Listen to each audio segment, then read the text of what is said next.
made you salty? Talk about it. No, I'm in violation of the rules, so no, No, I'm just salty.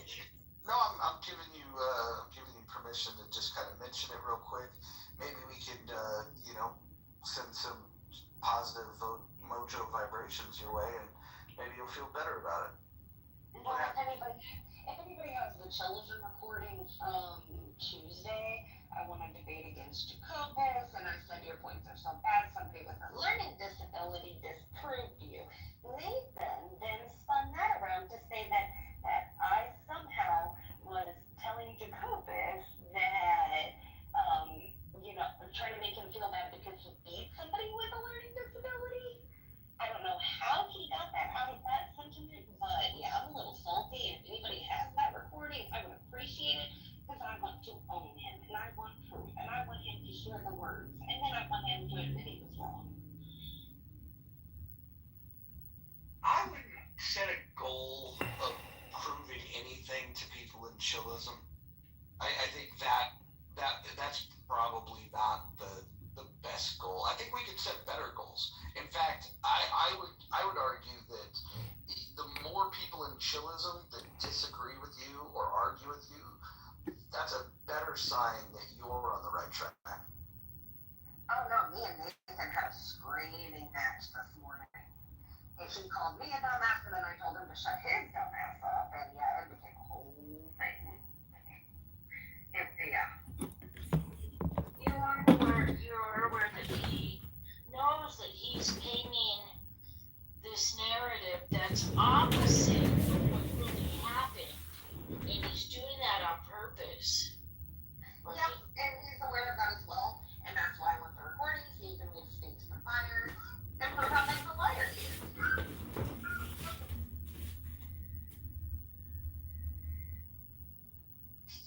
Is anyone in here familiar with Robert's Rules of Order?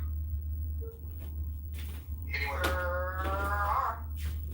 Yeah. So in Robert's Rules, you can propose to suspend the rules, and then we bring it to a vote, and then if we vote to suspend the rules, we can do that. And so when it comes to any of the rules that we have, there's some that would be non-negotiable and not up for changing, like the threats of violence or the doxing.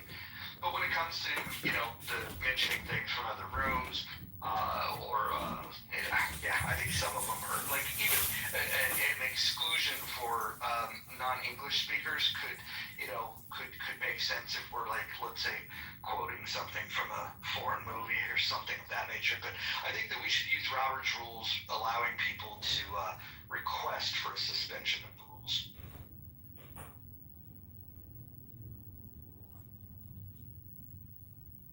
Hey. Good morning, sweet Ashley. One of the hottest elections is going to take place in March. It's the congressional primary in the state of Illinois.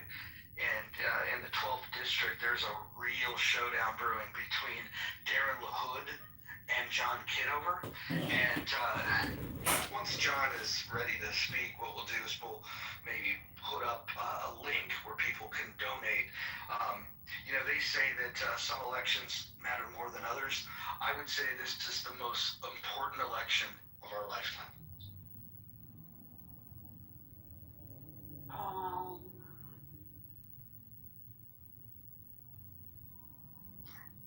Good suggestion. Can we get LaHood in the room? Well, here's what I would highly recommend is when we talk about these things and we're streaming it live, get a link of the YouTube live, because I doubt he's going to download this app, but send it over to his campaign.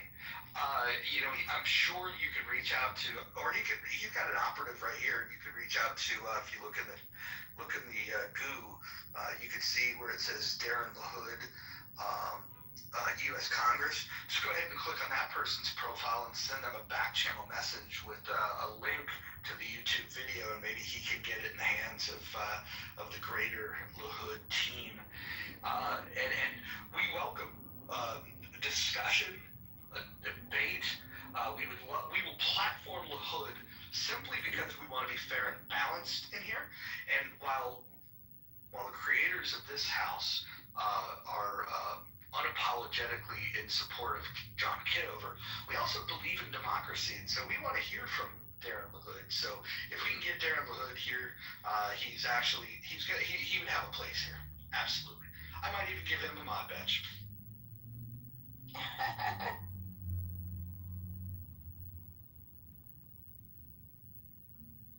I actually think he's not impressive at all, and he just looks old and washed up, like old business. I think we should I think at this point, if I were to take just a vote in general, saying I was in the district, I'd vote for John just because he's hotter. Mentally and physically.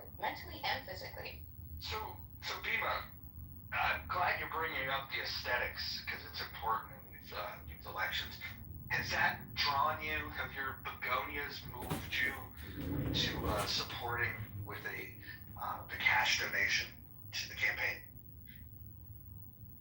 Yeah, I am a DeFi advocate, and so I like to I remove my productive ability from institutions which I do not support or align with my moral beliefs. However, if I were to support John Kitover, which I'm getting there, I would definitely be happy to send over some decentralized cryptocurrencies, peer-to-peer transaction money without any interference from a third party, nor which can be interfered with.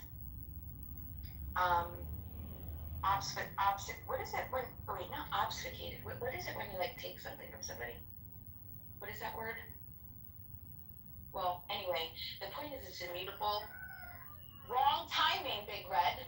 Wrong timing. It's 12 o'clock. Give that chicken some scratches. Like some scratches. But yeah, immutable DeFi, crypto, John. I mean, I can help you set up your own DeFi wallet. Oh my gosh, do you hear this? Big Red. He's excited, I guess, for John. Is this an endorsement? Oh, there we go. Is that your cock? That's your cock. Yes. Your cock is active this morning. Beautiful.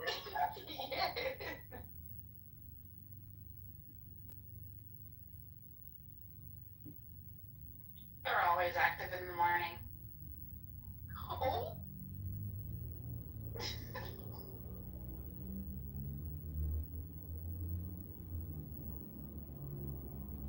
Sorry, Scarlett.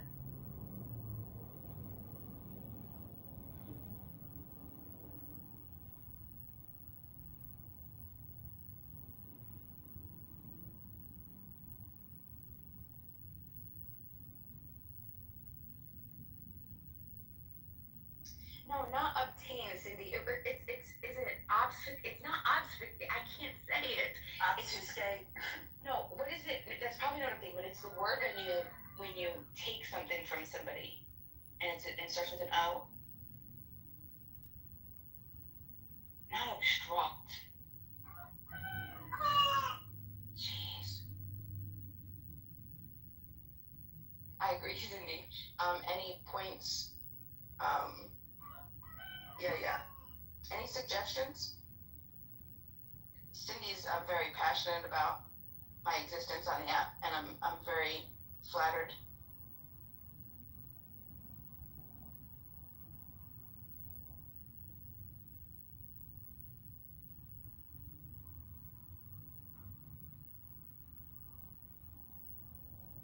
Well, if nobody's talking, he's so rude. Do you know what I found today? So I was going and I was checking out my little garden, found a beautiful little cucumber, and I'm passing the morning.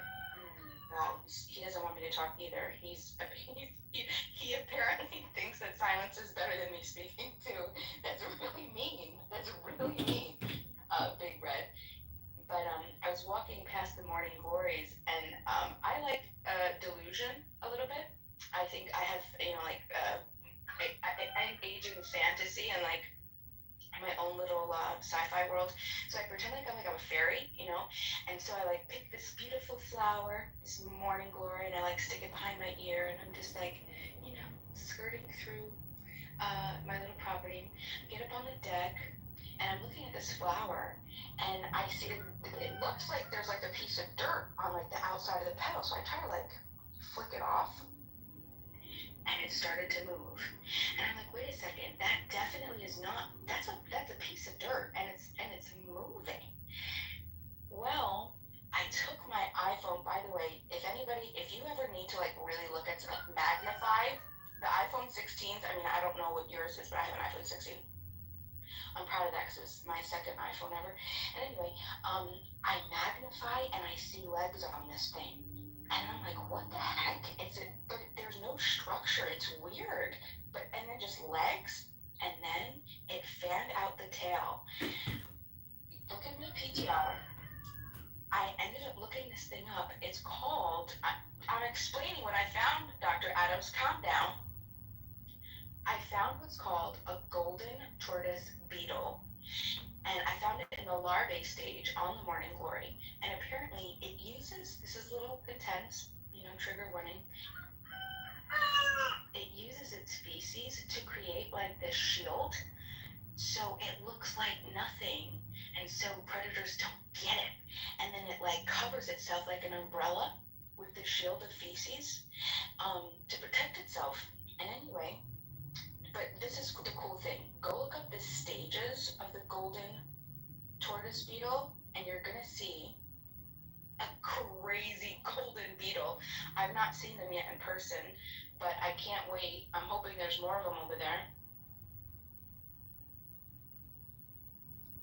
You have the coolest stories on stuff. I swear to God, I learned so much. Bima, what do you grow in your garden? I do a little gardening too, so I'm just curious. You grow what, mostly flowers, herbs, fruits, and vegetables?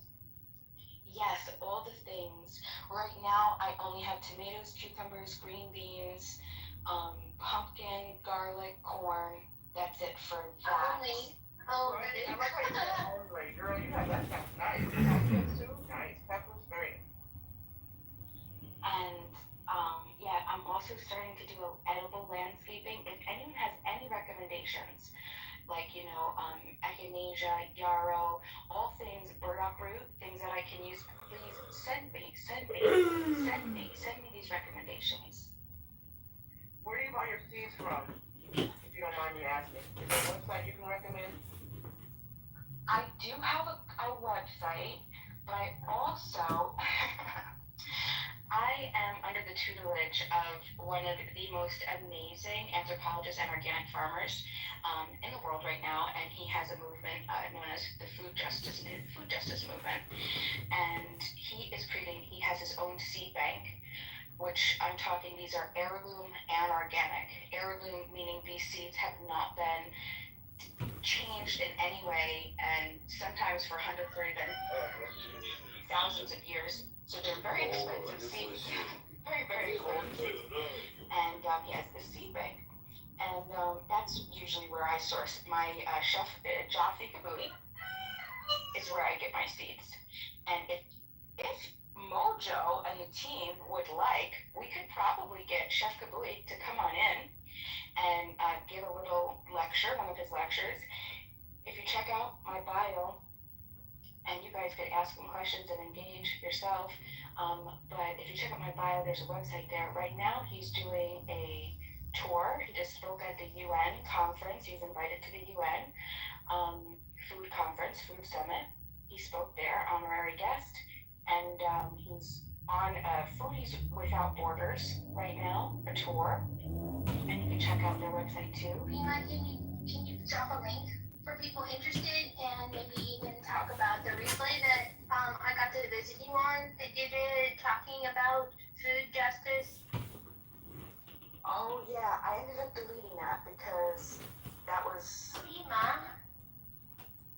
Okay. Alright. Okay. I Just rip my heart out and step on it. That's alright. Sorry. Well, Scarlett, I just wanted to point out some inconsistencies in the moderation today. BMO has been violating rule number of scorn. I'm just wondering why that is. I was pumping gas and getting a soft drink from the gas station, and my phone was in the car. Wait, you pump your own gas? It would be really delicate of me not to be able to pump my own gas. Roger hasn't proposed yet That tonight. could be original. That could be a geographical thing. I know there's some parts of the country where even men are not allowed to pump their own gas, which I think is kind of strange, but Yeah, in Oregon, they pump the gas for you. But isn't that strange? But Scarlett, I just want to say this. If given the opportunity, I would love to pump your gas. Roger, Okay. excuse me, I'm so sorry, Monica. Roger, you need to propose marriage first. To pump gas? Like, what are you talking about, Chris? You are very well capable in the pair, Monica, and now it's time for you to propose. We're done with this whole like romantic flirtation thing. There is no romance. There is no flirtation. Just mutual respect among the moderation team of the Mojo Positive Vibration Experience. Perfect start for a marriage. Well, sometimes it may sound like it's something more than that, and I can understand how people get confused, but don't confuse my respect and admiration with anything more. She's a lady, should be treated as such. Can we normalize men pumping gas? Because I think that's the greatest thing that has been lost in this society is women having to pump their own gas. 100%. I never have to pump my own gas, honey. You must be in Jersey. No, I'm in California. My husband pumps my gas. I only get out of it when You know, I heard Don has a superior gas. I only pump my own gas. You know, it could be a pride thing. You know, some people stop at the first pump, but you know, some people know that you can fit a little more gas in there if you like. You know, so Scarlett, let me just say you gotta this. twist it and shake it a little bit. Scarlett, let me say this. I would not stop at one pump. Darling, am I to be mistaken, or was that an innuendo?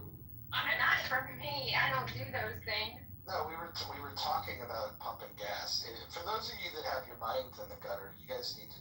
That's a you problem. I'm gonna go and take a cold bath. Sorry. Mojo gets around, apparently. Some people wake up with a full tank every morning. Oh. Damn. And others with an empty tank.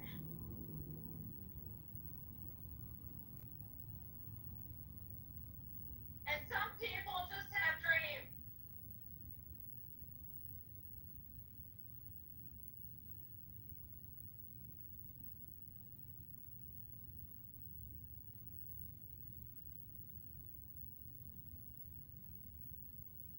Bima, do you know how to keep Bill alive? Because mine always dies. Did you say bills? Bill, as in D as in Delta. Bill as in Oh, Dill. No, I don't have any experience with that. Okay. I wish I did, but Chef very well will. Scarlett, do you have a large tank? What is the average tank? I don't know. I just know that some tanks are a little smaller and it requires less to fill them up. And then others have larger tanks and it requires more to fill them up. Like I'm a Highlander, so Can I please direct everyone to my PTR to check out the larvae stage of the golden tortoise beetle? And you can see the umbrella, that umbrella of crap, he curls it over himself like an umbrella. Isn't that crazy? It's fanned out right now. I waited for him to open up, but isn't that crazy? That's so cool. where are you located? I'm on the East Coast.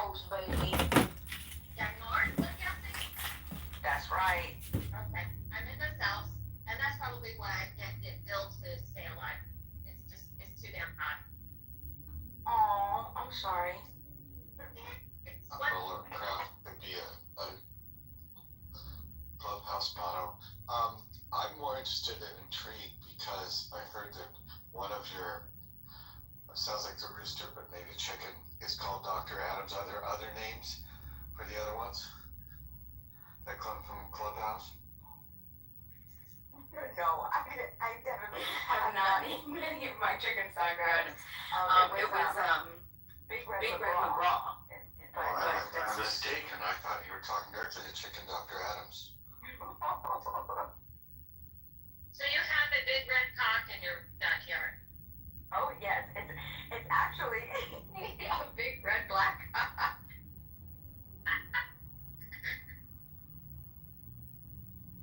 Because he's a black copper maroon.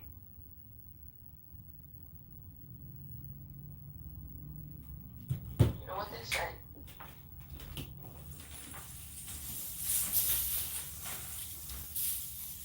If anyone wants to exchange eggs, I would like to, put this forth as an Agora type-esque opportunity. If anyone wants to exchange chicken eggs, I'd be happy to do that.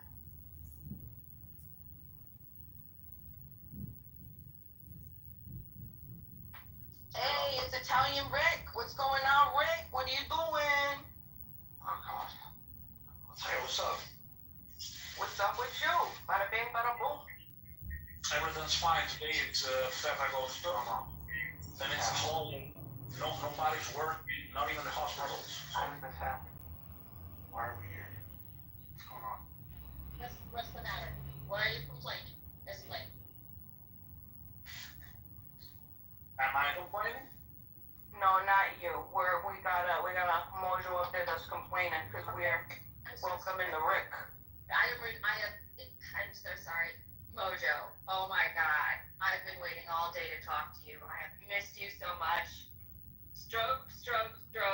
Happy thing. He's incredible. What's happening? Everything. And What's going on here? quiet. And he's all right all the time. Oh. Well, no, he's not all the time right. I don't get it. Is that better? Does that make it better? So confused. Well, that's okay. That means things are doing well in your room. The president, Mojo was a lovely person. I liked him a lot. There's a one person? You're kind of like, It's a lovely person. I like him a lot. he's still not decided yet, but he is growing on me. On you or in you? Who? Currently on me, because that has yet to be, dealt. Yeah, somebody told Kristen yesterday how to use her voice isolation, and her voice isolation sucks. Oh shit! I'm sorry. I'll take it off.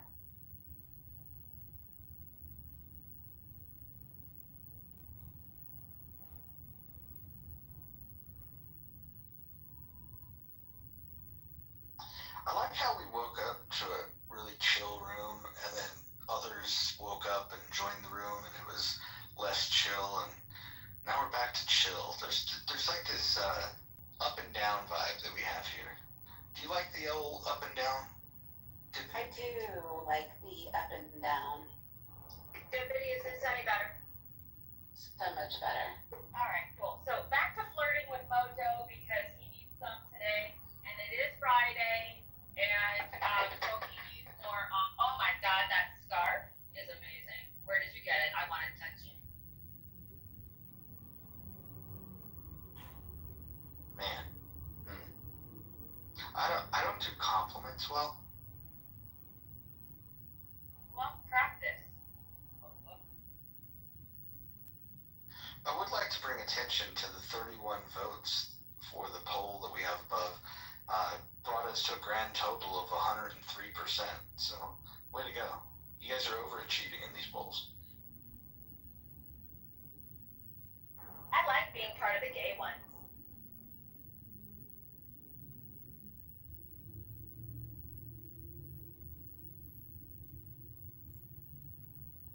Anybody else gay? It's a good weekend. I'm happy today. Yes, me too. Roger, do you think you should shoot Bernie now? Or what? I definitely think Mojo can burn in hell. I agree.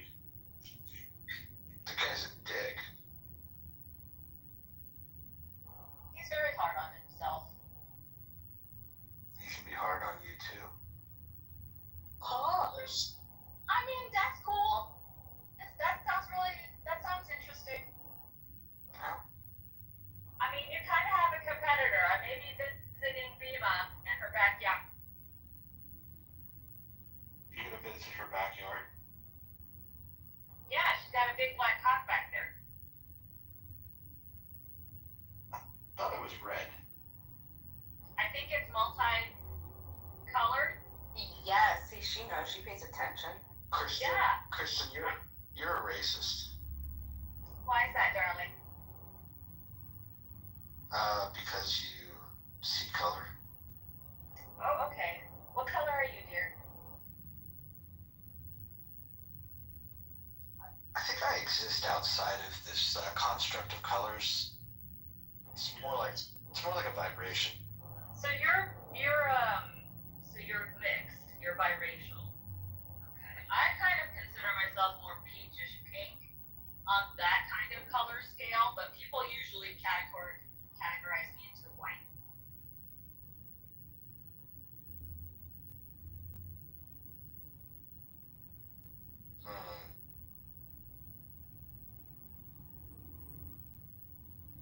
Nye, how are you doing today? I'm doing fabulous. I'm just sitting here thinking about if I'm gonna go see Weapons tonight or tomorrow. Has anybody on the stage seen Weapons yet? Oh no, but I'm dying to. Yeah. And apparently they're thinking about making a sequel, so that's pretty exciting. And they came out with a new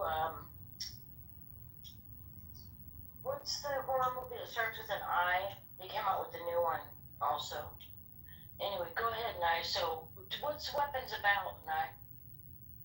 It's about these kids in this town. They all go missing. No one can quite figure out why they went missing. I guess it has some sort of twisty ending. Josh Brolin is in it, and he's super delicious, so that's one reason to go. So yeah, I've read mixed reviews. Some people say the plot kind of falls off midway, and there's some plot holes, but the trailer is intriguing. The premise is intriguing, so that's enough to get me to go in and reach my own conclusion. Plus, I'm just a horror fan, so I'll support almost any horror movie. Yay! I love horror movies too. I like reading about them. Did you say horror or horror movies?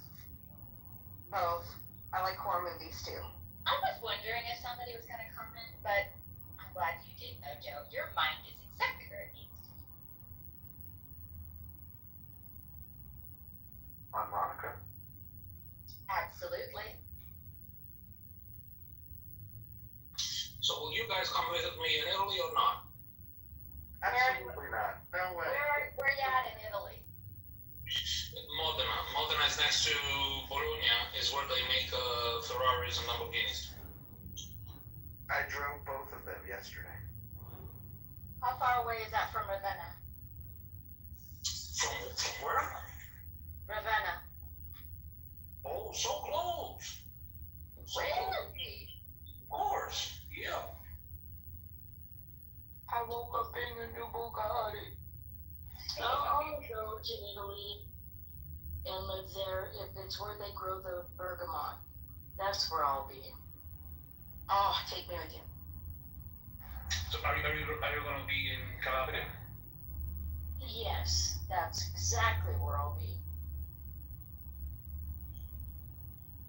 Just take me with you. We have the most powerful mafia in the world in Calabria. Did you say And mafia? just That's fine. what I was thinking, NY. If he said mafia, that was random. Jesus Christ. And I would have to push back, Rick. I'm pretty sure the U.S. is the largest mafia in the world. Yeah, I mean, although unofficial, I think the U.S. is pretty official as a mafia. Is that why it's relatively peaceful where you are? No, it's not that peaceful. There are opposing opinions about mafias. Some say that if there's mafias that exist, it keeps the actual law enforcement in check. And then some people say that it's corrupted. So everybody has an opinion about it. You know, I really like the mafia style films and TV shows. I'm late to Peaky Blinders. I guess they were kind of a mafia of some sort. So I just started watching that. But I don't know. I'm very intrigued by real life mafia culture. And what do you want to know? No. She wants to know nothing. She knows nothing. You're right. I want to know nothing. You're right. I don't want to incriminate. I think it's gay compared to Drangheta or Cosa Nostra. We want to know how to can tomatoes. That's what we want to know. Okay. No, I want to know Rick, who are the mafia leaders in your part of the... I really want to know. I want to read more about these individuals. There are so many families in the south. You can check on Google. You can write Ndrangheta boss. Ndrangheta is the name of the mafia. It's the most powerful mafia in the world. You can write down this and check on Google and say Ndrangheta boss Calabria. Wait, I can put it there. Please put it in the chat, please.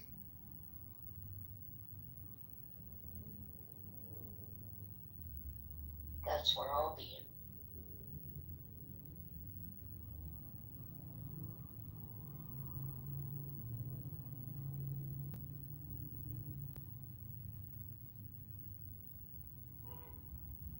Oh, by the way, random, another TV show, Alien Earth, just dropped this week on Hulu, and it's supposed to be dynamic. I haven't seen it yet, but it's getting rave reviews. I'm really excited to start diving into that. If anybody likes Alien, it's part of the Alien franchise. Like aliens and ancient alien thing, or No, like Sigourney Weaver, the Alien movies. oh shit, no thank you. I'll read about it though. It's awesome.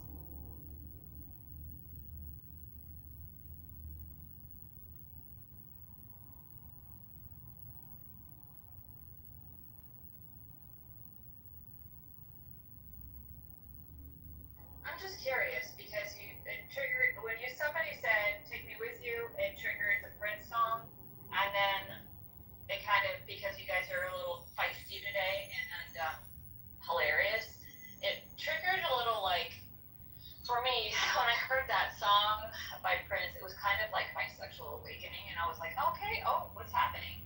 And I'm just kind of curious. Anybody else? What was your song that you're like, oh no, what's going on? I'm no longer a kid. Pop That Pussy by 2 Live Crew. Oh my god, are you serious? Ah! That's when the innocence was lost. That was a rough awakening, man.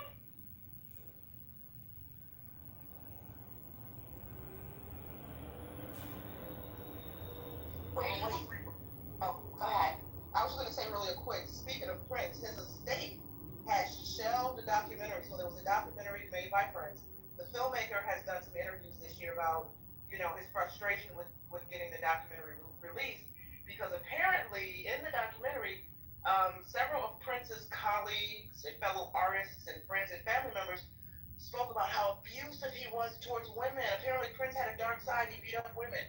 And we don't know if this is true or not, but those who were closest to him, apparently in the documentary, spilled the tea, and the state was like, nope, we're not going to ruin this man's legacy by putting that out there. So they have shelved the documentary, and the filmmaker has been fighting to get it released. So I don't know. I would be interested in knowing the ugly side of Prince. He's human. I'm not saying that abusing women is I'm not advocating or supporting that in any way, but to learn that this man had a dark side when he presented himself as this petite, musical fairy, I find quite intriguing. Well, his father was abusive, right, to his mother. So yeah, that's right. Mm-hmm. I don't think he was very nice to his wife. It's kind of creepy how young she was, and I would say grooming tactics were used. I don't know. Yeah, and then I also understood from a lot of accounts that he was very controlling in her diet, and I don't know if he was physically abusive, but it was not pleasant to listen to.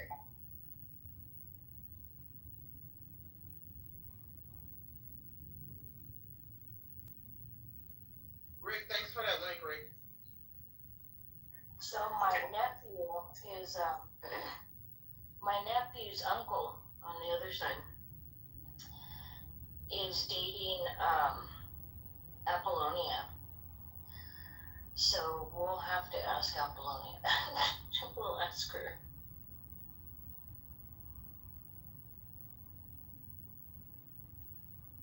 Yeah, she was certainly a hottie back in the day. I don't know what she looks like now. I imagine she still is a hottie, but she certainly was a hottie in her She's heyday. beautiful. She's still so pretty. Yeah. Yeah, she's had many pricks sticking out of her. She's had stuck in her. She looked like a porcupine. Oh, are you virgin shaming? Nope. Quite the opposite. But I'm only allowed to talk like this when there's certain somebody's not. Okay, I have an off-topic question. I'm taking my daughter on a trip. We want to go out of the country for her graduation. Where's a safe place for two women to travel over in Europe? We were going to do Italy, which is why I brought it up. But I don't know. I heard a bunch of people the other day say that we shouldn't go to Italy. Where can we go where we can feel safe? It depends. Italy. Go to Italy. Well, which city you want to go? Well, we were going to do like 10 to 14 days out there, so we were going to try and use the train to see as much of Italy as we could. You like the train? I like the train. I think you're completely fine. I think you can take, there's a train called Alta Velocità, which is a high-speed train, one of the fastest in Europe that we have, and I think it would be pretty comfortable traveling with that. Yeah, it's very fast. It connects, for example, Milan to Napoli. You can see many, many cities in 15 days, definitely. But Why do you want to go to Europe? There's so many places that you can go here. Like you can build a trip around, visiting like a Howard Johnson or a Grey Wolf Lodge. Dine at places like the Waffle House. we do that all the time, though. We have 480 Waffle Houses in our state. There's one on every street corner. But because I was out of the country. I recently ate at a Waffle House in Idaho, and it was an interesting experience. I think the meal that I had about 4,000 calories. It's a different kind of environment. That sounds lovely. I was disappointed though. I've always heard about fights at the Waffle House. There was no fights. Left me be there at 2 o'clock in the morning. It was quite late. I was in was I in Tempe or was I in Phoenix when I went to a Waffle House late at night. It was after a wrestling match. Actually, yeah, it was on a Monday night in Phoenix, or just outside of Phoenix, heading to Peoria. Yeah, but the one in Idaho was actually kind of nice. I haven't seen one in my state. Not a single one.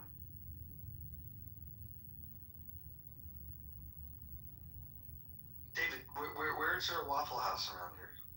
I don't think we have them. It's hard to find a Denny's anymore. We're stuck with, some really sad IHOPs. And they shut down all the Sherry's. The Sherry's pies were good. Yeah, fresh pie. I love a good fresh pie. And twofers. I would get a slice of pie and a cup of coffee. And there's something about the bitterness of plain black coffee contrasted with a sugary pie. You ever get like a freshly roasted cup. Like they just roasted the beans and like made that coffee right after they roasted the beans. Yes, I have. Yes. Amazing. Anybody, if you've not had that experience, definitely have that experience. This poll is tightening up here. Very interesting. I bet. Pima, you haven't responded yet to the poll.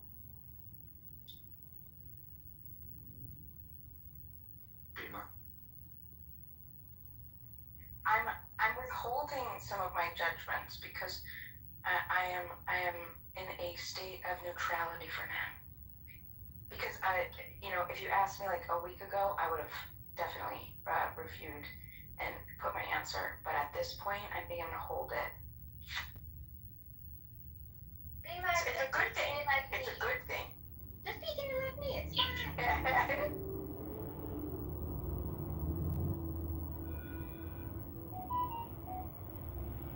Speaking of coffee, you know where else is really good with coffee? And this is something that I read about, like these cottage laws, right? So when I went to Texas, I'm from the East Coast. Texas, whole different experience. I had like legitimate culture shock, okay, in the best way. It was just, I love the state of Texas. And so, because, I'm a lowly, poor, impoverished, I didn't graduate high school. I have no education, barely read. I do I was doing food deliveries. And would you know that I got my first order? Well, it was the first order among a bunch of orders that brought me to like this person's house for pickup. Normally you pick up at a restaurant, but I'm like, wait a second. I'm going, is this right? Like I get there, I'm like, this is a person's home. Fresh baked pies, and they have cottage laws where you can sell pies, which I mean, this is obviously right down, I love this. And I gotta tell you, this person was popping. But I'm talking homemade, amazing pies. Oh my God. We have a woman in our city that makes her own pies at her house, and she has a vending machine in the front yard. And you can buy that pie fresh out of the vending machine. My mother makes pies, homemade, everything, and they are so good. My favorite is peach. She just made us a peach pie. It was deep dish. It was so good. But I don't need a vending machine. I'll just say, Mother, I need a peach pie, and there she is. I'm so lucky.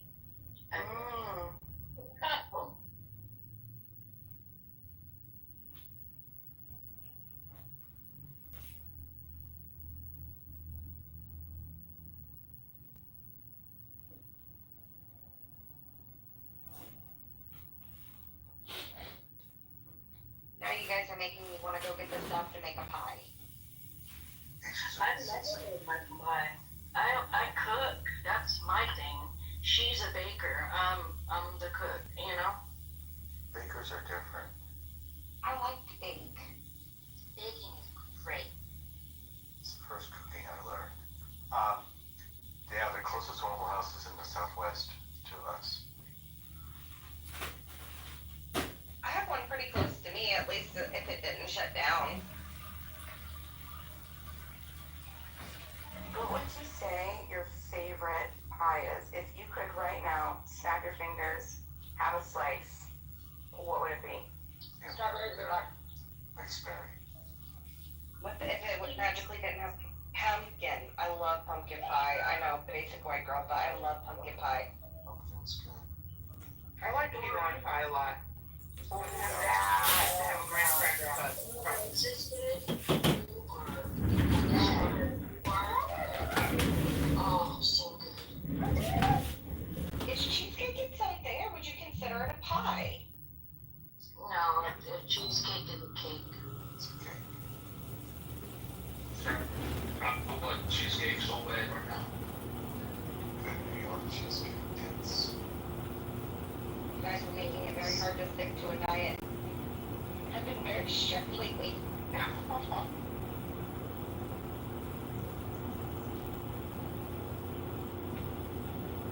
let's talk about a fruit now. If you were to snap your fingers, okay, and have the most ripe, freshest fruit in your hand. Oh, yes. Watermelon for sure. A white peach or white nectarine. I love them. Oh. Cherries. Pineapple. I do like pineapples. Have you guys ever had a bow tie? No, what is that? So this is like a Tongan drink, and they mix watermelon, like mashed up watermelon, pineapple, and coconut water, and it gets like they ice it up. Oh, ooh, let me tell you that. And coconut and then tequila. That is what I drink for the summer. Mashed up watermelon. Oh, look at you. And sometimes cranberry juice.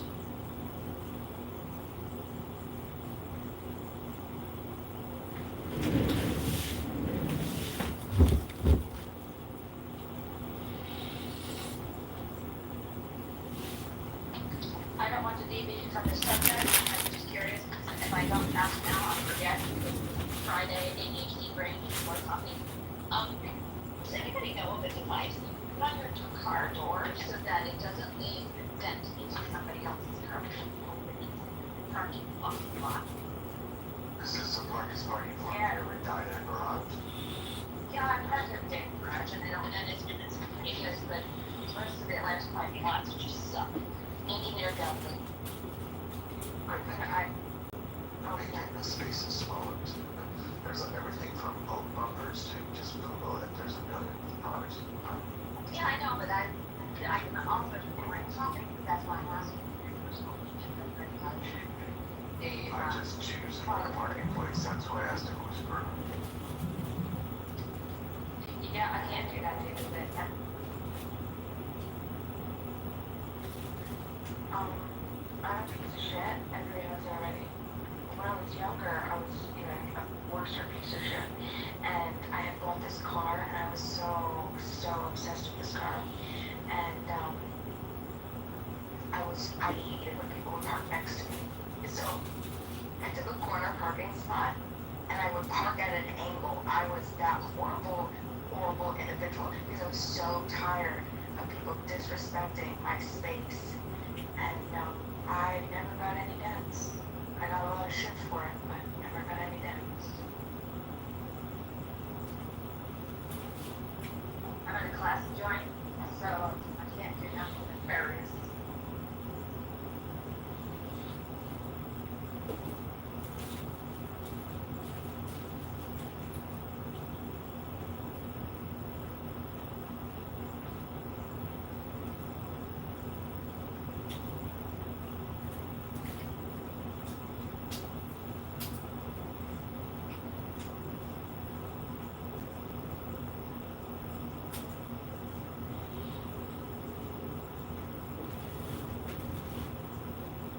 Hey, good morning, everybody. This is John. So we had one respondent from Craigslist that wants to gather signatures.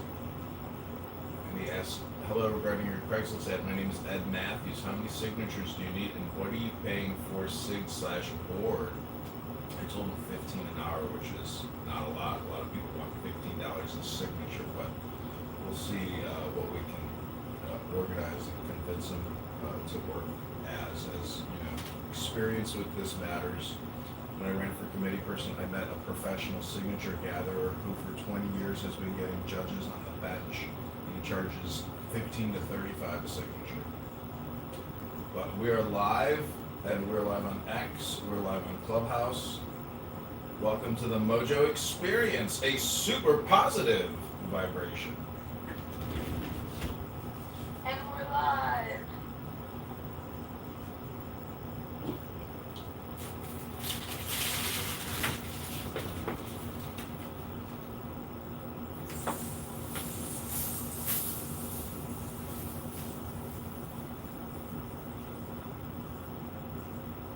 John, have you ever read Shambhala?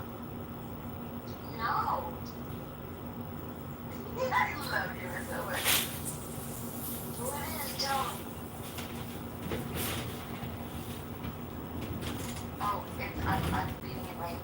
I got it out of the archive.com, or I think it's like archive.org, so it's free. Anybody can check it out if you want. And it's really, really good so far. It's very interesting. It talks about how to be a warrior, like a spiritual warrior. Spiritual warrior. Oh.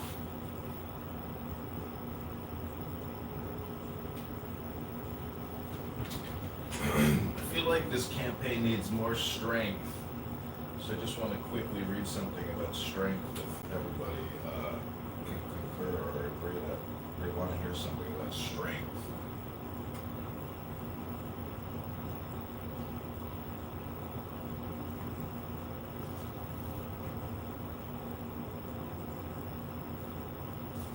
John, I just want to let you know you're a joke. Well, that's okay. As long as, you realize that it takes a comedian to know a comedian. So what does that make you? I will be a perfect politician.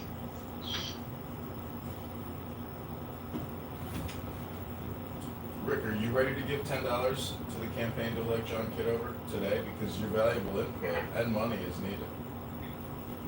Sure, of course.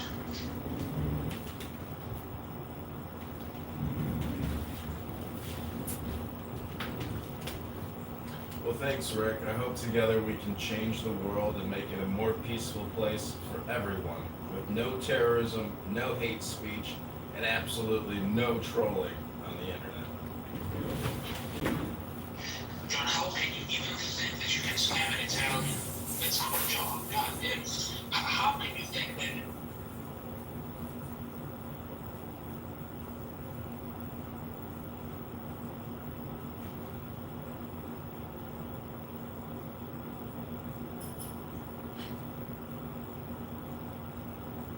So, Ms. Lopez, this is just the very first, like the introductory.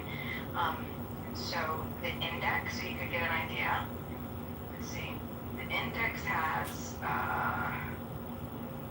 how to be a warrior, creating an enlightened society, discovering basic goodness, the genuine heart of sadness, fear and fearlessness, synchronizing mind and body, the dawn of the great eastern sun. So you get the idea. And so the very first little intro paragraph is the Shambhala teachings are found on the premise that there is basic human wisdom that can help solve the world's problems.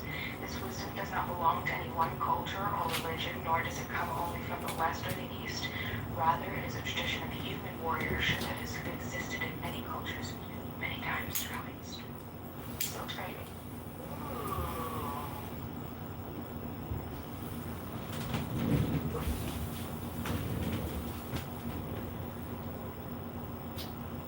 Well, if there's no objections to hearing a little bit about strength, or do you want to hear about the lovers? I hear about the lovers. Okay. Be careful what you ask for, or I should say ask for. Yeah, you're right the first time. Go ahead. This is called Zion. Z, value 7, means sword or weapon, suggesting the antithesis of the nail, because a sword cleaves, cuts, divides, and separates. Diversity, contrast, antithesis, distinction, and therefore discrimination are some of the related ideas. Discrimination implies nice perception, acuteness, sharpness, like a sword's edge, sagacity, and so on. Smelling is the sense attributed to Zion in the Book of Formation. The sense of smell has always been associated with keen perception and sagacity. An old Kabbalistic maxim says, properties are discerned by the nose. Our everyday speech has a number of phrases like smell out to suggest approach to truth. East above, the direction assigned to Zion is the line bounding the eastern side of the top of the cube of space and joining the top face above Mercury to the eastern face, East Venus. This line, moreover, joins the top of the vertical line, Northeast Emperor, to the top of the vertical line, Southeast Hierophant. The combination of east and above suggests the working together of the subconscious power of creative imagination and the self-conscious power of acute discrimination. Gemini, the twins, is the zodiacal sign attributed to Zion. The name of this sign suggests duality, division, and other ideas relating to the meaning of the letter. It is difficult to tell twins apart, and to do so requires nice discrimination.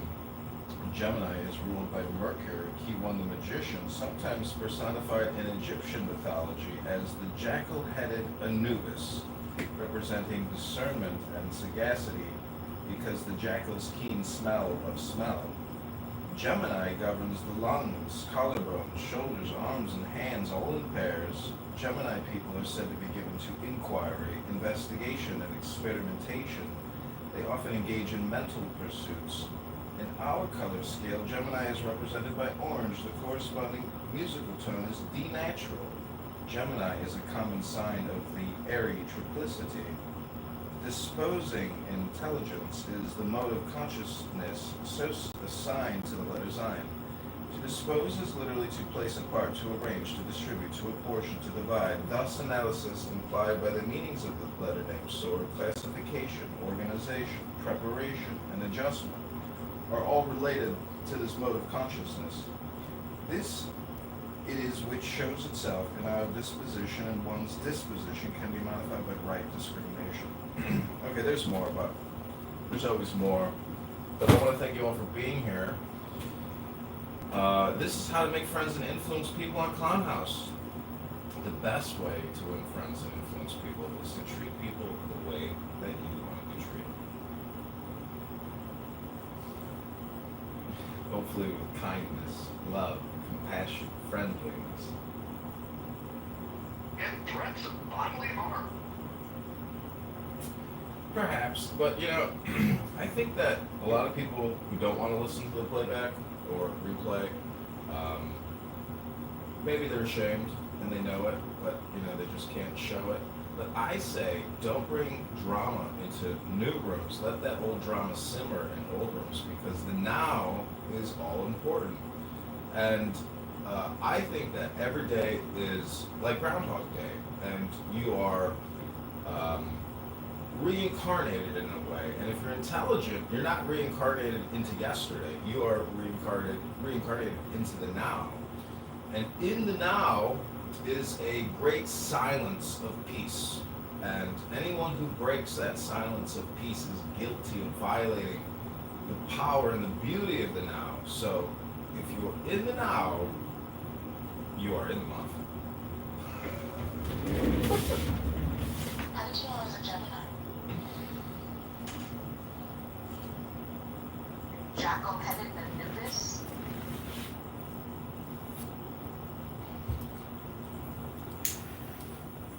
John, did you hear or did you see the thing I tweeted to Darren?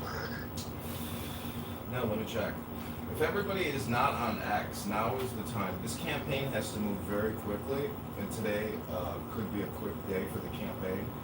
But every day is so important that your participation here in Clubhouse, your active participation, I know everybody wants to stir the pot and have the drama, but real social media activity on this campaign can have a real lasting effect on any and all future political aspirations. But gathering these signatures is a big to-do, and it's a lot of work because it's real.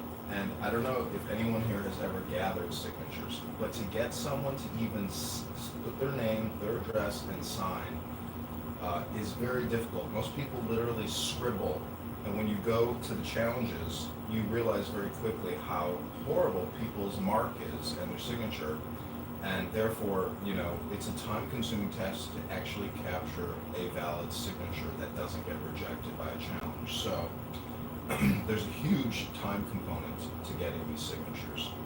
And the people who gather the signatures, if they're unprofessional, and generally they are because they're being paid very little, they don't give a shit what you fill out. And so that's part of the training piece in getting individuals motivated, that their direct work and focus there can help this campaign get on the primary. So those are my thoughts. And Bima, I didn't know you were joining.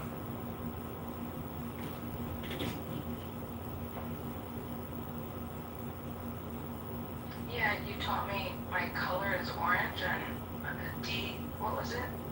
Be natural. Remind me of it. Roger's aura is orange today. That is crazy.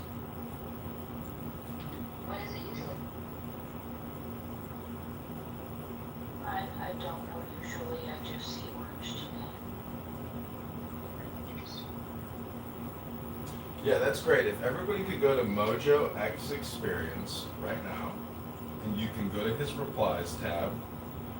I'm not sure why it doesn't show up in the posts tab. You may want to post something to the actual profile as opposed to just reply at Mojo, and then maybe even do a Grok query. Say, hey, ask Grok. Say, hey Grok, why should I vote for candidate Congressman John Kitover versus Rhino, vaccinologist, gun grabber, the hood, something like that. And that type of content with Grok gets a lot of views. And if everybody in the room has an X account, you could retweet it and tag or. Can you put the link up there for the Mojo experience Sure. Mojo, do you wanna thing? pin your X account to the top of the room?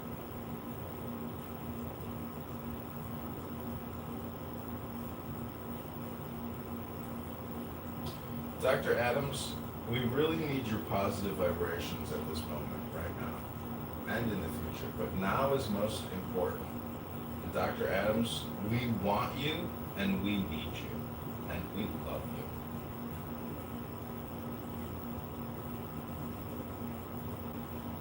But that's okay, Dr. Adams. By playing the opposition when the opposition won't even talk to me, you're still one of the best solutions to this quagmire, which is how do we get press and how do we get signatures. So Dr. Adams, even though I'm roasting you, I want you to know it's true. We actually do love you and we actually do need you.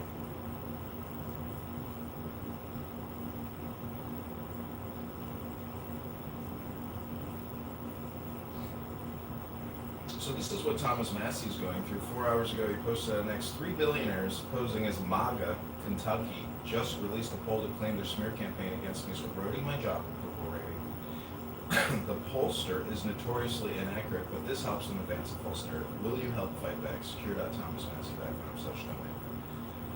And an image of MAGA Kentucky's advertising campaign has turned Thomas Massey's polling numbers upside down, leaving him exposed and extremely vulnerable in a Republican primary election for Congress, the poll stated. So, see how negative publicity, negative press, you can turn it around upside down and use it in your media to generate contributions. Well, I may be trying to do the same thing here at Clown House. For example, Abby, well actually we can't talk about food groups, that would take us out of the house. So let's just learn how to make friends and influence people here at Clown House right now. I tried to, I didn't hear Roger respond to ask me to get this X profile. I just tried to add it, it's not appearing. I don't know what's going on. I don't know if you have to click on that link above, nor can I even remove it, because I don't think it's gonna take you to the page, but I tried to. Yeah, it takes you to his X account. It does. Okay, perfect, okay. You can also post to your own X account if anyone here has an X account. You can just write, hey Grok, why should the voters in the 16th District of Illinois vote for candidate Congressman John Kitover versus $20 trillion debt creator Darren LaHood? It's little things like that that, can cause a little sting and stir the pot. But that's what we need, and that's the help we need. Even though you don't live in the 16th District, it's not fake news. It's this patriotic activity here at Clown House, trying to pay off the debt, reduce the deficit. What is Kitover's stance on big bags? Let's find some common ground here. Yeah, Dr. Adams, do we have any common ground on that comment? Adam, this is wild. What did he say? What's your stance on big back? Adam, I effing love you. You are so damn funny. Oh my God. Thanks. John, what is your stance on big bags? Inquiring minds.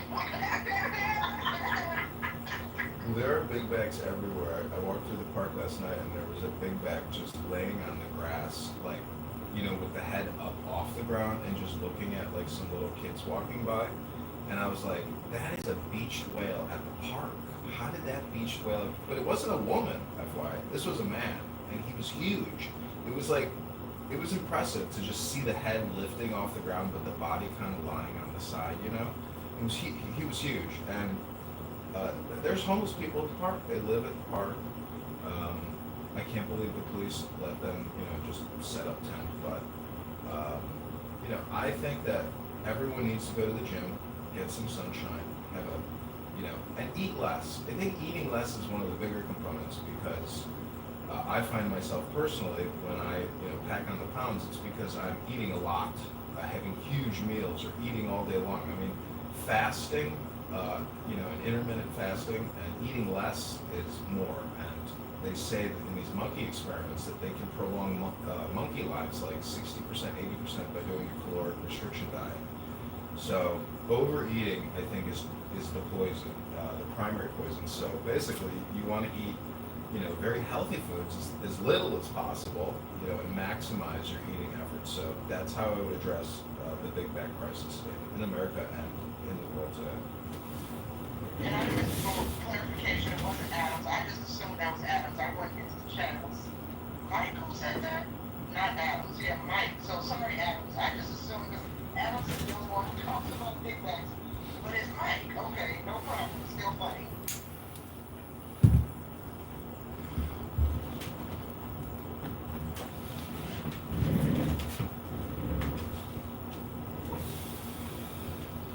And Ro, it's good to see you back in the room, and I just want to remind you of the house rules about not bringing in prior drama for other rooms. So in that way of being in the now, all of my recordings are actually compressed in the now, but exterior on YouTube, if that makes any sense, or Instagram.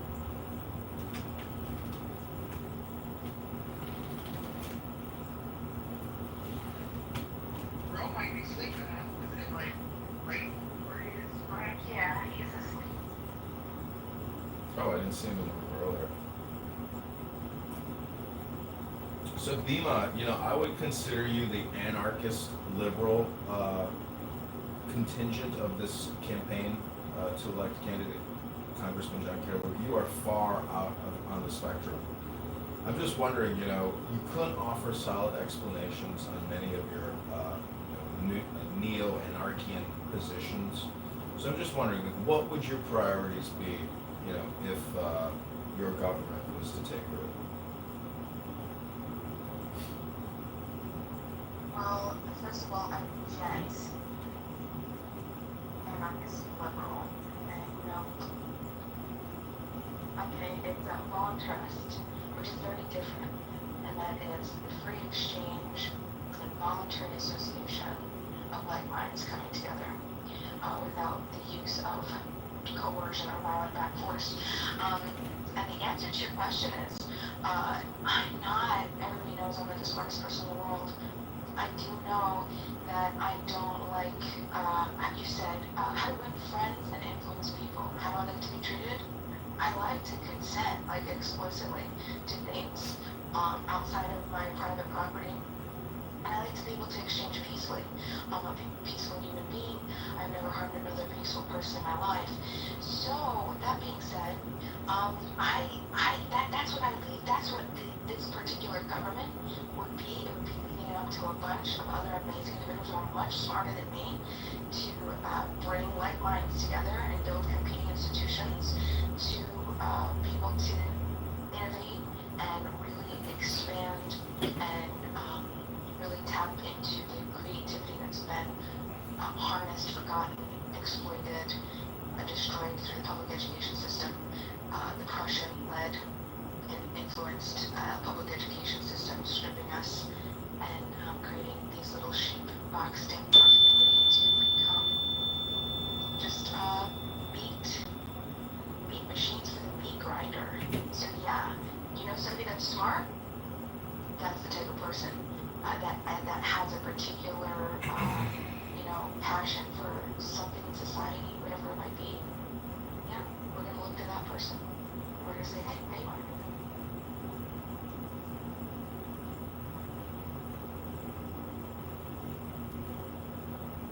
I just want to say hey to Dope. What's up, Dope?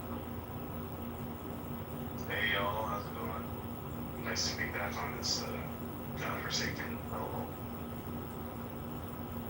Cool. Been a This is a new room. This room seems pretty chill.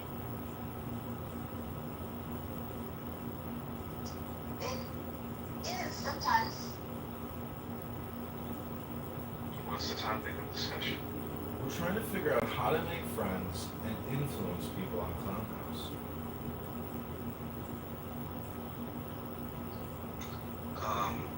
Why exactly would we need to do that?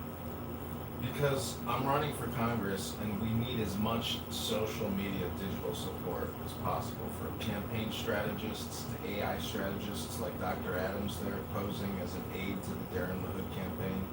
What are you prepared to do for freedom today? How are you going to make a change right now, Joe? Oh boy. Well, are you seriously running for Congress? That's right. We're running for Congress, and today we had our first campaign signature vote gatherer to put together petitions and ballots so we can get in a March primary. Which district are you? 16th Congressional District of Illinois, Rockford, Peoria, Bloomington, Normal, Illinois. And I'm assuming GOP. That's right. Abraham Lincoln's Liberty Party of Freedom for the African American people of the United States of America. I mean, that's cool, yeah. I don't think Clubhouse is the most efficient way to do this, though. Well, we're taking the message to the masses on X and YouTube right now. Some of the comments on YouTube for the day: why all the phones? Look, everyone, it's a homosexual. That was an actual comment today. That account's called Staying Off the Grid. So I have a question for Ashley in the room. Have you seen the new Battlefield 6? It looks great. Go watch the trailer on YouTube. Go watch the trailer on YouTube right now. It looks sick. I'm literally in the process of buying a PC this weekend just so I can get Battlefield 6. And then we're watching some Call of Duty Zombies together. Yes, 100%. That's Warfare, obviously, but you gotta watch the trailer for Battlefield 6, Ashley. You're gonna see yourself. That shit looks amazing. Oh, I'm gonna go watch it right now.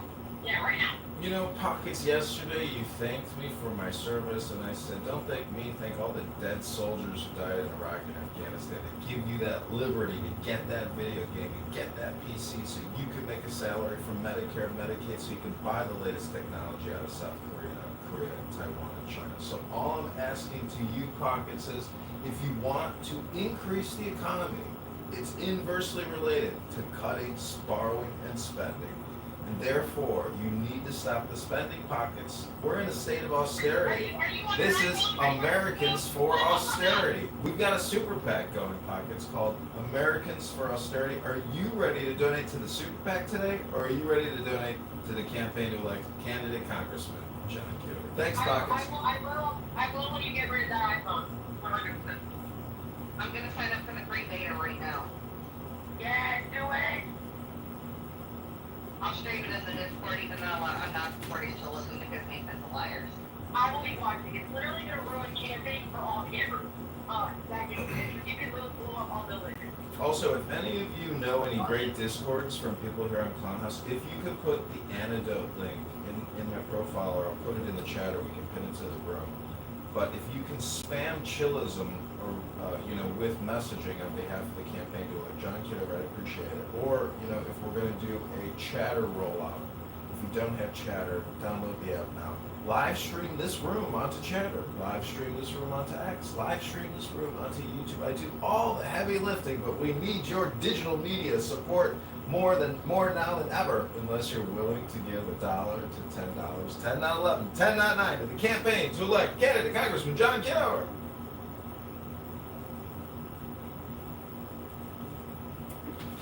John.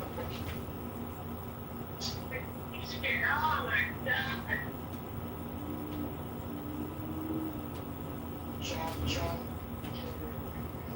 Keegan, your question cannot be related to any former day's drama or any type of information related to anybody from any former room. It has to be directly related to the campaign, policies, etc. Thank you, Keegan.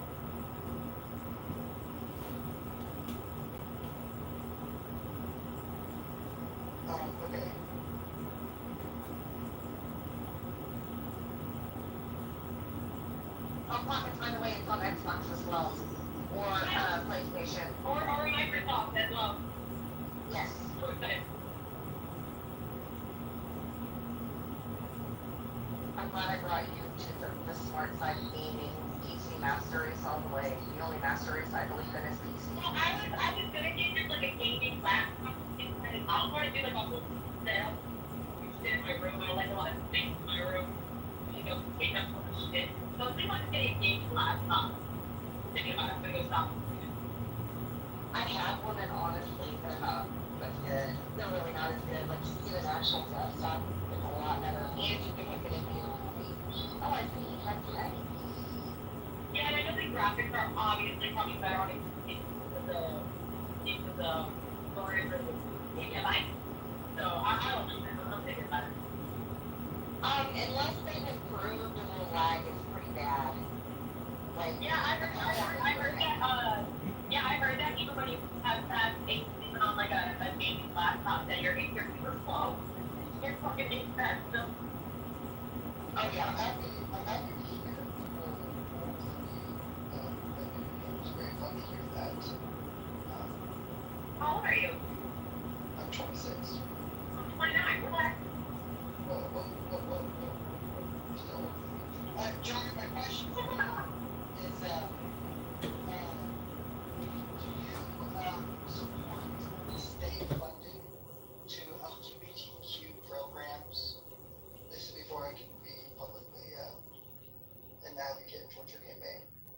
No, absolutely not. And, I also don't support local municipalities or counties giving millions of dollars to abortion care providers.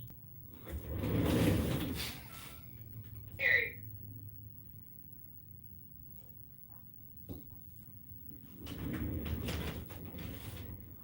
So I hope I knocked out, 2 home runs for you there, Keegan. Any other questions you want to ask? As of right now, no. As of right now, you have my full support. See, it's wonderful when principles are aligned.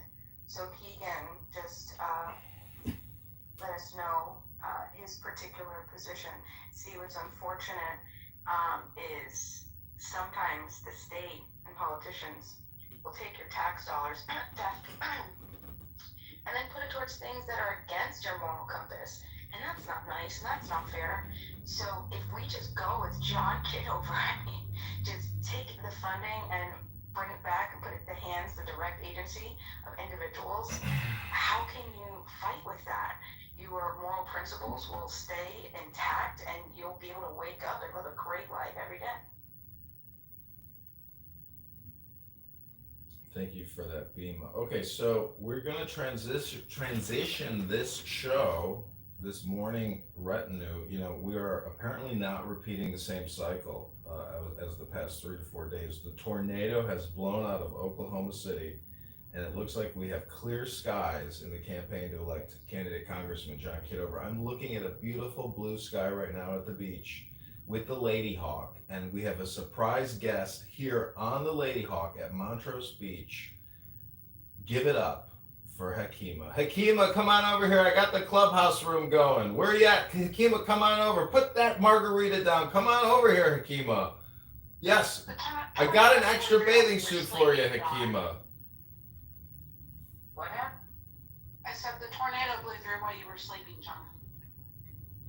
Oh, that's good. I like to sleep during large storms. Let other people ride it out. I'm sleeping.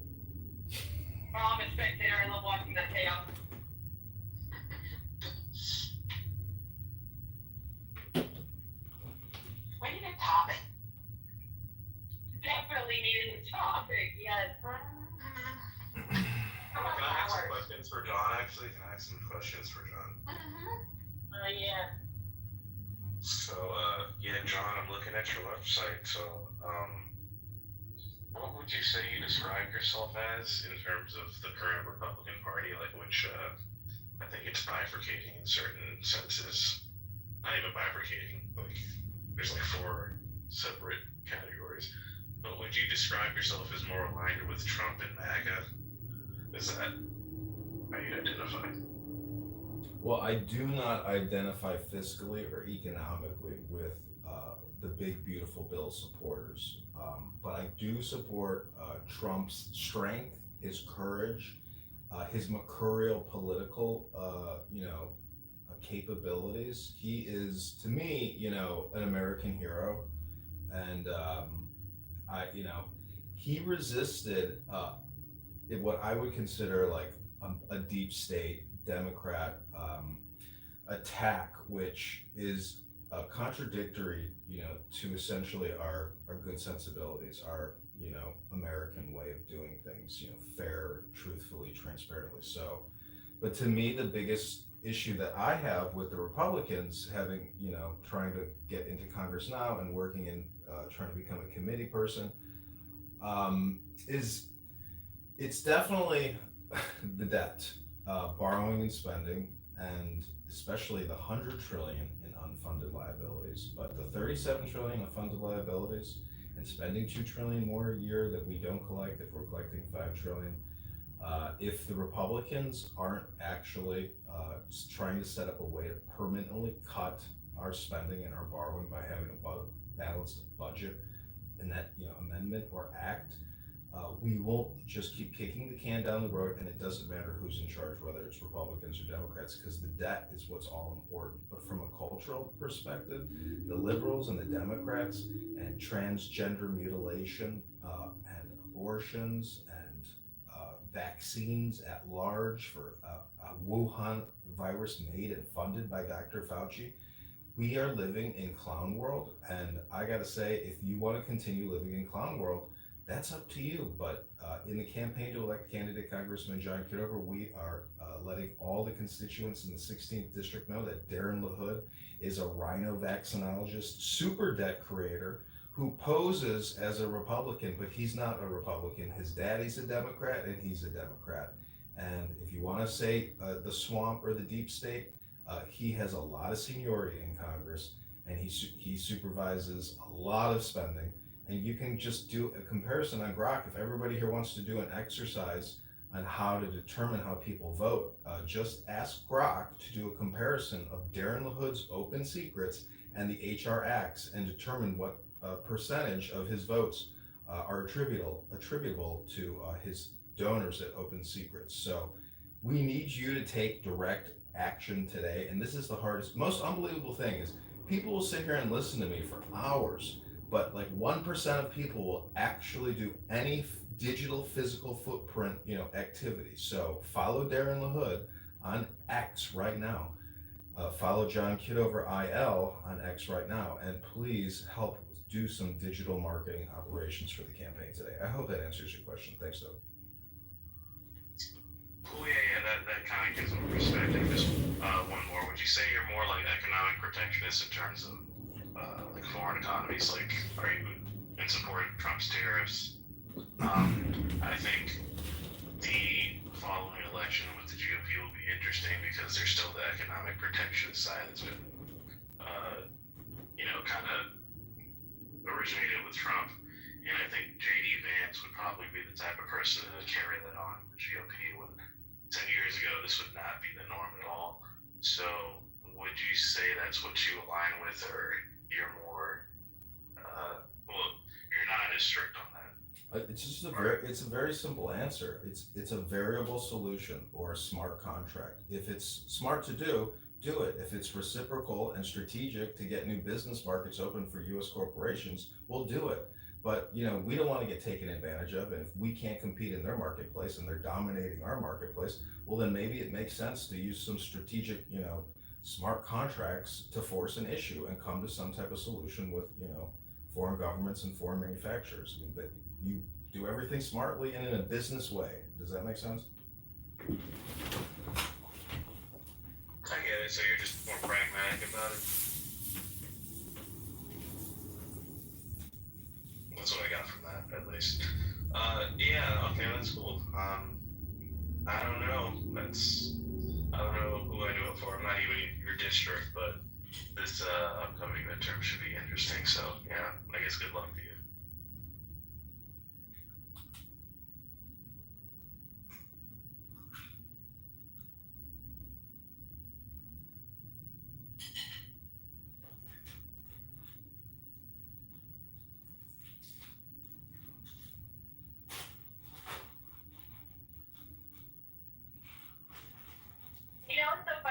dad and I were talking last night. I like called him out. Like, dude, let's do a political ideology test together.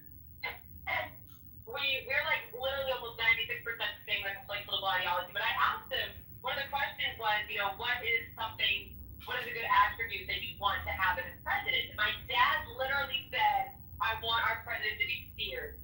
He's like, I want people to be scared as fuck of our president. He's like, that's the type of president I want, is one that people fear. And so I thought that was interesting when you were saying, you like Trump's courage and his, boldness and, type of stuff was, my father was saying that he wants someone to be feared by their people. I thought that was amazing.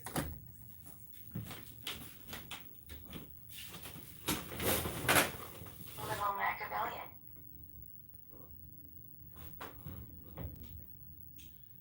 Big shout out to Mike as well. Thanks, Mike, for donating to the campaign to elect candidate Congressman Kitover. I know you and I have been talking on this app for many years now, and I've critiqued your public speaking. We've talked about communication, theory.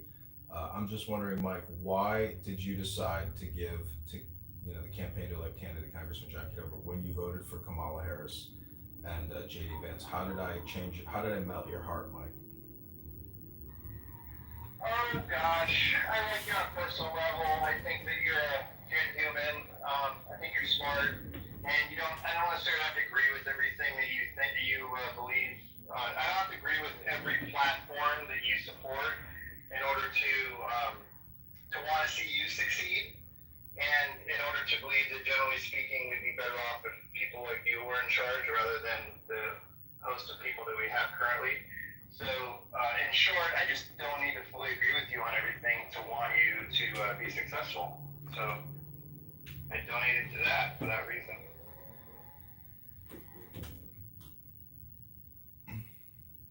But in general, as for why I supported you after I voted for Kamala, because I've remained open-minded about Trump and I'm giving him the benefit of the doubt, and I like your obsession with fiscal responsibility, which brings you in line with a lot of the way I am. I'm probably more rhino for sure than MAGA, and I think that you kind of take the best of both sides of it in many respects.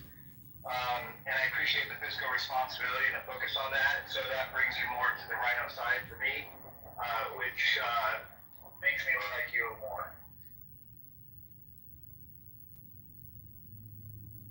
Thanks.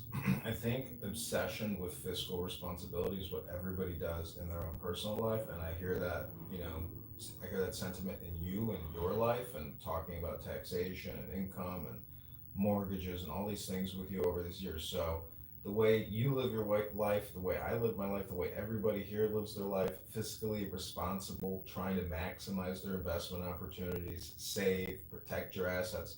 That type of attitude is not the sentiment in the government. At $7 trillion a year and $5 trillion collected in taxes, it is spend, spend, spend, and you can't spend enough. And it's utter madness. And the Republicans pulled a bait and switch with the big, beautiful bill. They're not fiscal conservatives, but that's the game in Washington, D.C. And that's what Darren LaHood has been doing for the past 10 years. And if the patriots of the 16th district can get this message and they can rise up, help me get signatures. This is the most amazing thing, is this is basically a parallel society here on Clown House, that we have raised money on this sentiment. Now we have to actually get people on the ground with the voter list and the addresses to knock on the doors, stand at grocery stores, go in the downtown areas of Peoria and Rockford, get the signatures. And we can get on this ballot, and there is a third Republican candidate now running, and there's also 3 more Democrats running. So the field of people running in the 16th district has tripled from where it was just a couple weeks ago. So more people are running in this race, and we'll see if they can get the signatures, to get on the ballot.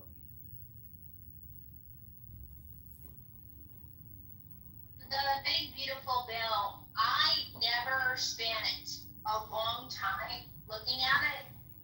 That is the annual budget bill, right? That has to be passed for the government to continue running, or no?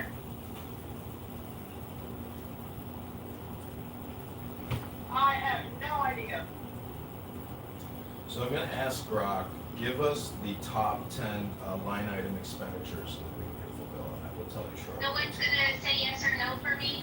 So Scarlett, so there's a different budget that happens after October 1st. It's basically, there's an actual budget, act that was put in place in 1974. So you can't do any budget cuts, anything related to the budget until October 1st. So what you do is you implement all your raises first, like all the products, everything you're gonna implement ahead of time, big beautiful bill, and then you do the budget cuts after the fact during the fall budget process. That's the only way to do it. But the budget is done at a specific time of year, October 1st, that's the beginning of the fiscal year for Congress, and that's the only time that you can start that process of doing your budgeting, doing your cuts, doing everything you're going to eliminate in the government funds and cutting things and reducing the size of the budget. So that's why they didn't introduce. Maybe another follow-up question when you're done. Okay. That's why they didn't introduce anything new budget cut-wise in the Big Beautiful Bill, because they can't do it. They're not legally allowed to do it by law. Okay, did I not learn, like, I'm asking genuinely. I understood the executive branch is responsible for proposing a budget that the legislator tweaks and amends and does all kinds of stuff to. Is that wrong? That I'm not entirely sure on. I think it's more the Congress that, the House and the Congress deal with that, and then they can come to a consensus, and then of course the president has to agree or he won't sign it. But I want to say I thought I remembered presidents in the past proposing budgets, so I'm going to look into that. Thank you, Nancy. Remember, isn't the problem saying most of the stuff being cut, like Doge cut, all that, those were all executive offices that the president had an actual direct control over to cut. These were all implemented by executive orders, etc.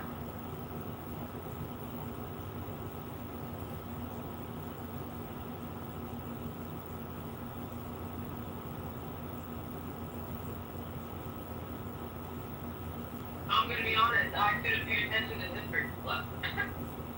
Back in school, so. I too am embarrassed that I don't know this. I think Civics 101 classes should be taught on Clubhouse because this is something I should know, and I'm sad that I don't know it, and that's gonna get rectified today. Your mom sounds like I have no idea what the fuck is going on. The reason I even know anything about this is because it's been a constant hotbed topic of debate on a Discord server that I'm on, that's a conservative Discord server.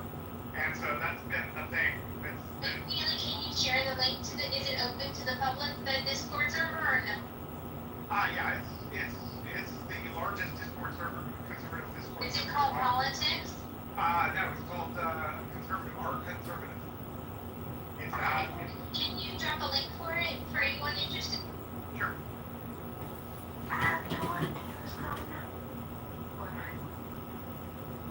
Scarlett, just basically what I know, and it's not much budget either.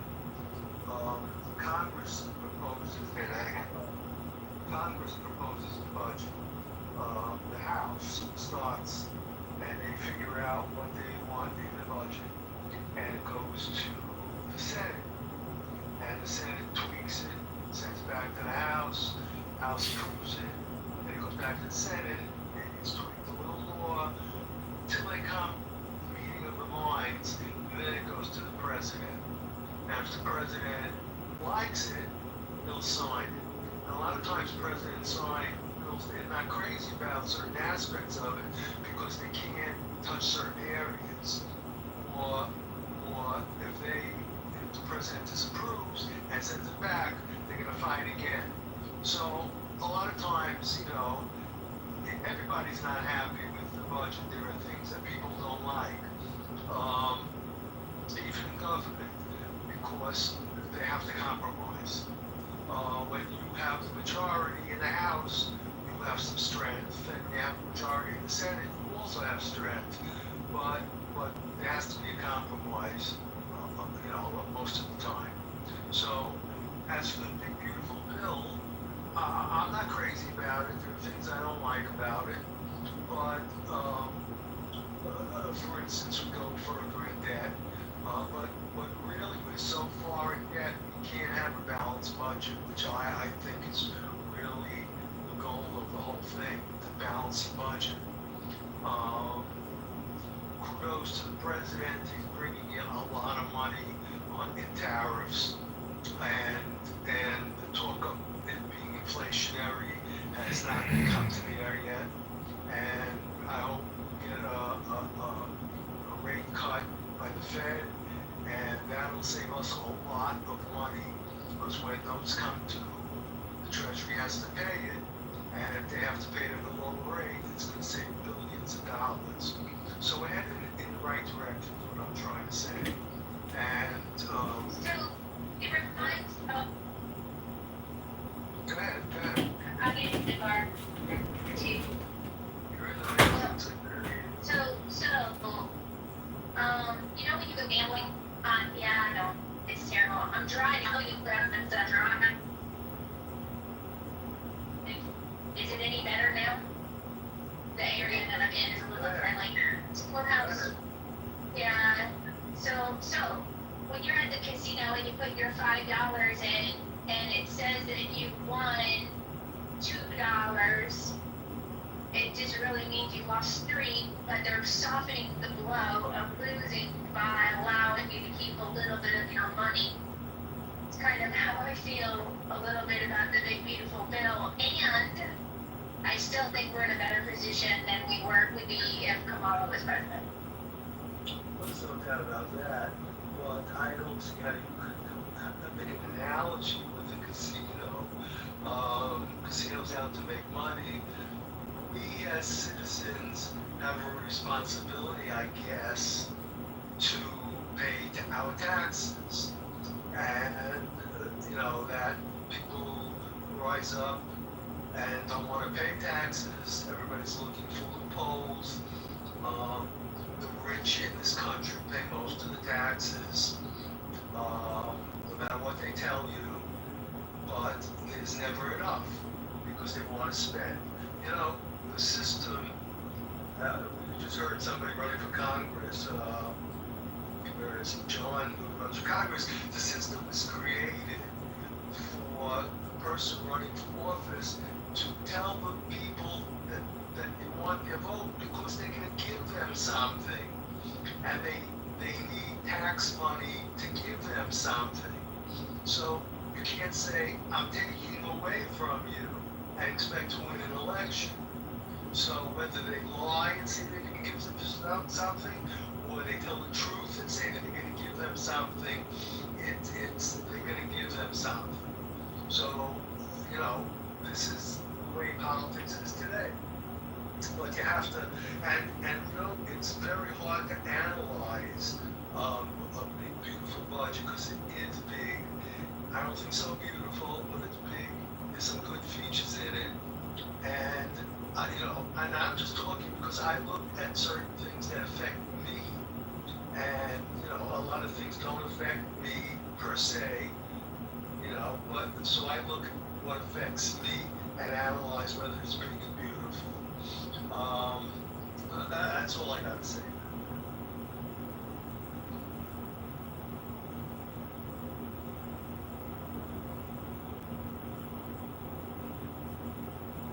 I just moved to that week in the chat. So, Jules, I actually think my gambling analogy is pretty good, considering what you just said. Well, The house always wins, and we are definitely not the house. well, not true. Not true. How do you determine what a winner is? Is it the tax you pay and what you get in return for the tax you pay? Is that a winner to you? Depends on the game that you're playing. Well, we're talking about, all right, well, I say that because because half of Americans don't pay income taxes. So they can't. Well, let's get more specific. The bottom 50% of Americans, bottom 50% of income earners, pay a total of 2.3% of all of the federal income taxes. Where the top 50% pay 97.7% of all federal income taxes.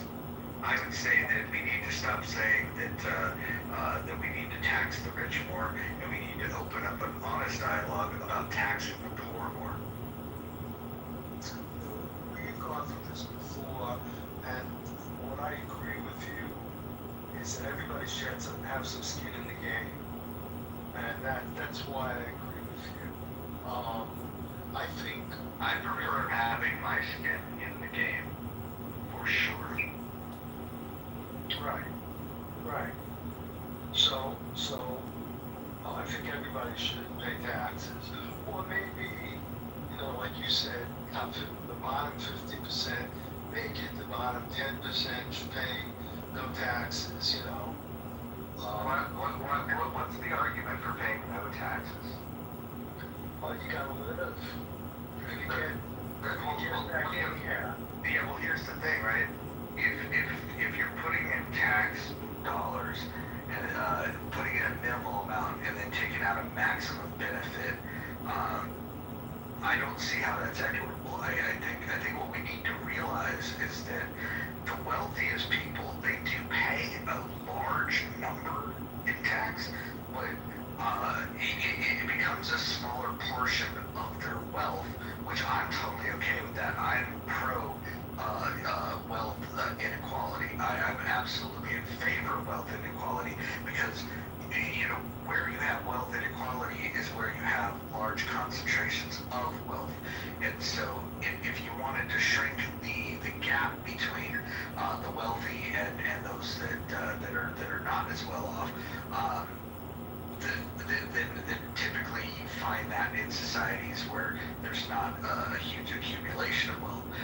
This is a good sign. It's a positive sign when you see wealth inequality, quote unquote, what they would call inequality. And by the way, the things that you would ask the government to do to make things more equal would be completely unfair. We're just talking income taxes, there's sales taxes, there's property taxes. So, and the rich are paying much more of that too.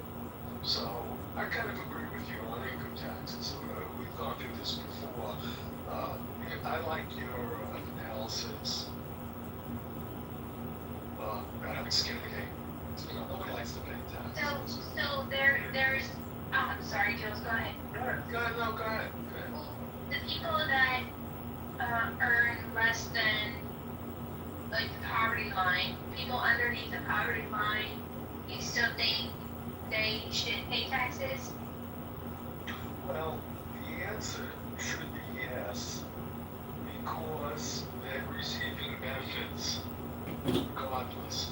They have a fire department, they have a police department, they have whatever, sanitation department.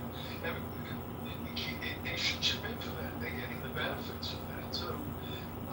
Maybe definitely on a small level, but I agree they should have some skin in the game.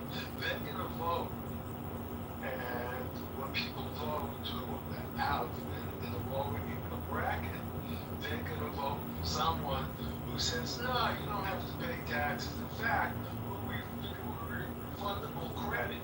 So the rich could pay, and that's just a talking point that Mojo and I have spoken about before. We both don't like it. It's not fair. But low income earning people should get benefits too.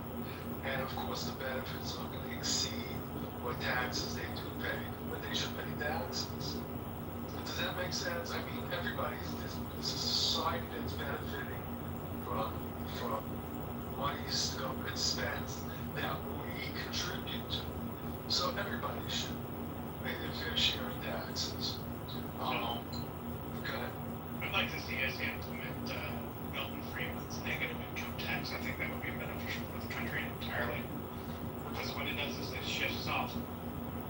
shifts off the non-working people. You eliminate the entitlements. And if you're working, but you're making less than the poverty line, you get more a certain level of wage amount. We'll say that, right? If you make less than that, then you get back in the income tax at the end of the year up to that amount, right? We're paying this. We're incentivizing people to work, but you have to work.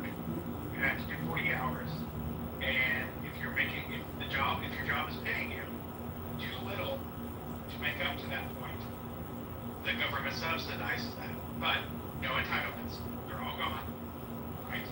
And if you get a promotion, it just, that gap closes as you promote. So you're not being incentivized to stay in a low welfare program like you are now, where if you make too much, you lose benefits, and then there's a gap there.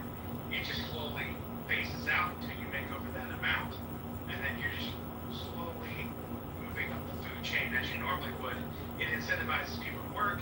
It incentivizes people to do better for themselves instead of staying out of this poverty chain that we have right now.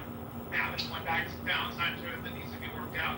I'm going to say it. The only criticism I have of it is you need to make sure that you have some method in place to make sure that these companies are not abusing that system and just paying everybody less than the poverty line so that the government supplements that. Yeah, I never liked Uncle Milty's proposal either. And governments, you see government subsidized. We won't subsidize. I never liked the term government pays. Government doesn't, nothing to pay. Right. Okay, right. Government, all right. So that's the point. But you talk about incentives to work. My God, we have to give incentive to work and earn a living and make money for yourself so you can live a certain lifestyle. No, you should have that built into yourself. Everybody should have the incentive to work. Well, right now we have these policies in place, but they're getting free money and they're not being incentivized to work. They're just incentivized to leech off us. That's right. It's our problem, right? This is what we need to eliminate. We need to make sure that, hey, you're working, or you might have a disability where you can't work, and that's a justification that can be considered work in a certain way. Even if you're a Walmart greeter, that's work. So there's ways to work around that system to make sure it's beneficial to everybody. And then what happens is you see that happen. That increases. We have people working. They're not sitting on their ass. And then if they're working in the food chain, if they make more than the minimum amount, that we're putting into place here, I mean, at some point, these taxes will start to, you'll see the decline or the need of taxes. Hopefully that would come back to this later on.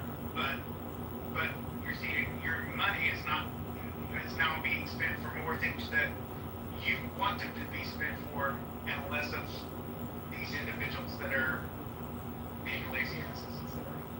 Well, I think people should want to work. One thing I like and love about Trump's tariffs, if you don't get tariffed, if you have companies in the United States producing a product for whatever country, so to me that is unbelievably great. It's creating tons of jobs in the United States, and we're going to have people working, contributing to society, contributing to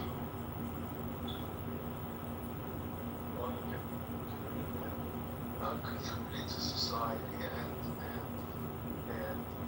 that's the great thing about the tariffs that people won't talk about right now are not inflationary like all the jackasses predict. You can have an inflationary spike here and there, but when things settle down, it's so pro-America, it's unbelievable the money that's coming into our country.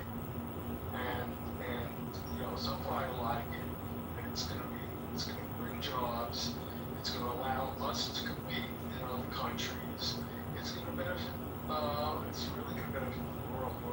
They're gonna get the benefits of American production, American factories, whatever.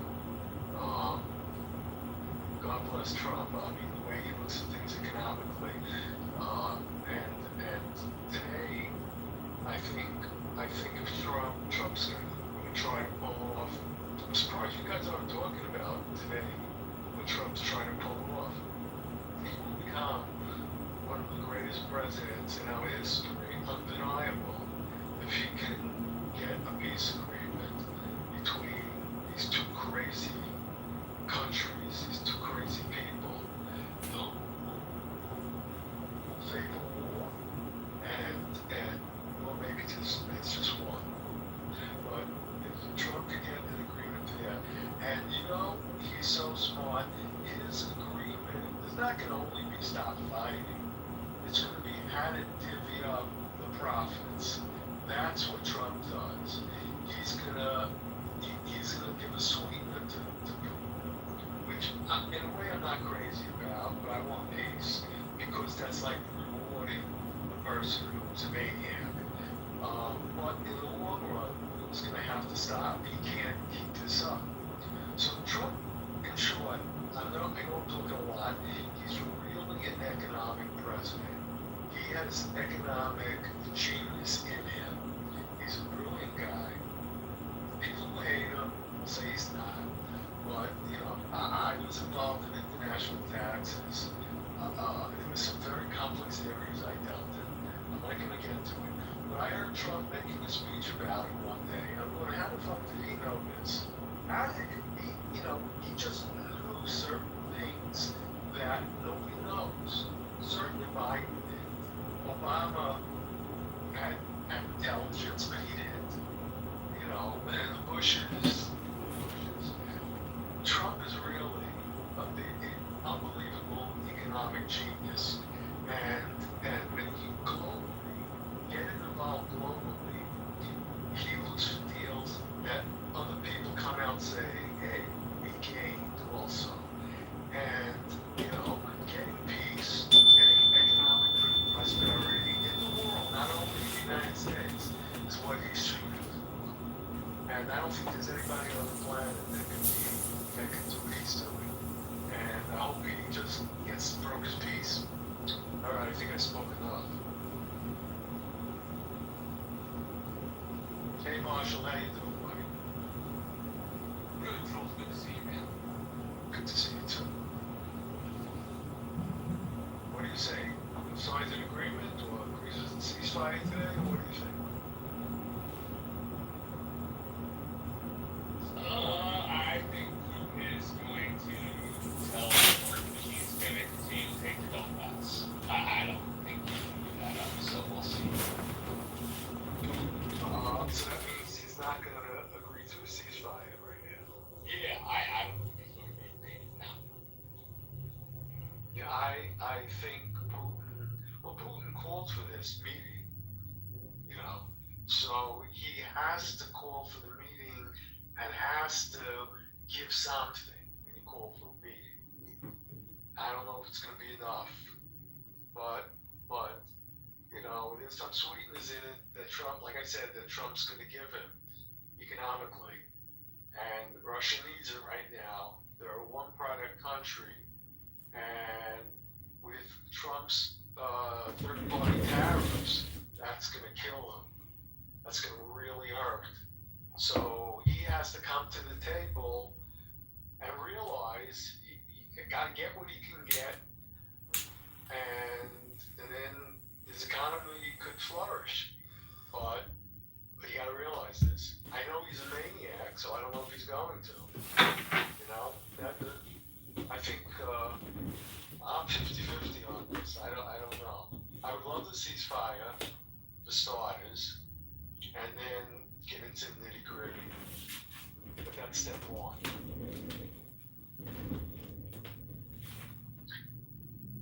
How did I get from income taxes to the war in Ukraine? But Well, I don't know. I would like Mojo's answer about the poorest among us paying income taxes. I agree.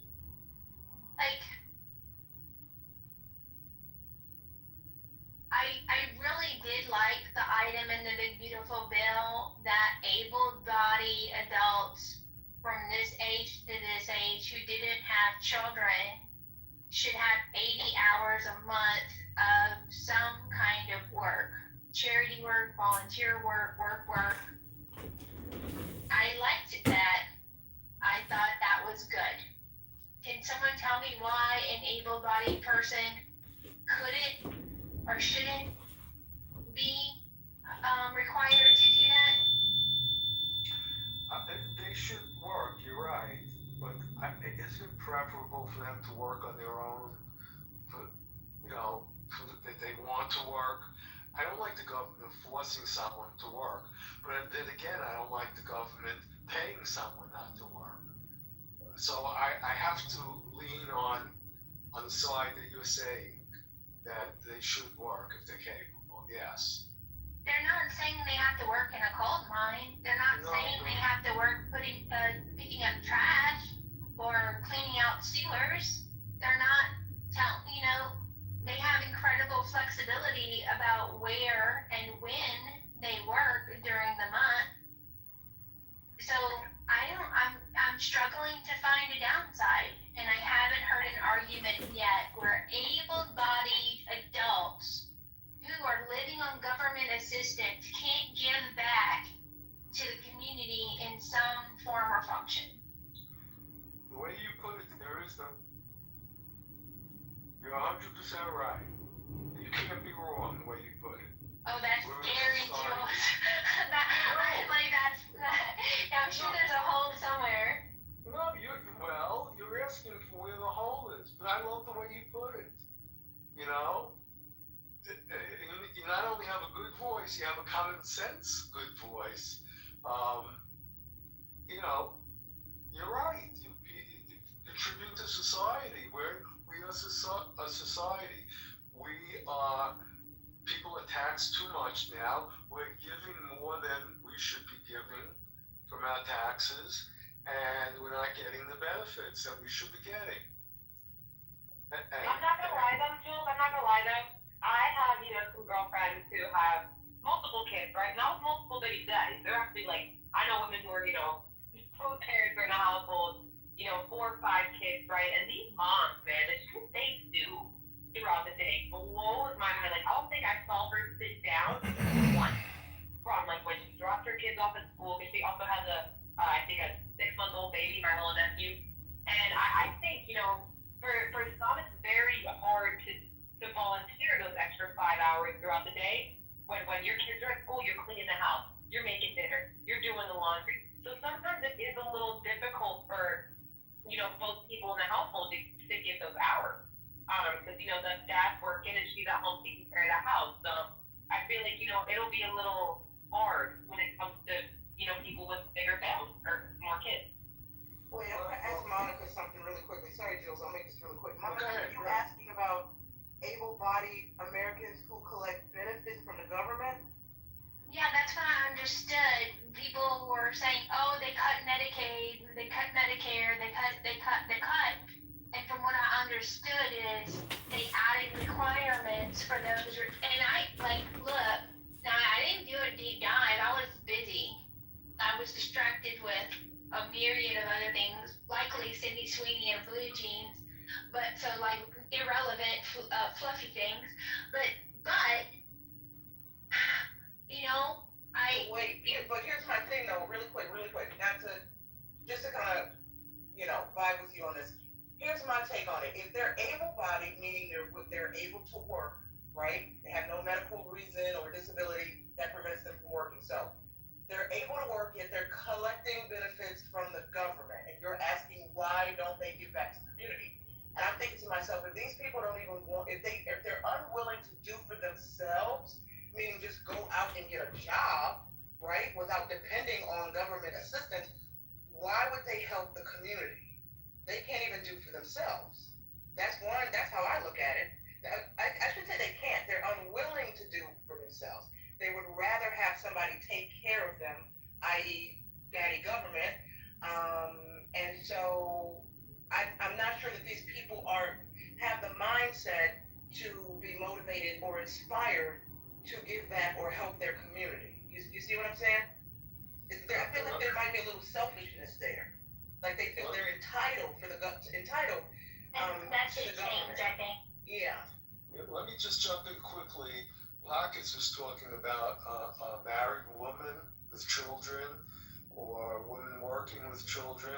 Either way, the woman working with children is filing a tax return, and the married woman, even if she doesn't work, she's filing a joint tax return. So we're not talking, I'm not talking about them. That's number one. I'm not talking about married couples either. Okay. So all right. So I'm talking about a woman who's working, you say. So she's.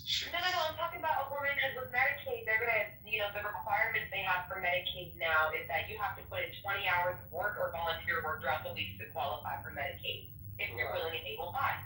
So that's where I got to the point where women with multiple kids, mothers, who are stay-at-home mothers, their Medicaid is gonna get cut because they're not putting in those 20 hours of volunteer or work, but they're spending most of their days taking care of the household and the kids. So it gets, to me, that's where I'm like, this is going to be a little difficult, or it's going to have to be, the red tape's going to have to be cut for certain households. Yeah. But the ones who who don't have kids, who are just fucking soaking up these benefits and, are really doing nothing with their fucking lives except for getting unemployment and Medicaid, yes, 100% kick them the fuck off, so put it over. All right, that could be good. So I don't understand. If you're a single mom and you have 5 kids and you're not married, where's your income coming from if you're not working? So they live in the same household, right? So in the eyes, I guess in certain states, it would be considered a common law there, but they live in the same household. So they're just not married. But you do not have to be married to be claiming each other's kids and to be getting Medicaid for your kids. You do not have to be married. So you're questioning why we should require people able-bodied to work 80 hours a week because 20 hours of volunteer work or work. 80 hours a month. Sorry, 80 hours a month. Yeah. So you're suggesting or you're questioning why we should make them do that because there's a group of people who have a bunch of kids who are not married, who live in households with men already working, and it might not be okay to force them to work. That's what you're suggesting, right? Yeah, when it comes to stay-at-home moms who are not married or filing jointly, their Medicaid is going to be touched as well. I mean, part of me wants to say it's a decision to have 5 kids, and if you can't work, if you don't have the energy to work in the first place, you shouldn't talk about 5 kids when you're not married. I mean, part of me, okay, at some point we have to hold everybody individually responsible for their decisions and say, if you're going to accept money from the government, then you're going to put it into the system in a form of manual labor. It equals your ability to do so, regardless of how much time you have on your hands or whether or not you have to take on a second job, i.e. the 20 hours a week in addition to your full-time job, which is taking care of your 5 kids that you chose to pump out without getting married to a guy that's in the house with you. Does that make sense? Like, I don't have much sympathy for that. I think that if they're able-bodied and they have 5 kids, that they should maybe be forced to do what everybody else has to do to survive, especially if they're taking money. First of all, why are they taking money from the government if they're in a house with a guy that's working anyway and they have 5 kids? Why is that happening? Mike, what do you think about a proposal that adjusts federal income tax based on obesity? Daniel. I'm not saying this to be joking, but you're clearly if somebody is obese, they're going to have higher risk for heart disease or diabetes or any other of these types of comorbidities. And my question would be, if they're going to be the biggest drains on the system, not to mention living a shorter life, which means being productive for a shorter period of time, wouldn't it make sense for us to consider establishing income tax rates based on your health? Well, they should have to pay more in their health insurance based on their health, for sure. They should have to pay more based on their weight. If they're 600 pounds, their health insurance shouldn't be the same as somebody else's. But that reminds me of my idea about airplanes. and everything expends fuel to move a pound a certain amount of miles.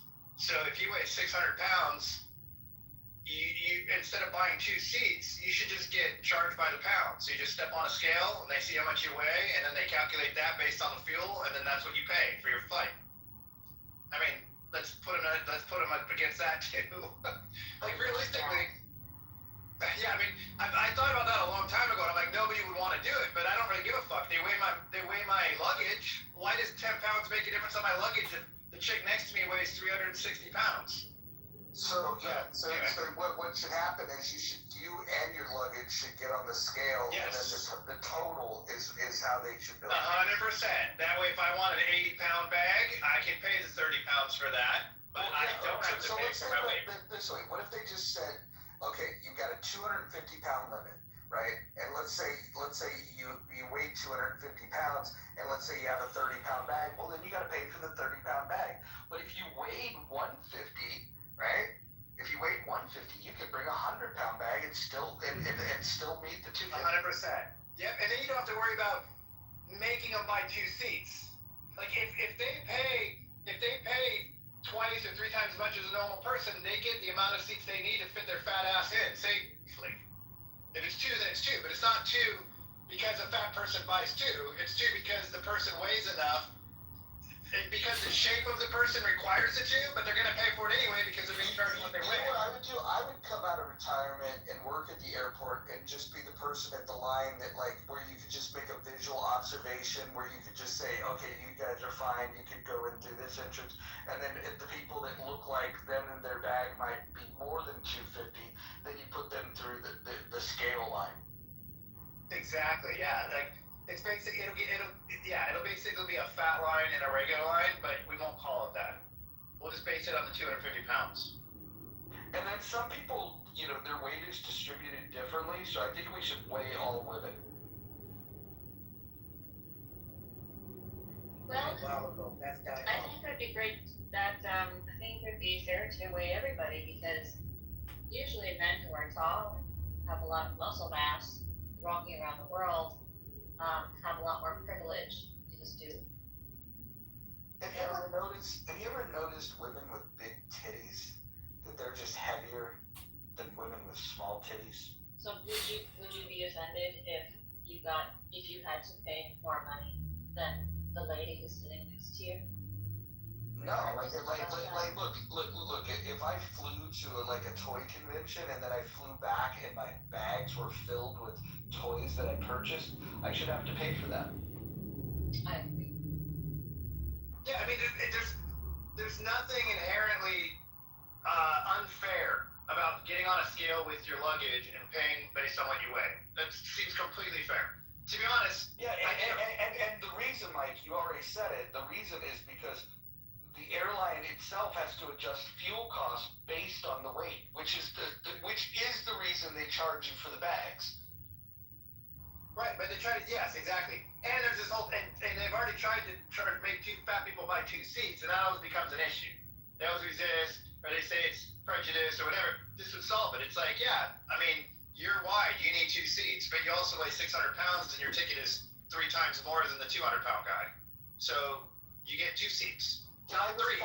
See, they actually benefit. They actually make out on that. Hold on. In the chat, Regan Michelle says, brain rot conversation. Listen, the only reason why somebody would say I'd like to know. Hey, why are you know where you're going with this? Why are you know where you're going with it? The only reason somebody would not like this conversation or believe that it's reasonable is if they suspect that they might be over the 250-pound limit. Listen, nobody got offended that weighs 100 pounds. Nobody got offended by that. Most people are just saying, that seems reasonable. It only seems unreasonable to the fatties. The other solution is to just say, hey, look, you're going to be too much of a drain on this particular plane ride, and so no, we can't put you on this plane. Maybe you'll get an Amtrak ticket. So if I weigh 150 pounds and my bag is 30 pounds, can I bring my 125-pound llama? It's an emotional support llama, mind you, but can I bring that along and just pay the difference? if you have a 25-pound llama, The problem I with don't that, see it. And that's cute. the problem with that becomes storage, because there is a space component to this. Where would it be? I would say that if you have an alpaca or a llama, you probably could bring them, but I would recommend that you'd have to pay for a second seat just because of the space that it would take up, not about the weight. What about a koala? I'm an ambassador of the big back community, and I propose that us bigger people, we get our own airline, or our own section, because if we're gonna have to pay more to fly, then obviously, we need more space. So therefore, we get more room, we get the space we need, and y'all can be cranked up in the little seat. That sounds like glorious to me. Well, you already get that. You just flip up the armrest and you take 2 seats like you already do. I'm not going to give you more leg space. I mean, I'm 6'3", I want more leg space, and I'm not fat. So it doesn't mean you're going to get more leg space because you're big, but you can flip up the armrest and get 2 seats. Yeah, hey, I want to bring something up, and I'm only going to bring it up briefly, and I don't want to make this a big deal, but there was a room the other night, and when I went to sleep, there was people left modded. And in that room, there was some doxing that took place, and really just some rude behavior. And I've heard about this from multiple people. I'm not even going to call out the people by name, but let me just say that should you find yourself at the end of a long day, getting a mod badge in a particular room, whether it's this room or anywhere else, it's probably not a wise thing to participate in a conversation about doxing other people. A, it's a dangerous practice. B, it's a violation of the house rules here. And C, it just, once people recognize that you're participating in that, then they'll take defensive measures. And I know a lot of people might block those people because they deem them as a doxer. So again, that's the last word I'll say on it. I don't really need to open that up for discussion. I just wanted to say those words out loud for whom it may concern. So can we get a reset? Why are the gays always asking for a reset? Oh my God! Not everything is about faggotry. Let's put the faggotry down for a second and focus on the conversation, right? I think with my allyship, if you look at my PTR, I am showing strong allyship. I can talk to the gays how I wish. Okay, I'll give that a pass for this Friday. Thank you. Mojo is the gayest. No objection. Mojo is the gayest.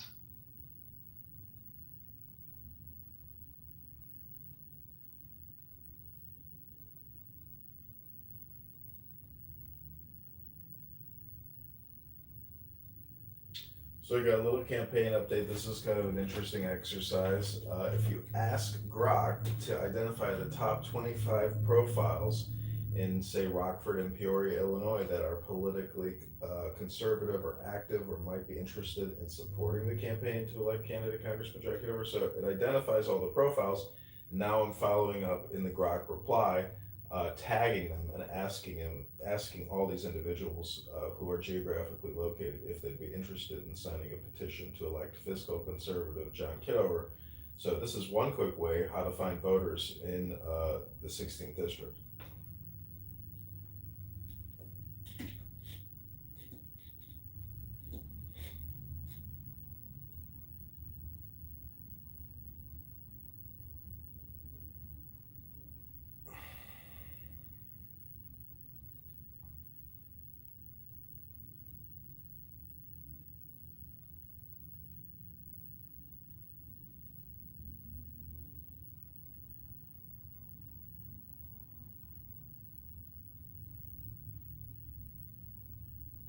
Oh, isn't it a great time for a reset? Yes, they were just discussing how when you go and fly on airplanes, they should be charging people based on the weight of themselves and their luggage instead of, the whole 1 seat, 2 seat thing. Thank you, Senator. Do you bet? And Mojo suggested that all women be weighed, and women with big tits are tend to be bigger than women with smaller tits. So all women should be weighed for tax purposes. What if we taxed women based on bra and panty size?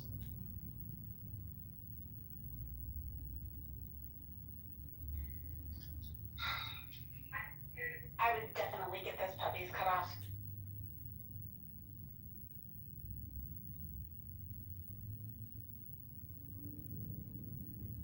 Go into a surgeon and ask them for a tax reduction. Exactly. A mastectomy might help with the flesh thing too, because we could shave off a little bit of the weight. All the women will go get mastectomies, and none of us will have nothing anymore. It'll be great. I ain't cutting my titties off, ladies. Do you for them tax deductions? But yeah, we'll just go ahead and pay them taxes.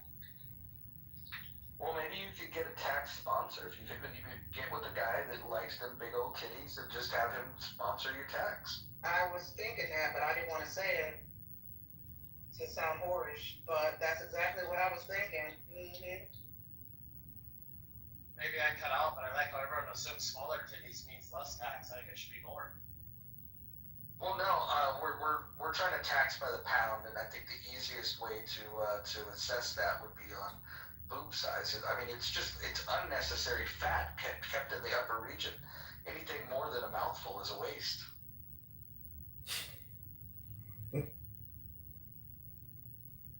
I think airlines should deduct the weight of the boobs. We should weigh each boob as well, and then we deduct that from the overweight of the girl in order to disincentivize women small breasts on purpose.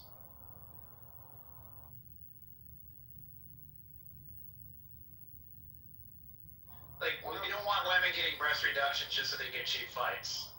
Like, maybe it's almost like a write-off. Like, we should write their boob off.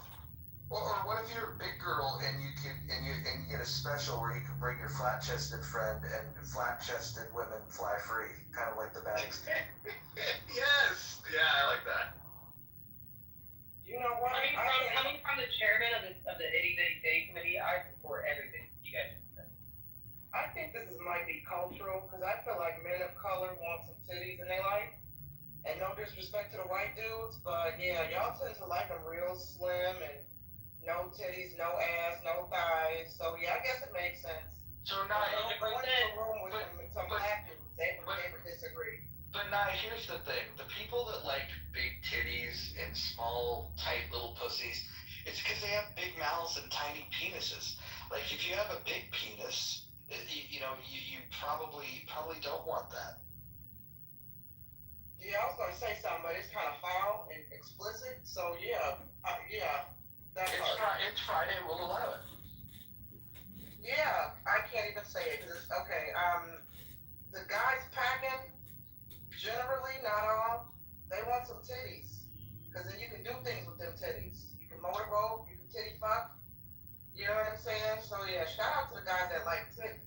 You know, you dig? I've been very blessed to sometimes I get real jealous. I'm like, damn, you don't want some tickle things. Like I really want that shit so bad, but then other days I look at my friends and they're like, my fucking back hurts. When they run, that shit hurts. I'm like, okay. There's some like positives and shit and negatives to both sides, but I wish for tickle bitties all the time. My mom got hers done as well. We just come from a little itty bitty titty family.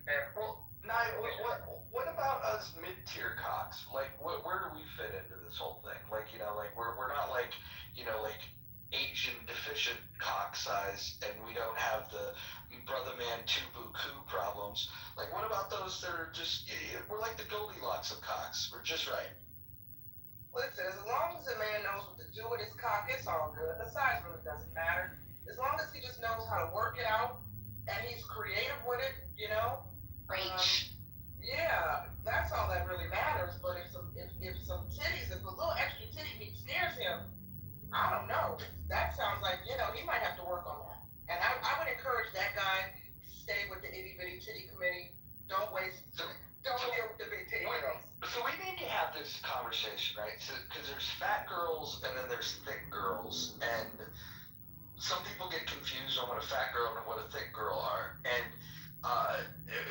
we could describe what a thick girl is, but just understand, you will not get called thick if you have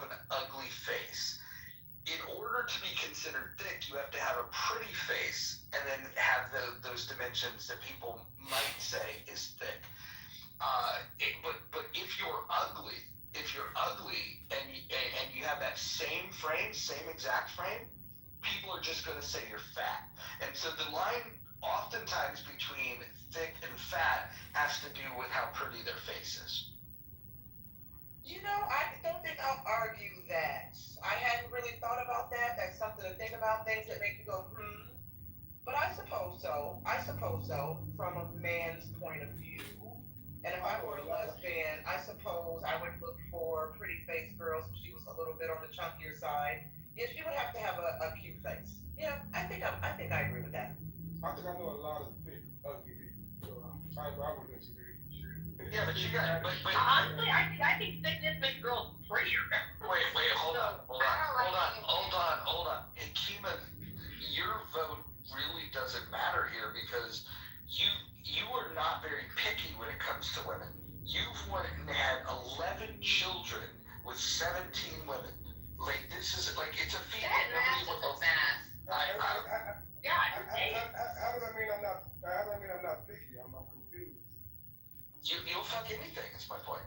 No, every one of my baby mothers are beautiful women. Would you fuck a female gorilla? I don't know. What are you talking about? I won't even ask that. I want to hear from Trillian. Trillian is one of my favorite blacks on the entire planet, on the entire app. Trillian, tell me what your thoughts are. Well, thank you, and you're one of my faves too. Blacks, it depends on the photo, and then other. I guess now you're in the other face. To medium-sized dicks, absolutely. I like the story that I read, Goldilocks and the Three Dicks. One was just right, absolutely. Why do I need a huge monster cock pounding me? I feel like the only women who like that have been abused as children, and I hope they heal.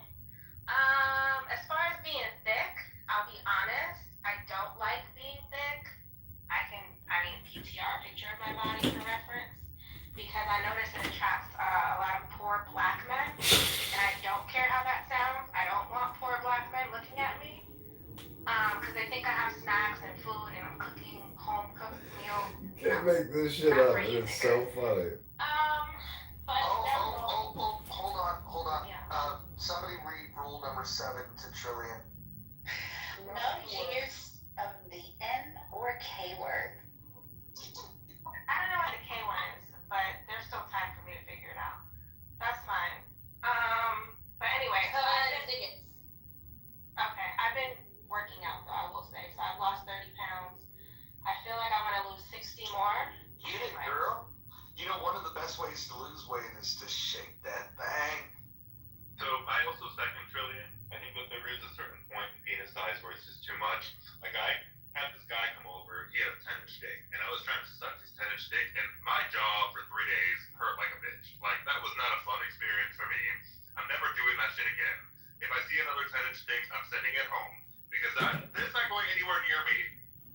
And really quick, I just want to say, because I like anal sex, so I'm not putting that dick in my ass. Wow. Okay. Hold on.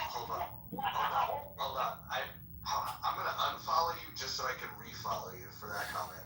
That's amazing. I also want to just give a warning. If Scarlett returns to the room, we have to change the subject immediately. No, we don't. Yes, we do. There's no fucking way we have this conversation in her presence. Oh, dude, we gotta bring the freak out of her, man. Come on. Nope. I know she's weird, dude. I know. I have the same feeling underneath it all. Listen. I know women don't like listening, but I'm telling you, this is one that I'm fucking 100% right on. Listen, there are not a lot of classy women on this app, right? There's not a lot of them. She's the classiest. So we don't talk like this in front of her. No, I'm gonna message her right now. You like anal? I'm gonna message her right now. Don't do that. Like you don't get to hear, like with our friend, we get to hear the things This is the final merger experience. Super positive vibration, part 1. Wait, hold on. Ashley, listen. if you think I don't hear from the hoes on this app what y'all talk about, believe me, I know all the fucking dirt. Mojo hears everything. Listen, I want to explain something to you. Mojo hears. Listen. I'm only referencing one classy woman because they're rare on this app, and I'm just telling you that while you may have whorish discussions in your little circle of whores, there are some women that don't participate in that. Some women they rise above that. And I can say that Scarlett is one of those. She does not have these conversations. Not here, not there, not in here. That could also get her off, man. Come on. Wait a minute. What? Ashley had a circle of whores and I wasn't invited? What the hell? Wow. I will add you to my circle of whores. Thank you. I'm one of my hosts. Wait, hold on. If you're gonna just be one of my hosts too. If someone doesn't start a fucking house right this doing it now. Mute your goddamn mic. Somebody start a fucking house called Circle of Whores. Didn't I hear you say that all women are whores? What? What did you say? Didn't you say your opinion is that all white women are whores? No. I'm not a racial essentialist. In fact, the whitest of white women that I know on this app is the furthest thing in the world from a whore. I could have sworn you said something like that. Man, people make up shit about me all the time. Add me to the circle of paid whores. Bougie about it. A whore's a whore. Come on. I gotta do garden tools. Because it won't let me use whores. You can use it if you take inspiration from the title of this house. You could just run the words together and you could say whatever. Good idea. Y'all remember Cat in the Hat when he said, "You dirty hoe"? And he said, "Sorry, I love you." So I want to announce something about the campaign. Marshall has said that he's too busy this month to fly out to Chicago for an all-expense paid trip. But we do have somebody who randomly responded to a Craigslist advertisement. Today they wrote, "I'm more inclined to work as a campaign manager or field director. I'm in Chicago now. I have a team in place. However, they work per valid signature. Please contact me at your earliest convenience to discuss this further. Thank you." So what I'd like to do is call this individual and tell him that he's on a conference call with our campaign HQ and see what he's all about. Is anybody open to having a conference call in 10 minutes with this individual? Fuck yeah, dude. Let's do it. Hell yeah, let's do it. Great voice though. I gotta do an accent. It's real weird. Alright, I had to get creative, but I will share the link to the circle of whores. Even when I ran them together, it wouldn't let me. Can I just point out that this is where Clubhouse is at its best. It's like spin-offs. If you guys remember, like The Jeffersons was a spin-off from All in the Family. Great shows have great spin-offs. So hopefully the project for Circle of Horrors takes off. I support your effort, ladies. We talk about smut books. Oh, it'll be great. And don't you dare send an invitation. What the fuck is a snuff book? Do not send an invitation to Scarlett for the Circle of Horrors. No, I'm telling you. Listen, you guys you're gonna get on my bad side. You're gonna get on my bad side. I will banish you from this fucking space. You cannot be in the muff if you're sending that kind of shit. Listen, I'm not a big believer in banning books, but I do ban houses from being broadcast to innocent women. Okay. Clean it up. Everyone clean it up. Everyone clean it up. Get your minds out of the gutter. So yeah, racism is horrible. Welcome back. Good shift. Wow, my goodness, what have y'all been doing in my absence? You don't want to know. You just sit there. I want to know the link to that red bubble that you're wearing in your shirt right now. In your shirt, I mean in your picture. You can Google it. I think it's Target. And that's a legitimate ad. I didn't make that into a meme, although it is a meme now. I just think it's hysterical. And, my sense of humor is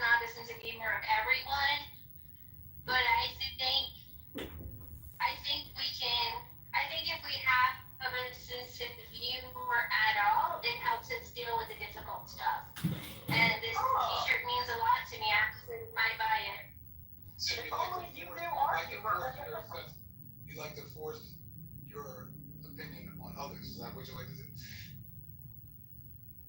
No. Like, so what? So apparently, time out. This shirt means even more to you than it does to me. So you tell me what this shirt means to you. No. It's common sense. You just pointed out that people need a better sense of humor. So you want to put on a shirt that offends some people, right? Hey, wait. I said my follow the rules. humor is not the same as everyone. I don't know why you're screaming me today, but I've got time for it. Follow the rules of the room. Follow the rules of the room. Do not cut off. Yeah, thank you. You can go off, boy. You think? Hey, hold on. Order in the court. Look, we're gonna do this. Who has a sexy reading voice that can read the rules of the room? Can someone do this? Easy. Mine, you have a lockable. Let me have the rules and I will read them to the room. Go ahead. Click up top. Figure it out. I am pressing R. It's going to take me to X though, just be going. Oh my god. I got it. Okay, and I'll I got it. So the rules. No threats of violence, no doxing, stay on topic, keep your shares brief, do not interrupt speakers, especially mods. Mods may interject when appropriate. The N and K words are forbidden on stage and in chat. Don't spam the chat. Do not bring drama here from other rooms. English only. Keep families out of your mouth and no speaking while eating. I like that one. That was not sexy at all, and your microphone does not sound scruffy. What the hell's going on? Oh, that's too bad. Suck it up.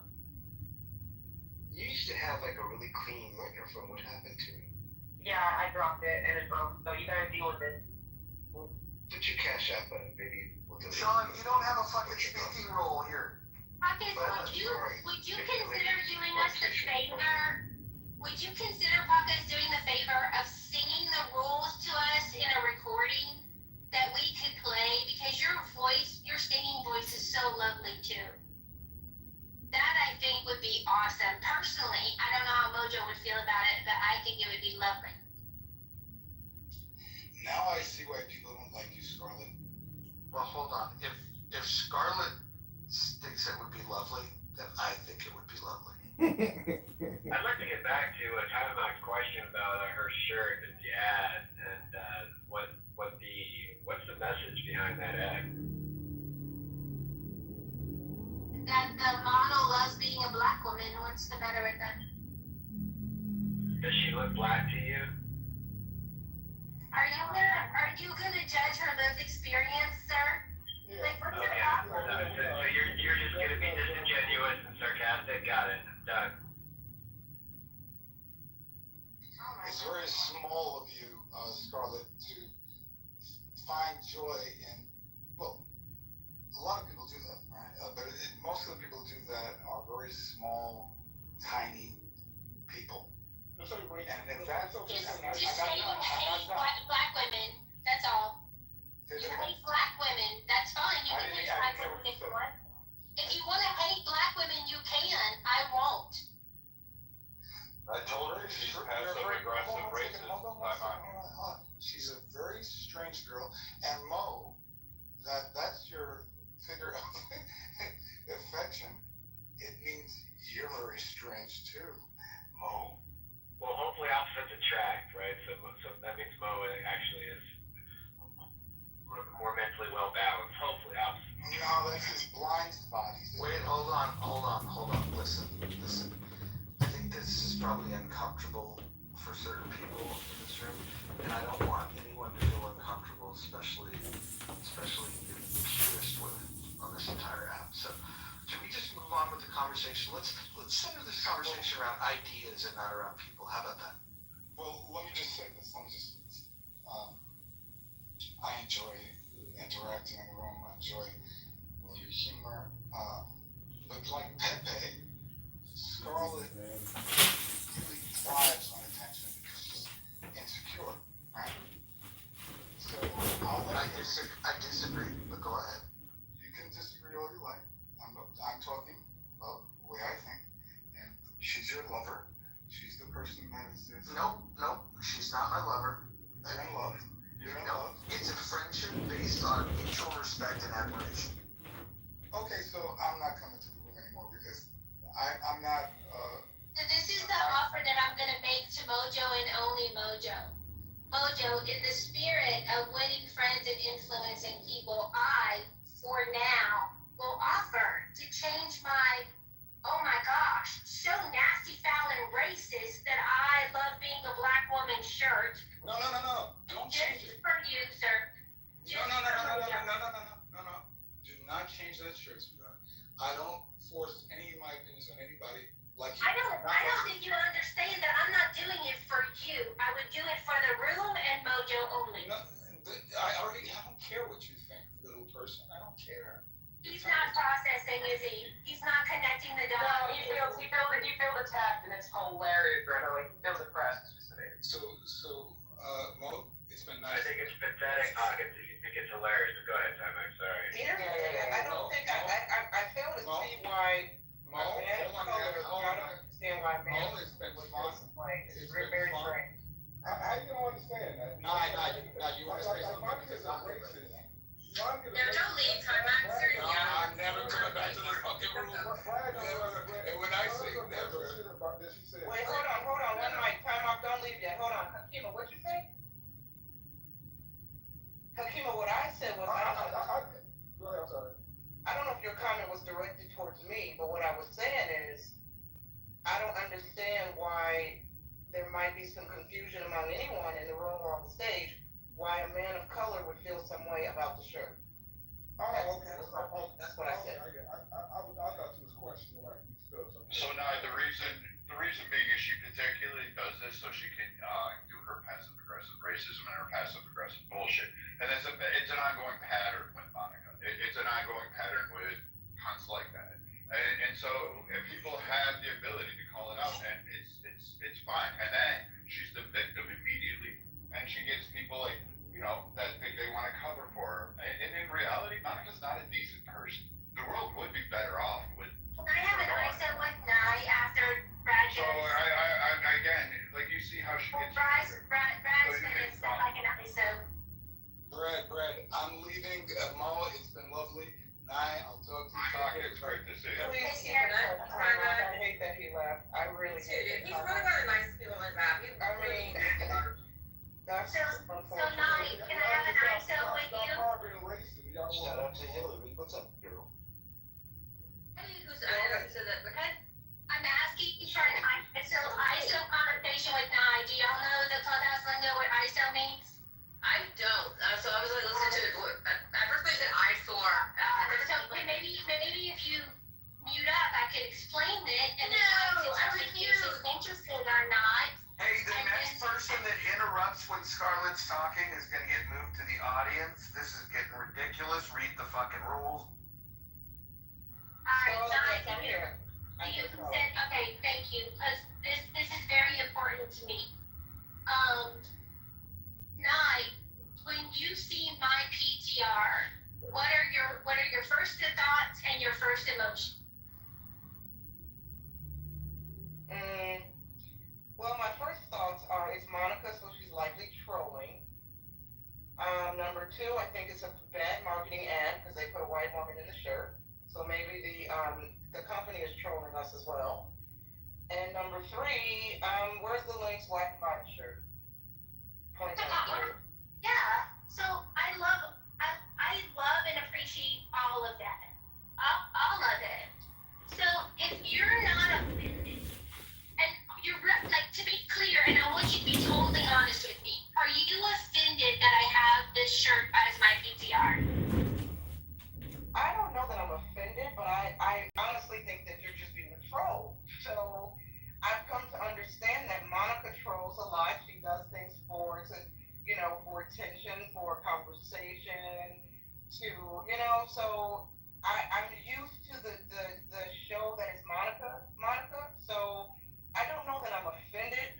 If I didn't know you, perhaps, and I don't know you personally, but if I didn't know your clubhouse antics, I probably would be like, she's up to it again, maybe trying to bait black folks into being outraged and, causing some division with blacks, but I just think you're trolling. So tell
stereotypes and connotations associating blacks with monkeys. That was the casting director could have done a better job with that ad. The director, the PR firm, the ad agency, but that's calculated. That wasn't an accident that they selected a black boy to wear the cutest monkey in the jungle. I remember that ad.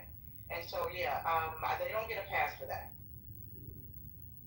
Okay, all right, like fair enough, and I'm almost done with the ISO, and then we can open it up for discussion. When the ISO is complete, I would like to wait. Almost done. So comparing that faux pas, that either nasty troll or a stupid oversight, where does this shirt rank in that spectrum of being offended and offensive? Well, I mean, I think it's really an individual case, right? I can see why people who are not black or not from the BIPOC community, I can see if you're not from that community, why you don't think that a white woman in this ad with that shirt is offensive. While members of the black community or the BIPOC community look at it with the side eye because why is there a white model wearing the shirt? It's very strange. My question to you is, Scarlett, you woke up this morning and decided to make this your PTR. So my question for you is why? Same question.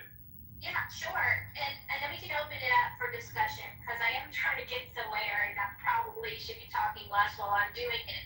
So I love irony. I have an admittedly weird sense of humor. I think race relations in our country are best handled lightly as possible with the best sense of humor, with the best intentions. So I am imagining a black model with "I love being a white woman" shirt. And then I'm wondering about the existence of "I love being a white woman" shirt to our culture, and if that might not end up with some bruises and beatings because I don't think people can love being white women in our society today. So there was like I had 5 reasons for this PTR, and one of them was not being so provocative as to offend in the muffers to make them leave the room. That was never my intention. And that's why I offered, for the good of the room, with Mojo's direction, that I would bank this in my PTR album for today. And I'm still willing to do that for In the Muff and Mojo. What Mojo has to say, yeah, Monica, it's a little too much for some people who are sensitive, and let's just put that on the shelf for today. And I will. Do you think you would have changed your PTR if Target chose to do, I don't know, "I love being an Asian woman. I love being an Indian woman. I love being a Ukrainian woman"? Like, like, again, it's just like, I can see why time out.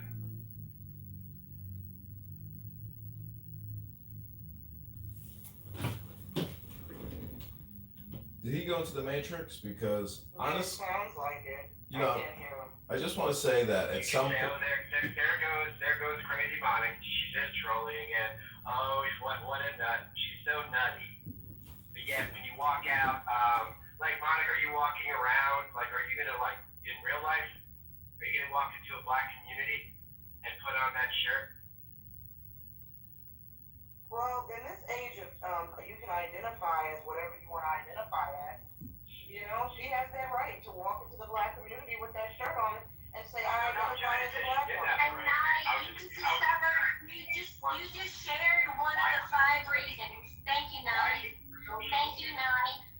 Thank you. I mean, because listen, I identify as Tanya, so Wear it in real life, Monica. Wear it in real life. I would like to jump in here. So this is one of the areas where Monica and I have disagreements. And I don't do it publicly, but her and I have private back channels that I don't need to read to you, where I I think she could fend off the mob, as it were, by doing things slightly different. That being said, I think there's a huge leap that people make where if she decides to, wear a shirt in a provocative ad that generates a conversation, has an opportunity to allow us to discuss what our thoughts are when it comes to race relations.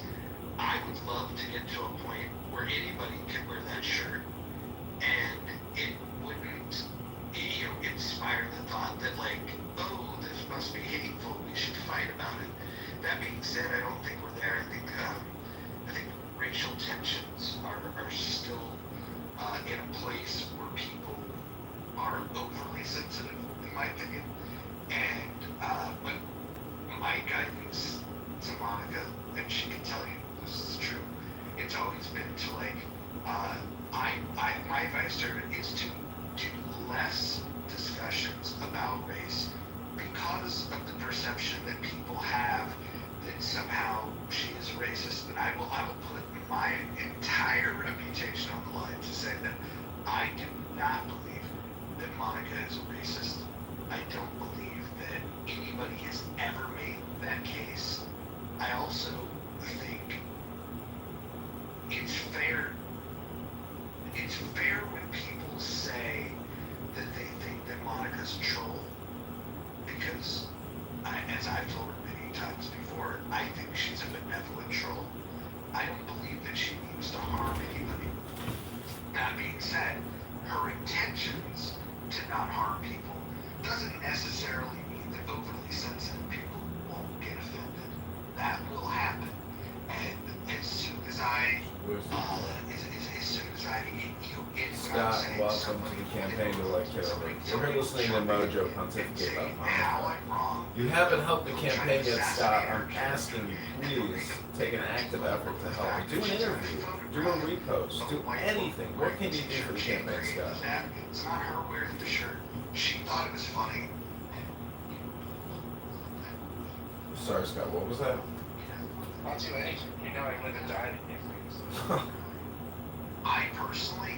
Alright, I need you to go to X, and I need you to do some retweets. Can you do that? I mean, if you look at my PTR, Or even go to X and type in, hey Brock, why should the voters in the 16th district vote for John Kitover versus Darren LaHood? Tag Darren LaHood. And say, Darren, are you man enough to debate John Kitover for Congress? Again, to protect her, I advise her to walk some of that stuff back, because some people just don't. They don't want to get along. They want to catastrophize everything, and they want to vilify everybody. They can't be a good guy in their story if they don't find a bad guy. And so I don't think Monica's a bad person. I don't think Monica is out to hurt anybody. I certainly don't think she's a fucking racist. What I do think is that she's a fucking incredible troll. And I think that when people do get offended, that's working. And again, and for what it's worth, I have cautioned her to troll in different directions. She doesn't listen. She's her own woman. It's one of the things I respect about her.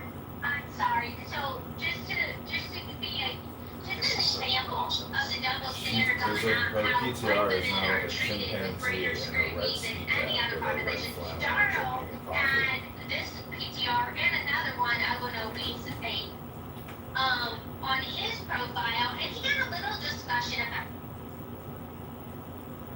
about it, but not the pressure and not the censorship and not the moral conviction of righteous indignation, despite literally having a lumberjack monkey as his PTR. Now I'm going to change it right now. Hey moderators, could you put me in the queue, please? This is John. Thank you. Hey John, you get the mic right now, because I'm gonna change my PTR again. So the campaign does have a response from a Craigslist job applicant who claims he's a field director with a team set up in Chicago who can get signatures. I'm asking if in 12 minutes we do a hard stop, a room reset, a title reset, and we call this gentleman at 2 o'clock who claims he's willing and able to help the campaign. Also, Antidote just made the first wire transfer into the bank account today. It takes 2 to 3 days, and it was for $500. So thank you all who contributed, and thank you very little anyone else who has claimed and done libel and slander about stolen valor and made death threats on the app. Thank you so much, everyone. We'll see if Brad goes crazy. If we're going to do a call, I'm going to request that everyone remain quiet for that call. If you can't do that, if you can't fight that temptation, move yourself down. If you make noise during that, I'm going to, even though it's not a written rule, I'm giving you a verbal warning. I will absolutely remove you. So when we have that call, I hope everybody can hear it, and it'll only be effective if everyone remains quiet. Ashley, you were saying something. I think like the campaign on the shirt is rage bait. I think it's obvious, but I went and looked it up because I wanted to see if Target, if it had gotten any blowback, had removed it, and I see Walmart actually has that same shirt that is a white. Yeah, I don't know if you saw my Instagram, Scott, but go to John Kitover, and I basically outed Brad for making death threats against people on this app, looking out for Jane, beautiful Jane, poor woman, horrible things were said, horrible things, insane things. So I'm sticking up for Jane. That doesn't cross the threshold. Jane is a Kitover fan. For using it in their PTR.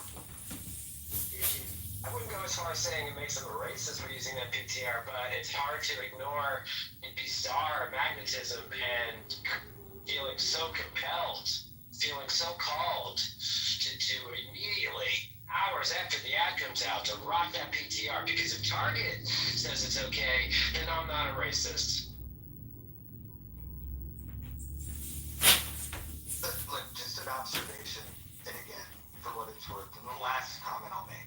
I'm not a fan of the shirt. I'm not a fan of Monica choosing this as her PTR. That being said, I think the overreaction from some of you it helps me to understand why Monica might want to do it. Maybe what she cares about most is exposing overreactions. It's the underreaction. I still, Takima, can you tell me why love being a black woman is bad? I mean, when you're not a black woman, you have the reputation that you have, you walk around with a shirt on saying that I love being a black woman. When you're not a black woman, how is that okay? It's clearly race baiting. It's rage baiting. And anyone that chooses to participate in rage baiting or race baiting is a racist. So if I wore a shirt, I love being a white woman, what would your reaction be, sir? There's absolutely nothing wrong with you loving being a white woman. You wear a shirt saying I love being a white woman. Kudos to you for loving who you are. And see, that's interesting to me because I would never want to wear a shirt saying I love being a white woman. Because you're more proud of being a black woman of what you're not? That makes sense. Akima, would you wear a shirt saying I love being a white woman? I wouldn't dare wear for that, but I would be nice about it. You can't, Akima, because only she can violate her own fucking rules that she wants to go on. What if I wore a shirt that says, because some days I do identify as a rich Jewish woman, a rich Jewish white woman, when I'm not identifying as a Time Lord. So can I wear a shirt that says, I love being a rich white Jewish woman? Would that offend anyone? I'm just curious. Hold on. That would be epic. Hold on. I'll go to Cafe Press right now and have it printed and shipped to you if you want one. And I'll wear it in my PTR. I would love that. It's not going to go over well. Why, Akima? It's funny. Akima, it'd be an interesting case study to see what the reaction will be when a black woman wears a similar shirt. It'll be an interesting case study. Social media experiments. I love social media. They don't call you a black. Me too. They don't call you a black people. You know what would have been more clever by Target in this non-binary, I identify as this, I identify as a toaster, if they actually just flat out said, I love being a woman. I love being a man. Hakima, Hakima, Scarlett, you did read a book. Walmart has an ad of a white man wearing this shirt and rocking it. I think that's hilarious. Scarlett, you did read a book with Hakima the other day, didn't you? Wasn't it called The Tao Te Ching? You both read a book together. What was that book about exactly, Scarlett? You read a little bit, and Hakima read a little bit. Do either of you remember what you read?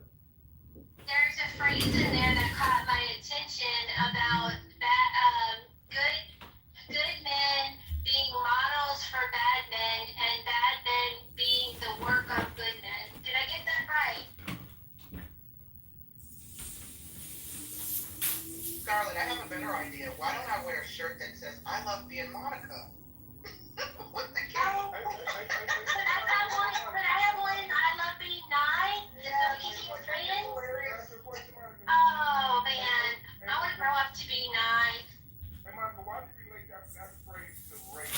And we're talking about race, and he actually remembered something. And you said that phrase is somehow good man and bad man is somehow racial. I don't know what you're talking about, Hakeem, but John asked if we remembered what we read from the Tao Te Ching, and that was the one line that I remember that I was paying attention to, because I had questions about it. Did you make it racial, sir, or did I?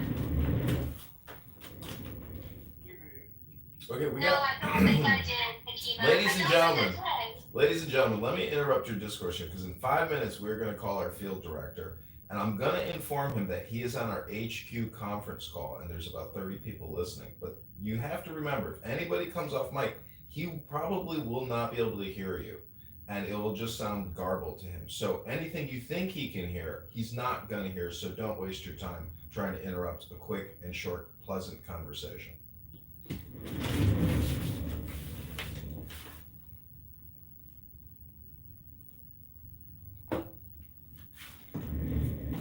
wait, you're gonna fuck around with a guy who's actually looking for a job on your fake campaign?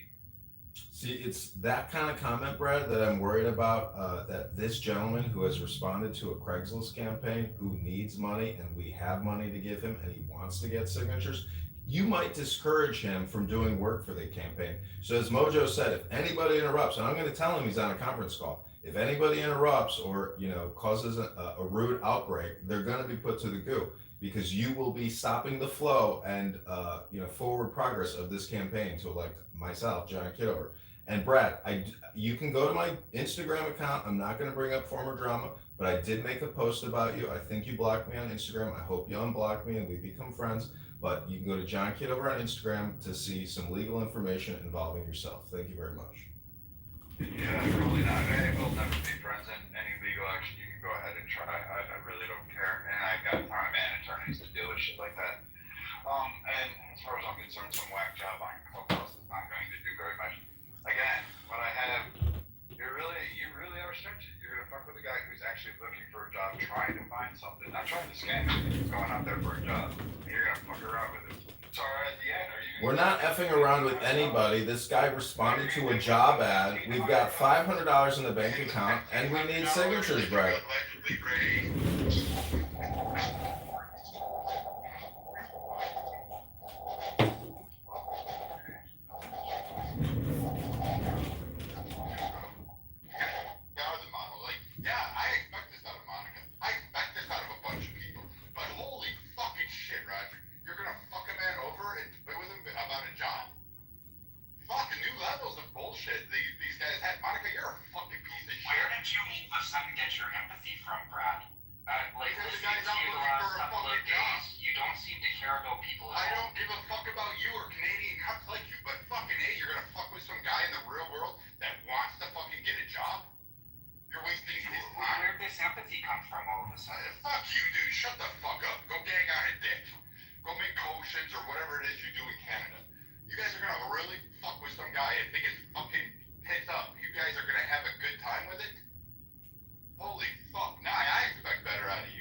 Hold on. He said he expects better out of me. Brad, sir, this has nothing to do with me.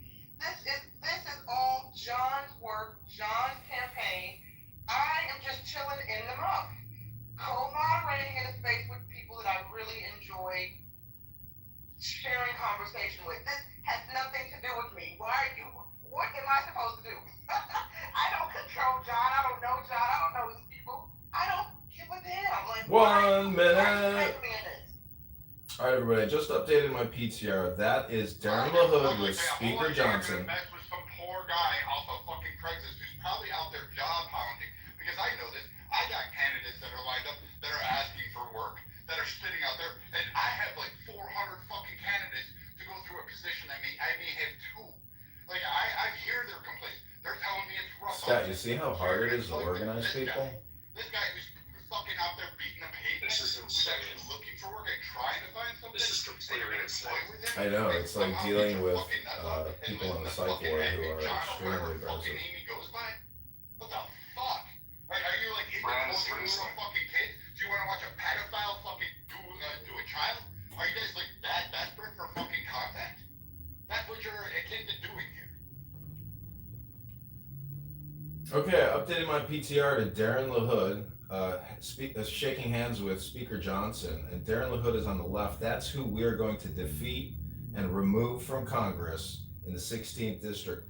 Now, you know, Brad, your negative criticism is taken and noted. Everything is live streamed on YouTube and in other rooms, so please refrain from speaking as we call our new field director from Craigslist. And everyone in the room who thinks that this is a joke, well, that's okay. Get your dopamine, but go to John for Congress. And also, Mojo, if we could do a room title reset and pin the link for donations, because I think it's moments like this where people are going to go into their heart, dig deep, and know that road raging on Clubhouse, screaming and shouting everybody down and constantly coming into rooms every single day to repeat yourself is the definition of madness and lunacy. And that's exactly what I'm fighting against in Congress, in the Senate. And I think the big beautiful bill, which adds $2.4 trillion to the deficit and that Darren LaHood voted for, is a complete travesty, and it's theft and it's fraud, it's waste and abuse. And I want to encourage everyone to repeat the mantra: stop borrowing, stop spending. Say it with me, everybody. Stop borrowing, stop spending. Okay, Mojo, if we could change the room title, pin the link. I'm ready to call our field director. Some poor guy who wants to get a job. Way to go. Okay, you're breaking the room, you're breaking the House rules, Brad. I'm objecting that you're breaking the House rules. Please refer to the House rules. Jesus Christ. Do you think anybody's gonna vote for you? You don't even know your own district. You don't know what's going on. You're fucking thinking fuck. You're the dumbest motherfucker on this app. You are retarded.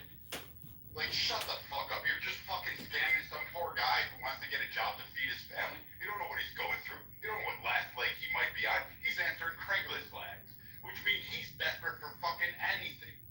And you're gonna fuck around with him? Why are you pretending to care about people? Jesus Christ. I'll fucking care all day long, dipshit. I wore a uniform and they're trying to protect Americans. You want a fucking booty clip because it provides you some mild fucking entertainment perfume maker. Go back to Canada, suck daddy's dick. Stay the fuck out of America's business. I don't have the link to the donation page, but I will say this: as someone that's hired campaign workers before, you have volunteers and then you have paid positions. If the guy's looking for a paid position and gets hired for it, he'll get paid. I don't think anybody on this stage is pro-slavery. Yeah, we've raised $1,000, and we're going to have an open and transparent conversation with this gentleman that we respect and reply to our Craigslist ads. So Brad's accusations are a violation of the room rules, and it's wasting our time and slowing this campaign down. I'm willing to sit here and be patient and take our sweet time to come together to, donate to this campaign and call this field director and see what he's all about, because a lot of people really like this work, and I've worked with very enthusiastic people who love politics and being on the ground, and the marshals of the world that love shaking hands, meeting people, and organizing for politics. So I'm going to refrain from mentioning former speakers in this room, and I'm going to leave all former drama out. But my Instagram at John Kitover, if you're not following me yet, I have written a legal warning to Brad to refrain from doing any more libel or slander against me or this campaign. And if everybody's ready, we can call the field director and see how he responds. And I'm going to inform him that we have some heated people in the campaign HQ, And, if they do break the rules, as Mojo has stated previously, if anybody speaks up and interrupts this call, they will be immediately kicked to the goo. And I'm going to tell our field director, the rules of the campaign HQ conference call.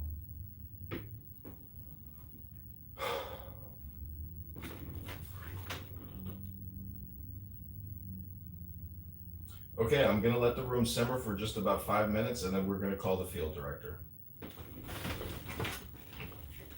Do you think it might be a wise idea to do maybe a couple deep breaths?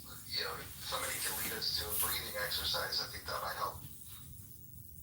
Roger, can I just say I've been on this app for a while. This is great content. This is fantastic. I just want to affirm everything about this. Was it great contact when you needed financial help and people had to pitch in and people were begging for you online? That was great contact, wasn't it? Since you're so quick and easy to jump on that one. I just said I'm enjoying what's going on. What do you like to? I don't understand. I think this is interesting. Yeah, to fleece some fucking poor guy who's looking for a job. Yeah, it's great. Says the fucking Christian minister, take your holy roller ass and fucking move it on.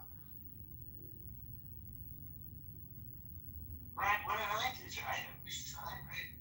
Nothing, Scott. Good to see you, Scott. I'm glad that you're here. Sig, we got Scott in the house. Nice, good Scott, guy. can you do a Trump impersonation for Mojo, please? We got some Moose. We got William. We got Hakima. We got Mike. Bima. Great gentleman in the audience as number one. Go ahead, Mojo. Yes, sir. Can you please walk us through a breathing exercise?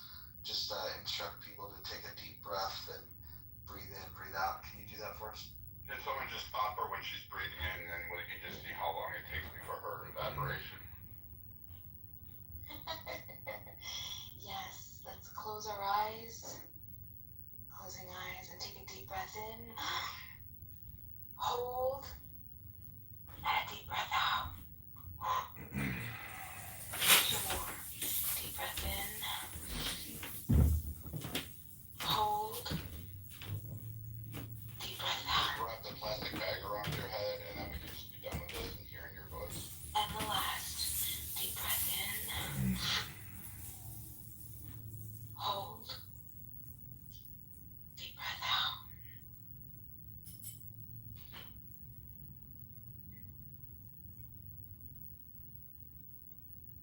John, I think this is the most ready we're going to get for this call.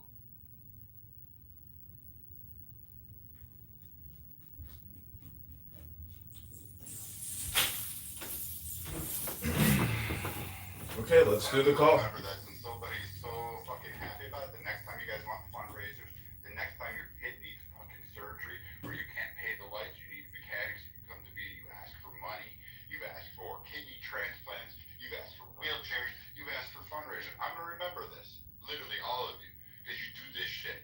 You guys run into problems and then you come to someone like me, hey, can you pay my fucking bills? Oh, hey, my kid needs this. Oh, hey, can I have that? And a number of you have done that. And you know what? I'm really fucking disgusted that a bunch of you would actually toy with this guy off the street who's looking for a job. A poor kid that's fucking looking for a job. You're gonna toy with him. And get your kicks out of it? The fuck, man? Now I know why. You spare me your fucking political rhetoric. It ain't for change. You're just for fucking people over. You're sick fucking purveyors. You guys are just as bad as the people you try to condemn. You're no different.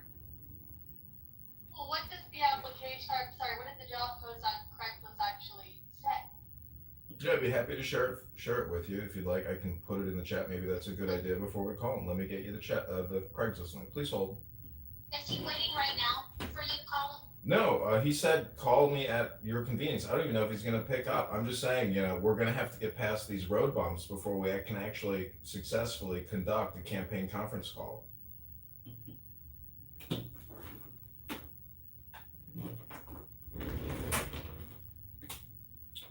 I'm getting you the Craigslist link, and then we can do the call. But I mean, I'm willing to sit here all day and be as patient with Brad and others in this room as long as it takes. I'm very patient when it comes to this campaign. If Brad feels that badly that we're taking money or opportunity away from the gentleman, perhaps he'd like to donate to your campaign so the funds can go directly to the interviewee. Okay, so moderators, maybe you could pin the campaign, a fundraising campaign. I can't do all the heavy lifting. I know Mojo is doing 99% of the campaign coordinating here, and he's just an independent contractor, not actually volunteering or even working for the campaign, but merely conducting a positive Mojo experience. So let me pin the campaign donation from my profile, which you can't copy and paste. Let me put it in the chat. If anybody here can send $10 or $100, it's much appreciated. And guess what? It's going to go to hopefully the gentleman we're about to call. And again, this campaign is totally transparent, and I'm matching every dollar up to $1,000. And right now we are at $1,100, and Clubhouse users have contributed over $500. And I want to thank Mike Moon. Brad, what do you think about Mike Moon sending $25 yesterday to the campaign to elect John Kitover? I think he wasted his money. I think he pissed it down the drain. I think you're still a scammer. I think you're still full of shit. And you have been. By the way, Mike, and again, you're fucking scamming some poor guy looking for a job, which just tells me everything I need to know. And for all those that go around preaching their conservative Christian values and all that high level shit, when it comes to the real world, start fucking around with people who actually are looking for jobs, looking for work, though, the ones that conservatives are all up in arms about, you apparently have no problem facing that over. So, you got your Monicas out there who quote Jordan Peterson, you got your Beamers talking about individualism and anarchy, but you know what? Fuck that. Go ahead, fleece the guy over. See how well it works for you. Fuck with the poor guy. Go ahead, take your kicks out of it. I bet you flick that little fucking beam after you lift your flupa up. Flick that little thing until you fucking orgasm on it while shoving ho-hos down your throat. Because quite frankly, you're fucking with somebody in real life who's actually out there pounding the pavement. Hold on a second. Nye or Scarlett, if you could share the link up top to the campaign. I'm sorry. I'm in heavy downtown Dallas traffic. I can't. Okay. Where's the link? I'm sorry. Where's the link? It's in John's. It's in the chat. It's in the chat. Go ahead. Okay, I'll grab it. Okay, cool. And Scarlett, don't tell people where you're located. Oh, yeah, that was slow. I just want to see the Craigslist ad. I'm confused. Brad's talking about things if it was. Got it. Let me get it for you. Hold on a second. Clear about payment. Maybe it was written in ways to get experience working campaigns, which there are plenty of newly out of college or even in college kids that would love to do that type of thing for free just for their resume. 100%. Or whatever money can be thrown their way. I mean, I don't understand what Brad, he's not targeting people who are, what are you picturing here? Okay, link is in the chat. This is the ad in Peoria, and I put up multiple ads across the state of Illinois throughout the district. It's also in Bloomington and Rockford and Peoria. Those are the three major towns in the 16th district. Peoria, Bloomington, Rockford, and you can check them out. They're all on Craigslist. It all shows the other postings, and that's what I put up. I can read it to you all if you're too lazy to click. It says, Republican candidate Congressman John Kitover, #Illinois 16, is looking for Republicans and politically interested citizens to join the campaign in a variety of roles: door knocking and grocery store ballot signatures, podcast content creation on X, YouTube, Instagram, AI content creation, social audio content creation, treasurer, fundraiser, and event coordinators, etc. Compensation $15 an hour. Now, the gentleman who replied says that he's been working in politics for quite a while, and he wants to be paid per signature or board or for a full petition sheet with certified signatures. So, in order to call this guy, I would just encourage everybody in the room to take a deep breath, and I'm ready to give him a call if everybody else is. Yeah, John, can I just recommend this? With the 500 plus valid signatures that need to be submitted, maybe, even though the campaign right now only has $1,000 in it, I would offer him, $2 a signature for the valid signatures. I think that would be, as somebody that's donated to the campaign, I think that would be a wise way to spend that money, and see if he's okay with that. Is $1,000 your cap that you're able to pay him, or do you have your own money that you can pay this kid to? We will continue to raise money, but if he's getting $15, actually, if he's getting $2 a signature, that's something that you can promise, because you could offer $2 a signature. And in fact, if he surpasses the amount that we have, I'm happy to kick in more to be able to cover it. I mean, it's less than 600 signatures to get on the ballot, but they have to be valid signatures, which means he might need more signatures because the valid signatures is what counts.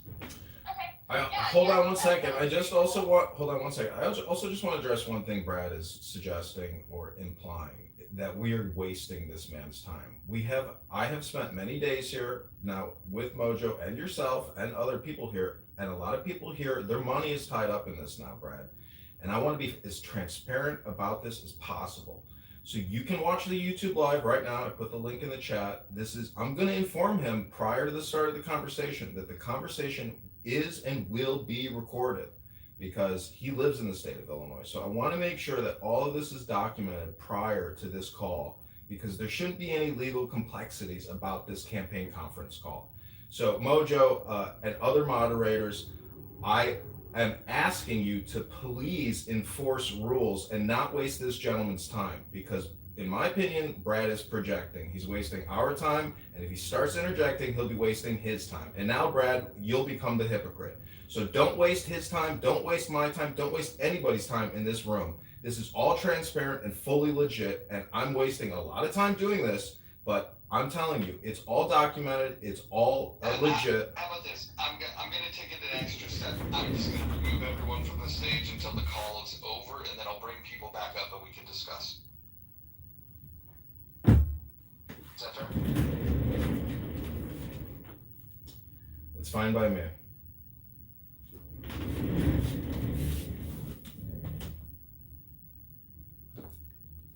People can put themselves down too, that would help.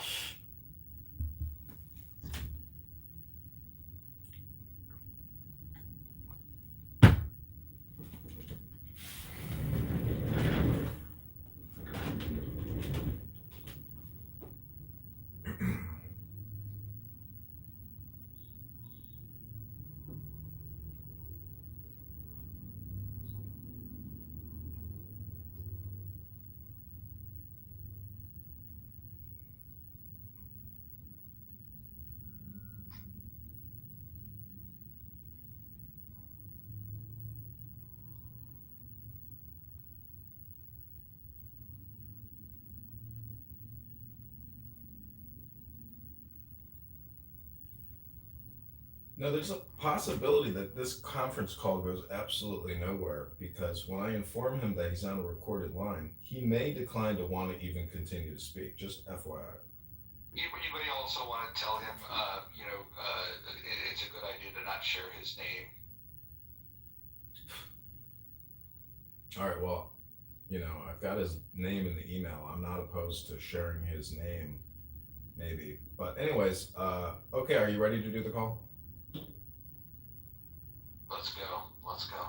And please, everyone, stick around because after the call, we'll bring people up and maybe people's hearts and minds will be changed on what this effort is, and we'll get some more donations going so we can pay this guy.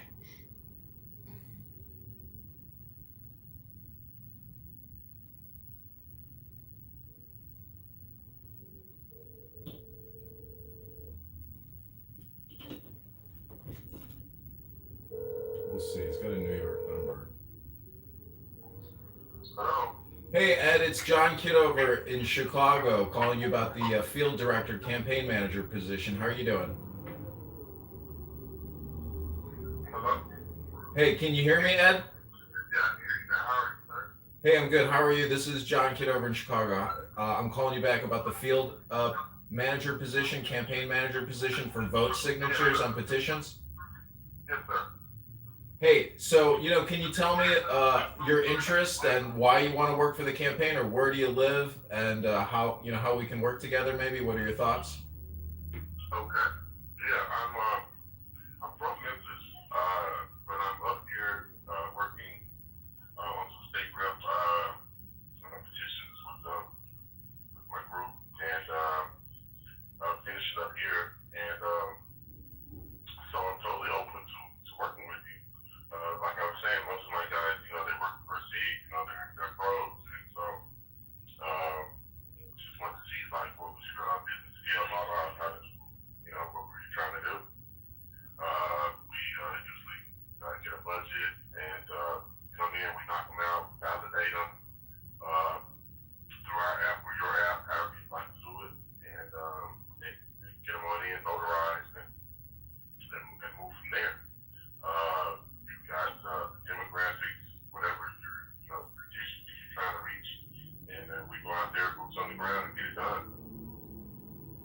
Okay, that sounds good. Listen, I'm gonna let you know that I'm gonna put you through to a conference call with our HQ, who's helping me do a lot of the marketing and campaign strategy, digital strategy, so they can listen into the call. And the call is going to be live streamed onto YouTube. Are you okay being on a recorded line for the rest of the conversation?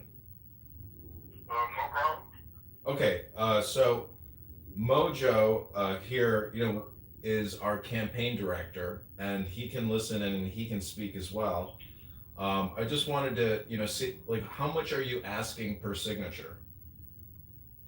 You said you need 1,200 signatures. Correct. And what time frame you trying to do it by? September, March? What is it, Mojo? End of October? It has to be submitted by October the 27th. October 27th, everything's got to be notarized and submitted. And is this a statewide or just a district? It's District 16. The major towns are Rockford, Peoria, Bloomington, Normal. District 16. So you're looking at probably like what, 50-mile radius? Yeah, at least. And it's, top of the state to bottom center of the state, Peoria. So there'd be some travel. It would be two cities, really, Rockford and Peoria. Rockford and Peoria, okay. So would you be handling lodging for the guy as well? Yeah, we can do, on a Friday, Saturday. Friday, Saturday.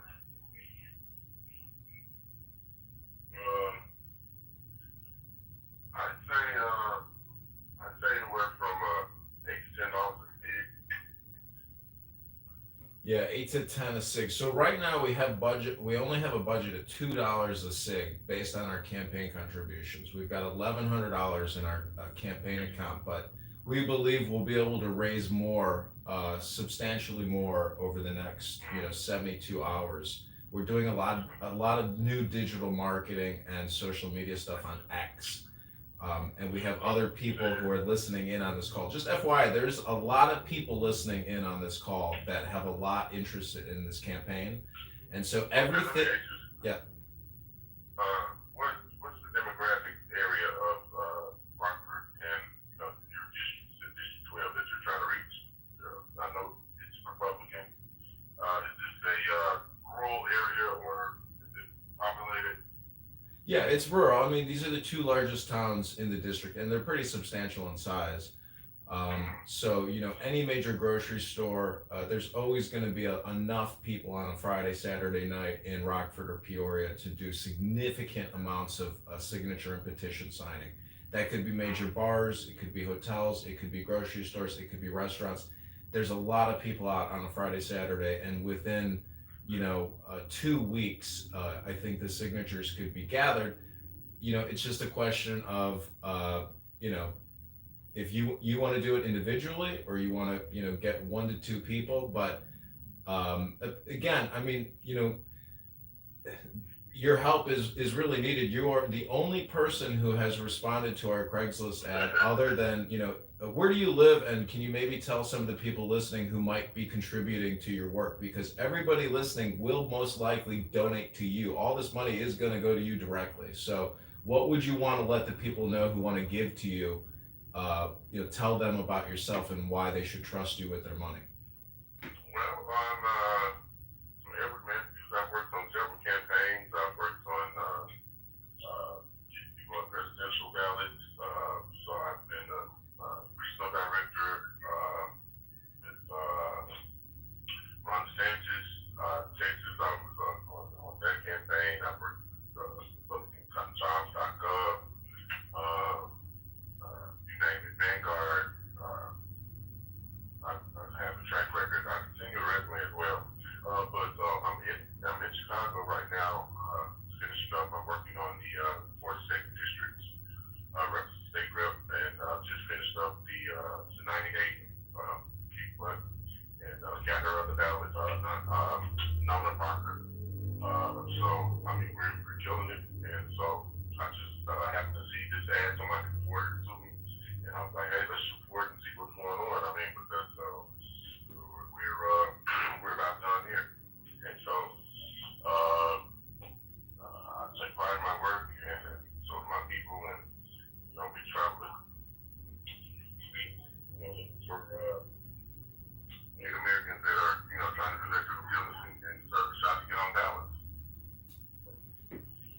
Okay, that sounds great.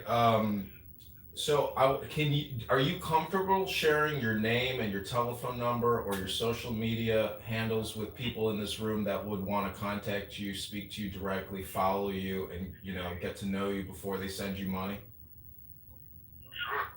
Okay, so how can people get in touch with you? And I will repeat back what you tell me so everybody can make sure they can hear it, and I'll put it in the chat of this conference call. Okay. It is Edward Matthews.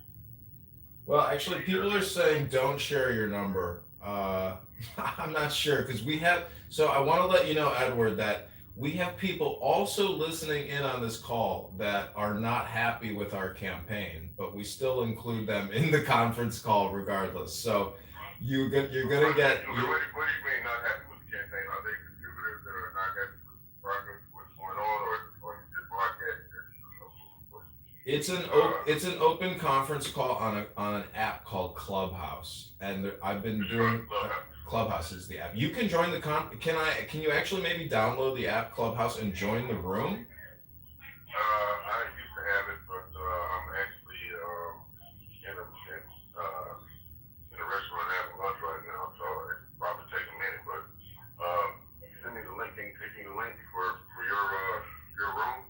Yeah, I can do that. Okay, but yeah. Just look up Edward Matthews on Facebook. I'm not really social media kind of guy as far as my private life, but I have what is that website? LinkedIn. I have let me get my assistant license. Hold on.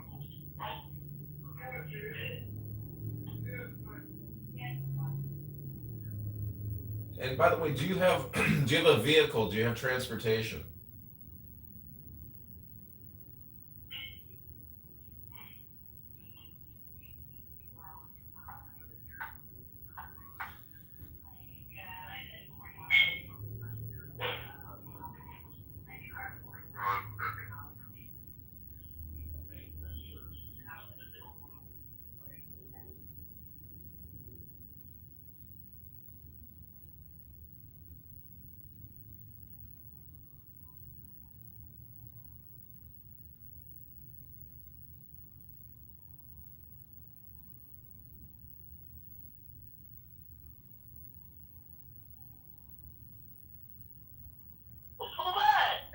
Yes, I have somebody can you forward take me the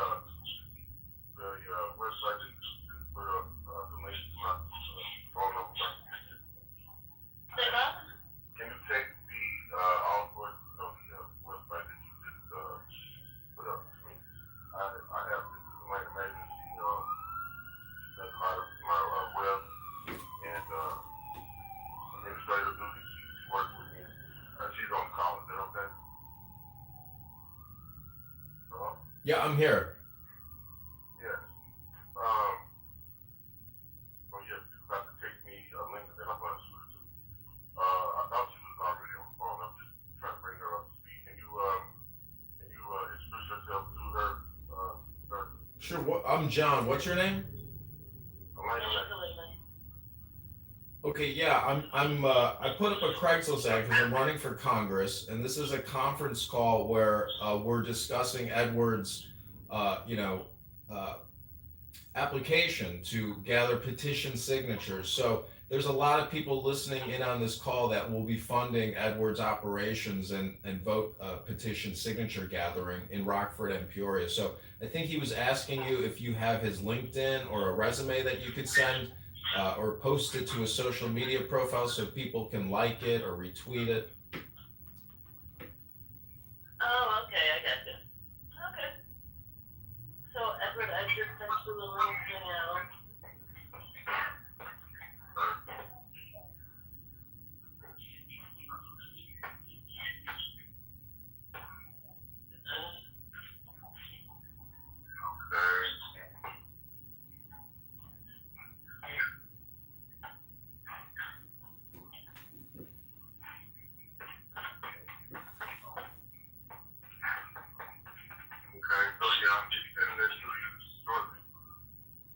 Okay, cool.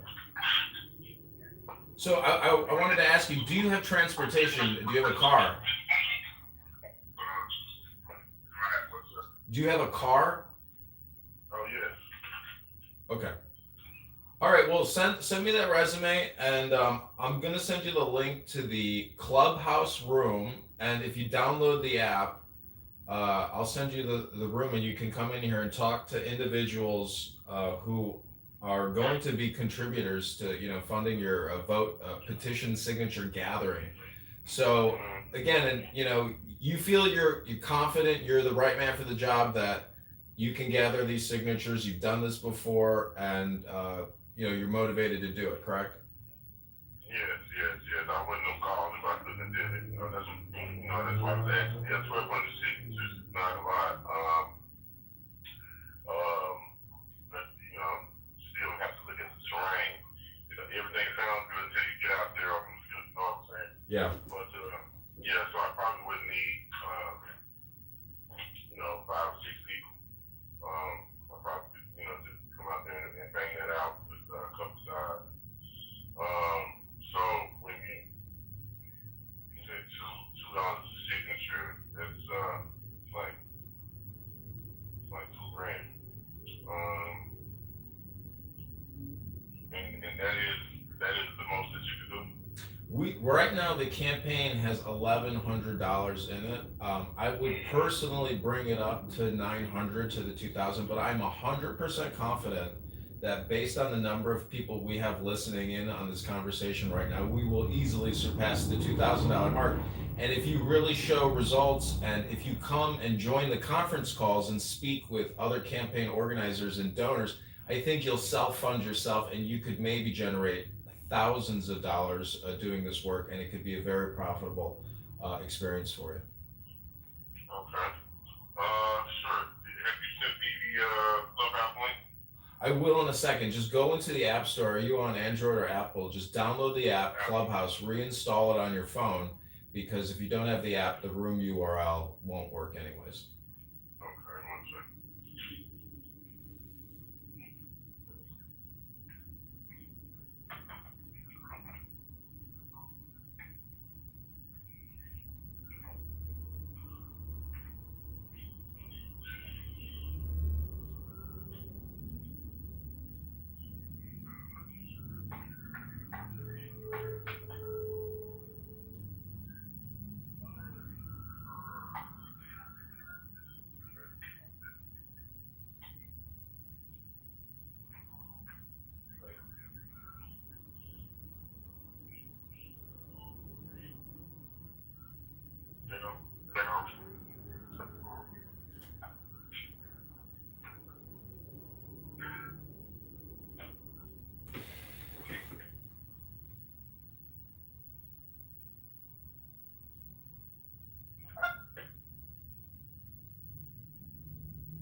And besides signatures, what other areas of business are you looking for?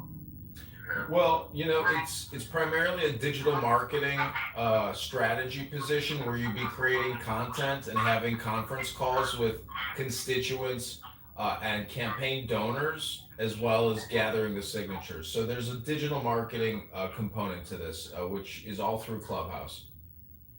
Okay. Elena? Yes. Did you hear that? Yes, I do. That is her forte. She's webmaster, social media, search engine optimization. She does all of that. Okay, fantastic, because we definitely need that, and I'm 100%. If you also joined our conference call on Clubhouse, you could probably help raise hundreds, if not thousands of dollars for your valuable work. Oh, awesome. That sounds really good. Okay, fantastic. Well, can you introduce yourself maybe to the people listening in on this call? Yes. Are you talking now or in the Clubhouse? Yeah, you can do it right now. Go ahead. How you doing?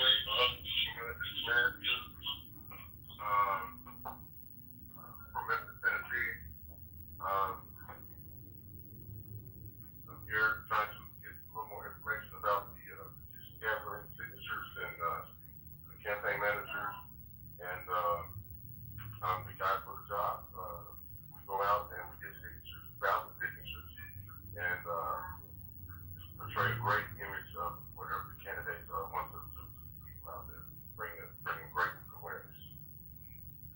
awareness. I think that's the key word there. I'm sorry, what was your name again, Miss? Who you do all the marketing and the digital optimization? That was excellent. But what was the other young lady's name who was speaking just a moment ago? Hi, this is Elena. Elena, can you maybe Elena Maven, can you introduce yourself to all the listeners on the conference call? Okay, hi, my name's Elena. I'm out of Memphis.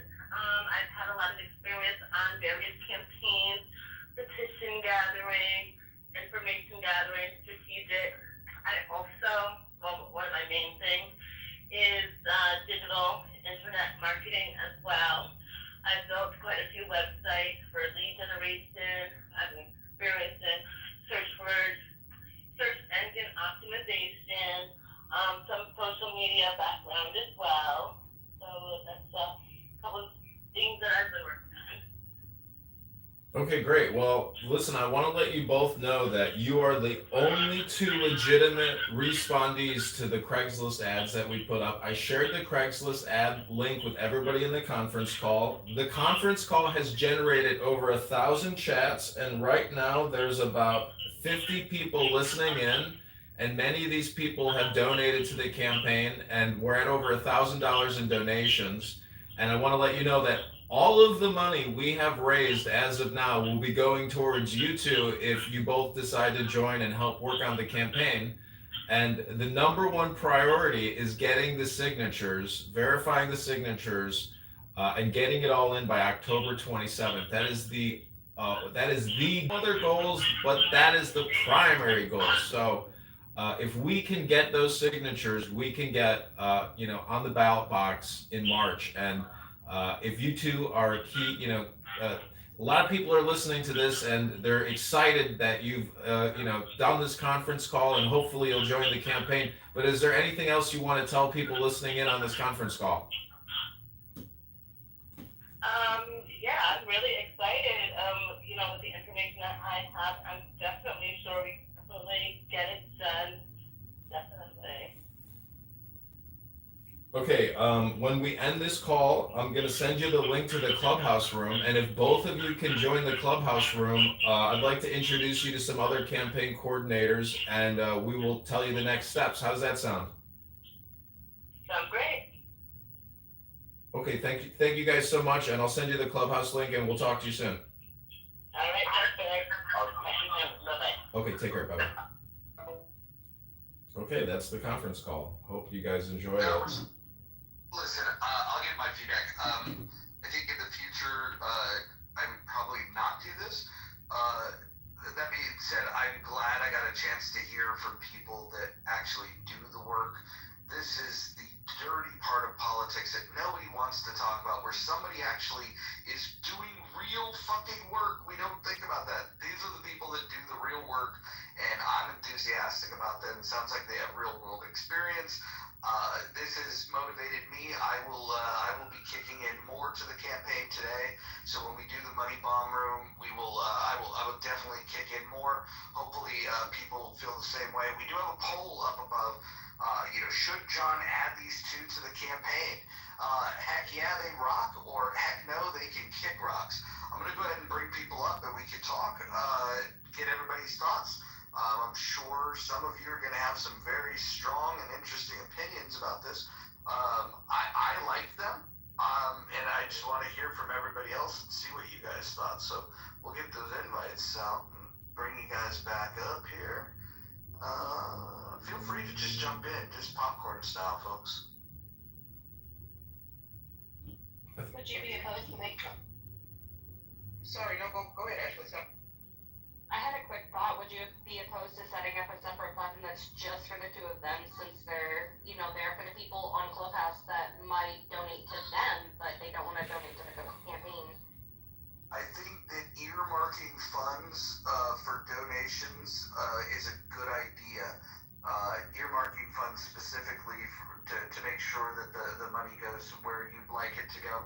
Which, by the way, the commitment at this point is to get right now. The whole game is ballot access, and ballot access is about signatures. And so this is the most most important component of everything at this stage of the game. Once the signatures are gathered and ready to distribute, or rather ready to turn in and get them validated, then there could be additional expenditures, moving forward to advance the campaign, to whip votes. But right now, everything is about, getting on the ballot. And I don't know if you guys agree with me, but it sounded like people that have done this type of work before and feel confident that they can get these signatures. So, yeah, I feel good about it. Yeah, it sounds like they're the only two applicants. I think they're actually respondents. I think they're perfect for the job. So I have a question for John, and I guess I'm wondering two things. When did you know that you were? It sounds like you had this plan. Only the applicants were in the dark. But it sounds like you had this plan to broadcast this on Clubhouse. You did acknowledge, you did inform him that it was being recorded eventually. I guess I'm wondering, what was your, why? Are you going to be doing this again and interviewing all your applicants publicly? Do you really, like to Mojo's point, his advice as your campaign manager, it sounds like, is to not do that again? Why do you think he's advising you not to do this again? Well, it sounds like your question has a bias in it, or you have your own opinion. And before I answer your biased opinion, your own campaign manager said I would not advise you to do it again. So let's just go with that. all right, I heard what he said. Are you asking to listen to what my opinion is, or do you want to share your opinion with me first? No, I'm going to mute him. Thank you.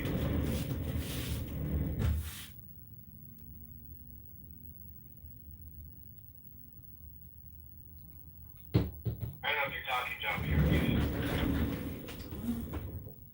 Listen, I am trying to be transparent because I think after yesterday's stolen valor, libel, slander, and extreme dunk down on John Kitover the roast, I'm a pretty resilient and flexible person.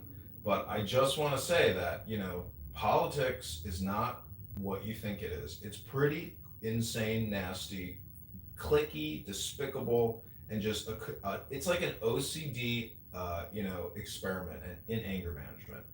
What I'm trying to show is what Mojo just stated, is that real people, and I've worked with these people that worked on my committee person campaign here in Chicago in the 45th Ward. And I worked with real people. I worked with people so real that as I received the clipboard with the signatures back, guess what was crawling on the clipboard? A bed bug. So we're talking about people that are sleeping in churches, gathering signatures at train stops here in Chicago. So Moose, if you're ready to kick in $10 to this campaign instead of complaining, and I'll tell us to any other complainers in the room, I'll address your complaints and we can put it in the Clubhouse complaint box for you, so you can retrieve them later. But I've worked with real street people that gather real signatures, and you just talked to some hardworking people and they agreed to be recorded and put in a conference call. And guess what? Moose, they're going to come to this room and you can ask them your questions directly. Moose, how do you feel about that? You posing my question as a complaint, which in itself is then you calling the kettle black. I'll call the kettle black because you're implying I was being biased. But you're receiving my questions as a complaint. They were pure questions out of curiosity, which, by the way, you didn't answer. In the guise of being a real politician, if you want to manifest this thing for real, then yeah, by all means, deflect, as all politicians do. And I agree. Politics is a very dirty game, extremely. Both sides of the aisle are dirty. It's by any means necessary. But again, I was just wondering if you wanted to answer the particular point that your own campaign manager put out to you was advising you not to do this again in this format. Do you think that's? I heard him say it. Why don't you let Mojo answer? Mojo, can you address the question, please? Yeah, no, I'll address it. Hey, look, I think that those conversations can be done private. I think that the exercise of exposing a little bit of transparency of just showing people that, look, we're having real conversations with people that want to go out and do this type of work. They have experience and do this kind of work. Maybe it'll help people to understand that there are people that apply for these types of jobs and they want to do this kind of work. I just don't think that the vetting process requires a listening audience moving forward. But I do think it was a good exercise in transparency, and hopefully it'll motivate people to, to think about the people that were on the other end of that call and think about the work that they're going to have to do. They're gonna have to put some miles on their feet, and it's not easy work. When Marshall gets in here, ask him what it's like to go knock doors. He'll let you know. It's not. It's oh, there you go, Marshall. It's not easy. It's easy work, is it? No, it's not. And if you don't have the right attitude, it can be highly discouraging.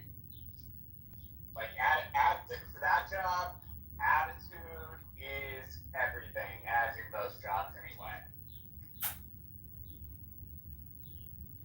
Yeah, I think for me, I wouldn't need to hear another one of those, but it was good to it's good for everybody to kind of be able to be a fly on the wall and hear what that was all about. And I also like the fact that when they realize oh, okay, I'll talk to the people that are listening. They're even willing to jump on this app and continue the conversation.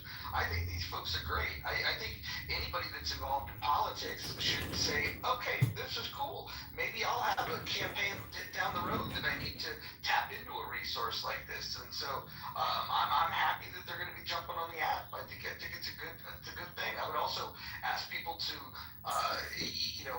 be respectful if they do and not badger them when they get here. They have an opportunity to try to make change and get paid for doing it. It's not like he didn't offer them no pay. He offered them pay. Was very clear about what the terms would be. So if it comes to an agreement and they join the team, I think that'll be a good thing. And in fact, that conversation motivates me more to provide whatever backing I'm capable of providing for this campaign. So I'm excited about it. But it sounds like for the most part, I look at the poll. 10 people, 10 out of 10 said that John should hire these two for the campaign. In fact, we heard nobody has voted that he shouldn't hire them. So I think the people that were listening to that were enthusiastic and could feel the sincerity and the experience and felt good about it. Okay, we've got one person that thinks that the people should kick rocks. Does anybody want to explain why they think that those two hardworking individuals, those applicants, should kick rocks? Yes, because they would be better off actually working for something in their field instead of the fucking state bullshit campaign and bullshit rhetoric and the clubhouse fucking antics that are going on in this room by admin of all fucking people. Well, first of all, my name is John Kitover. I'm running for Congress in the 16th district. And you know what, Brad? You can kick rocks. And you can go bake a shepherd's pie tonight, and you can cry yourself to sleep. But this campaign is marching on with or without your shepherd pie. And your haggis. Hey, John. If you already had these ideas of really getting your direction on your campaign out there to, I guess, the younger crowd, maybe going to, the college campuses around your area, trying to get these younger people involved. I think a lot of them, if they really like, where your campaign is going, they might actually volunteer and actually help out to get signatures on the campus there. You said there's plenty of train stops that they can go. I don't think necessarily door knocking is the only way to go, but I think there's other ways to go. And definitely, trying to get yourself embedded into some of these college campuses, with the younger generation, I think would be a great idea as well. Do you know why they door knock versus public gatherings? Oh, I know. Oh, I wasn't asking you much. I was asking Harry, but okay. Yeah, because they see who's registered as a Republican or a Democrat, and they specifically go to these houses where they are registered as whatever vote or whatever party they're registered underneath. Well, also because you can track your work, right? Like petition signing is one thing, which I guess is what John's doing. So you can have people there, but if you're trying to show to possible donors that you're going to have broad support for a potential base, you will want to both do the train stops and look into door knocking at the same time. I promise you, people, you can't reinvent the wheel. You can add some spokes, you can strengthen it, but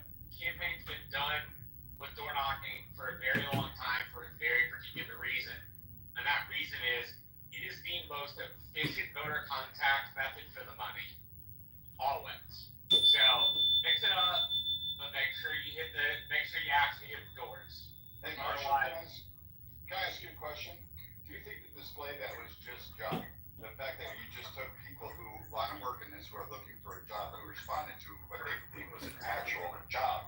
Do you think that this might have been of all fucking people, the troglodyte of Clubhouse for 5 years? Do you think that this is actually something people should be donating? Do you think this display was genuine? Do you think this would be fun? I have not donated any money and intend not to donate any money. I'll let that do the walking. What about Marshall to the point of, I'm guessing you've probably worked with interns, college people, campaigning, free or otherwise paying them. Just the framework of holding an interview on a public app, telling the applicants, several minutes into it, and by the way, putting them on the spot, so if they say, no, please stop recording, they may feel they may not get the job, they're feeling awkward. It's not ideal. Do you think that is conducive to finding the best applicants and building trust with said people as you're building your team? No, I wouldn't have done it. I would not have done that. I get why John did, but I wouldn't have done it. I think the record will reflect that in hindsight, this is a learning lesson. But I think that if they get the job and they get paid and people in this room are paying them, that was your introduction to the people you are paying. And I want to be fully transparent about this campaign. And you just heard the two first people who responded to our Craigslist ads. So all the complaints, all the words, which are like photons and disappear the next day, these are two people who are now in the record, and if they get the money and they get the signatures, well, they earned it. And you're all witness to that. So you complainers who like to complain, you witnessed capitalism and politics and social behavior real time, live in this Clownhouse Act, in this app right now. So click the link above. Oh, we took the donation and we got the survey. So William, Moose, Marshall, Hakima, you witnessed it, Hakima. And everybody who has donated in this room to the campaign, who will be funding, their $15 an hour or $2 a signature, whatever kind of, terms we agree, it's going to be fully transparent. I won't publish any documents with anybody's information. So I want to thank people in the chat who discouraged sharing personal information. Yeah, people should trust admin of all people on this fucking app. You would be better off putting your fucking faith in one of the fucking Ponzi schemes that existed on the app. This is akin to that fucking... Okay, Brad, this is libel and slander again. Libel and slander. I'm gonna post again to the Instagram warning you of legal consequences from what you're saying on a public social audio chat app, Brad. Roger, a whole bunch of people understand it, because at least I'll hold my morals and principles there. You faggots fucking walk and use these people as a team. That's what's sad. Are you running your mouth? So again, you can shut the fuck up. So you I could shut the fuck up. I won't shut the fuck up. I don't give a fuck whatever you've got to say. Go back to fucking killing kids, dude. That's all you're good at. So again, whoa, that's slanderous. That is defamation, Bradley. I have your full legal name. If I want to shoot immigrants if they fuck. Everyone mute up. Everyone mute up. Everyone mute up. Everyone mute up. Everyone mute up. There you go. There you go. Listen, we're not going to be doxing anybody here. This is not what we do in this room. It's rule number 2. You can refer to the rules. If you can't follow the rules, you can't participate in the room. Look, I just want to point to the poll. 88% of the people that responded to the poll believe that the two people that we've just heard from would make good additions to the campaign team. Only 13% believe that those people should kick rocks. Yeah, I don't think John should add anyone to his campaign. I think it'll denature the authentic John Kitover experience. And I'm not going to dox anyone. I just want.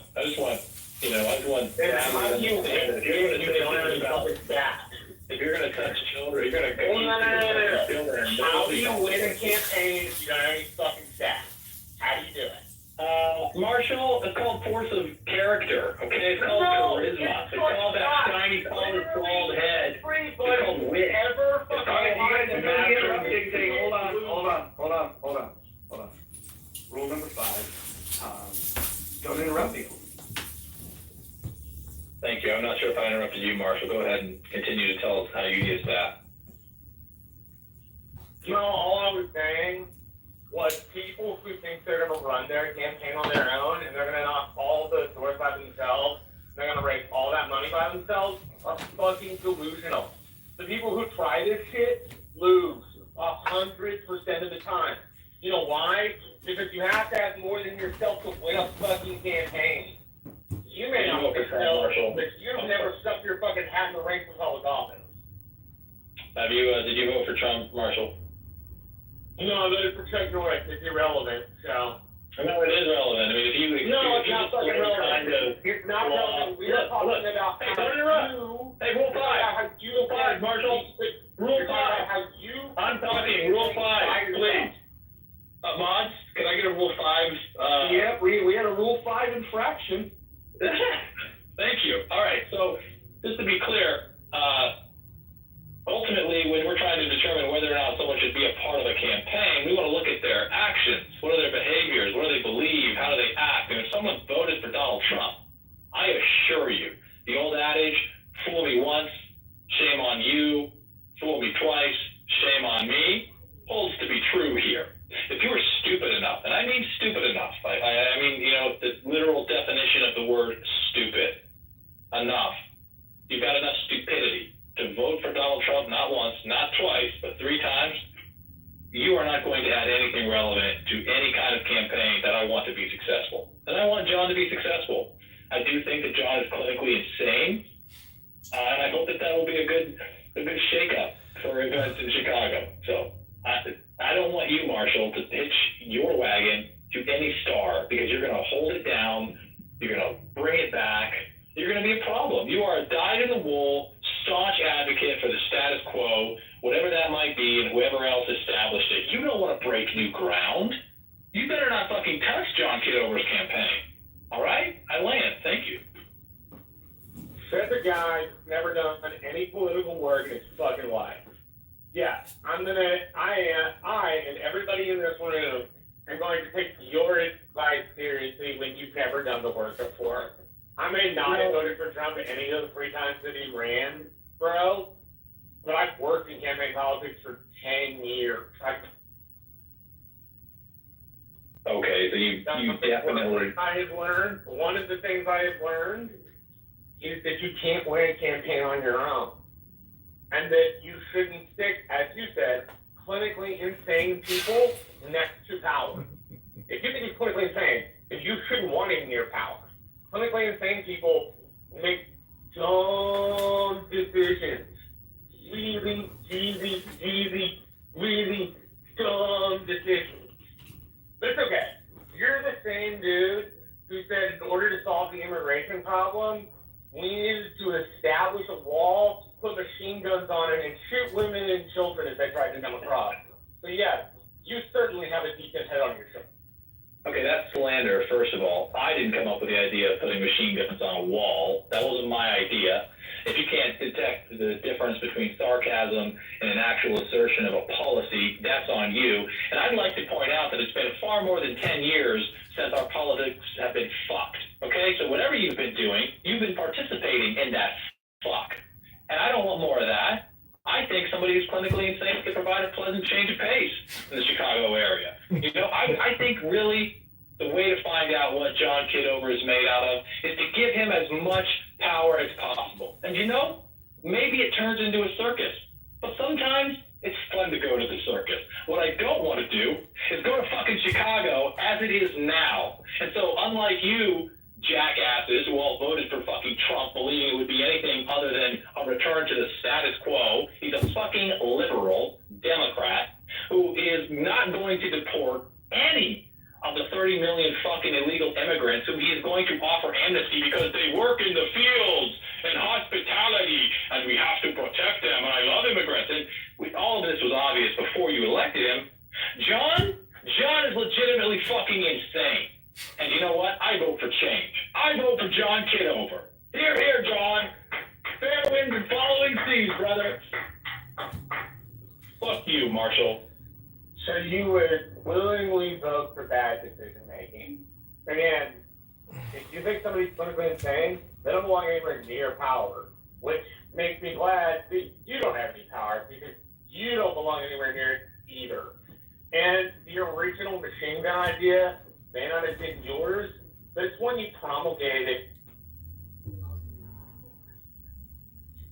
Also, like, you don't get to dodge your fucking. I will just interrupt and remind the speakers that what you're stating against candidate Congressman John Kitover is libel, is slander, and we will add you to the roster of libel, slander, civil lawsuits, Marshall. Watch your tongue. You've been warned. The campaign from John Kitover will not tolerate this libel and slander. You're all put on notice legally henceforth. You have been put on notice.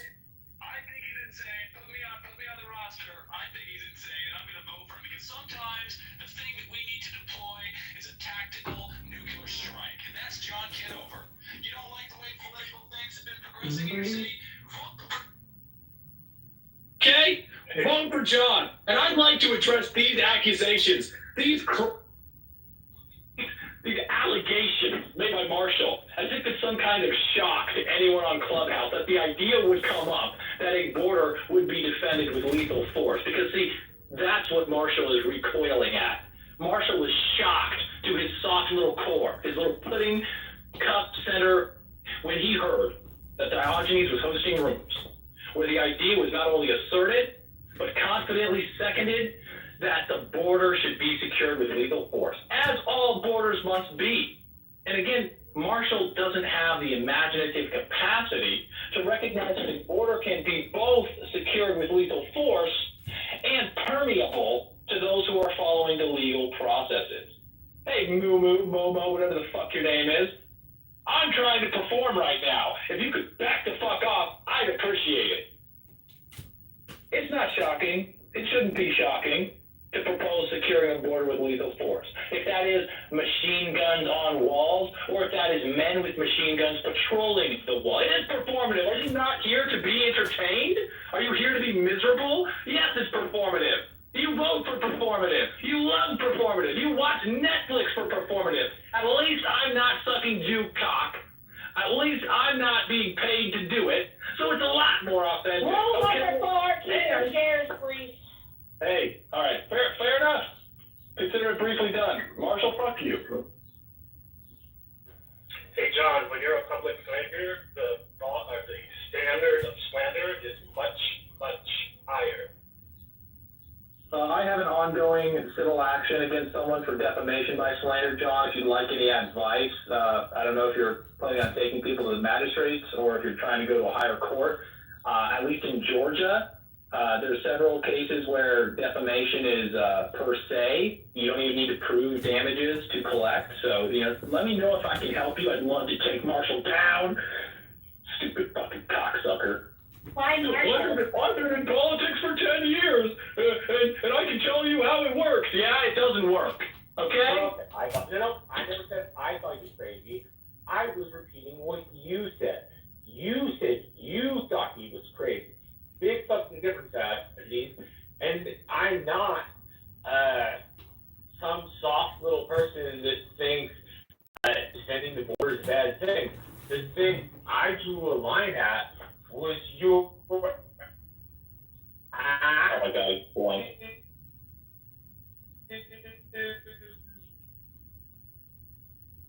Are you in the Matrix and you're drunk? Assertion that we should shoot women and children.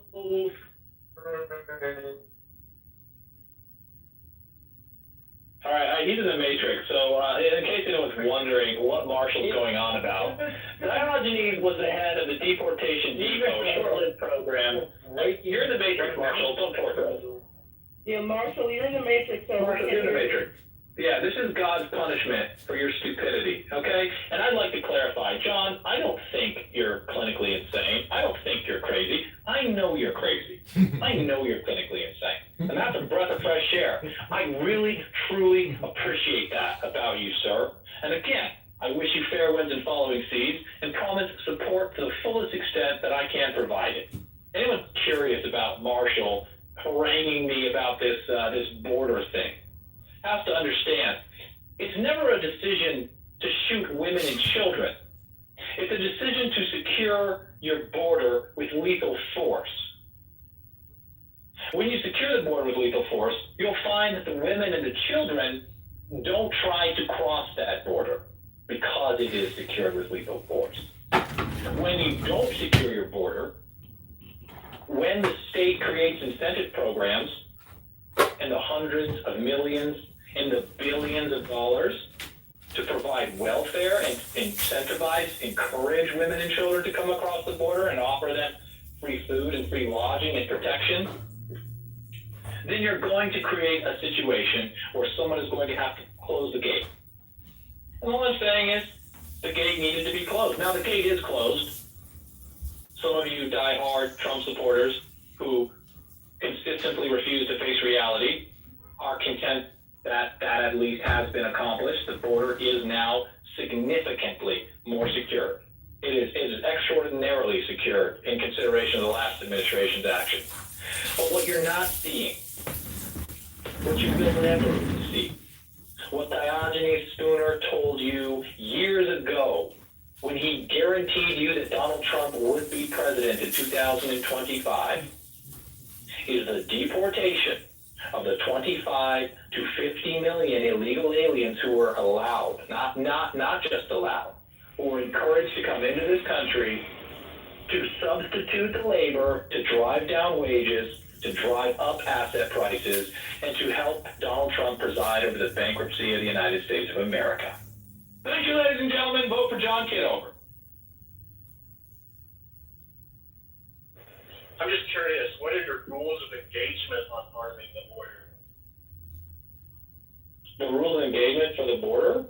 What do you mean? Yeah, you understand what the words rules of engagement are? Absolutely. So I was enlisted in the most noble.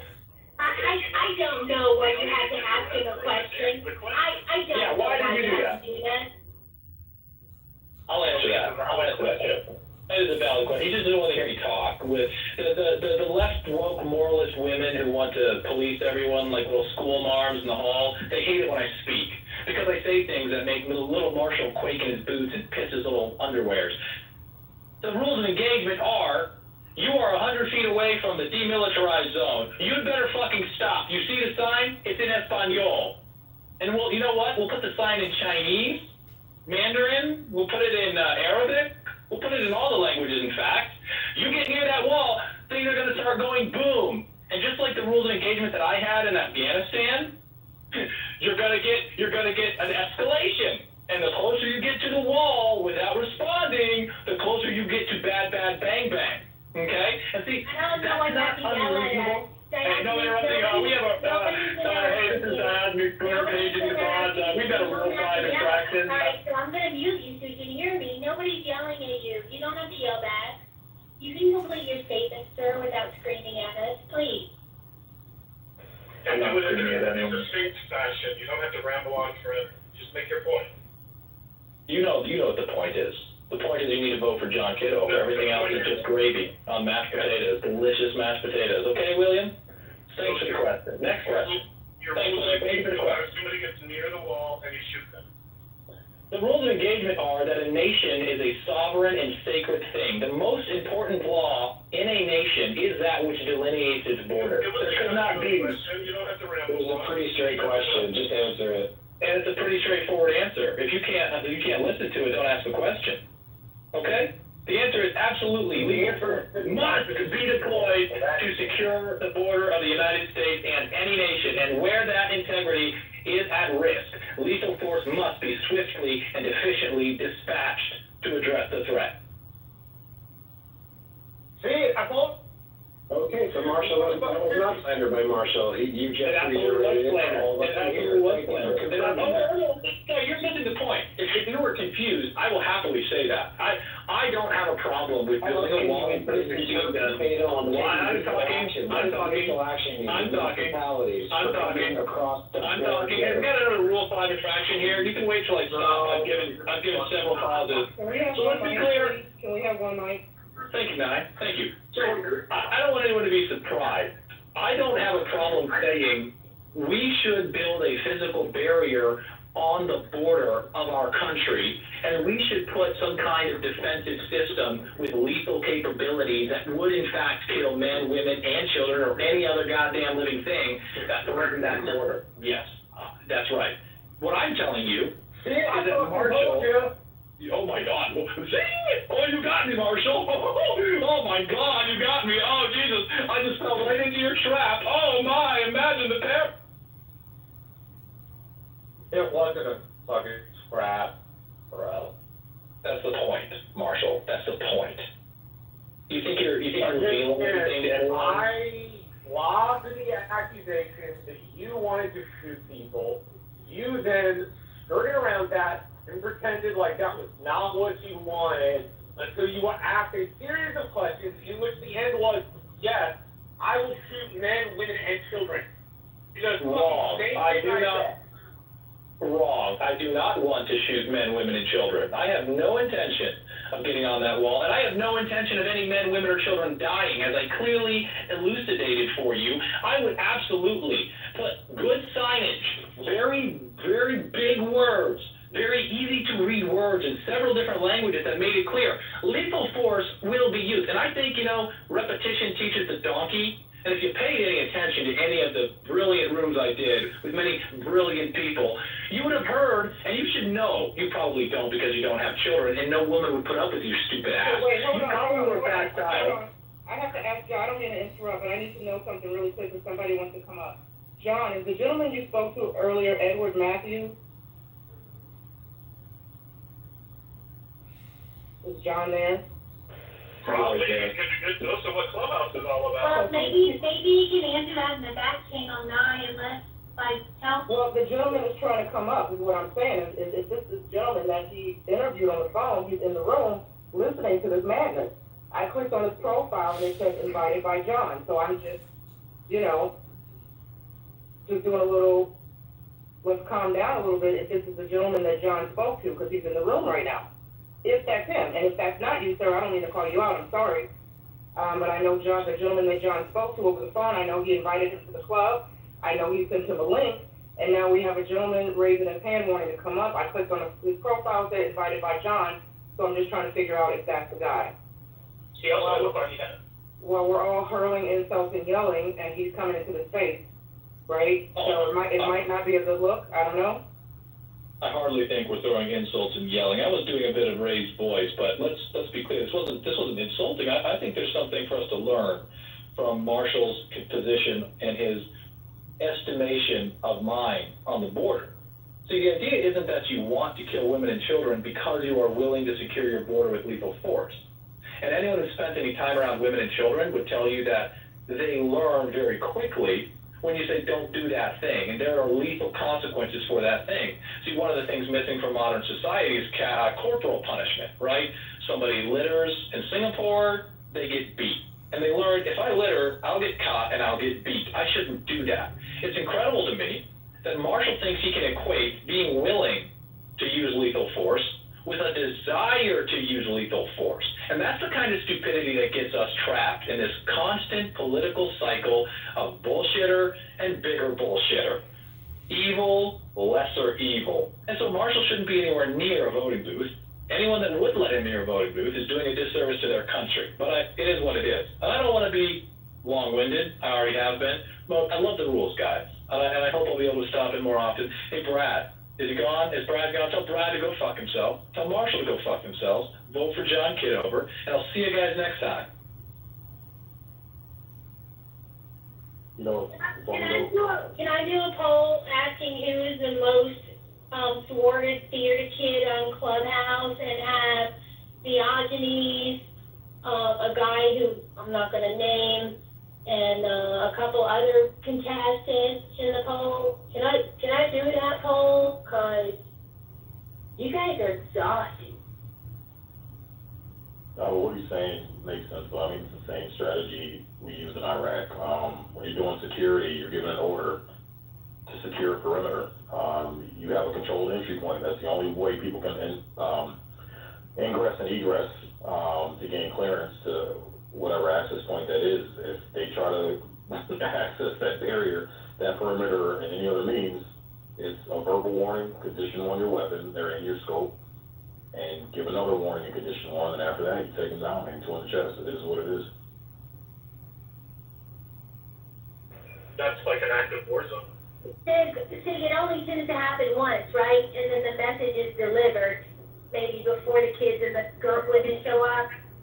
Like, Well, Bella's point would be a defensive measure, not an offensive measure. A defensive measure is completely different.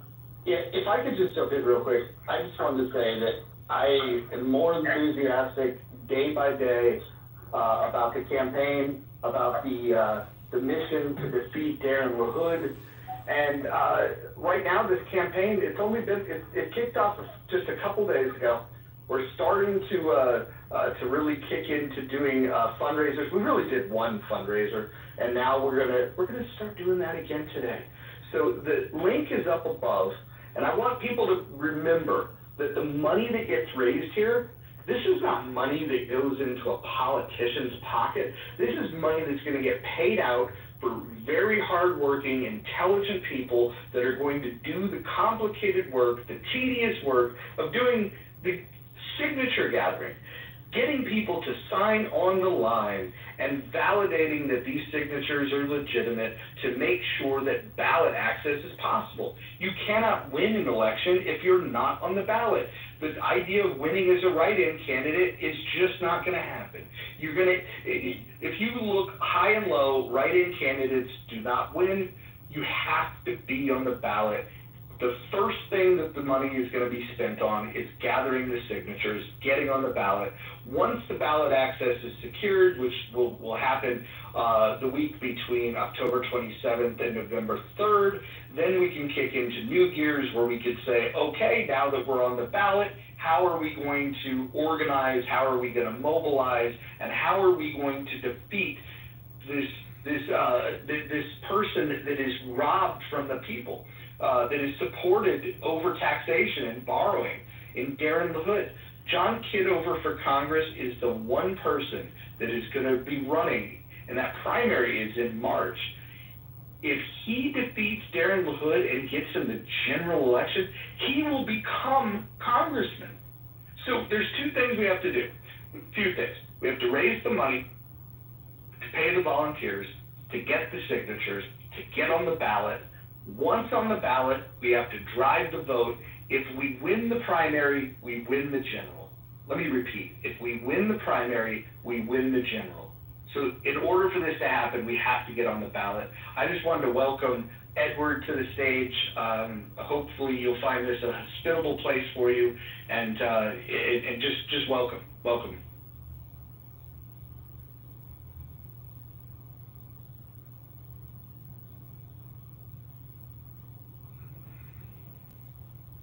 If you're new to the app, you might not know you have to press the mic on and off button to speak. Yeah, Edward, if you wanted to jump in, just the mute button's in the lower right. You just tap that button and it'll allow you to speak to us. And again, we're just really glad you're here. Hello? Yeah, we can hear you. Yeah, I just got forwarded all the comments, man. And, I'm trying to make sure there's not some spoof at my expense. Well, yeah, I don't blame you. I don't blame you for thinking that. But yeah, please go ahead, Mojo. Yeah, I was just going to say, look, there are people that have personal vendettas against the man running for Congress. I could probably guess who the individual is. Maybe there's a couple of individuals. By the way, some of his biggest critics are supporting the opposition. So there's that. Right, okay. Well, I've been listening, and it's very energetic. I like that. It's straightforward, and I like the way he speaks. You know, it's not talking like some stick in the mud, so I can respect that personally, you know. But, so yeah, I'm here, and I'm just trying to get a feel of what's going on here. Are you guys ready to pull triggers, or you're just getting started? You know, and trying to get some traction going, or whatnot. Well, why don't we hear from John, the man himself? John, are you there? Your potential employee has questions for you. Yeah.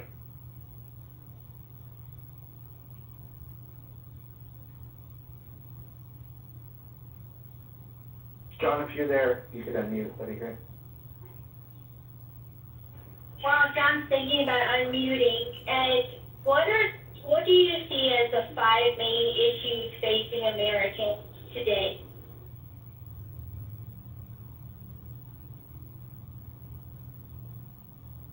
Are you asking me that question? I was, but you don't have to answer if you don't want to. Monica, this is Dr. Long. I can answer. I mean, I don't mind answering. You said, what do I feel the 5 main, issues facing America? 5 main issues facing Americans today, most challenging issues. Well, obviously, we've got the border. We've got crime. We've got, our foreign policies. What are we going to do with, being the policemen of the world? We've got crime and homelessness. We've got to take care of the home front while we're, going abroad, saving the world. And I'm from Memphis, and it's one of the poorest cities in America. And, we've got billion-dollar corporations moving in, and the workforce is for the little people is zero. And so I think that we need to have more home, based jobs, for the people that are from your city. You shouldn't have to, be working penny ante jobs. And so that's the main thing, me personally, what I would say. Thank you. Have you ever gone door to door before, Edward, like campaigning? Yes, I've done door to door before. Started from the bottom, like anyone else. My dad was a politician. My grandfather was a politician. So I started out young, campaigning for them, running for mayor, juvenile court clerk, things of that nature, comptrollers. So, I've worked on several campaigns as a door knocker and all the way on up.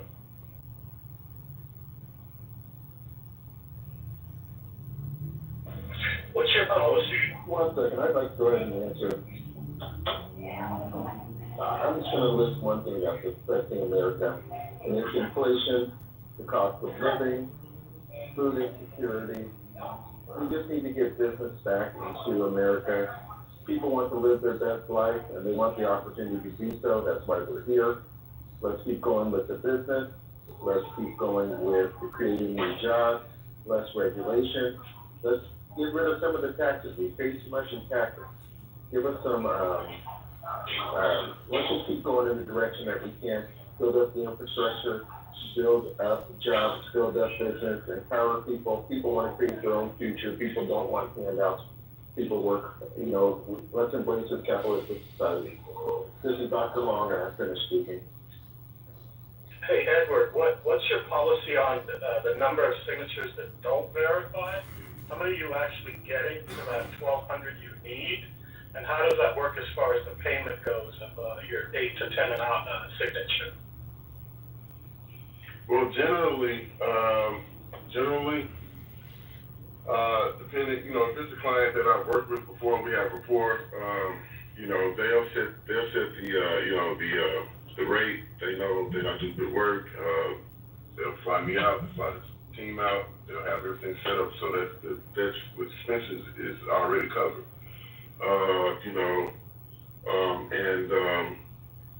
The policy is, if you want 1,200, then you're shooting for 1,800.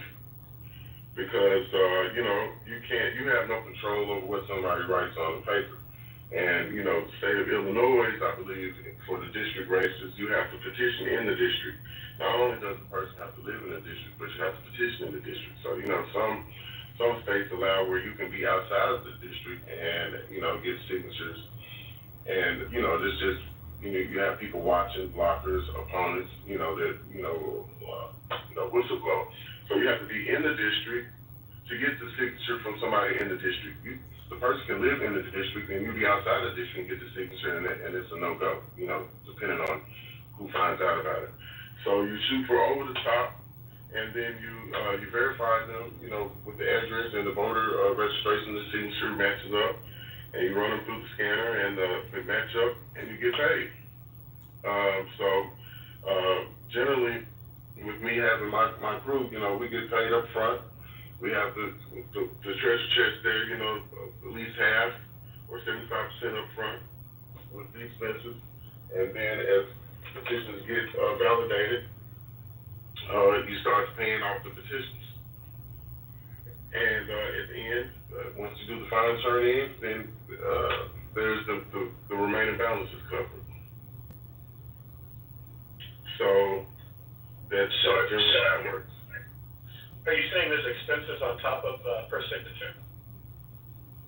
Well, of course. I mean, unless you're just going to be hiring, your church members and family and friends, you know what I'm saying? But like I said, I am in Chicago. I just flew out to Chicago. I mean, I do this nationwide, so this was forwarded to me and I was saying, hey, look, there's something going on over here. Why not make some extra cheese? So, I didn't know Bloomington was 100 miles from where I am. So obviously I wouldn't just shoot out 100 miles and, post up and be trying to get 1,200 valid signatures. I could get 1,200 signatures, which one signatures is going to fly? So, 2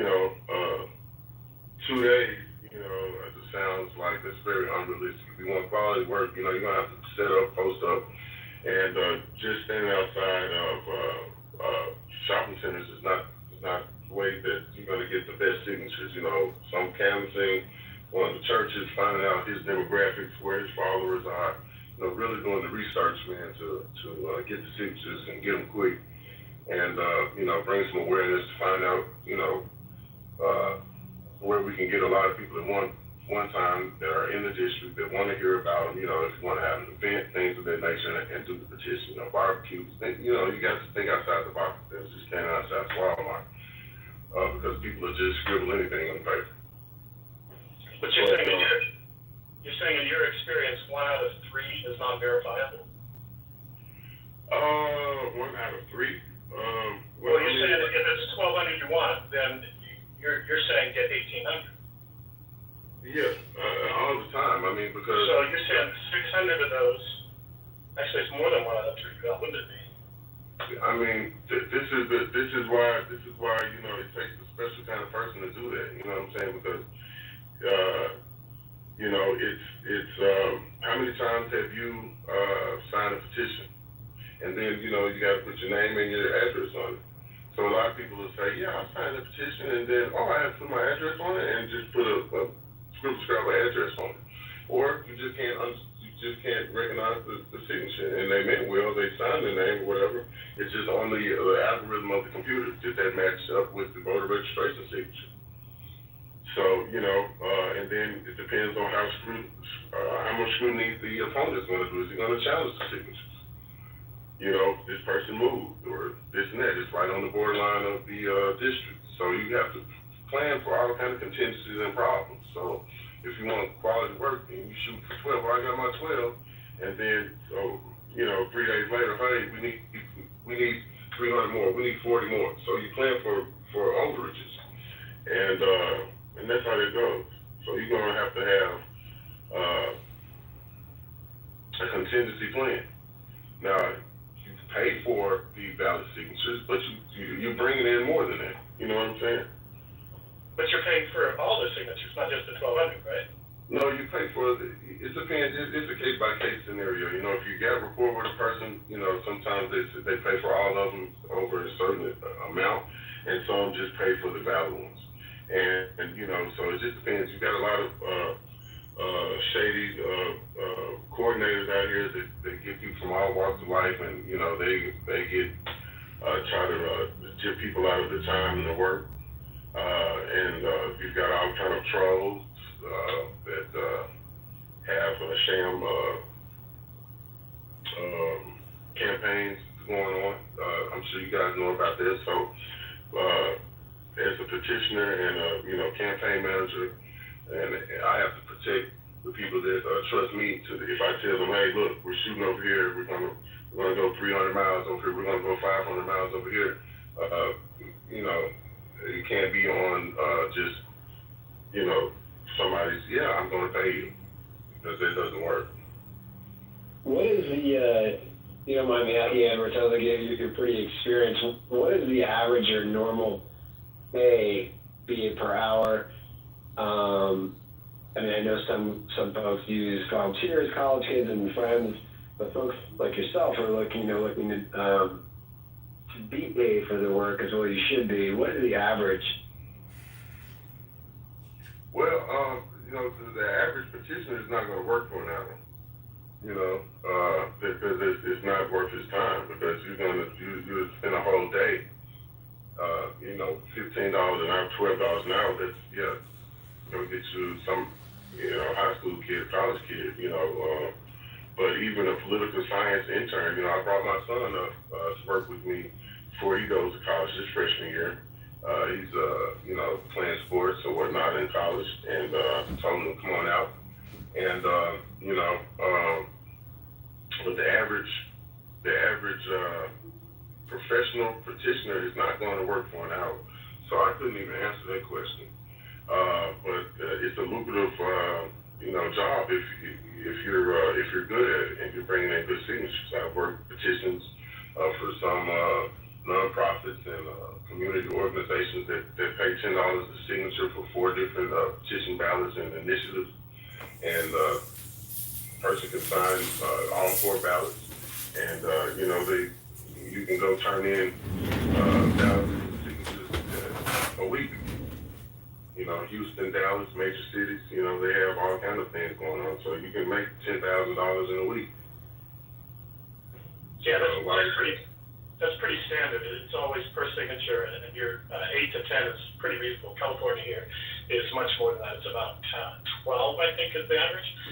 What's your best opening line if you're pitching a Republican candidate, and your best opening line if you're pitching a Republican?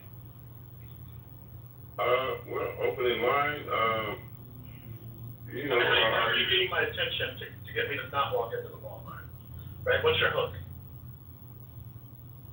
Well, it's generally, hi, right here petitioning for Mr. John Kitover. He's a Republican candidate for District 12, and he needs 1,200 signatures to get on the ballot. We're in your neighborhood, and we'd like to give him a chance to start a petition. It's not don't go into a whole lot of details, because he's just trying to get on the ballot. So they don't even, and it's not even a Republican, Democrats are saying, you know what I'm saying? Because he's just trying to get a chance to speak. Somebody might follow him, somebody might, it's on him. He can talk himself into a nomination, or he can talk himself out of it. We just want to give him a chance to get on the ballot. So, the main thing is making sure they live in the district and they're registered to vote.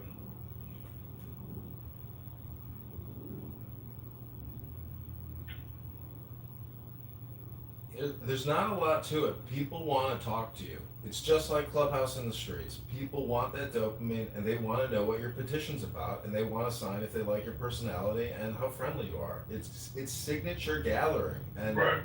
That's what it is. John, you're a little low. Your volume is a little low. Yeah, I think one of your 37. Sorry, I was just saying that, having gathered many signatures myself, and worked with a lot of people that got signatures, people want to talk to you if you're out there gathering signatures, and you'll have more than enough people coming up to you if you're in a subway station and there's thousands of people flowing by you every day. There's a lot of people who like people that do petition gathering and gather signatures.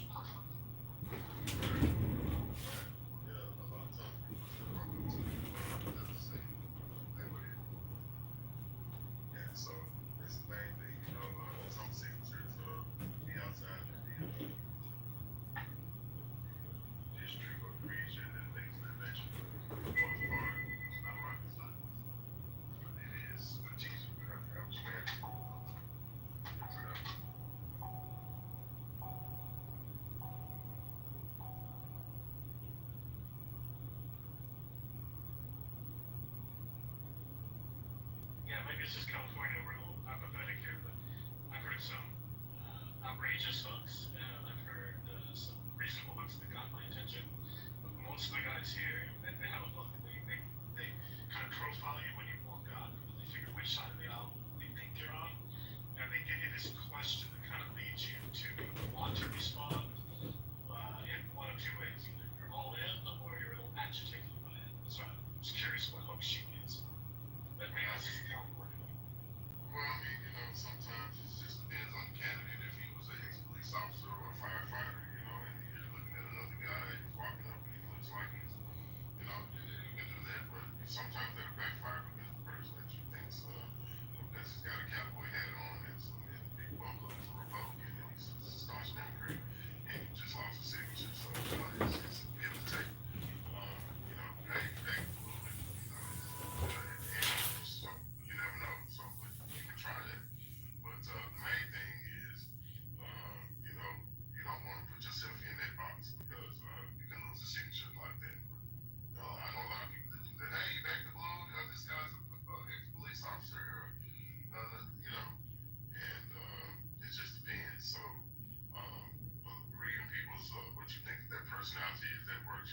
Profiling sometimes. But I try to stay away from that as much as possible, and put the clipboard in the face and give me a signature. That's the main thing. Do what it takes to get the signature and get out of there. And without trying to just keep it simple. You're from California, so the movie slang, keep it simple, stupid. So you don't want to offend anybody, and then that goes back to the client. You know what I'm saying? Hey, you got these guys out here petitioning, and they're this and they're that. So the main thing is just you want to be friendly, smile, and if they say no, that's their prerogative. Yeah, I had a guy do that to me, and he had an incredible turn. Then I watched him, and he had a turn for the other direction as well. So once he lost it, he was able to recoup it back in by his next line. He was a master at what he was doing. And I struck up a conversation with the guy. He's pulling down 700 to 800 a day. Like you were saying, he was doing, I think, 3 petitions at a time. And he was doing like 6-hour days, pulling 6 to 7. Hey, Edward, this is John Kitover, who's running for Congress in the 16th district. It's not 12, it's 16. And this is my anonymous account here on Clubhouse. I just want to let you know that my campaign HQ is live streaming this campaign 24 hours a day onto YouTube, X, Instagram. So everything I do is recorded and fully transparent. And we have an EIN number with checking account, an FEC filing, and campaign financial disclosure. Everything is set up from my end, and we need basically to create a to-do list and the next steps. So part of this campaign is a decentralized hive mind, and Mojo here is the organizer of super positive vibrations. And Mojo can help us get the PDF for petitions and signatures. So the next steps and the to-dos, I'd love to discuss them in this room. Well, the next steps to do is to obviously get your money right, get your plan of action together, your steps to do. Are you gonna hit the community with some events, neighborhood churches? Who are your followers? I haven't had a chance to Google you or anything. What is your background?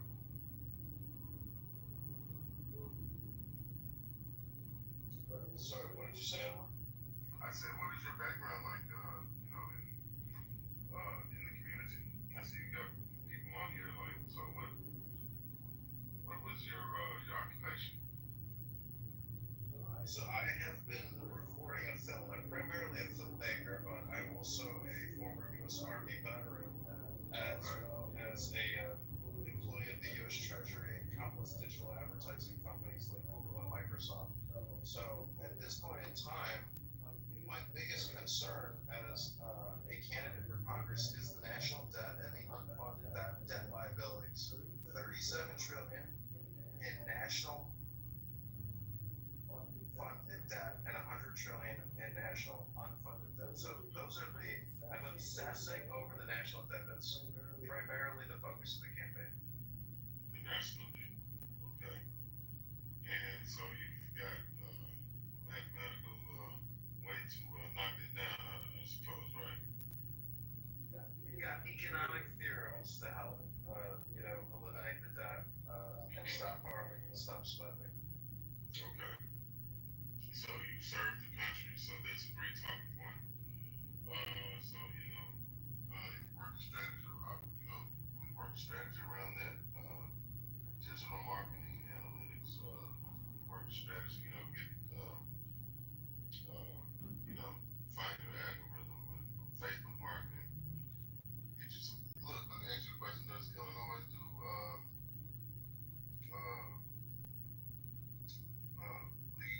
lead generation? I'd have to look into that. Where you could get people to sign an online ballot, and then the people that sign the online ballot meet up at a particular place and then sign the physical ballot because they've already signed it online.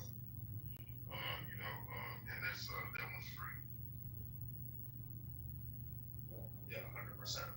The last campaign I ran, I did a petition.org for a homeless gentleman at the primary train station where we're gathering signatures. And, that type of marketing we need to do. But you really need petition sheets, the PDF, and the signatures from the district in Rockford and Peoria is the primary goal. So the mantra of this position would be signatures, signatures, signatures, signatures. Yeah, but you get the petition sheet, I believe, from the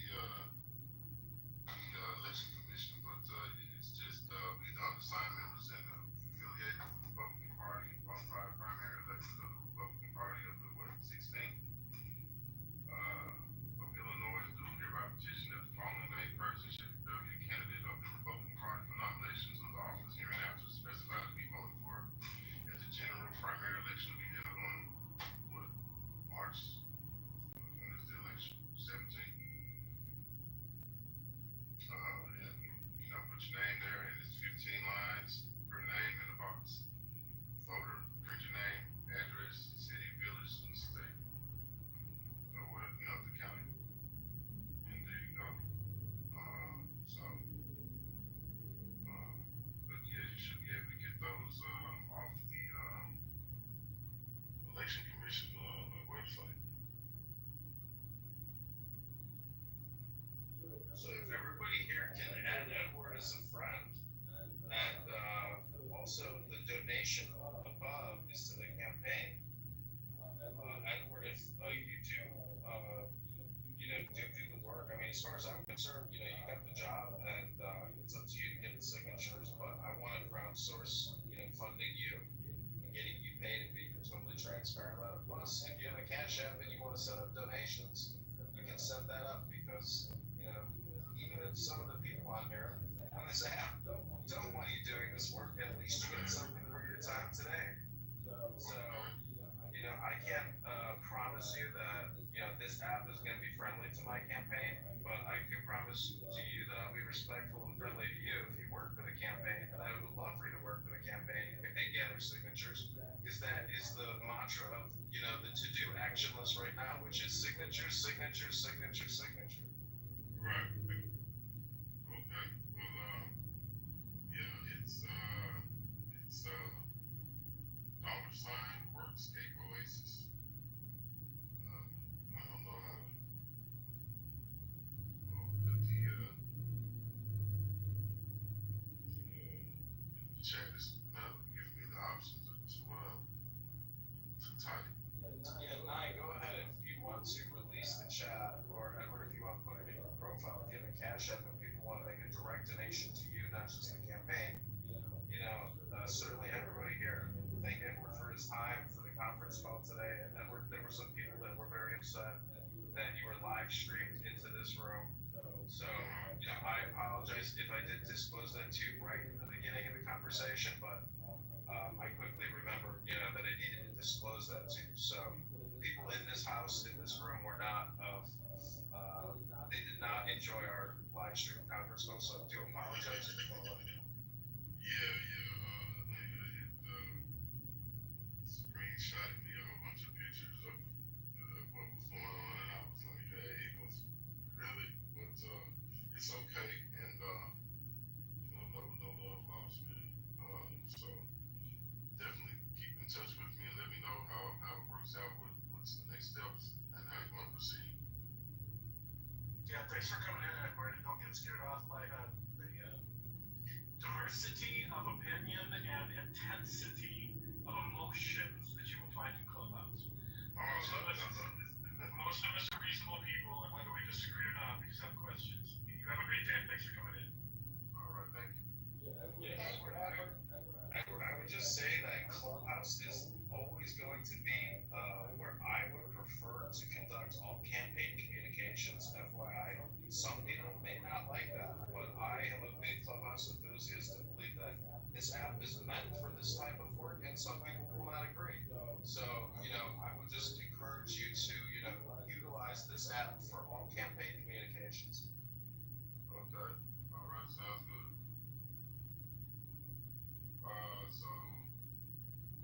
Yeah, I have your number or whatnot, but I'll take that on the advice.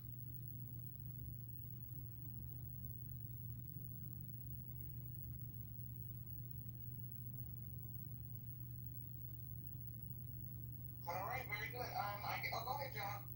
I was going to say also, this room does have rules, and most of the campaign work is being done in the month. So if you look at the other John profile, the PTR, or you look at the house and you click to the description, you can read the rules in this house. And there's a lot of people who come into this room and break the rules. So just FYI, there are rules in this room. So, I would read it because you may encounter some people in this room that break the rules. Okay. All right. Sounds good. So yeah, give me a call and let me know what's going on. You guys, good luck to you, man. It sound like you got great traction, got something going on, and stand by your name, and I wish you the best. Okay, thanks. I will text or call you, and there's more communication. I'm sure that it's going to spin off of this communication. So I appreciate you being here, and I hope you have a great weekend. Thanks. I'll talk to you soon. All right.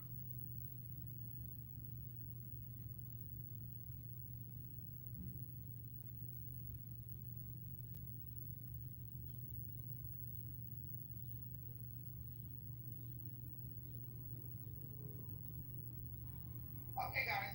Check this out. In a few minutes, I think we will be closing this room down because the rational. Hold on here. Hold on. The rational discussion group starts in about 10 minutes or 1 minute. They usually open the room up at 10 to 4 p.m. Central, 2 p.m. Pacific with Anson. And so if you're not a member of the rational discussion group, go ahead, and I was trying to pin a link in the chat, but I can't quite grab the link for some odd reason. So I'm likely going to shut this down while they get ready to open up the rational discussion group. Wait, let me see. I'm not. Okay, maybe he won't just come back. No, he hasn't come back. And so I don't know. I probably should. Hey, let me see if he wants me to shut this room down. Hold on 1 second. Don't worry about it. I'm being challenged too. Yeah, I'm trying to grab it, and it's just giving me a hard time. I think my phone just keeps freezing up. So hold on. Let me see. That down rebellious phone, right?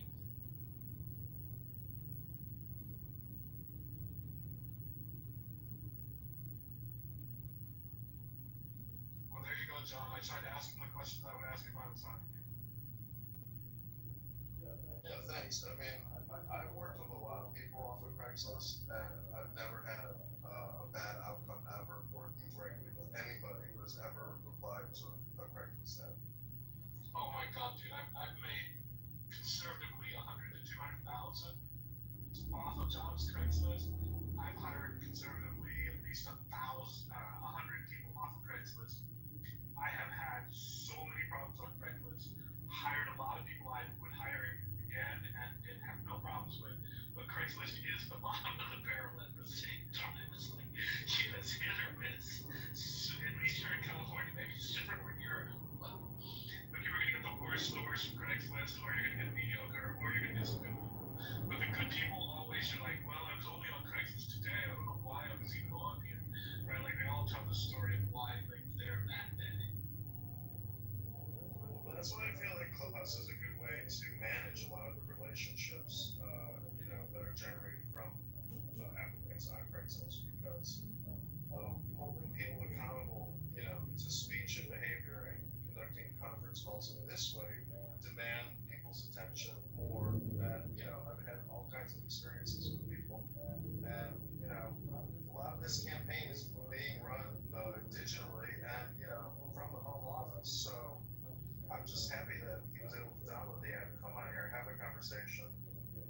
John, you said you're familiar with Toastmasters. I think you said that, right? Like, have you actually taken the course in public speaking?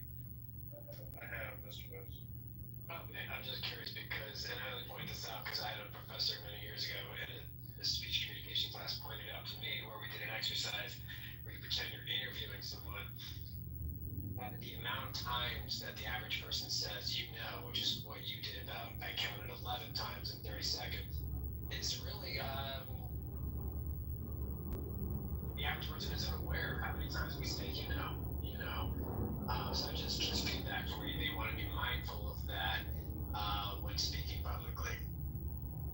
When I was at the counter one time, we had to have blanks and notes. I want to just say, you know, when you know, and when you know, you know. And if you know, you know. One of these days you're going to be funny, John. I cannot wait for it that day. Really looking forward to it. I put the link in the chat for at least the rational discussion group houses. I couldn't grab the link to the live room that's happening now. So if you haven't joined the house, check out the link in the chat. Go ahead and join the house. You'll see the live room that's happening now. I'm shutting this room down right now. Everybody have a great day, great discussion, John. Thank you for everyone who stayed to listen to Edward and John. See you next time in the month.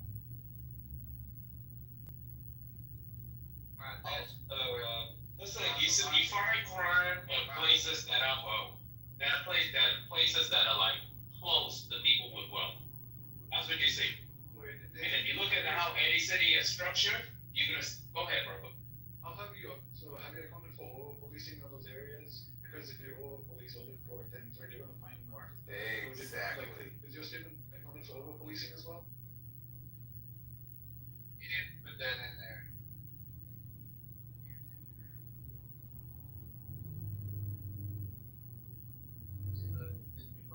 Commit certain crimes, specifically black, which could also mean that by that logic, you could say that white people are predestined to be pedophiles, rapists, also arsonists, mass shooters, genocidal maniacs. What else? Just all around, that's bad people. So no one can name it. They still man my position. I dare anyone to. Nathan, I have a question for you. Earlier, I don't know if you were trolling or you meant this, but you had mentioned something, and I'm paraphrasing, along the lines of like, there's something like innate within like black children that causes them to act poorly or like behave poorly. Remember you saying something like that? Yeah. That was me trying to report Mr. Finley's argument to show how absurd that sounds. Okay. Right? I just wanted to see if he was being consistent because I remember you were trolling Renzo about him saying that like black people or like people of African descent had that gene, the warrior. And I wanted to see if you were trolling or if you were like trying to use that in his argument. But okay. No. I was about to.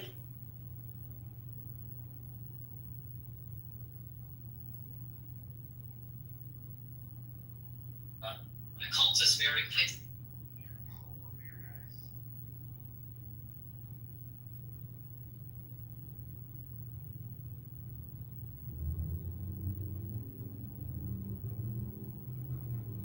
Nobody has any idea what's going on, and yet the talking heads are talking about what's going on behind closed doors. Anyway, it is a momentous occasion, and of course they have to cover it, and they have to cover it wall to wall. Hello, Scott. You fake preacher, you. How are you? And this is, I am being accosted in the discussion group. This is that's okay. I mean, any precious bit of us that I could assail, people are complaining to me. That's a joke. Saying that we thought that the policy was no personal attacks.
everybody on the stage, unlike many of the other rooms on Clubhouse.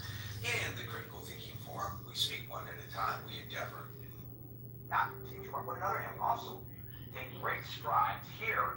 And as Scott and I just alluded to in the chat, which is linked above for your use 24 hours a day, 7 days a week, we also do our very best, better here than there lately, I must say, to treat one another with a degree of decorum and respect, even when we vehemently disagree with one another, and for that I thank you in advance. Generally speaking, after people speak, they are removed from the stage to the audience. This is not punitive in nature, but just only an opportunity for yours truly not to lose sight of the aforementioned cue. If that happens to you, and you want a second go at it, raise your hand. Time permitting, you will be invited back on the stage, because we are here from 5 to 6 p.m. New York time at about 5 minutes to 6. We will no longer be inviting people on the stage, but if at the 6 o'clock moment of truth you are on the stage and in queue, we will go into extra time to give everyone an opportunity who is in the queue to speak. So welcome to the Critical Thinking Forum, and welcome to the stage, John. I don't think I will have time to welcome people who I have not in the audience, so I will just do a blanket welcome to all as we are seconds away from starting this very important discussion in the Critical Thinking Forum. And we now are at the top of the hour. Welcome to the Critical Thinking Forum. We're here Monday through Friday from 5 p.m. to 6 p.m. New York time. Today's discussion, of course, is on the meeting, the summit that's going on right now between Trump and Putin in Alaska. And actually, I was not going to make this a topic today, because I knew that unless, as the president said, might happen, the talks were going south right from the very beginning, he was going to walk out within the first hour. Well, the first hour is probably right about now completed. And to our knowledge, nobody has walked out. And so the summit is continuing. So you would think we would have nothing to report, that I would have to pull maybe a different topic to discuss and save this for maybe a Monday postmortem. However, and many of you probably didn't see this, I'm going to paint the picture for you if you did not. What happened on the tarmac at the military base in Alaska was, given the current circumstances, nothing less than surreal, because the president greeted the president of Russia on a red carpet that was literally rolled out for a guy who's being accused of being a war criminal for his actions in Ukraine, our ally. Ukraine is our ally. Not only did he walk the red carpet to meet President Trump, but as he walked toward President Trump, our president applauded the Russian president. And then they did the shaking of the hands, which really means nothing. That's diplomatic. You would just be honored. He'd do that. You would do that even if he was your biggest enemy. If Ukraine is not there, then is it a sham meeting then altogether? Okay, you'll get your opportunity to speak. We do this one at a time. I'll get to you. And you can express your opinion then. So, the shaking of the hands is, not unusual. The applauding on a red carpet, given the circumstances, is.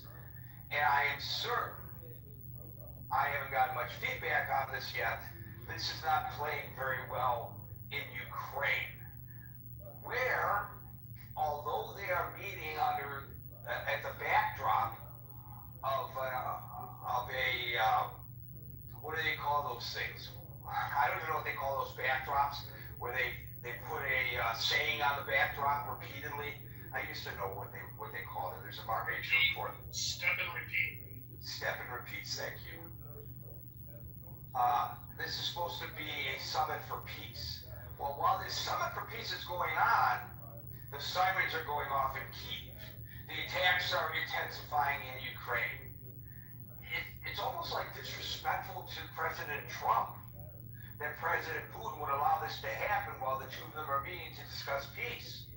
Would this be symbolically correct to just take a pause in the fighting for a moment while the two leaders are speaking? But no, this is Putin's way, in my opinion anyway, of showing, I mean, this is like two alpha guys.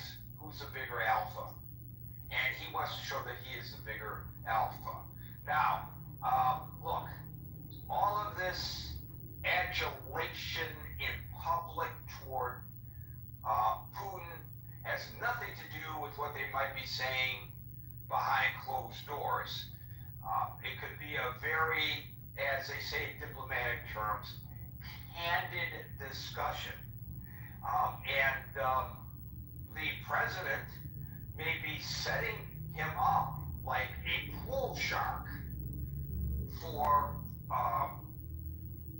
some kind of a big letdown by greeting him the way he did in anticipation of manipulating the conversation in a way that he walks away with what he wants, and Putin has something that he can report positively, even though supposedly this summit is supposed to be just a precursor for the real summit, which would have to occur between Putin and Zelensky, because they're holding this without Zelensky. So how much can really be accomplished here, I don't know, unless President Trump gets President Putin to agree unilaterally to end the fighting. But then, of course, comes the details. Are you going to withdraw? And if you're not going to withdraw, did you accomplish anything? Maybe from your perspective you did. And maybe if your desire is altruistic to get the fighting to stop, or even if it's not altruistic because you're campaigning for the Nobel Peace Prize, and now you could say, you got the war to end, I deserve the Nobel Peace Prize. And we do know that he is campaigning for the Nobel Peace Prize. Either way, who cares? You get the fighting to stop, but it doesn't mean much if they don't withdraw. How do you do this without Zelensky being involved? But who knows? They've been in there for a little while, although take into consideration the way they do these talks with Putin. And I don't know how much of an understanding he really has of English, but President Trump will say something in English. A translator will translate that from English to Russian. This gives Putin the opportunity to consider his response, because he's hearing the question twice, and that's laborious and time-consuming. Now, here's something that adds to the surrealism of all of this, to which I first referred. We were told, we, the public, that prior to this summit, there would not be a direct one-on-one between Putin and Trump, but there would be two people each, 3 on 3, and I don't know, I guess that includes the whoever's doing the translation, but there would at least be one additional aide there. It wouldn't just be the two of them, I don't know, to use the analogy, putting the kids together without adults being in the room kind of thing, right? So what happens after the applause on the red carpet and the flyover of the B-2s and walking in between 6 stealth bombers? That was pretty surreal, that you put out stealth bombers on display for the president of the Russian Federation to see. Not that they haven't seen them before, the Russians, but still, the optics of all this was surreal. They get into the beast together without aids. So driving from the military, wherever, I'm not even sure where the summit exactly is being held, whether it's on or off the base, somebody can, if it's necessary, can tell us that, but driving from the tarmac to the summit, I don't know how long of a drive that is. The two of them were alone in the beast. So there was a one-on-one. We saw it occur right before our very eyes. Is that not interesting?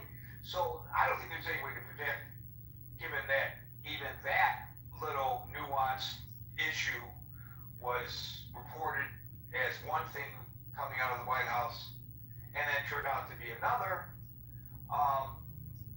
What's happening right now behind closed doors?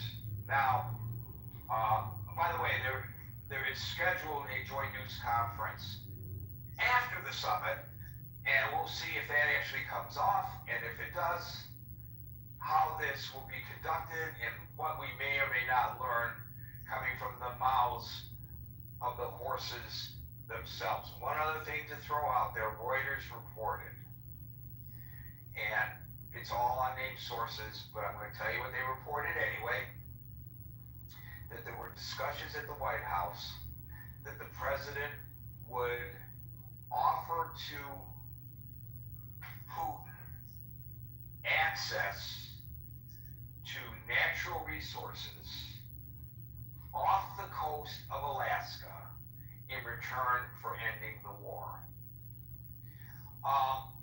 It was detailed, which makes me think that there's some veracity to this. It was detailed to the point that in the Reuters reporting, Russian icebreakers would be used to break up the ice to get access to those resources, those petroleum resources off the coast of Alaska.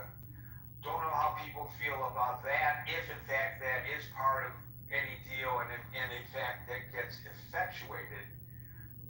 I'm not sure that that's the price that the United States really wants to pay in return for ending a war that we're not directly involved in. But, and I don't know whether they're, just because they had discussions on this reportedly, it's even going to be on the table. And I don't know that even if it is on the table, whether Putin will find that palatable, but I find that very interesting and maybe even from my personal perspective, a little disturbing. So with that lead-in to today's discussion, I will now start calling on people in the order in which I see them on the stage. And today that order begins with Scott. Well, yeah, it's good to see you. It's good to see everybody. Even though I've been assailed, my credential to assail things is fine. Great to see the Congressman, hopefully Congressman-elect rather, John Kitover, who can contribute to this campaign, my dear friend. And to the point of you being called a fake preacher in the chat, just want to tell you very anecdotally, before we came to Clubhouse, we were on a different forum. Alan, are you on the train? No, I'm at the Acme actually. I'm actually getting my groceries. Okay. It sounded like it was the train. The next exit or the next stop. Anyway, so Alan will remember this, that when I was hosting the show for a long time on another platform, there was a guy who was on there who used the nickname Newstorm. Remember him, Alan? And he claimed to be a reporter, which in fact he was not, but he would spread throughout the program that Gary is a fake reporter. He's not really a reporter. So, I mean, come on, I'm a semi-public figure. You can look me up and you can see my career. It's all there online. My body of work, some of it is online. But he did that. And so, join the club, my fellow fake person, Scott. Well, I am thrilled to be in any club with you. My main man, Gary, and again, good to see everybody, my friends. It's good to see my buddy Steve Lee. I did a little impromptu room the other day about anti-Semitism. I mean, is anti-Semitism Christianity's original sin? It was well attended, and my man Steve Wee was there. Yeah, it was fun. We had a good time. Yeah, I think it's very interesting the way somebody like Putin, when Putin is coming head to head against any president, when you're the lifelong dictator, you've got the advantage, or a dictator most of your, seasoned political career, because you're not in a democracy, right? I mean, you've been on the world stage, you've dealt with lots of presidents, you're experienced, right? Somebody like Xi goes up through a bureaucratic system to be groomed for this.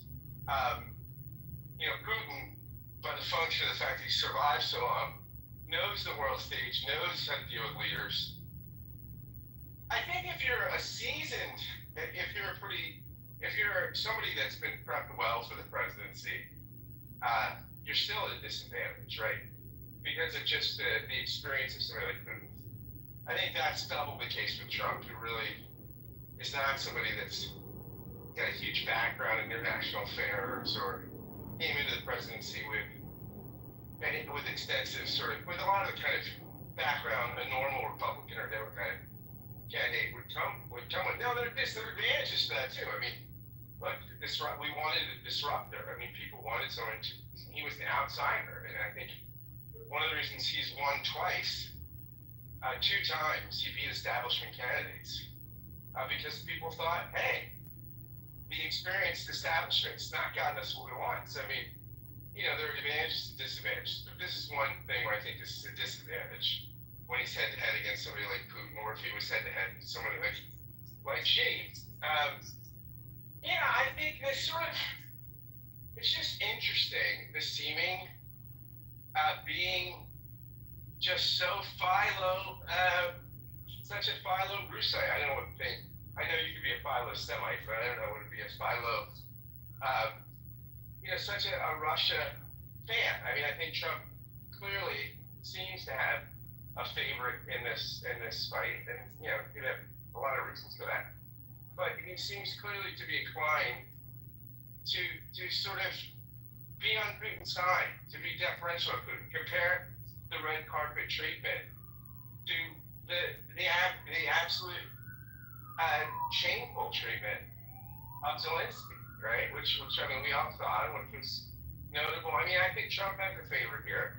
I think that's probably going to play out in the willingness to come to push an agreement that will be on favorable Russian terms, right? I mean, oh my gosh, we gave him a less national resources than the war. That would be, especially to end the war in a way that would be favorable to Russia. I mean, that would be really wild, guys. But yeah, I mean, I don't have much to say other than I just think it looks bad.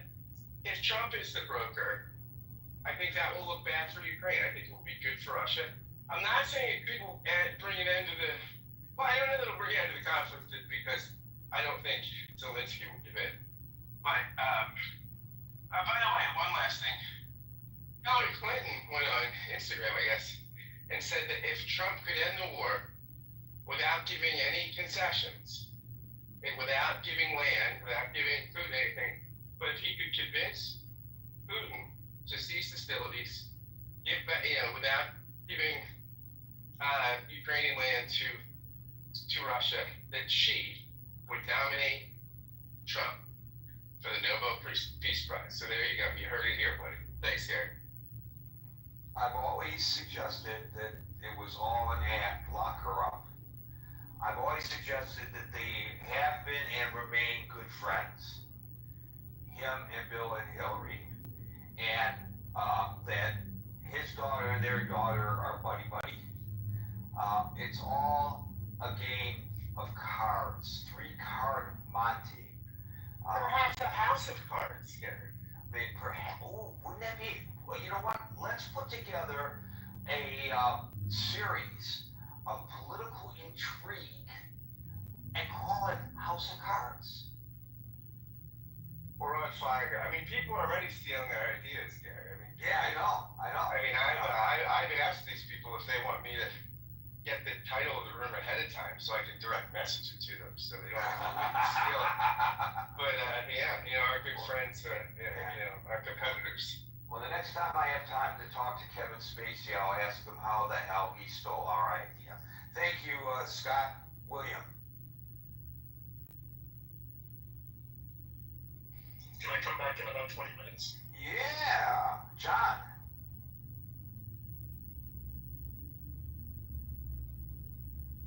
Hey, Gary. Hey, Scott. Hey, Alan. This is anonymous. Yeah, no, I call John. John. Yeah, that's me.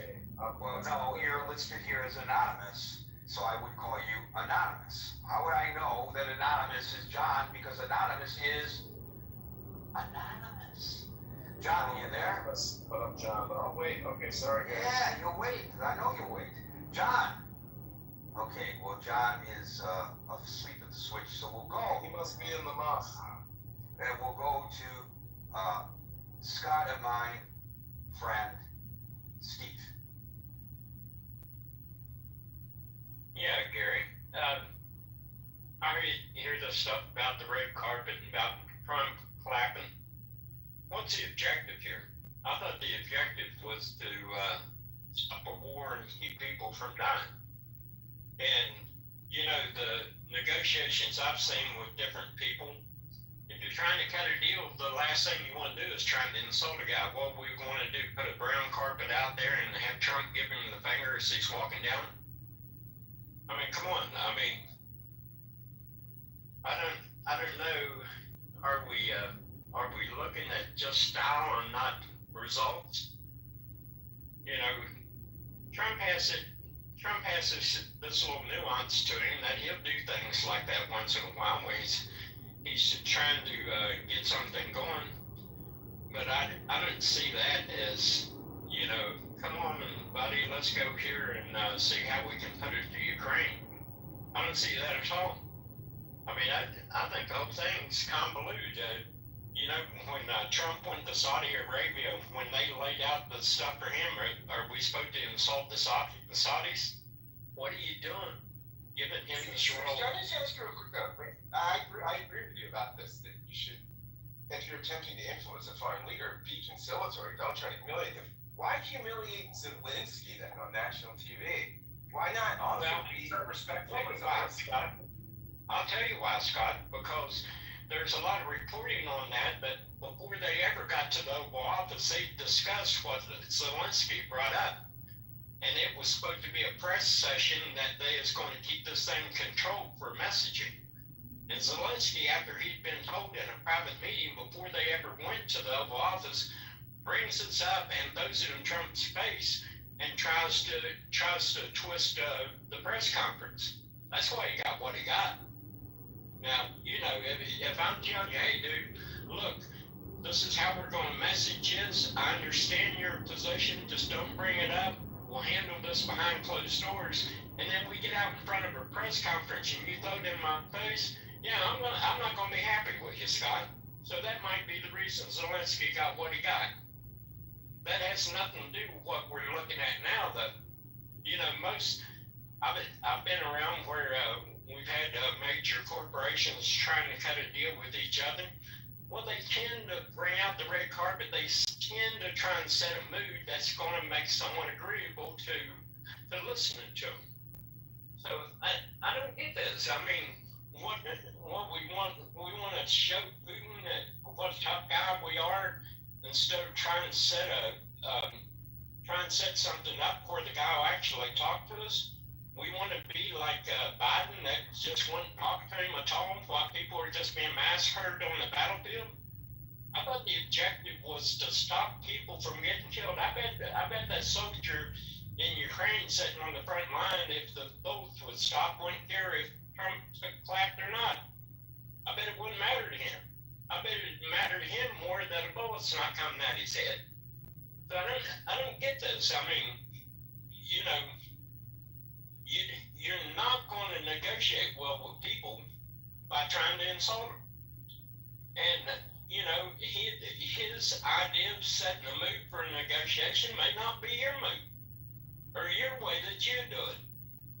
And this idea somehow that Putin has this leverage on Trump, that he knows all these foreign things and he's been a president for all these years.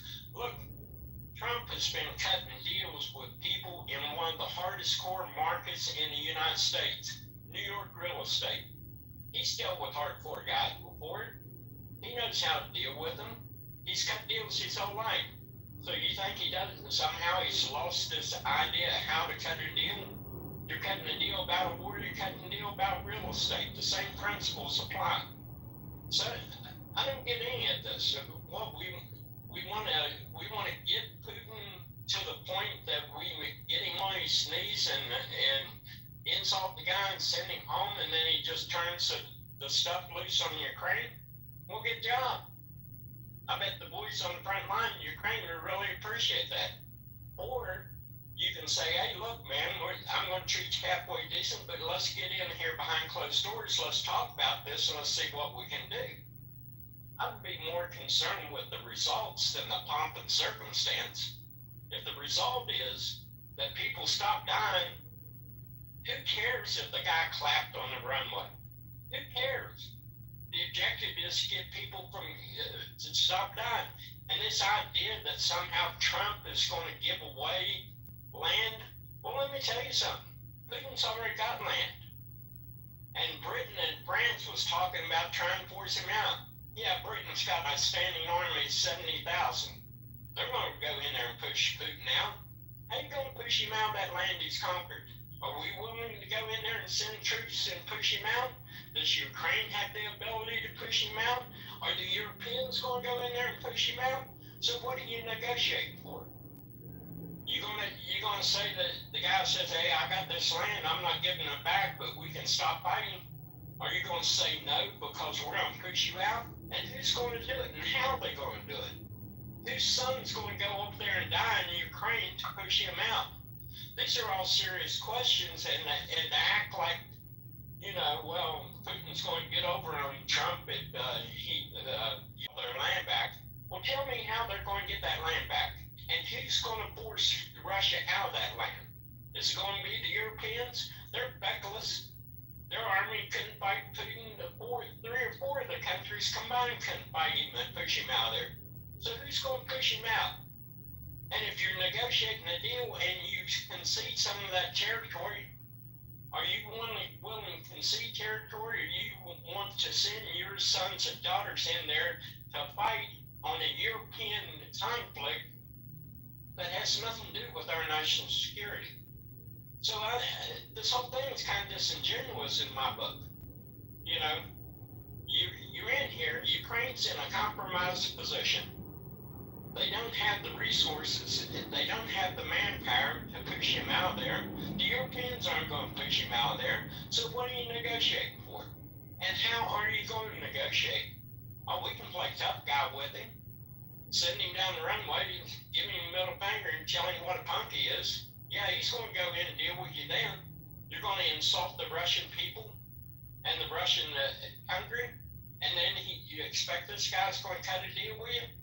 You don't have to be buddy-buddy with him, but you sure don't want to go in there and try and poison the well before you get into it.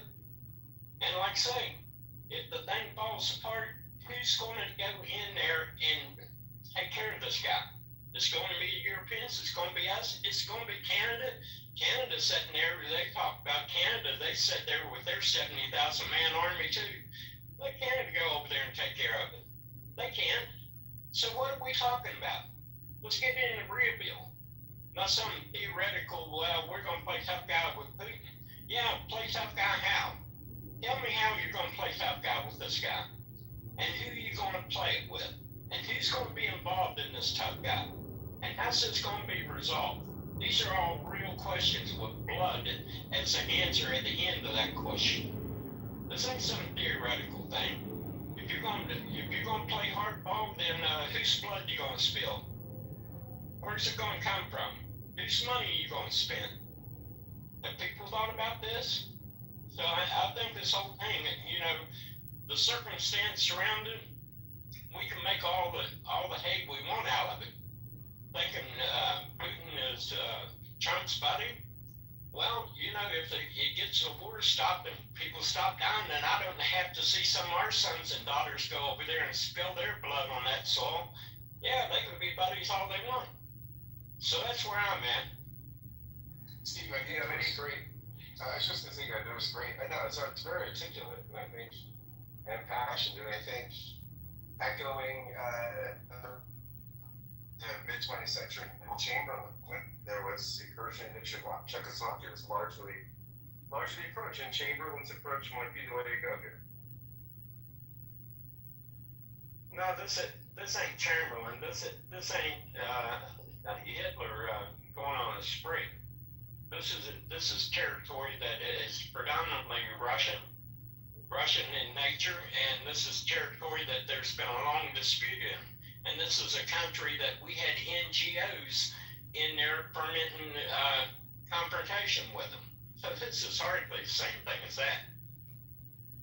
Are you at all concerned about the image that this gives to Ukraine?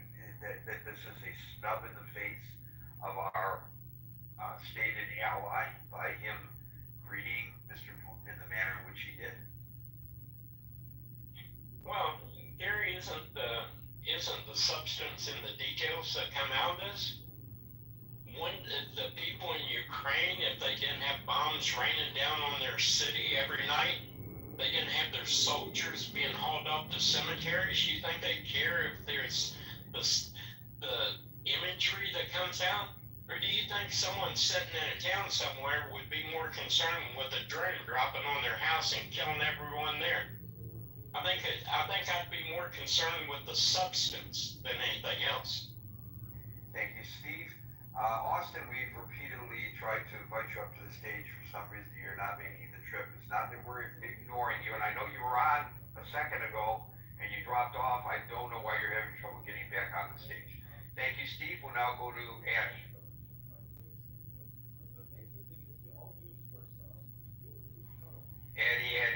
Addie. It's going to be one of those days. Andre, are you here or are you on the phone? The indicator says Andre is on the phone, and Andre, in the parlance, paramedic, and medical terminology, is unresponsive. Addie, are you back? Yeah. You're going to have to speak up. You're really, really low, buddy. Barely. Can't you speak louder? Yeah, I can. Is the question, sorry?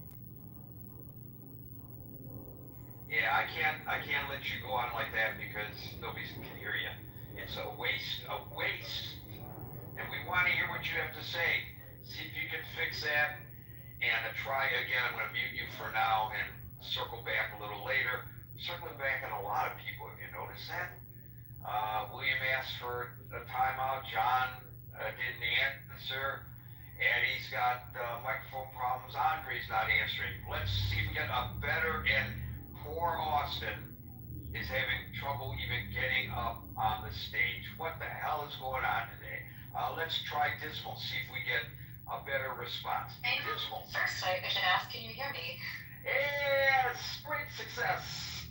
Okay, so I think overall the summit was largely a gamble with major geopolitical risks and very little in the way of guaranteed payoff for the U.S. or its allies. In fact, like the Russian media already painted this as a diplomatic victory for Russia, demonstrating Russia's resilience to Western isolation. And the threats of severe consequences for Russia are not yet necessarily founded. And it also painted Trump more as a facilitator of dialogue rather than a direct negotiator. And that is something that I would say weakens sort of the U.S. brand. It makes us seem like we're capitulating to another country that... What's wrong with bringing two sides together to get them to negotiate? If there was actually actual like diplomatic progress, maybe, but Trump capitulated very quickly in 2018 for the summit, where he directly insulted the Yeah, but we have intelligence. no idea what they're even discussing right now, you know? But I think that's also like if there were real progress or outcomes, but Trump himself even stated, he like the win would be another meeting. It wasn't necessarily there wouldn't be any gains here. So this was really just a conversation. Well, wait a minute. Well, first of all, we don't know, and secondly, wouldn't that be a win if you could get Putin to agree to sit down with Zelensky? Would that not be a win? I don't see how that wouldn't be a win. I think that the president deserves some credit if he gets the two of them to sit down with one another, and they are able to agree to some kind of a peace treaty. I appreciate you advocating for the devil, but to be quite honest, how is that advocating for the devil when the president? It's just playing the devil's advocacy role. Sorry, I'm just saying that for the purpose of any like solid gains, I don't think the president was well prepared. The summit was kind of put together at the last minute, which suggests put on the last minute for Putin as well. 7 days. They both had 7 days to prepare for this. It suggests a lack of serious diplomatic preparation and progress, and I think that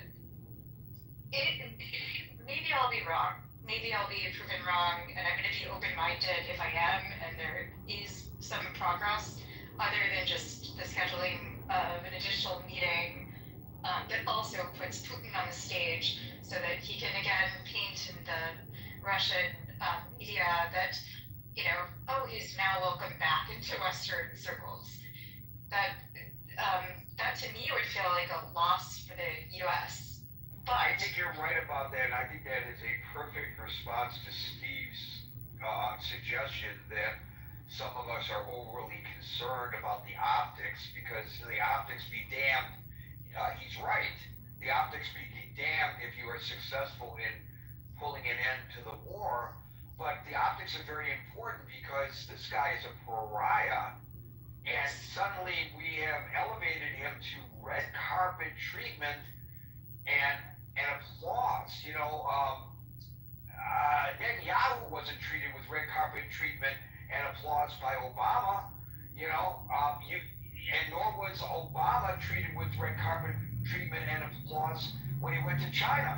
It's not unusual for them not to roll out the red carpet and play the trumpets prior to a summit such as this. This is serious business. So to that extent, I think you make a perfect argument, but to the extent that you are already critical of the outcome of a summit that is literally still going on right now behind closed doors, I think it's okay to question, raise concerns about, you're fearful that it won't turn out to be anything, but I mean, you went way beyond that, I think. I think here's like, I'll be open-minded if there are like legitimate outcomes.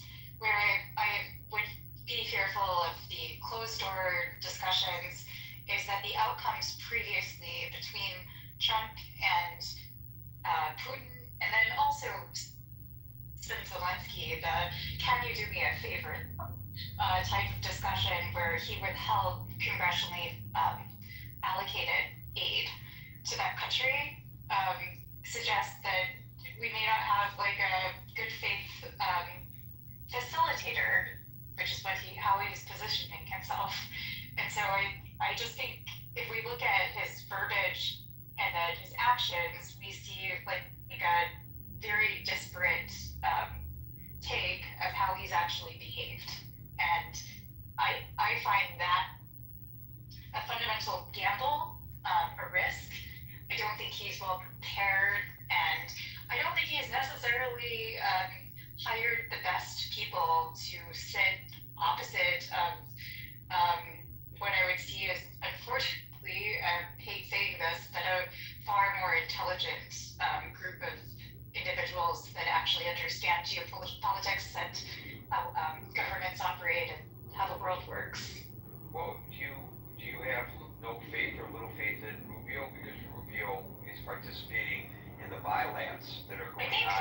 Yeah, I think Rubio is actually, I don't always agree with him politically, but I think he asks the right question.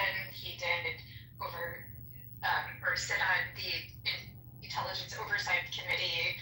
He's somebody that I think does have a more solid understanding, but I do see like the cabinet mockery meetings that occur on TV where everybody capitulates to Trump and congratulates him.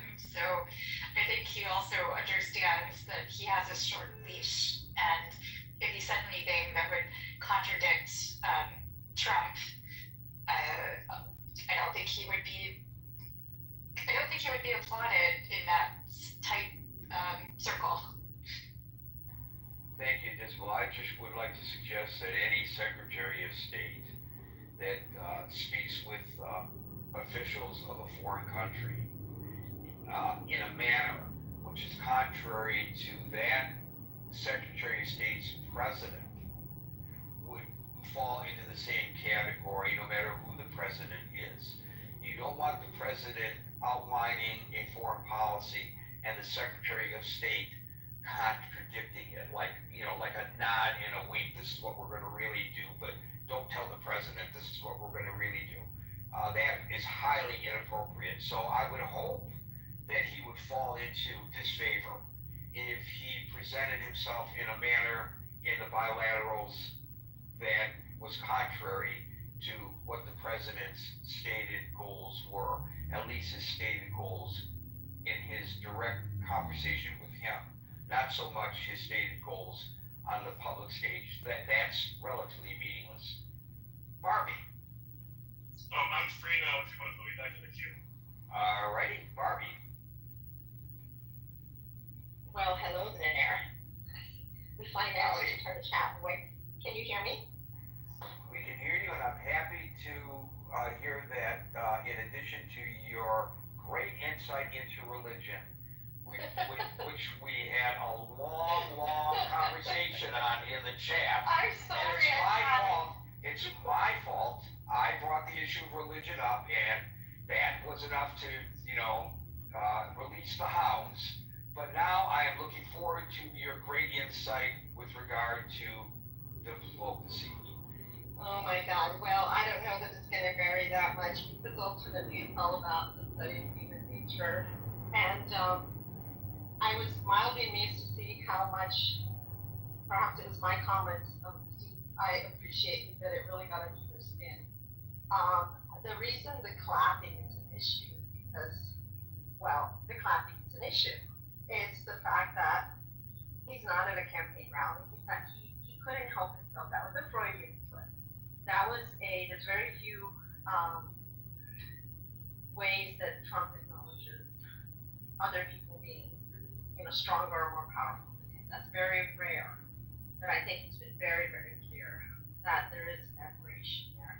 Now, I hope something comes out of this. But the body language, etc., I have to also disagree that, because he's dealt with, negotiated with tough guys in New York, this is for America. Like I said in the chat, Putin grew up, he's got in his veins, in his blood, in his family legacy history, he was actually raised into this position. And the fact that his grandfather was a personal chef for Lenin, that he cooked for Stalin, that he headed the KGB. It's like George H.W. Bush. Both of them took demotions to become presidents of their countries. Exactly.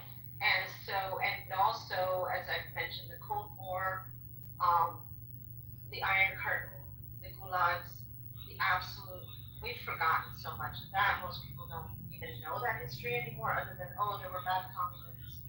They've forgotten that people were committed to mental institutions for their religious beliefs and for other beliefs.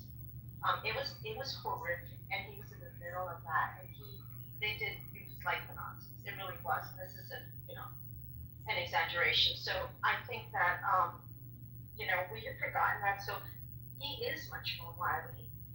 And it's a fact that, for example, Russian state TV has frequently loved highlighting members of the Trump administration, or quoting them, or running them their to say that they support or whatever. So I'm just saying it's not the same as negotiating with a union boss or with a land developer or with a bank in New York, even with the mafia in New York.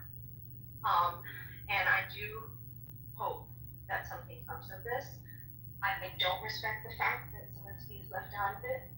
And I will say this, that when they had that meeting in the Oval Office, and he brutalized Zelensky the way he did, my beautiful, attractive 30-something-year-old daughter said, wow, right now Zelensky is the sexiest man in the world. Because he stood up to him. And I don't know. I think we'll see. I do want to see. Look, I'll say a good thing about Trump. You guys are used to hearing me say that. I'm an independent, but I don't mind the fact that there are greater presence in the waters off of Latin America right now, trying to get the actual bad guys. So I'll give you that. We're not changing subject, but I'm just saying I'm not incapable of saying this. But in this case, I just think it's actually silly to defend him and to infantilize him to the point that every single thing he does, even if it's dumb, it's like, oh no, he's playing, six-dimensional chess. Oh no, no. I promise you, he is very manipulable. And I think in this case, I would honestly suspect that he's not smarter than him. But I hope with all my heart, because no one wants to see more bloodshed. I hope something comes of it. Betraying Ukraine and just saying, okay, might is right. And if you're a bully and you take over a country, you get to keep it because we don't want to rock the boat and make other people angry. That may be the pragmatic way to go, but this is not going to end well, even if it's 10 or 20 years from now. It's not going to end well because what goes around comes around. That's all. Thank you, Barbie. Just a note to people trying to send the moderator messages during the, while the person's trying to moderate the room, for goodness sakes, if you know anything about Clubhouse, and I don't claim to be an expert, you know that if a person clicks on the message, that takes them to the message and away from the room. So why would you try to message a person who's trying to host the room? And I don't know why Clubhouse doesn't give you the permission, or maybe they do and I don't know how to do it, to block messaging. Because I would block messaging because all I ever use Clubhouse for is to moderate this room. So I'm not going to take any messages. So if you can ban channel me on Facebook Messenger or on Instagram, wherever you like, but don't message me, please, on Clubhouse. I'm not going to take it. William, you say you're back. I am back. Sorry, I was driving. So no worries. I'm gonna start by saying safety first, brother. Yes. So I'm gonna start by saying my insight into this geopolitical region goes back to 1988 and '89 when I was working for RTV, Russian television, taking the news from the motherland and broadcasting it here to the Russians in Los Angeles. I was there the day Boris Yeltsin sent a fax over saying, "Hey, calm down, don't worry, I got this under control," with the infamous coup that happened. I also have had personal communications with Mikhail Gorbachev. I have been studying this region for a very long time, and I just want to get a little bit of insight into Putin's motivation, and then I'll make my theory as far as what's going on from his side, then I can perhaps address Trump. I'll try and keep it as short as I possibly can. So after the fall of the Soviet Union, he tried to take Chechnya to reestablish his southern border. He then didn't work, obviously. Georgia, the two states on each side of the Caucasus Mountains are still in existence today, back to separatists. There's a city within Moldova, which is still a Russian enclave. What he wants in the Ukraine is all over the Donbass region, and he's taking other territories to swap them. When he took Crimea, he has basically a narrow roadway, a very limited land bridge to get in and out of Crimea. His warm water port is not defensible in the slightest. There was two rebellion groups, the separatists. Ukraine's fought against that. That's been going on since 2014. All of this erupted, and what it comes down to is a real estate deal, a land swap, and how far close to Kharkiv are they going to get, or is Kharkiv going to be within the territory that's traded? That's what Putin is after. That's all he cares about, in my opinion. Now, for what you're saying about Trump and the thing about Rubio, Trump throws out both sides of an equation I don't think Rubio was countering what Trump was saying. Trump uses people in order to get out both sides of it. It's a manipulation tactic. If I give you an extreme opinion and you go, oh my God, that's so extreme, and then somehow I come back and I give you something more reasonable, suddenly you're willing to deal with the reasonable because you're fearful of the extreme. That is his tactic. You also have to keep in mind that a lot of what's going on up there has to do with oil. If you understand the difference between light crude and heavy crude, and the fact that we are pretty much the only place that can process the heavy crude. That's why we export light crude. Everyone else, we take in their heavy crude. He wants to open up the Arctic. Russia wants to be able to stop getting from China. Russia wants to be able to continue with Europe. We don't want him dealing as much with Europe and China. We want him dealing with us. It has more to do with that than what we think is going on. That land deal, that real estate deal, in my opinion, it's like it's in escrow. It's already a done deal. They're just waiting for it to close. Well, that's terminology that clearly President Trump understands. He understands land deals. So, oh, and by the way, the clapping, absolutely embarrassing, shouldn't have been done, but he didn't give a fuck. Thank you, William. Wow, somebody who worked for RT, that's pretty interesting. You never know who's going to end up on the stage here in Clubhouse, and that's what makes this forum so exciting. Marshall.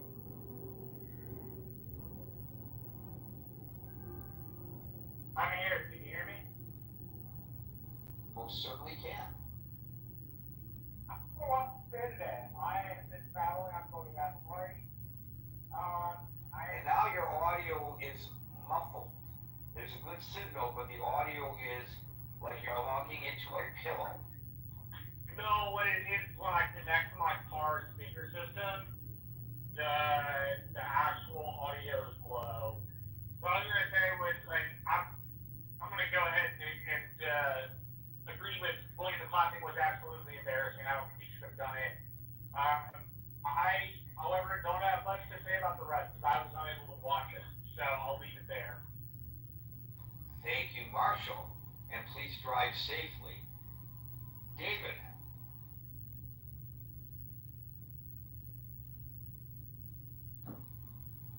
Again? David. I'm sorry, Gary. There we go. Well, I want to take us back to when Carter negotiated peace with Israel and Egypt, and the historic photo ops of him holding hands with both sides, and how historic that was from the standpoint of the peace that we've had since he brokered that. And now we have Trump with one side of the party, Putin, and no Zelensky. So I think that's a non-starter going into this. The fact that one of the actors, one of the victims and the players in this negotiation is not there.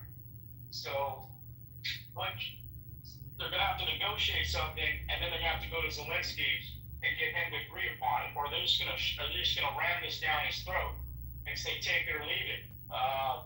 That appears to be what when you only have one side of the party, what's the other alternative? The fact that Putin is coming into this very snarky, and he's deflecting these very direct questions by the press. He's now on Western soil, so he's receiving the kind of questioning you would get in a normal Western-style democracy. And so I think those are great optics for the world to see, because what can be brokered between him and Trump has to definitely involve security guarantees for not just Ukraine going forward, but also the Baltics, the NATO states in line, Finland, and the rest of Europe. And so if he leaves Europe out of the equation with regard to these negotiations, then what is he really negotiating? So again, it's still early to say, Gary. We'll see what comes out of this. I think talking is always better than just shooting. But at the end of the day, we're dealing with a very steeled, sophisticated tyrant in Putin, and he's not good at losing, and he's not going to lose. He's not going to give up something that he feels he's already won. he's kind of in the driver's seat here with regard to he's got to be trained on their backpedaling.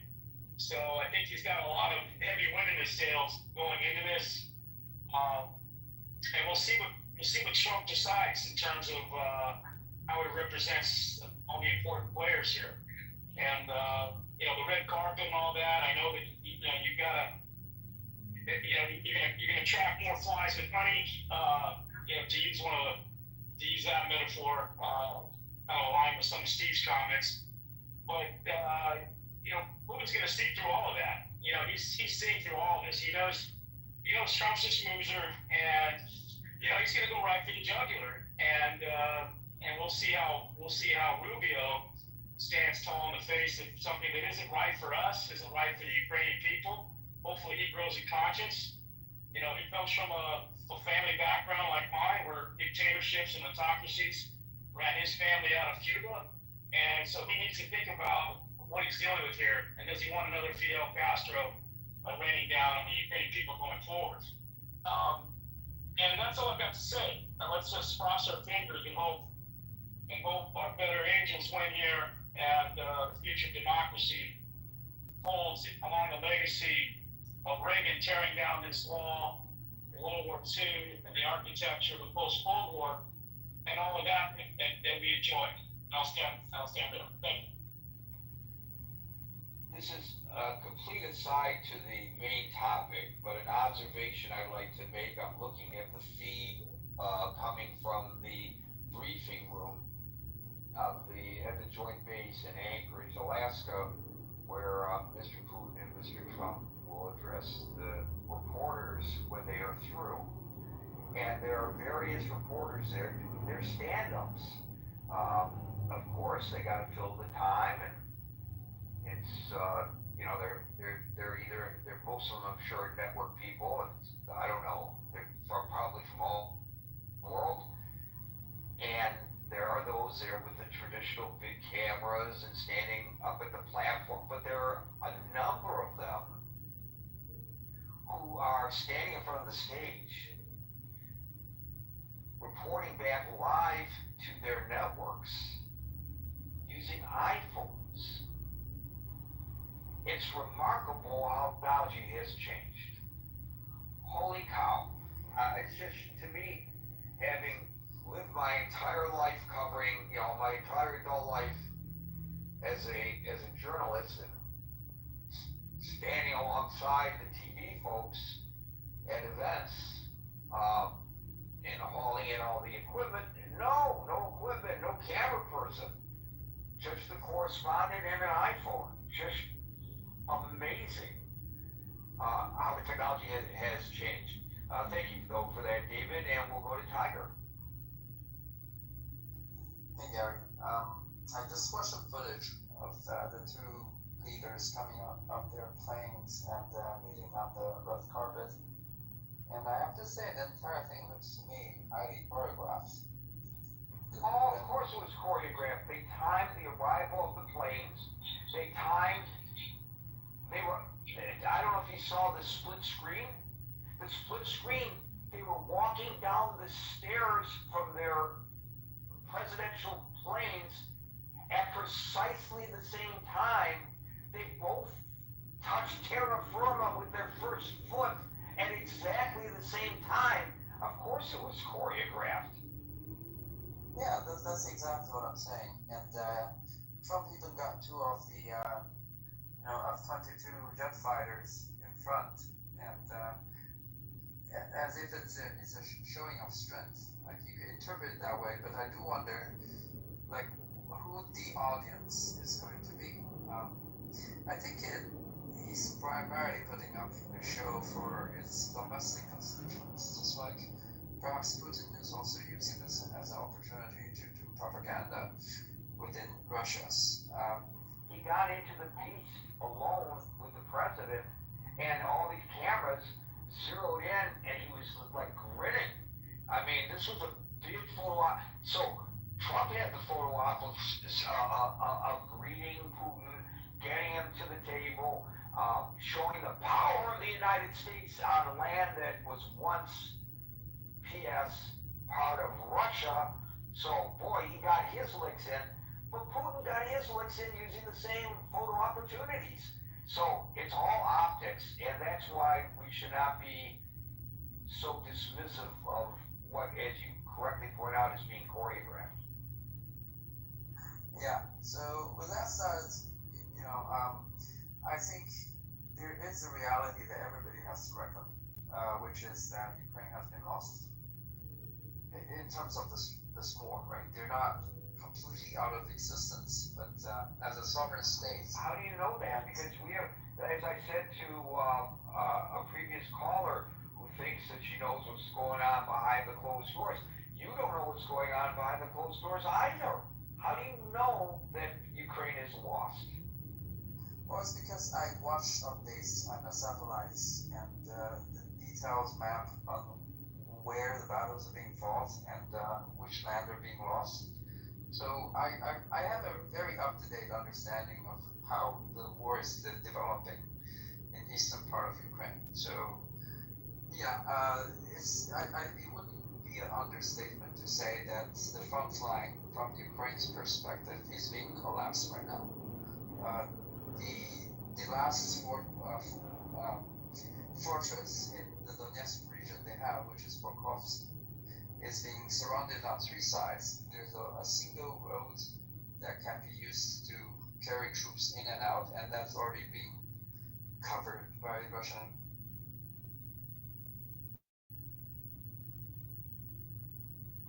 What happened? We lost your audio, Tiger. On a daily basis to give another conclusion about how Ukraine still has a fighting chance to maintain its control or eventual control over the territories that it used to enjoy. So I think it's pretty on definitive terms that Ukraine has been lost, and Ukraine has sacrificed itself, its own sovereignty, its prosperity, its future, its population, and teach the world a lesson on reality, on realism, right? I remember there are idiots earlier in the war celebrating that Ukraine is going to have a counteroffensive and the Russians won't have a chance when that happens. And people like Greg Suttel, I don't know if anybody remembers him, used to say, in the diplomatic circles and in political science, realism has already been forgotten. Nobody cares about realism today. People cares about values and things like that. But I think the reality is that it's a slap in the face to all those people who operated on ideological grounds and disregard the unfolding of reality, which is actually material and physical, and there is logic behind it. So once we are confronted and we have to recognize reality, then I think this is a welcoming development, because if you listen to people who know the negotiation, actually the events leading up to this war, people like Jeffrey Sachs, who of course has a narrative, right? But from what he described, that the biggest criticism he has against Biden wasn't that he actively was pushing the eastward expansion of NATO as a military alliance and jeopardizing Russia's national interest, but that he never attempted to negotiate with Russia. And when two superpowers, if Russia still qualified as one, are, having this chessboard in front of them, they're playing their moves one after another. The biggest mistake you could make is to not communicate with each other, right? And at least right now, Trump and Putin are talking with each other. And I think it is to everybody's interest that this war should be brought to an end, even though it means that the Ukrainians are the ones that are losing out. But they have already lost. Even if they could reclaim some of the territory, the country barely has a future now that almost 100 million or something, no, not 100 million, 10 million or something of their population has evaporated, either through loss or immigration. The most fertile land has been decimated, their industrial base has been decimated, and again, I think they paid a dear price and they sacrificed themselves as an example of what not to do in the global politics. And I do hope people in Europe especially learn that lesson. And seeing that now that the superpowers, the big boys, are talking with each other and they're not on the table, at the table. They're not exactly on the menu, but they're not at the table. I hope that's a valuable lesson for them. I do hope that this recalibration of people's mindset into reality and realism could actually give us a better future in that there will be less connected conflict that is unnecessary. And people could learn to resolve their differences through dialogue instead of ignoring the counterpart and insisting on something that is so beyond, rational calculation and is bound to backfire. Thank you. Thank you, Tiger. They're about, according to the Washington Post, the number of refugees abroad as a result of the war from Ukraine varies between 5 and 6 million people. And then there are those who live under occupation. I don't know if you are including them in your figure of 10 million.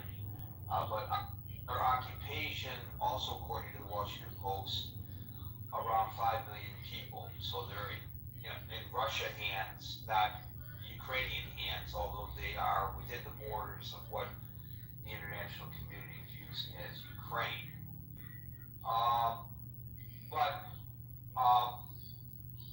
In total, now I'm going to Wikipedia, let me look. In total, it's actually greater than what you said. I think, let me see. Well, the best I can tell you is that there have been tens of thousands of civilian casualties, deaths in Ukraine, and hundreds of thousands of soldiers who have been killed. So you're right, both through attrition, by war directly, or by emigration and occupation, the population has suffered tremendous losses in Ukraine. And if that's the metric that one wants to use, or a major metric one wants to use in analyzing whether or not, as you suggest, Tiger, the Ukrainians have already lost, that is a pretty substantial metric to use. Thank you. I know there's some more folks that want to get up on the stage. We are now, however, in extra time. That means that everybody on the stage will get an opportunity to speak, but we unfortunately can't invite anybody else up on the stage because Gary has to get out the door at a certain point and catch a train to go to work. So blame it on me. Philip. Hi, thank you, Gary. I also think red carpet and applause for Putin is not warranted. I'm sure he didn't expect 3 years ago that drones would be reaching Moscow, that his railways would be blown to bits, that his oil refineries would be burning, that his people would be leaving, that his troops would be dying by the hundreds of thousands, more than those of Ukraine. And I think that let me just interrupt you, not to challenge you, but just underscore that is, and when we make an analysis of all of this, and Tiger, as I have just pointed out in my fact checking, not only was right, but he underestimated the effects on the population of Ukraine. And we haven't even talked about all the children, by the way, who have been abducted by Russia, taken back to the motherland away from their families and their communities in Ukraine. But as I just want to highlight what you're saying, Philip, there's been a tremendous toll to the Russians as well. Maybe not as great, but there has been a toll. And I'm glad you're bringing this up. And go ahead. Yeah, I was also just wondering what Tiger would suggest that Europe or Ukraine should do. Should you just capitulate when you get overrun or invaded as a sovereign country by another country? Should you just give over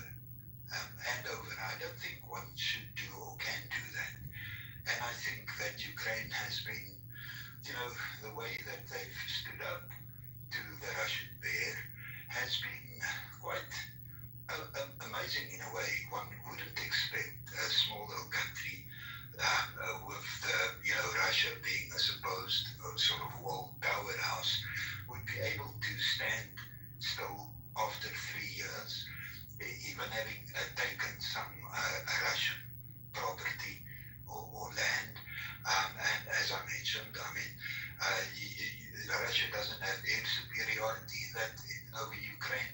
They basically, their naval capacity is floundering. Their production capacity in terms of the essential stuff that you need, the microchips and stuff, is disintegrating. Whilst all the time Ukraine is making more drones than Russia at this moment. And I think people underestimate the power of a united Europe and what their support means for Ukraine. I think Europe united is much, much stronger than a United States divided. And again, I just want to say that applauding a guy who's ruining his country, who's killing his own people, is just kind of strange. Anyways, thanks for the opportunity and for the interesting. No, I'm glad you're bringing this up. So here, this is very interesting. You are correct that there have been an increasing number of attacks, not on civilian targets, but on strategic targets inside Russia by the Ukrainians using drones. That at one point the Russians were adept at fending off, especially around Moscow, but not so much when they go to places like oil refineries and munitions factories and munitions depots. That is absolutely true. And I think part of the reason they're getting greater superiority with regards to the drones is thanks to the Israelis and the Americans for what we have collectively done. Now, I know it was only one attack with the Americans, but what we've collectively done to Iran that has impeded their drone production, because they were exporting all these drones to Russia that they were using, and so their supply of drones has diminished some, and it should not be outside of the scope of our analysis of battlefield successes and failures to note that the Russians have been forced to empty prisons in order to satisfy their conscription needs and to bring in foreign mercenaries from North Korea, and I think maybe elsewhere. I think they actually brought in Chechnyan rebels and released Chechnyan rebels from prisons to fight in Ukraine. It's taken, yes, we see the tremendous toll that it's taken on Ukraine. And yes, those who point out the battlefield boundaries are absolutely correct that Russia has been successful in taking over and controlling certain regions of Ukraine, and that is an absolute metric that's easily seen and analyzed. You don't have to be a retired general on CNN explaining it to us. We can see that with our own eye. But you're absolutely right, Philip.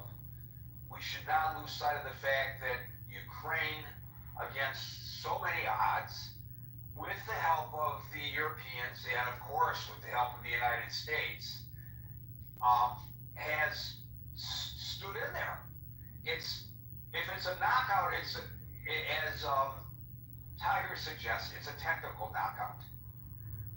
They're not down for the count for 10, count of 10, and needing smelling salts to wake them back up.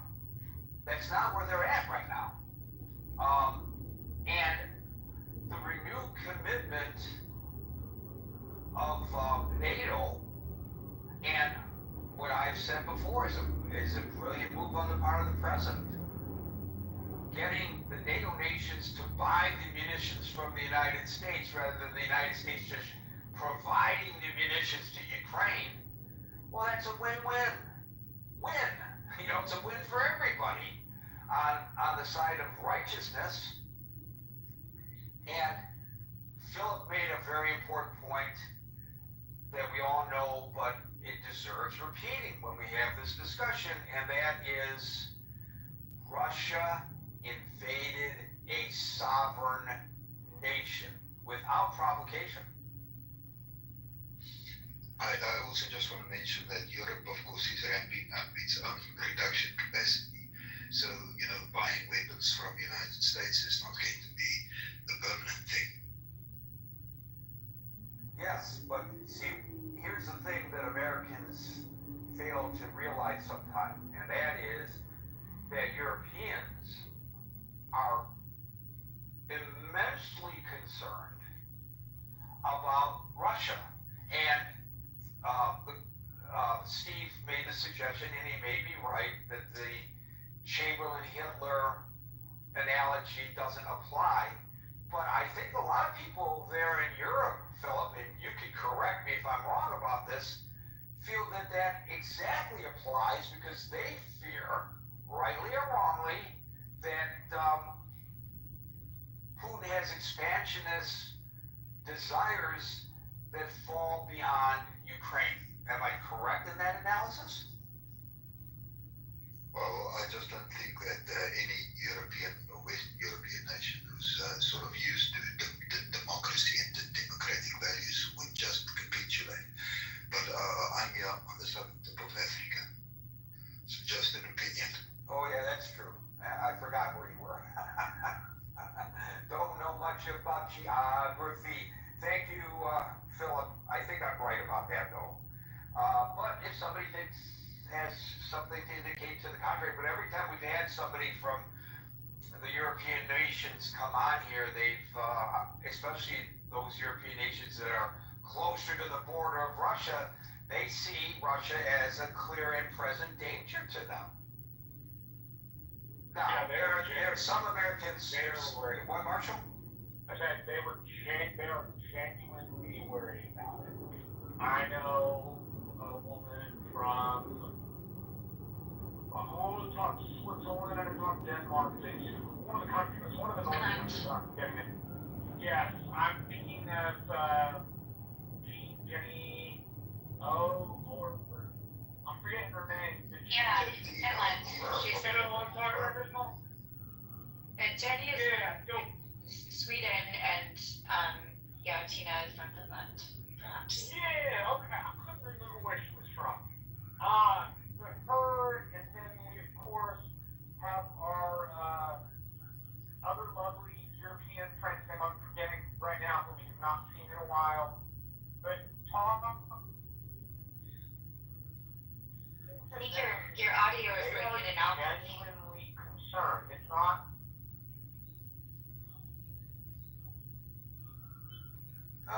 Marshall, we lost you there. But we get your point. And I know a woman in Finland, and both her and her daughter are wearing uniforms because they've joined the Home Guard. Everybody in Finland, I guess, is encouraged to join the Home Guard to train. Can you imagine that? The sort of early on, like when the invasion happened, you had a ton of Russian individuals, especially those of military serving age men, that fled Russia. So I think Philip's point is something that should be highlighted, is that you have a lot of Russians, especially in the technology industry, that fled Russia because they didn't want to get recruited. They didn't see the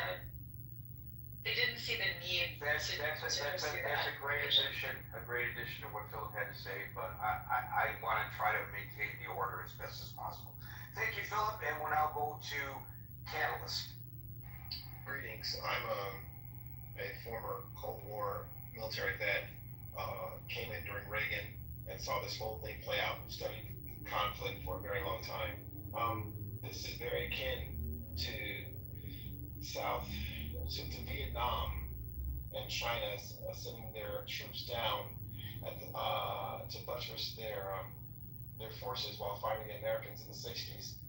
I see this ultimately as Ukraine winning when you have a major superpower, or what used to be a superpower before 91 actually, but they're not, using old tanks on a battlefield, and you have citizens who are very smart individuals, Ukrainians, I see them in Silicon Valley a lot, running companies, who are creating and using commercial off-the-shelf drones to bomb old tanks. It reminds me of, if anyone studied how the whole Ho Chi Minh thing took place in the 60s and what was going on, and how the guerrilla war fighters were beating back larger numbers of individuals. I look at NATO, or Europe sponsoring NATO, buttressing Ukrainian forces to fight back Russian aggression coming into Western Europe, almost like China was sending troops down into North Vietnam to fight against Americans. I also look at this whole political theater with Putin, who's a master spy. I remember him before the FSB and KGB days, playing this particular president who's completely outclassed, outgunned in every shape, way, or form.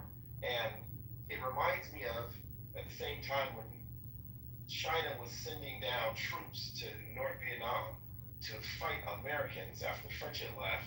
It reminds me of, I recall that Nixon, at the same time in 71, after he finished the gold standard, was negotiating with China to open the doors to Americans' markets while we're still in war. The whole thing is a hustle.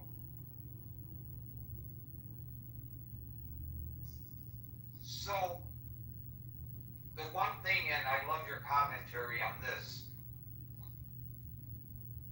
that isn't often mentioned, is that in a way maybe Russia lost this war if their goal, as I suggest that it was to do this in 1 week or 2 weeks' time. Because I think their goal was to take over the government, and they thought that they could roll up that one road to Kyiv and occupy Kyiv, and then they literally got bogged down in the mud, and they were sitting there as sitting ducks, and they never made it to Kyiv. And, so this was Putin's big battle plan. Big battle plan. No serious losses to the Russians.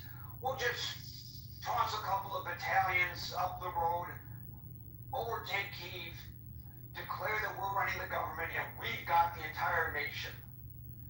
Get rid of, hang Zelensky in the public square, over and done, and then back home in time for tea. But that didn't happen, and we can thank President Xi for that, by the way, because Xi didn't want them to be attacking Kyiv during the Olympics in China.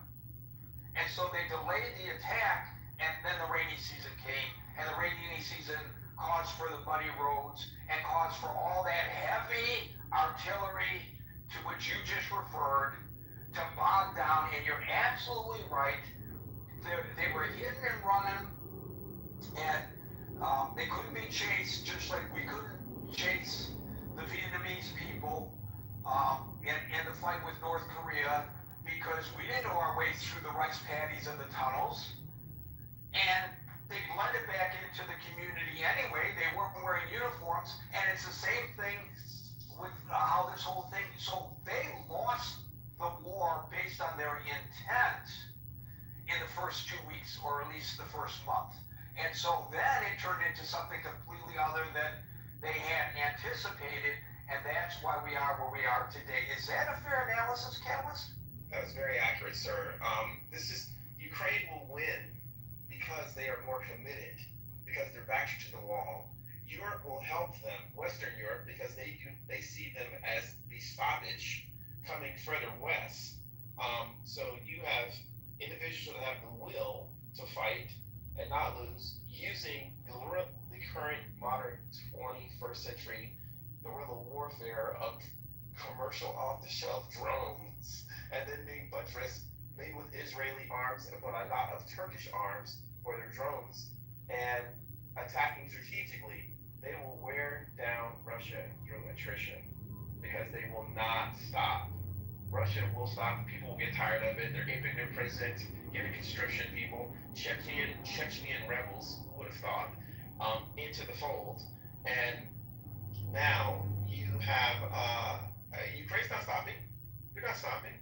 If the United States wants to pull out, okay, but Western Europe's not stopping. It won't. And this right here, this pursuing peace in Anchorage, Alaska, I remember that military base. This is all just, I think it's the Air Force Base. This is all just theater and trying to telegraph something that's not there. Reminds me of when the Russian ships during the Cuban Missile Crisis, has anyone ever studied that, when they were trying to bring more missiles in and U.S. Navy shot shot weapons across the bow of the ships to make the Russian ships turn around to get rid of the missiles in Cuba. It's the same thing. This is just theater. It's a massive psyop, as we called it when I was in the military intelligence. It's a massive psyop that's taking place right here for the world to see. And also, Callis, once again, you brought something to the conversation that I had not anticipated. You mentioned just briefly Israel, and I have no personal knowledge of this, but I suspect Israel is heavily involved in providing intel to the Ukrainians. I don't think Israel is sitting back and not assisting Ukraine. Again, I have no way of knowing that to be true, but I just, in my bones, that's what I feel. Zelensky is a Jewish man. Of course they're supplying intelligence. Exactly my thought. You should come to the stage more often, my man. Okay, we'll now go to the ever-patient Anonymous.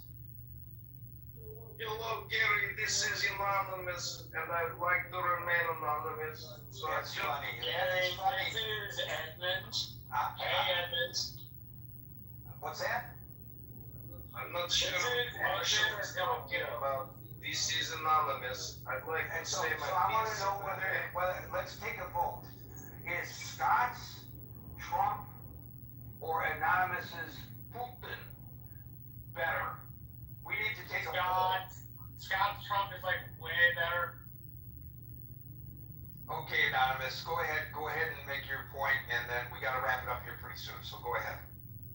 Yeah, I think this is a great day for America, a great day for Russia, a great day for Ukraine. And, having Trump and Putin meet to have a meeting of the minds, even if it's in the belly of the beast, is better than no meeting of the minds. And I'm so happy they finally get to meet in private and no friction between the two of them, no fake news, no deep state, no Democrat activists looking to stop two great leaders of the free world, to meeting and creating a peaceful solution. Great leaders of the free world?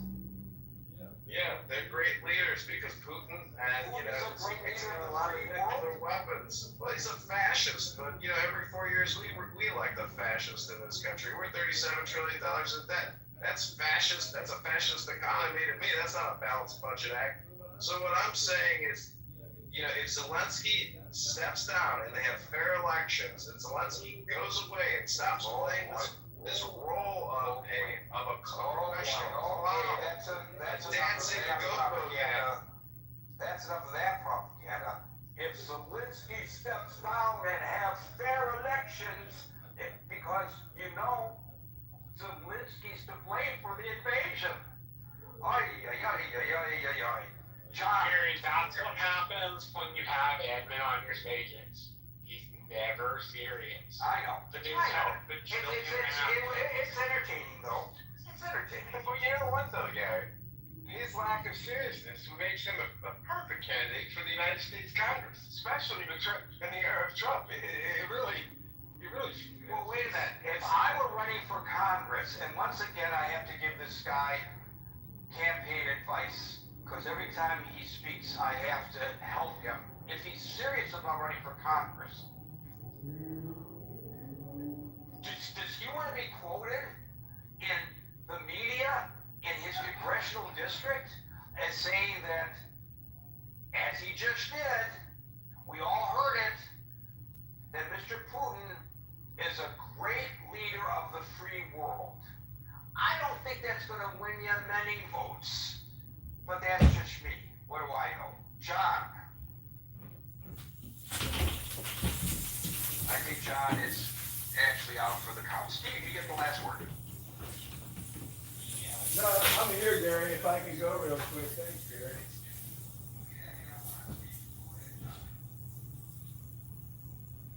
Yeah, I just gotta agree with that former anonymous speaker because it's my belief that peace is the best solution now, and we should be rooting for Trump, and we should be rooting for Putin, and we should be rooting for the people of Ukraine so that peace can abound and people can go about their lives and no more war. Millions of people dead in Ukraine. 400,000 Ukrainians, 900,000 Russians. That's too many dead people. I, as an American running for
Okay, this is in the month pre-party mojo positive vibration with John.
Well, whilst this is the pre-party, welcome to the mojo positive vibration. Hope you enjoyed that Gary Baumgart warm-up room. It was like a layup. I gave myself a layup in my room against Gary Baumgart. That's right, he kicked me from the room too. What? How? Well, I might have stripped it off. But we're gonna restart the live stream soon and recreate the In the Muff experience for y'all. Welcome, Carl. Hey, how are you? Welcome to In the Muff pre-party. You sound very familiar. I think I've heard your voice before. Do you go to grocery stores often with coupons? I don't know. I think it's when you say "dat," which gives it away.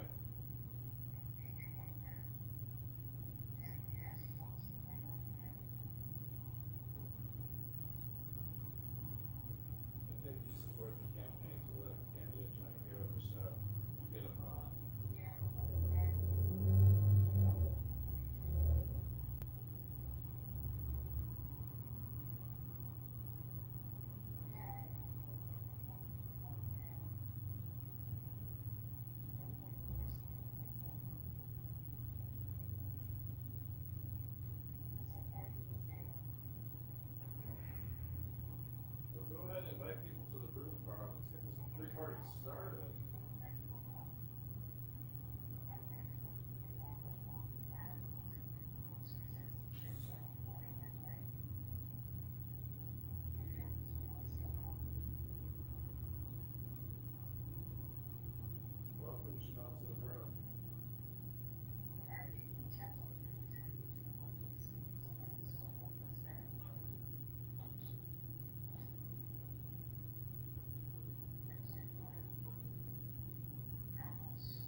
Congress in the 16th District of Illinois.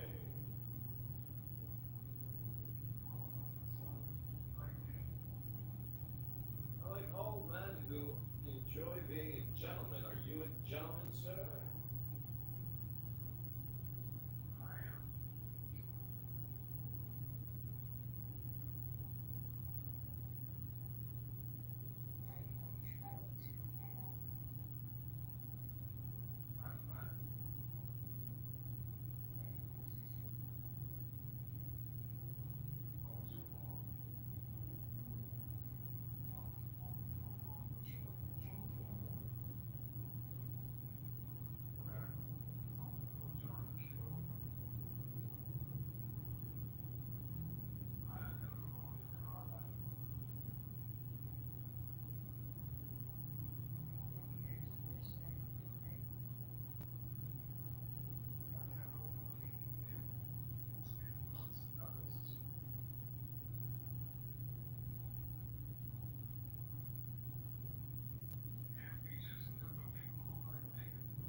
Well, welcome to In the Month. This is the three-party mojo positive vibration experience you're looking for. That goal. Are you going to give $1 to the campaign to let candidate Congressman John Kitover? No, just hand it out. Hand it out. I don't know. I think they're, protecting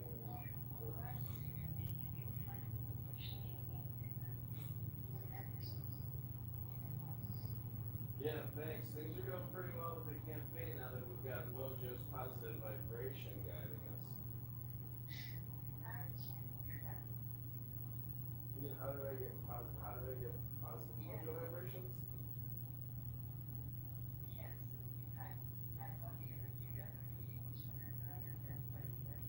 Well, positive Mojo vibrations knows positive Mojo vibrations. So if you're in alignment with positive vibrations, apparently, it all becomes a mojo.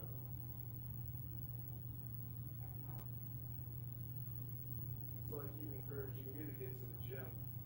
Stop hanging out in these little darky rooms like Julian's SeaWorld. I mean, give me a break. How many days and weeks did you spend floating in a soup called Julian's SeaWorld?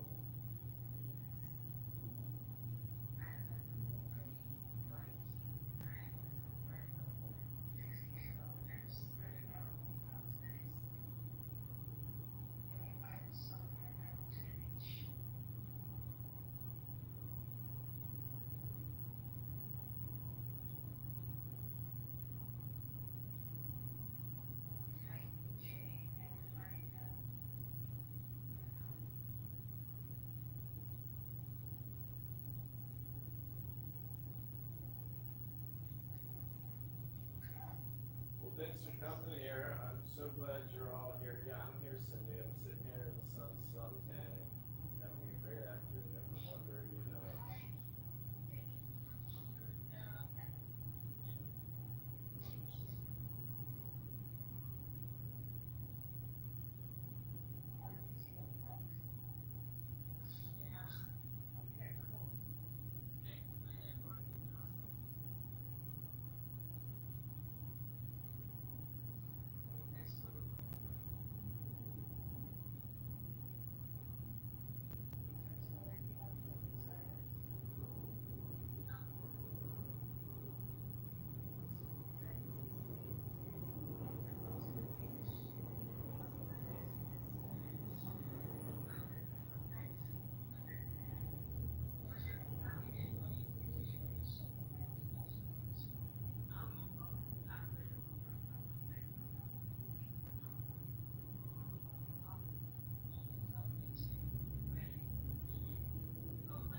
not pay too much in taxes, and we just want good food and good transportation and no terrorism.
Well, look at Reverend. Reverend is picture of homeless guy. That's a black woman. That's not her picture. It's not my picture. And I want to remain anonymous. I believe that peace between the Jews in Israel and the Palestinians in Gaza can be achieved. They just need to stop promoting terrorism. They need to stop promoting terrorism in the Gaza Strip to their people. They need to disarm and they need to achieve peace and bend the knee and request that they forgive them and say we are sorry for October 7th and 50 years of terrorism against the innocent civilians of Israel. If they do this, then maybe coexistence will happen. But until the Hamas terrorists are willing to disarm and disengage and go away, I don't see how peace is going to come.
Hey moderators, I got a question for you. Is this like a struggle session, like a book club struggle session where people get together and they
them and do it.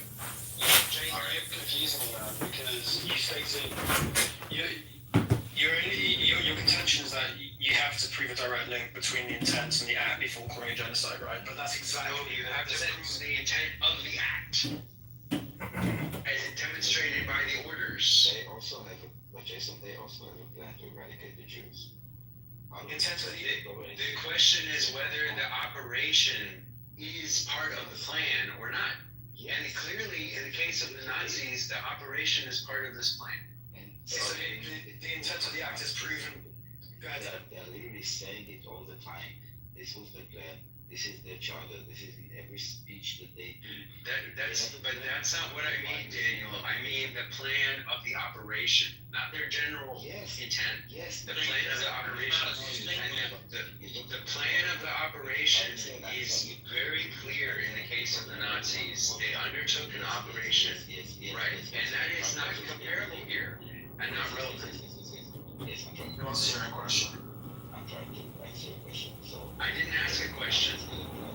Well, you answer the intent of also as a plan, it's a different plan.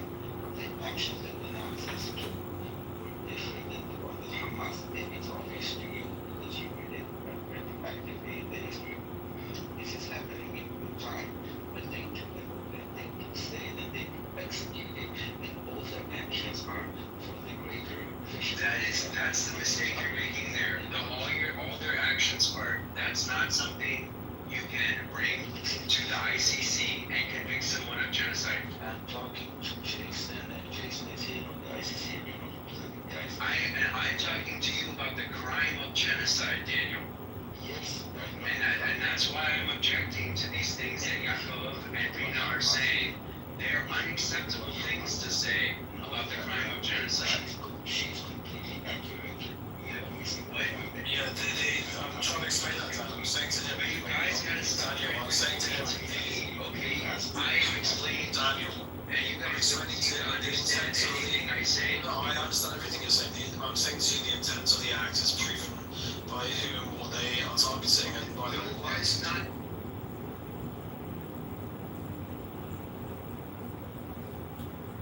So,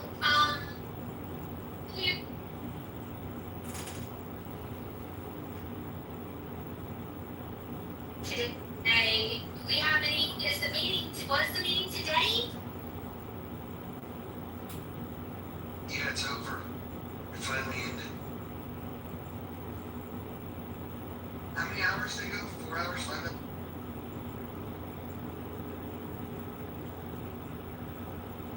Did it come out looking, satisfied or? Well, Joe, you just commented that, he didn't have a whole lot to say. Yeah, I don't even get drunk. I need a glass of wine or a sharp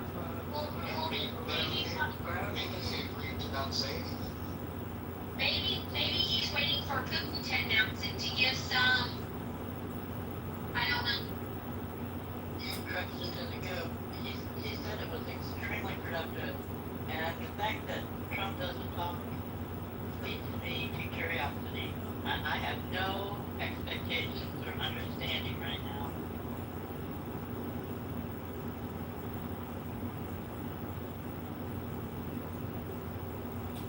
It's tricky. Because on one hand, you wanna convince somebody to end a war that they started. And on the other hand, you don't wanna sell out the nation that got invaded, that we're currently sending weapons and money through. It's a sticky situation. At the end of the day, I think the win-win for everybody is the less people to die for Russian troops to go home. But the devil's gonna be in the details. And, what if Zelensky tells Putin, we're not giving up an inch? If they do the we're not gonna give up an inch thing, I think escalations from here probably make the most sense. Because if they're not gonna have peace, then maybe more has to be required to drive people, to making that decision. If you think about Japan to surrender. First of all, if they hadn't surrendered, we could have, we could have continued to drop bombs on them, or just incendiary. And so sometimes wars have to come to an end. And at some point, the war has to come to an end. And there's going to be a winner, there's going to be a loser. If Trump really is the negotiator he says he is, he should be looking for what is a solution that can make both of the leaders save some face with their people. Because I don't think that you're going to sell an idea that doesn't allow them to save face.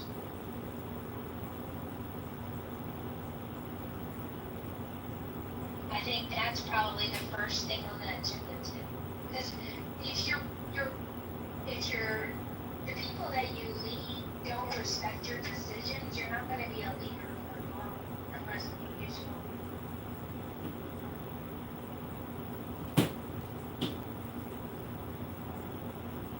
Marshall, what was your reading of it?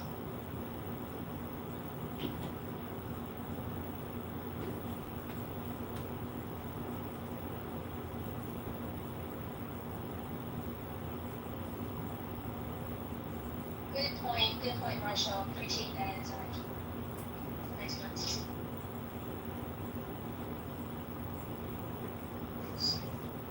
John. Do you have an official position on this? I think there's a lot of people who do not want this war to end and want the military-industrial complex to keep spending hundreds of billions of dollars a year on the Ukraine-Russian conflict. Palmer Luckey and building all these bomb drones is the next evolution of warfare, apparently.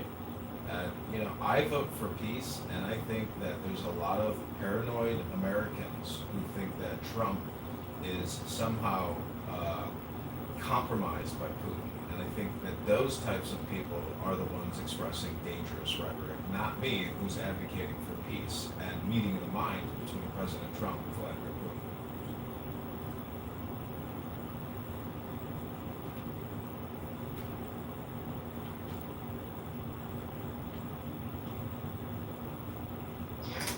There's that.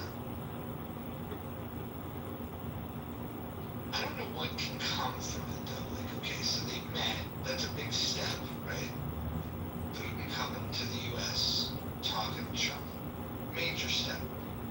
But is this the beginning of anything bigger? Or is this the beginning of the war winding down? I don't know the answer to that.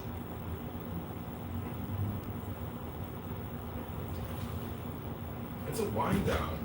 These are two older gentlemen in the peak of their political and, generational affairs. This is a de-escalation in 2025 from a proxy geographic specific area of the world. I mean, all of these weapons have been flying there, millions of people dying.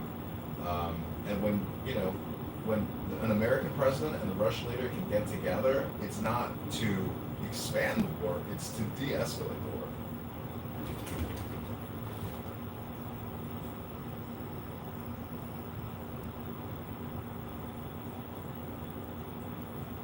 I'd love to get Anson's thoughts. Okay, I don't know what you guys are talking about, but I wanted this awful. What a bunch of bullshit. They didn't say anything.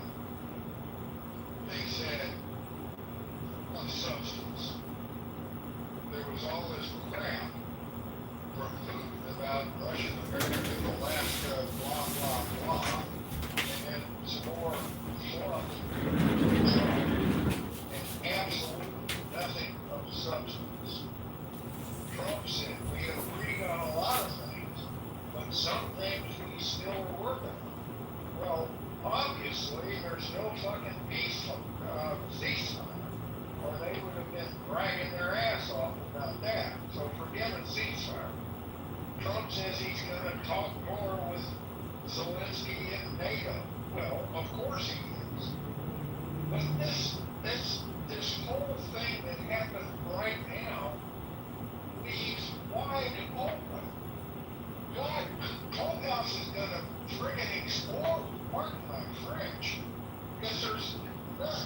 substance, so there's going to be this wild speculation.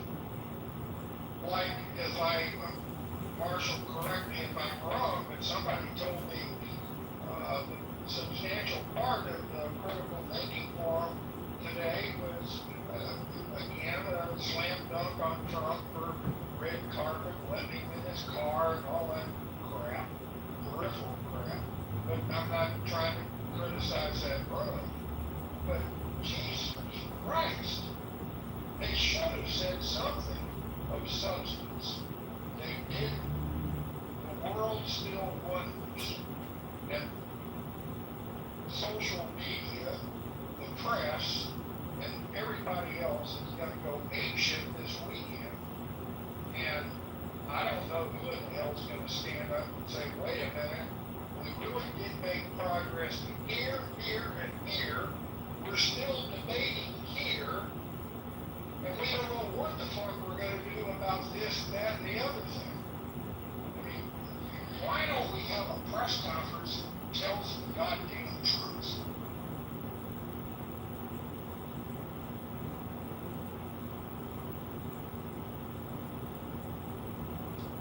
Do you think the next step will be Zelensky coming back over here?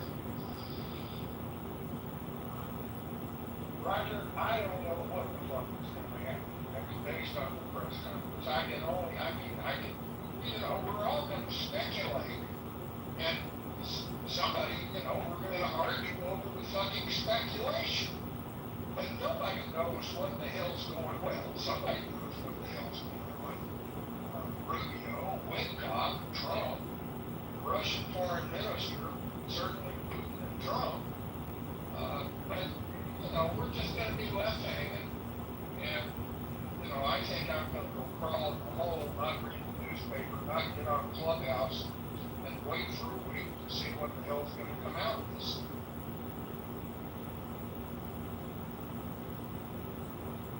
Sorry, but I wish I could be more enlightening and encouraging. But God damn, what this is so much bullshit, and people just what? We're not satisfied with the statement. Hell no. Not by either one of them. I mean, Jesus Christ.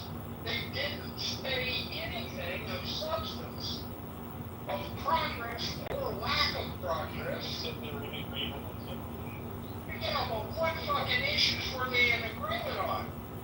Do they like the way each other wears their socks? Or, come on, this is just crazy. You'd like them to just put a live camera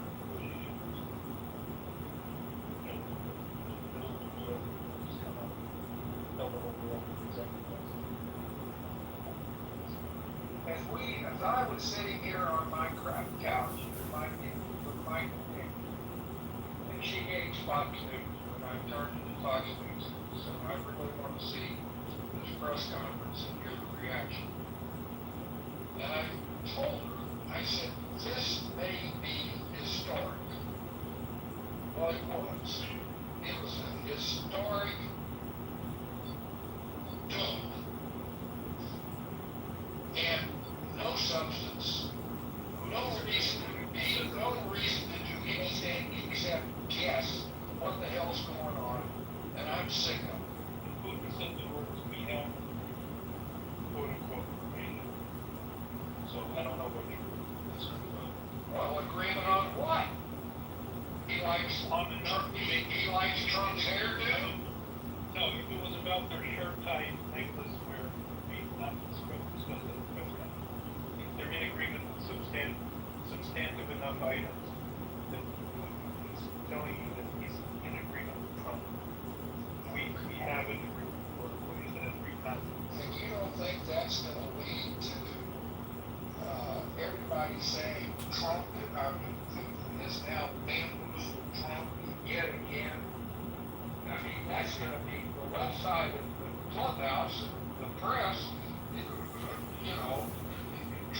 Trump caved again. Well, we don't know whether he caved or not. We don't know whether Putin caved or not. Well, I think say bullshit on productive meeting, I want to know the substance of why they think it's a productive meeting. So I have just a question for anybody that has, to take the chance to speak expressing here. Maybe I look at things differently. But the United States is trying to be a peace broker here between an adversarial nation and then one that we have historically prospered, right? So the conflict, the war is Russia, a sovereign nation state, and Ukraine, a sovereign nation state. The United States is not an active participant in the conflict. The United States has provided funding and resources to one side and is trying to play global power broker in this conversation, right? And so the United States leader having a meeting with one of the parties, why on earth would anyone think that at the end of that meeting, the general public, the Joe Schmo American population, would be given any information? I don't get that piece as an expectation. When they scheduled this meeting, I had no expectation that we, the general public and Joe Schmoes of America, were going to know the specifics of what was discussed, given that now Trump has to go have the conversation with the other side, the side that we have supported, the side that our allies have supported, and communicate what the conversation was with Russia. I don't know why anybody would reasonably expect that there would be a whole lot of specifics on anything given to the general public until that meeting happens. I agree. Fred articulated that perfectly. Because you can't share things until you have an agreement on the other side. And so whatever they've agreed upon is now going to be obviously presented. So he's going to have to put on this big webcast and move through that and hopefully agree to those things so that they can move forward. Because this is between Ukraine and Russia, as Brent said. The U.S. is trying to broker peace between the two countries. Yes, I agree with you.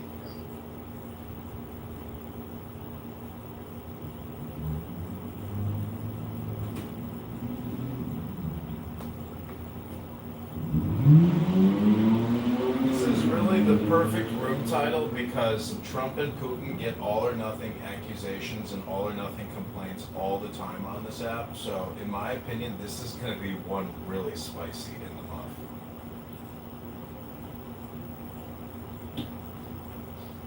The problem, John, is that we're all going to guess. We're all going to make assumptions. I mean, I can't imagine what the Washington Post is going to have to say tomorrow, but I'll guarantee it's going to be anti-Trump. Because they're going to be guessing as to what the hell happened. Well, something of substance evidently happened. Not the whole substance, but some substance. So tell us what that substance is. But then again, somebody, you're right. I have no right to know what the substance is. What I'm negotiating, and then once a peace treaty is signed, I can agree or disagree with the terms of the peace treaty. But that's not the way the world works today. And we're going to get ourselves right in the ladder because of lack of substance. They both said there was substance. They both said there was progress. Great. Just tell me what that was. And tell me where you still disagree. And then I can have a rational discussion, God forbid, about how we might be able to solve the things that they still disagree on. But we're left with nothing, absolutely nothing, for what, in my view, should have been a historic. I mean, I don't want to beat a dead horse, so I'm just going to kind of hit this circle one final time. Enterprises losing $100 million a year. $100 million because of a big mismatch. When you deal with treaty delegations, most of that process is not made public until you hit the end, because it is not productive or conducive to what you're trying to accomplish to bring the entire world and the general public that frankly has no direct decision-making impact into the process. So I agree with you as a private citizen, I would love to know what's going on. I would love to have a camera in the room. That'd be really interesting. But if the purpose is truly for the United States government to broker a peace deal or a ceasefire or some sort of progressive movement here between Russia and Ukraine to stop this, global mess of a war that's impacting the global economy, our allies and adversary nations at the same time, then you have to do what is functional for that, right? And so I do not expect leaders of nations to put the desire of their populace to be informed and, not having to sit and wait above actually accomplishing something. That's why we do that in the courts, right? There's only so much that's made public prior to a verdict. There's only so much that's made public in negotiations. Hell, corporate mergers, there's only so much that they have to publicly provide until the deal is struck, at which point it's appropriate and safe to tell everybody what happened. The desire to know in the middle of the process is natural, but I just think it's an unrealistic demand for people to have. And isn't it entirely possible that maybe some of the negotiations that they've actually hammered out are contingent on the ones that haven't been hammered out yet?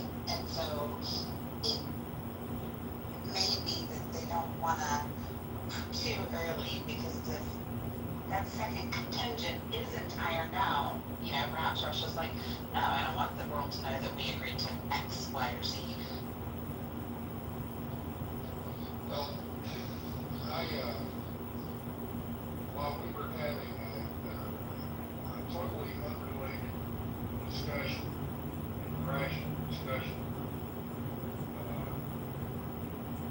somebody, I think it was, Jonathan, provided information that in another room in Clubhouse, it was all, why did you get red carpet treatment? Why did you get these big bamboos? Again, blah, blah, blah, blah, the TD and Trump arrangements. And, so on. And Trump, to a degree, brings this on himself. He raises my expectations that he's going to have a meeting and it's going to be of real substance. Now, if the substance was, screw you, Putin, we're going to keep fighting and I'm going to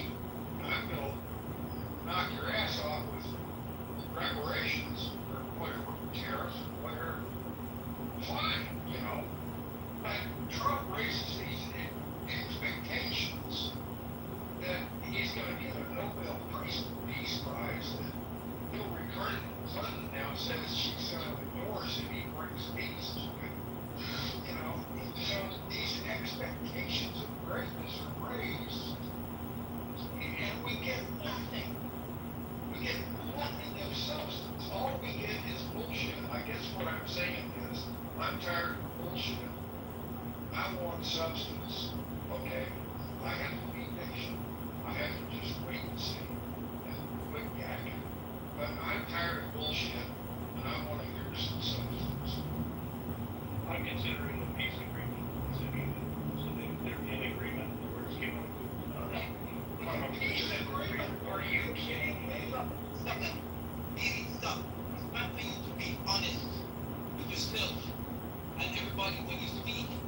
Big one, you cannot, don't just say things that you know are not true. Do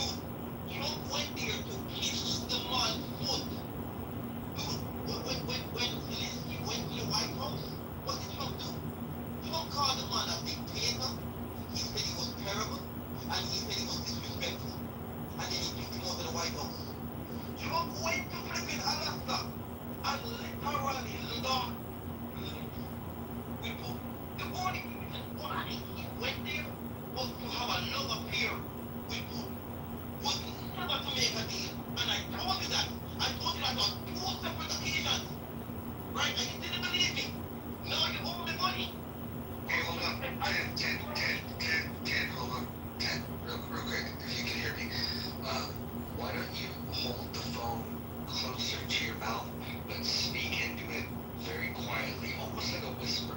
That'll be more impactful. Oh, I'm sorry. These mother men, these mother people, we can tell you guys since day one when Trump launched his campaign in 2015, 2014, whenever it was, we told that this guy's a dog. We told you. And then you guys did a list and even when we told you call us in 2016, all the way to 2020, we told you these people call us, right? And people begged Joe Biden to kick him out. Joe Biden kicked him out. And you people, forced them into so much that is totally done.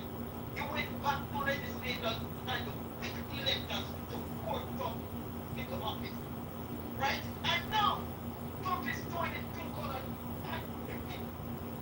I just, come down here and lying to the American people. I think I people from this country, and I know that it's full of crap. Give my money on this, I'm done. Hold on real quick. Listen, I'm not sure exactly what country you are from, but I'm sure wherever you're from, everything happens properly in its proper order. Things happen quickly. There's no life and death situations. There's probably never been a war. All of these things would be completely new for wherever country you're from. But the United States of America, we've experienced these things, and right now, the U.S. taxpayers and the money that we borrow is funding this fight. And so you have Donald Trump having a conversation with a dictator about an invasion that the dictator launched. Now the question is, how do we end it? There's a couple of ways that this can come to an end. All of them seem fairly unrealistic. One of them is to let Putin get what he wants. That seems like a terrible strategy. Appeasement doesn't seem to work historically. The other option would be to status quo, let them continue to fight their proxy war, which is probably the most likely scenario. The other thing is probably the worst scenario of all, where we get physically involved and create a scenario where things escalate. I don't know what you guys want to see.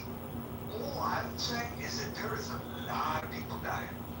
There's a lot of Russians dying. There's a lot of Ukrainians dying. And there's a lot of Americans that are going into debt when these people die. Those are the facts that are on the table. Now we just have to ask ourselves, which of these problems are we going to try to ease up on? Is it the spending of American taxpayers' dollars, or are we going to appease the dictator? It's a very, very tough situation. There's actually no good solution here, but the better solution would be to minimize human suffering. That's the best solution, in my opinion. But what do I know? Well, what Ken went off on was exactly what I should be concerned with. I mean, he left to degradation of anything and everything Trump, but we don't know the substance of what was agreed to or not. So how the hell can we make a judgment on this particular meeting and whether it advanced or retarded progress towards what I hope all of us want is peace? And so the lack of information is obviously an invasion. I'm really disturbed, all that kind of stuff, and I apologize. I'm trying to have a rational discussion.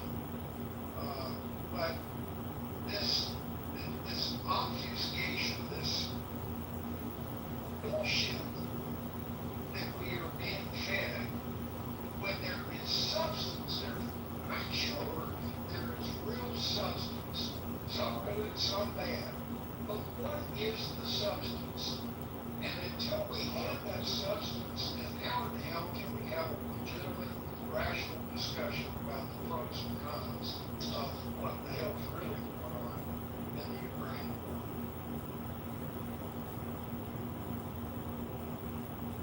I hope you understand what I was trying to say. If I confused it, I apologize.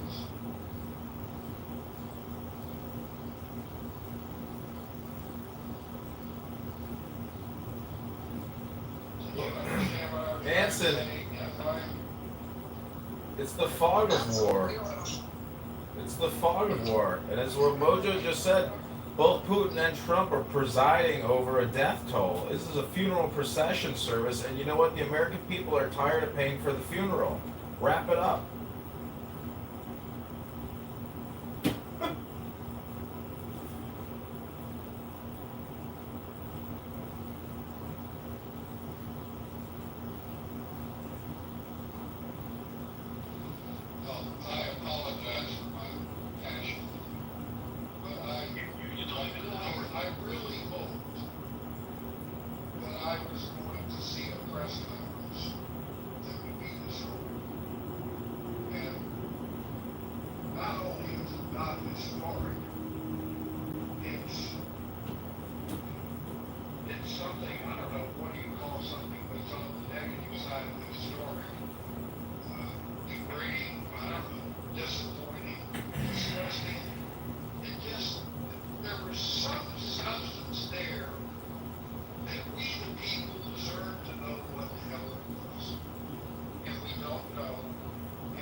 Obviously, that I think there will be some truth in some of everything everybody says, because for some, if they did the show, we should Trump has betrayed so many other big leaders. And I guess kind of looking for that show, we should have a spark of it and not see it at all. Could lead to a lot of thoughts where Hi, Jane. he understands. I'm fighting for you, Jane. We're fighting Brad the Dragon. You have to treat one different than the other because you know he's into it. What up, Jane? Yeah, Brad wants to, torch the campaign to like John Kitover. Wow, what a hater. Yeah, he's a freak. He's a freak. He could be a dangerous person. Good. Yes. Yes. That's well, how are things going with your fundraising? Well, we've got over $500 in the bank, so I can't complain. And we did an interview. Yeah, we are fundraising. So, and we're challenging Darren the Hood to debates, but he's not responding. I gotta look up the numbers. I have Jews protesting me on X now, saying that I am an unstable loser. What? They're calling me an unstable loser. I said Darren the Hood is an unstable loser. He's created $20 trillion in debt and said if you don't get vaxxed, you're all gonna die. That seems pretty unstable to me. Wow. I was hurt. I love you. I'm not a fan of yours, John. From a political perspective, I'm a fan of you as a funny person. Well, that's okay because I can win you over then. But I don't ever know. Doesn't matter. You can still donate to the campaign. I'm gonna pin the link for you right now. So I get the $18 when I confirm that it's real. Give me $1 and then $18, you know why? let Menachem Schneerson, decide. I'm gonna get in trouble for talking to you. Well, there's enough complainers to go around. They're everywhere. I guess. How do your parents feel about it? My uncle ran, so I'm just doing what my uncle did. But my uncle didn't win. I'm trying to win. You have to pass a very overall constitution for it. Yeah, I got roasted hard. I've been battling Brad like you can't believe. This guy is, intense. He's like going after you. What is it? Stolen valor? Stolen, what a ridiculous That guy steals valor when accusation. he tells people to kill themselves. I agree. He's committing a crime. I posted the crimes that he's actually violating by making death threats on the internet, so.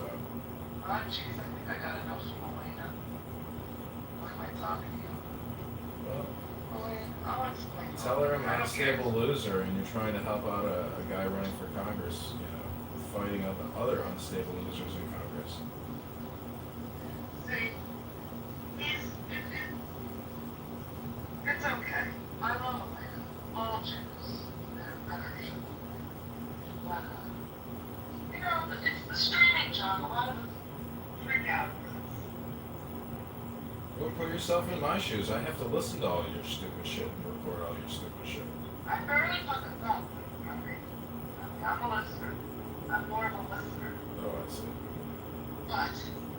But, So that's why you don't feel, threatened because I'm not recording you. I just got over it because at the beginning of Clubhouse, I could tell everyone recorded each other. Might have just here and there, so I don't get it. Same way, but I'm a younger person, I'm older than you, but older than some. But I should leave now.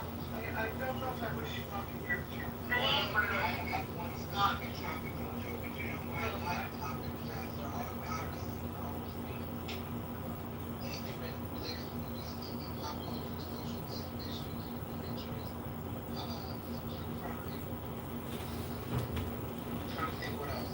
No, I don't have any APEC money.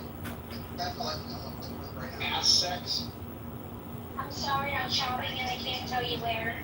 We can't talk about those things when we hurt someone on stage, remember? You know what? She needs to get exposure therapy. So it's kind of nonsense nowadays. That's what I think. By the way, you guys like my new PTR? Plug your new PTR.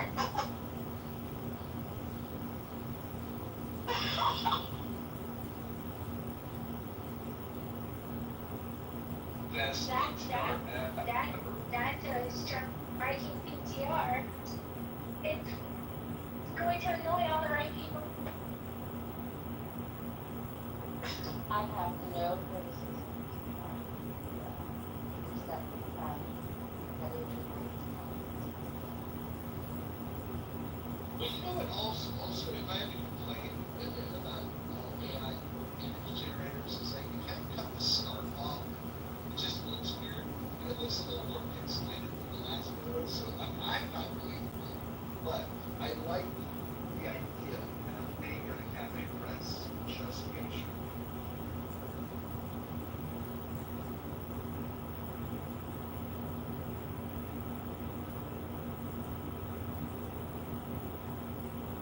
I'm driving, so I can't put the poll up.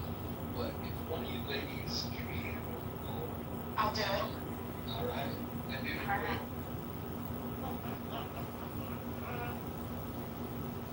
It's gonna be good. Sonia with a J in the group. I saw earlier in the chat that asked me if there's a room yet tomorrow. Discuss again someone's lawsuit against me. FYI, someone. Let's get Norm. Why don't you give us your thoughts on the Trump Putin experience, and then we're gonna put a poll up. We're gonna change the subject, hopefully to something very uplifting and inspiring that stays consistent vibe with the Mojo Good Vibrations experience that you stepped into. I appreciate the good vibrations. I appreciate you, Mojo. Good Shabbos to everybody. We should let the peace of the day calm us down, cool us off. I don't have anything good to report about Putin in Alaska. Shabbat shalom. Thank you. Putin is one of the great villains of history, and one of the great villainous nations in history, responsible for at least 100 million deaths of its own people and others. This meeting is an embarrassment. I'm listening to Trump. Again, no offense to anybody, he's babbling like an idiot. He's talking about 2016 and the Russia hoax. It's quite clear that they have no deal. Trump said it. I can't imagine what progress was made. Trump is dealing with one of the most powerful men in the world, president for life of 100 million people with tremendous nuclear weapons, a crappy economy, an enormous army, and lots of nuclear weapons. And Trump doesn't know what he's doing, doesn't know what he's talking about. He's literally making no sense. He's just comforting and babbling. It's back to like 2016. People were saying this guy doesn't know what he's doing, and we're in the hands of a Looney Tune, a drooling particle Parker who has no business being in the old ones. I'm sorry, I just have to be critical and honest about my impression. So I don't have any good news for you. Do you think it's possible that they are purposely just going to wait until they can deliver good news, or perhaps maybe when they agreed it was like, okay, we'll do this, but let's announce it from Red Square. Let's like there's got to be some pageantry around it, right? Like if they decided that the war's gonna end, I don't think they would announce it from Alaska with Zelensky not there. I think that in order for them to allow Putin to save face, I think they need to get Zelensky and Trump and maybe the knucklehead in France to all show up in Moscow. And just shake hands and do a photo op, and then the troops go. I think that one. Yeah, at least Congress he's agreed to it, right? There's no deal here. I will tell you, Zelensky hasn't been spoken to yet. Crisis between Russia and the Ukraine. I don't understand how you're saying that without that. Well, I will tell you what's going on there. We cannot afford a three-theater war. We've downgraded from, at one point, our military doctrine, you can get this from Captain Anson, who was head of a nuclear submarine squadron, or you can get it from Stephen Godkin, who's got a the best three-volume biography of Stalin, who's a tremendous Russian historian and scholar. We can only afford one war right now. Trump is paying attention to that. And Putin knows this very well. So we're saying to Putin, we want out. Trump doesn't really care about Ukraine. Trump is saying to Europe, you guys are spending more money on social services than we are, and you're relying on our military protection. Everybody in the world hates America and wants protection from America, but we can't afford it anymore. And that's what Trump is telling. Putin is quite clear on this. The world is quite clear on this. The United States wants out of the Middle East, which is why we're standing up in Israel to take over the Middle East. We want out of Europe, which is why we're standing up the European nations and telling them they're going to have to contribute a lot more money to their own national defense. We're spending like nothing on their national defense. And we're saying to Putin, figure it out, we're out. And Putin knows this, and he's going to milk that to the max. That's the best interpretation of it all. Trump is okay. Putin is not. Is not. Is okay. Trump. Sorry, we have a rule about that. Yeah, go ahead. Why would we want to lose control of the world since after World War II? Why would we want to lose control of the world? Maybe we don't want to spend the truth. We can't afford it. We don't want profit. So we want more than we can't afford the military expenditure without spending that. We're now spending more servicing our debt when we are our military. We can't keep spending this money like this, and we can't, the world cannot rely on the United States to defend them. And so we had to make a decision. As I said, under Obama, we went down from 2 war theaters and 1 brush fire to 1.5. And under Trump, we went down from 1.5 to 1. And we're going to focus on China, which looks like they will make the move on Taiwan. So China is surrounded by U.S. bases, and we're preparing for them to make their. That's my interpretation. Well, I agree with you there. I just don't think we want out. We just don't want to pay as much as they pay. We want others to step up. It's their interest. We should pay the bill. It's like going out to dinner. I'm not paying for everything, and everyone's paying. It's kind of like how that's kind of how the rich support like the entire nation. Kind of like that. Yeah, same basically. Yeah. But that doesn't mean I don't want to pick the restaurant. That doesn't mean that I don't want the waiter to consider me the top dog of the team. I certainly want that. And if you're not paying the bill, then you're not the top dog. Yeah. Look, no shoes, no shirt, no service. Unless you're happy as a president of the Asian brother. I don't understand the whole barefoot in the sand thing. Sand gets hot. It's rocks. They're not the stylish things. They make several rocks. Okay, really fancy person rocks. Yeah.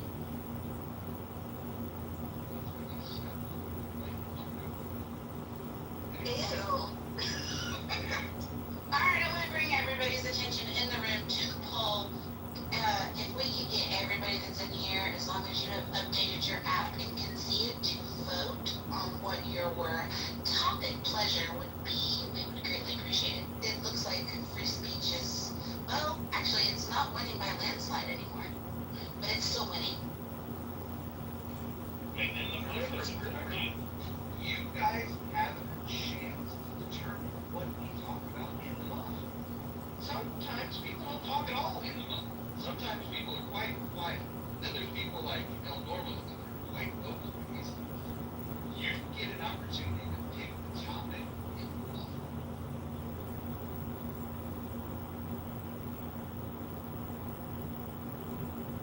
I mean, one of the world's most wanted war criminals is in Alaska right now. I'd like to hear what people think about this. It doesn't look good for economics. It's going to be something or I agree with you.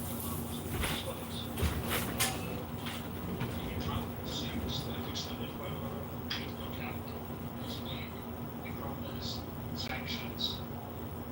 Russia and the ceasefire agreements and Atlantics will run out of that. Kitover was sent to Moscow. Complicated battle to pass on to American, while they were American citizen.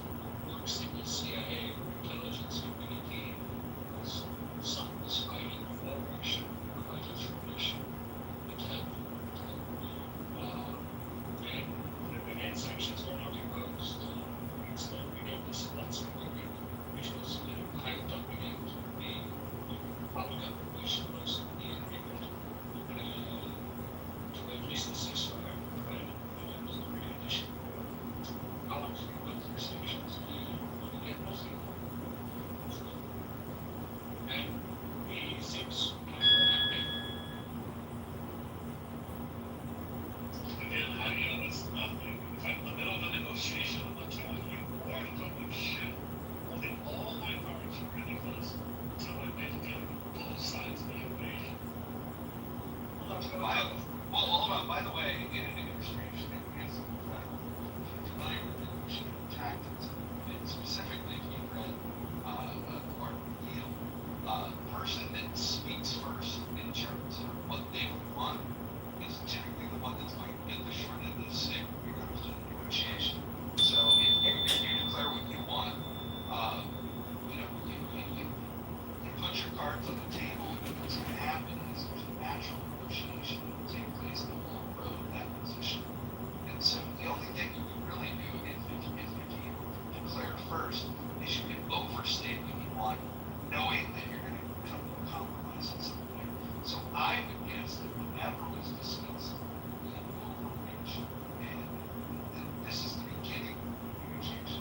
out the middle, out the end. So, I think we're going over the same things, but then it's people, it's just, that's the it's not a smart approach, you know, out there. Going on, quite public, quite secure, right? And I'm accounting just the earliest, most recent part of the negotiation, the conditions, right? Public conference, ceasefire first. And it's not yielding or making positions for months, and it's and it's conditions have been the same, right? So it's not starting today, the negotiations it's informing us months now. The back and forth has been ongoing. And if you're saying that the demand that Trump has been publicly asking already, right? Like the initial idea of Trump was that the party was negotiating was they have been proven wrong on it. And there have been many rounds of negotiation presidency was what they have been to Turkey, where there's some officials that say the same condition that Russia had already before, which are maximized, and Trump does not want those, which is ridiculous. The organization which they vote and don't vote, and it's not really realistic to the extent that Trump then said that unless you implement those things, at least ceasefire before we hash out the rest, right? I think it was 90 days or something. It's 6 days, and those days run out just recently, right? We went to Moscow, and then we had less than that, so sanctions were Long life Osama bin Laden, long life Osama bin Laden, the person that we cannot reject because I think that's still already. Yeah, okay. Long live Osama bin Laden. The guy's like finished with him. And they're like throwing Roma. Yes. That guy just called the U.S. the worst thing he has to show that.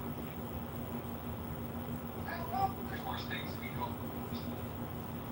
I put in the chat because I was recalling how many times Reagan and Reagan's negotiations that ultimately resulted in a treaty, the INF treaty.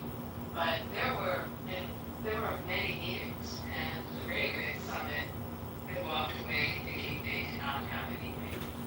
So the Oslo Accords.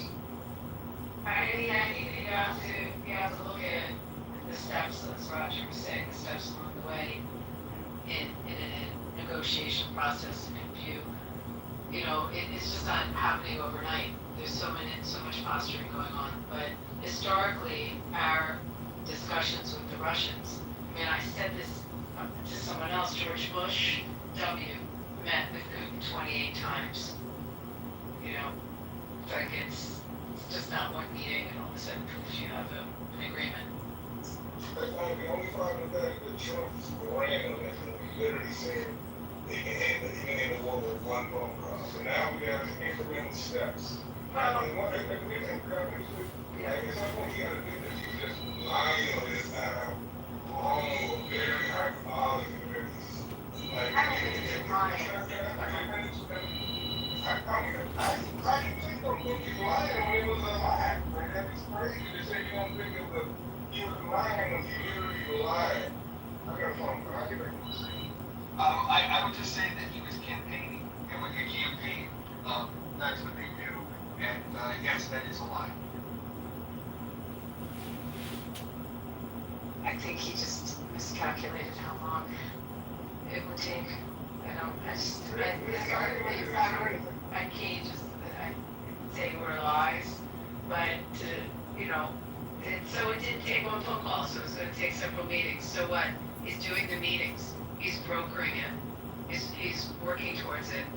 I mean, I don't know if you could like look at it that way and just try to see the forest through the trees, kind of.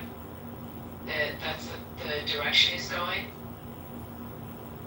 Okay, I actually it took 6 rounds of negotiation. Thank you. Right? It took him a really long time, and Reagan also probably, you could tell me, Roger, historically, or go watch the Reagan movie with Dennis Quaid, but there's a good chance Reagan said when he was campaigning that he could, put the Russians in check and do it quickly. Well, no, they all exaggerate. I mean, Trump, anyone who wants to deny that Trump is a liar, that would just be a weird thing. Of course Trump lies, but they all lie. So you're not saying anything about, anything that you say about Trump is true about all of them when it comes to their honesty, especially when they're campaigning. I remember Trey was swung, and then they hired the new people. I remember hearing lock her up, and she didn't get locked up.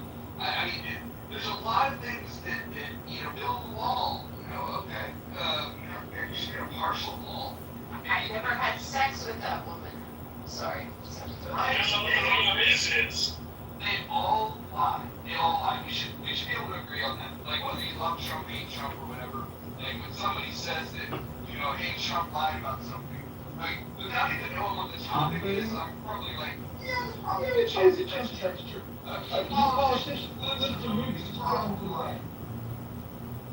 The problem is that none of the first round of negotiations with Russia, unless we're only counting personal meetings, we can listen really to personal meetings to modern content.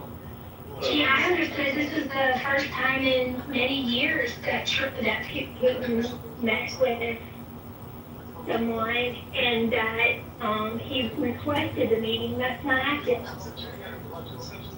Well, if you remember, they met in Helsinki during the first Trump administration, and Trump behaved in a very odd manner, and I was looking for that tonight, and I saw it.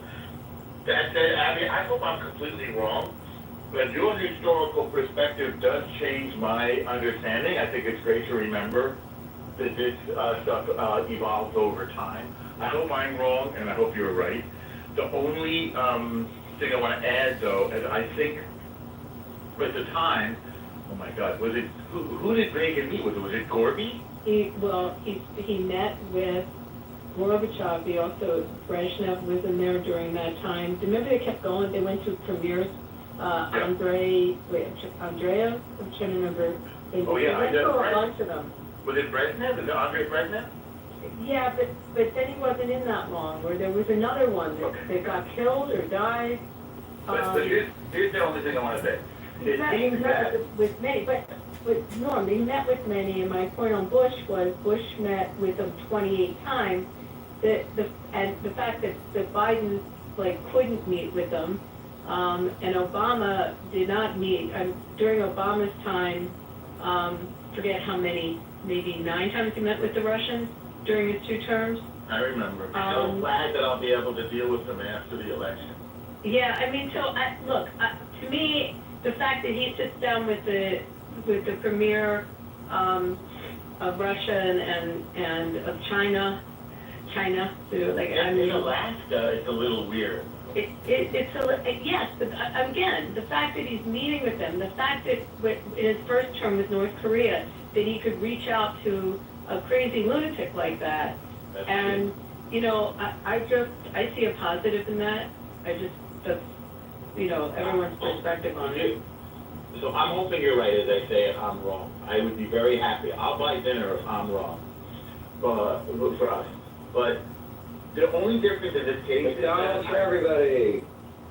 Putin is cunning and brilliant in his ability to remain a dictator for life in Russia. It's not easy. You have to be both brutal and a great chess player, obviously. And if I know that Trump is looking to get out because we can't afford it right now, as opposed to Reagan conveying the message that we will outspend you, we will beat you in this. Your economy is falling apart, and by the way, Russia's economy is still falling apart. It's been dropping, and they're hemorrhaging talent. I think they have 20 million Russians living abroad, and they're losing 20,000 a year. I just heard this figure. the best and the brightest of Russia are getting the heck out of Dodge because it's a nightmare over there. So the question is Trump conveying strength like Reagan did? We will outspend you, we will outlast you, we will bury you. Or is he conveying to Putin, as I think he is, we can't afford to defend Europe anymore, so let's make a deal so we can go focus on China. He wants to defuse the U.S.-Russia antagonism and focus on the real potential rising enemy, that's China. That's my analysis of it. Maybe I'm completely wrong. I have a question for Abby. Emperor, do you want to say more than that? Yeah, just quickly, I agree with Norma. Just for context, I counted the rounds of negotiations with Russia various times, and I counted at least 11 already. For which agreement? Oh, but not with Trump. You talking with? Well, it includes the United States. Most of them includes United States blessing. Shuttle diplomacy between Bennett, Putin, Scholz, Zelensky, Trump, Putin phone calls. Just on this one, Emperor? On this, you're talking about just in context of this issue, or on this in his entire time? Okay, got it. This entire time is Istanbul second round, Russia, Ukraine. The 30-day ceasefire memorandum presented by United States. And the talks around that. That was Biden, though. Is that fair? No, this is Trump. I'm sorry, I must have misheard then. I thought you said Biden. I'm going to read, I'd like to see a table and timeline. The 30-day ceasefire memorandum is Trump. The U.S. brokered Moscow Kyoto location is Trump. The Trump-Putin phone call on the U.S. initiative on agreement to launch talks February 2025 is Trump. The Istanbul second round of Ukraine is Trump. Like, there has been a lot of this stuff, right? Like, and I get it, it takes time. My point is, just didn't start today. They have been doing this, and it's been unsuccessful. So the trend line is not good, but as Norma said, I would be happy like it works out. Yeah, but we could have said that with Reagan too, in the different talks too, that it didn't look good. I guess that's the point. We could go with any treaty as we negotiate it and how long it takes to go through the process. And when you're in the middle of it, I mean, those of us that deal in negotiation, we could tell you that you have the people on either side saying this doesn't look good, and then boom, it happens. Well, yeah, as Trump said, there is no deal until there is a deal. I agree with that. But I think we still can comment on the progression success as it's happening. We don't have to sit and wait. My primary criticism is that Trump has moved from his electoral campaign position, right, which treated Ukraine as the party that is not negotiating, to complete basically reversal to something like a Biden position. Like, there is not much of a daylight between Biden position and Trump position today. Okay, I asked Rob, and you can be critical, I asked Rob, times Putin and Trump have met over the last 10 years. Oh, they haven't met. Rounds of negotiation. Are you talking about a phone call? No, I'm not talking about phone call. Talk initiatives and talks, right? Like, so for example, Kremlin. No, when you said phone call, when you were reading them off. Well, one of them was a phone call on initiation of a U.S. initiative, like phone call plus some type of a proposal, right? So it counts as a round of negotiation. Like a phone call without that. See, I don't know if I would agree with that, but you can make the point. Well, okay, but like, we have to consider that Putin himself doesn't travel at all. He doesn't travel to Ankara, he doesn't travel to any of these negotiation rounds whatsoever, right? Like, so there have been many meetings in Istanbul. I think under Trump there was one meeting, right, and recent, the June 2025, right? Istanbul, that would be Istanbul's second round negotiations, which was kind of sponsored by the United States, right? Then before that, there was Kremlin's 30 days ceasefire memorandum presented to the United States that would be around to negotiate. There have been many rounds, that's my point. Okay. Abby, my question to you is, a few members of the stage have expressed extreme disappointment at the lack of information coming out after the talks. Did you have high expectations? What's your feedback on what we've heard after the end of the meeting? I did not have high expectations, number one. Number two, it's kind of the point that Roger was saying. I think it was Roger who said it's like some things that I don't think we should know it yet. Like it's not everything's transparent when you're in this process. And no, I didn't have it.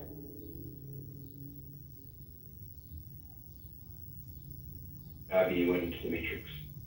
I think it was Brandon was saying that, but I think Roger also said that in some way, shape, or form. But I don't quote. Brandon was saying that. Yeah, I mean, I see that. So I did not expect to hear a lot from this. So I don't know. Maybe I'm in the minority. Well, Abby, wouldn't you agree that what Trump and Putin have talked about still has to go to Zelensky's desk to be discussed? Yeah, of course. It's a deal in process being brokered, right? Yes. It's a deal. I mean, I lived, I lived through Camp David Accords, and I lived through the process and of Begin and Sadat back and forth, till that finally happened. I mean, it's just, and there's posturing between the parties. Have you guys never been part of a mediation? And, the clients are in one room and the other clients are in another room, and you go back and forth, and you can, you do that for quite some time, posturing back and forth till you eventually can iron out an agreement. I mean, it's just a process. The media is just part of a mediation. I would say in the normal things, and what I'm hearing is true. But I think for some time, most have been observing and watching the demeanor, how Trump reacts. He always kind of softens up his target prior to them getting there, tenderize them a little bit. And then when they get there, there's always something that you can take away from it. And what that may be is whatever the listener or the person who's observing takes away. Wow, did you see what he said? Or did you hear what he said? You hear what this one said? And in this one, it's like, okay, they both at high level. And now I think it's just seeing if he's really doing what you all are saying as far as, diplomatic negotiations, trying to be that in-between piece, or will we see in the next round when, he comes back, being who he is with others. All right, so let me ask you something. Do you think your expectation is or to the room because he brokered the deal with it might be the India and Pakistan that was very quick, or the one in Africa that just got brokered and was done quickly, and also the ceasefire that Israel entered into with Iran. Do you think that the expectation is, well, those other ones happen pretty quick, that this one should? Is that where this is coming from? India, Pakistan had nothing to do with Trump. The Rwanda, Congo deal has been ongoing through bipartisan administrations. For how long? How long was that ongoing? Maybe more than a decade. The negotiation has been going on. The U.S. has been. Can I answer that when he's done, Abby? Yeah, go ahead. No, when Emperor's done. I'm sorry, Emperor. Go ahead. Yeah, the India, Pakistan has nothing to do with Trump. They both said that this has really nothing to do with Trump. The Rwanda Congo negotiations have been going on for, I think, close to a decade, maybe more, like bipartisan through U.S. administration. It's still credit to Trump that he finalized it. It's great, but it's been going on forever. Okay, Abby, and by the way, your PTR is fucking awesome. Can you ask the question again? I'm sorry, I need to So my question is, do we have an expectation with this? Because in the short time he's been in office, we have now seen a peace agreement coming out of India and Pakistan. We saw a peace agreement coming out of Africa, and we saw a ceasefire happen very quickly after 13 days with Israel and Iran. So do we have this expectation that this is going to be immediate or overnight because he scored those three already? That was my question. Hey, hang on one. I'll quickly answer that. I think I'm not judging on that stuff. I'm judging him by his own setting of expectation. He said, right, that there would be X days, and within X days, if Putin doesn't agree to a ceasefire, I'm going to sanction it. Right? Those X days ran out a few days ago, so that we get the Alaska deal. So he's setting kind of the bad expectations. It's not happening, and it's not happening like beginning from, and I agree with Moshe on the campaign stuff, right? Okay, excluding the campaign stuff, from the beginning of administration, there is this recurring kind of thing where he really sets that expectation of what's going to happen and keeps backtracking on them, just like he backtracked now in the summit. Okay, so the question is, Abby, I think your question is, because this policies and things that happen have been kind of consistent, can we expect more of the same? Is that basically where your question is? Yeah, I mean, that's the peace agreements and... Yeah. And I would say no, because Trump is a fucking idiot and in my opinion, a psychopath. You don't know what Trump is going to do or say 1 minute to the next. I mean, he illegally and unconstitutionally bombed a sovereign nation without an imminent threat, approval of Congress, or declaration of war. Trump didn't need it, Mike, did he? Yeah, he does. Yes, he does. Without imminent threat. There was absolutely no, there was not. What was the imminent threat? The imminent threat from Iran? Yeah, tell me. What was it? Imminent threat as in we think they had threshold capacity. Yeah, they had threshold capacity is not a nuclear weapon. Yeah, that's not an imminent threat. Whoa. Are we talking about Iran? We can get into that if you want to. Yes. Talk about the delivery capability and what. I'm just saying, we're not talking about. Was telling us. Yeah, right. The IMEA, the literal regulation force that literally exists to investigate this, said, no, they don't have nuclear weapons. Mike, when was the last declaration of war? Hey, Mike. Abby, just a second. My hearing is okay. If we could just go down, just think. Yeah, you're right. I apologize. Mike, when was the last declaration of war in the United States? The entire point I'm trying to make when was the last declaration is that that's irrelevant. It's irrelevant. What you said. Declaration. I asked you when. Hang on. Without a declaration of war by Congress, without notifying the president can bomb a sovereign nation if there's an imminent threat, but they have to notify Congress 48 hours before the action. Okay? Only if, this is where the War Powers Act comes in, if and only if there's an imminent threat. Simply enriching uranium is not an imminent threat to life safety or security. If that is an imminent threat, we need to glass half the planet. And what about the 26,000 bombs and drone strikes that Obama did? I hate to do the whataboutism. Yeah, well, that's all that is. That's under AUMF authorized by... That's all that is. What about it? What about that? Oh, so somebody else did something unconstitutional, so Trump gets a pass, but it's okay because it's the one guy in the seat. It's been the policy of our president.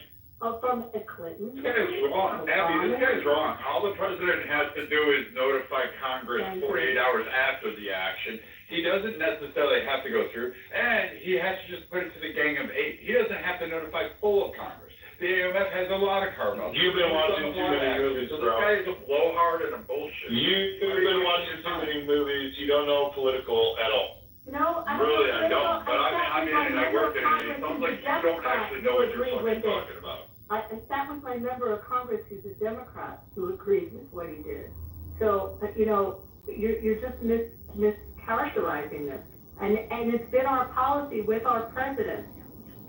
Since World War II, we have not had a declaration of war. There was not an obligation. Our intelligence told us where they were, what the threat was, and they made a decision based on our intelligence and based on where they were in their proliferation. End of story. Keep going. And as we will do again. Hopefully. He's probably gone because, again, he got packed up and realized that other people knew what the fuck they were talking about, and Rachel Maddow doesn't get to rule the fucking day with her feelings. But I still Brad, you're right. I mean, it's after, not before. And if I'm not mistaken, that came in place because of what Nixon did, correct? It did come in place. In '73, it became the policy, if I'm right, after Vietnam. Yeah. So they can do what they want to do, and then they can go ahead and bring it to the attention. Yeah, and it's a whole variety of ways that they can notify Congress. I don't agree with it. I don't actually like it a little bit. I get some of the strategic and imminent threat strikes, but what that guy was sitting on stage and fucking bloviated on, it's clearly he never even read the baseline documentation for it. So, I don't know. Abby's correct on this one. You don't have to notify 48 hours prior to your imminent attack. If that was the case, we'd have a whole lot of fucking problems going back through to a lot of presidencies and a lot of Congress being absent in their duties to invoke and make sure that was being followed. Because quite frankly, every single administration broke the law then. So I just wanted to go back to my question on the topic that we were on, if anyone wants to jump in on that. And I didn't know how long these, I thought India and Pakistan that just erupted and ended, and I really thought Trump did have involvement with that. So I guess I've been corrected on that one, unless someone else has more info on it. I think he tried to take credit for it. It was bound to happen. He got a little bit of things, and then went to claim it, says deal. And then in Africa?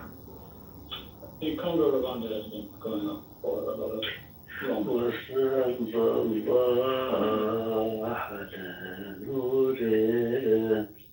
She's blaming him. Ah! The Turkish red guy. But on the, like, I agree on that on domestic authority, although some people might disagree and have legal arguments. The president in Article 2 of the Constitution allows limited use of force, but that's not the only thing that binds U.S. presidents, right? There's also international law, which under U.S. Constitution is quote-unquote law of the land, specifically UN Charter. And the type of... Yeah, we're not bound and beholden by the UN Charter nor the Geneva Conventions. We don't actually recognize. Well, your Constitution says that you are. No, it doesn't. There is actually no article in the Constitution that says we recognize an international body above any U.S. citizen. It just doesn't. Well, it's not about international bodies. It's about stuff that you ratify in Congress, like international treaties, like the UN Charter. Right? So the UN Charter is ratified by the United States, which makes the United States bound by the UN Charter. The United States is not bound by the UN Charter. We just don't. Are you arguing that the United States is a rogue nation and it's illegal? They're not. Listen, hold on. Listen. Brad's correct here. I think that there is an international expectation that we would abide by it, but we are not a signatory to it. I'm sorry. You are saying that the U.S. is not signatory to UN Charter? To the Geneva Convention. You are a signatory to the Geneva Convention, but I'm not. No, we're not. The convention. We don't give a shit about it. We don't recognize the world court or any world authority above us or any governing body above us. We will not recognize. I'm talking about a specific thing. I'm talking about the UN Charter. Are you saying that? The UN Charter does not matter to the Constitution, to an American citizen, nor any political structure that the U.S. There's nothing in the Constitution that talks about the United Nations. You want me to start? Whatsoever. Let me open the U.S. Constitution, give me a second. Yeah, tell me the article and clause. He's talking about Senate's ability to ratify treaties in Congress, and let's let him pull it up, and then let him make his argument, and then people can reply. I want to hear this too. But in all fairness to everybody on the stage, the United States does not recognize any world court. We will not recognize any world court. We do not recognize the UN as a governing body over the United States, nor will we subject any American to be labeled or subjected to any UN governing body or any other foreign body to rule an American citizen. We do not recognize that. 100% right, Brad. 100% right. So let's find the site from the Constitution. By the way, my favorite constitutional amendment is the 21st. I just want to say that. Known as Supremacy Clause states that duly ratified treaties like federal statutes and the Constitution itself are part of the supreme law of the land, binding state courts even when state laws conflict, right? All treaties made or which shall be made under the authority of the United States shall be the supreme law of the land. So specifically, that's the Constitution. So specifically, the United States ratified the United Nations Charter when the Senate approved it 1892 in July 28, 1945, making the U.S. the first major power to join the organization. So yes, the UN Charter is the quote-unquote law of the land. So again, you actually misinterpreted literally everything you just read. The UN They find me an authoritative lawyer that says that there's a lawyer on fucking stage right now who actually Abby? Yeah, Brad's doing a great job, but I'm happy to jump in, but Brad, go for it, because you can just... Yeah, you don't even understand how our Senate works. It's like, this is the problem with a lot of foreign people. We do not. There is nowhere, even in the UN Charter itself, the UN picked and chose what it was going to agree to with certain world leaders. The NATO Charter, the U.S. picked and chose what it was going to agree to in the treaties. We determined how that was going to work. Everybody bows beneath us. We do not recognize the UN as a controlling authority. This is why the President of the United States determines what the UN can and cannot fucking do. That, like, I'm kind of confused. The article you just read out of the Constitution, there was a little thing that you think, well, this is the UN is the supreme ruling body. Again, it's even stated in the United States in their agreement of the UN and NATO and everybody else. We do not recognize any world authority. We do not recognize any world court, and we do not recognize any other governing body outside of our own. There are plenty of nations who do that. Russia is one of them. India is one of them. China is one of them. There's a lot of countries that will say we'll participate in the UN, but you do not get to govern us. Just like the UN has power, does not do it. Talking about, Brad, I'm sorry. Oh, Jesus Christ. Governing countries. UN Charter. I have no idea what you're talking about, actually. I was just arguing that the UN Charter, which the United States voluntarily ratified, I gave the date, right, in the Senate, Congress, right, is a founding member of the United Nations, and according to the U.S. Constitution, it makes the UN Charter. Nowhere in the U.S. Constitution does an American have to owe allegiance to the United fucking Nations. Fuck the UN, fuck your country, fuck every other country but the USA. Are you okay, Brad? No, I don't really fucking, I hate people like you who come in. No, I tell you what, take your United Nations fucking army, you know, the motherfuckers that like to shoot American soldiers in the back when we have to go, like win a war.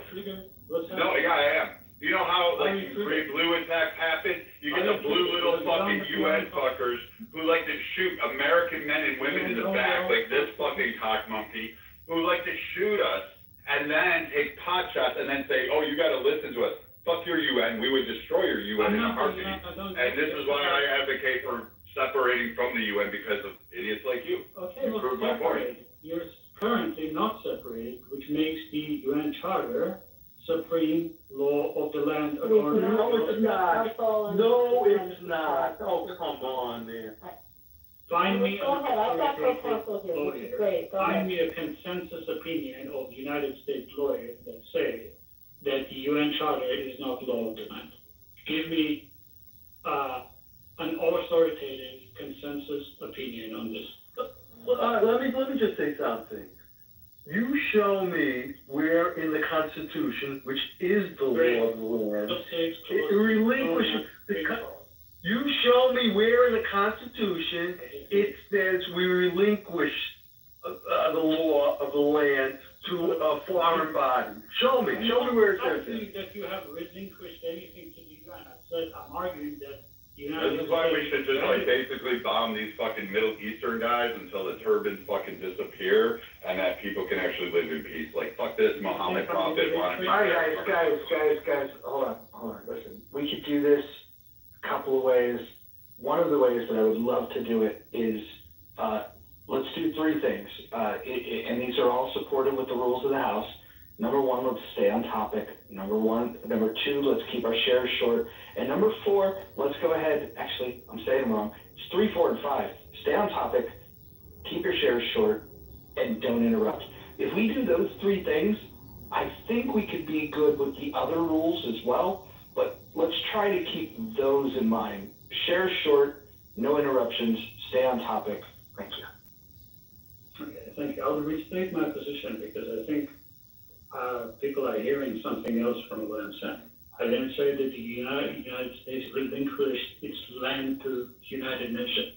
All I said is, according to the U.S. Constitution, right, Article 6, Clause 2, known as Supremacy Clause, states that duly ratified treaties like federal statutes, etc., right, are itself part of the supreme law of the land, binding state courts, and state laws are.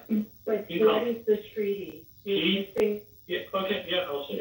The treaty that we have with the United Nations is not a treaty to have to abide by all of the. Hold on, everyone. Look, yeah, we're doing the talk over each other again. I just want to read something that I looked up here. So, a couple of things. Treaty status. The UN Charter is a treaty that the U.S. ratified in 1945 under the Supremacy Clause of the U.S. Constitution. Treaties are part of the supreme law of the land only if they are self-executing, being directly enforceable, or if Congress passes implementing legislation. That was point one. Point two, limits. The Supreme Court has made clear that no treaty, including the UN Charter, can override the Constitution. If there's a conflict, the Constitution wins. Number three, that was an important one, so hopefully you drunk that in. Number three, practical effect. Many provisions of the UN Charter are broad statements of principle, not self-executing law. So they don't create enforceable rights or obligations in U.S. courts unless Congress enacts domestic laws to implement them. So those are the facts. If anybody wants to dispute those, happy to have that conversation. Okay, so I'm not talking about non-self-executing clauses. Non-self-executing clauses like the ICJ, Brad is correct on that, like the International Court of Justice. The United States has a clause on the non-self-executing parts of the UN Charter and other treaties, right? That's why it doesn't automatically accept the jurisdiction of International Court of Justice. So Brad is correct on that, right? But other self-executing parts of the UN Charter, like this previous conversation was right of self-defense, are self-executing, right? That's why when United States ambassador to UN goes to United Nations, they open their Security Council hearings reaffirming, right, that they are bound by the UN Charter, right? So, yeah, Boder introduced some nuance in there. I agree with you on the self-execution and non-self-execution. I agree that under the structure of U.S. law, the Constitution is supreme domestic authority. In international law, the Constitution is not necessarily the supreme authority, but anyway, that's not part of this discussion. We can talk about it. How do we withhold the funding? How have we been, since we have the right in the United States at our discretion to, if we disagree with something from the UN, to withhold and condition funding to UN entities or any activities that we have policy disagreement. If we have this obligation that was the supreme obligation to uphold everything the UN does, then how have we been able to actually? We have a specific treaty that enables us to not. Treaty doesn't say that you have to uphold. To not. Why can't you finish your fucking statement? Wait a minute. Why can't you finish your fucking If statement? we're not going to interrupt you, sir, we're going to let Abby speak without interruption too, right? That's equality, huh? I apologize. Also, so you understand, we can pick and choose, which we did, and we can choose to be obligated with human rights, but we can also choose to walk away from the UN if we have disagreements with their positions, which, if you remember, under Ambassador Haley, she walked away from several different positions the UN was doing when she was in.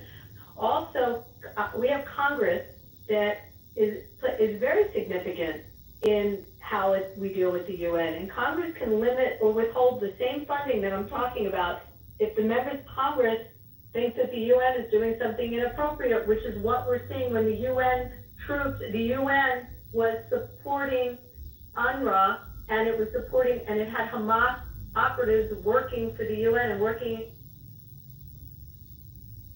in UNRWA, and we saw that, and we withheld funding for UNRWA, specifically because the UN was doing something that was fundamentally against the policy of the United States. Also, our president can enter into agreements other than Congress to limit the funding and to limit, without having any ratification from the Senate, our president then can make those determinations. Our president puts the ambassador in there. I mean, there's so many outs from this. It is not the supreme law of the United States whatsoever, and you're miscalculating it by trying to say that this kicks in through the supremacy clause. It just doesn't. It's not how it works. Abby,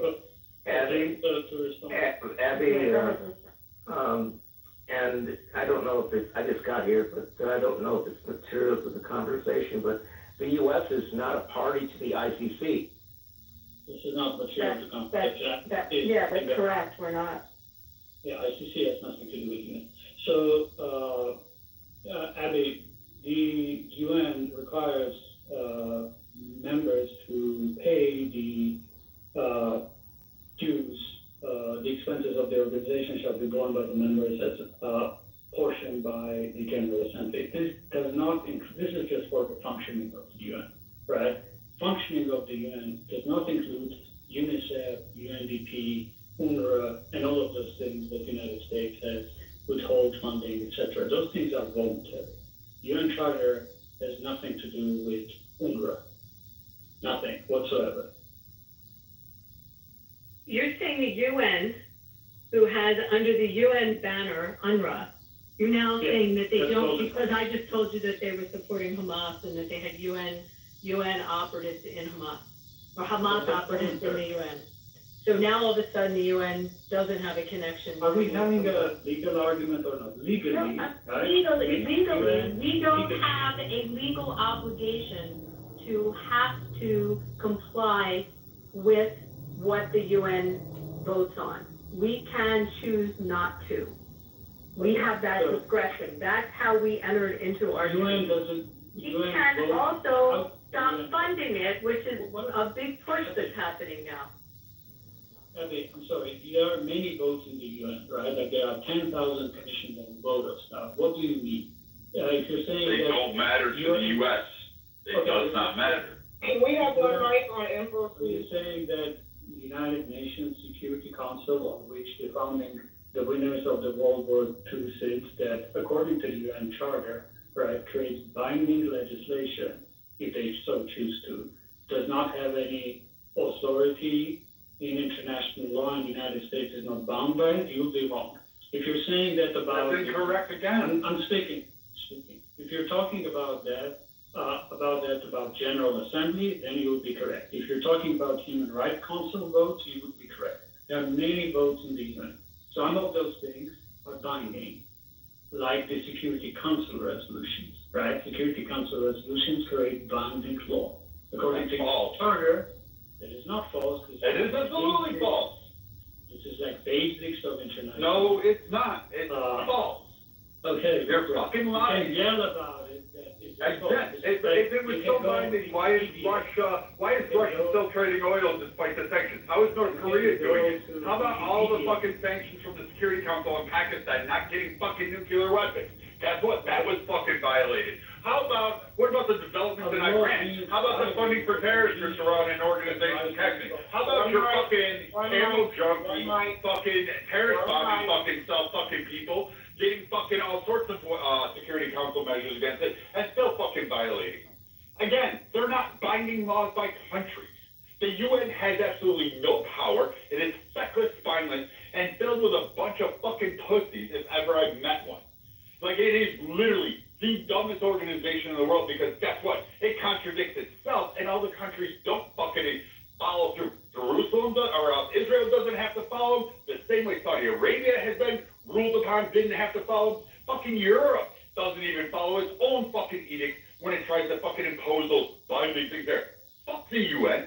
Fuck you fucking blue helmets. I wish somebody would fucking nuke that fucking entity. Because quite frankly, I'm tired of American soldiers having to bail out your country. Wait, hold on, Everyone hold on. Listen, let's get back to the shares short, no interruptions. I don't mind the profanity. We have no rules against it. Call me weird. I kind of like the rants that get animated. I kind of like them. All I would request is that we make sure that we just be a little more succinct, and then pass the mic to other people for response. I want to see the back and forth, the volley and the serve. Can I ask Abby a question? Quick question. Well, first of all, I want to ask if Brad was complete. I know that Emperor wanted to respond. Brad, are you complete? No, we are not binding to this fucking faux organization that does more harm than good. And as someone who's, and I'm sure there's other veterans on this stage who can attest to this, we're well fucking aware of the blue on green fucking attacks from you fucking retards that want to fucking claim UN sanctions and we have an imperialistic thing. Because we're aware of our brothers and sisters who've been shot at by cock monkeys like you. And as far as you tallheads fucking preaching about the UN, I don't give a flying fuck. I hope you guys fucking figure out that the suicide vets don't fucking work after you trial. Because I'm quite sick and tired of you guys trying to use the UN as a shield against the US and you being able to circumvent it. All right. Well, hold on, Emperor. I'm going to just clear the deck for you. I just want to let everyone know. Emperor is going to respond, and if he says something that somebody disagrees with, go ahead and write it down. You'll get a chance to respond, but we're going to let Emperor speak, and then I know Jules wants to go. So we're going to have a little bit of a queue, a little mini queue, not a full queue, just a mini queue. Emperor's going to go uninterrupted, then we're going to go to Jules, and then we'll just pop it back around. And I do want to make space for people that I know are a little less likely to punch their way in. There's some introverts that are on the stage that want to speak. I know this. So let's try to find a space for them. But Emperor, go ahead, followed by Jules. Thank you. Thank you. Okay, so first, Brad, if you're going to bomb the United Nations, I don't know if you know that, but the headquarters of the United Nations are in New York. To the point of whether UN Security Council resolutions can create legally binding obligations on every UN member state, the legal basis of it would be Article 25 of the UN Charter. Members agree to accept and carry out the decisions of the Security Council. Again, reminding you that the UN Charter itself is ratified by the United States and signed into law, and as Mojo rightfully introduced nuance, that is still the law of the land, and the Security Council legal obligations would be self-executing. Again, there's no enforcement ability. What are they going to do? Abby, A different topic. let me ask you a question, Abby. I don't think that the UN is a treaty. That's where I'm coming from.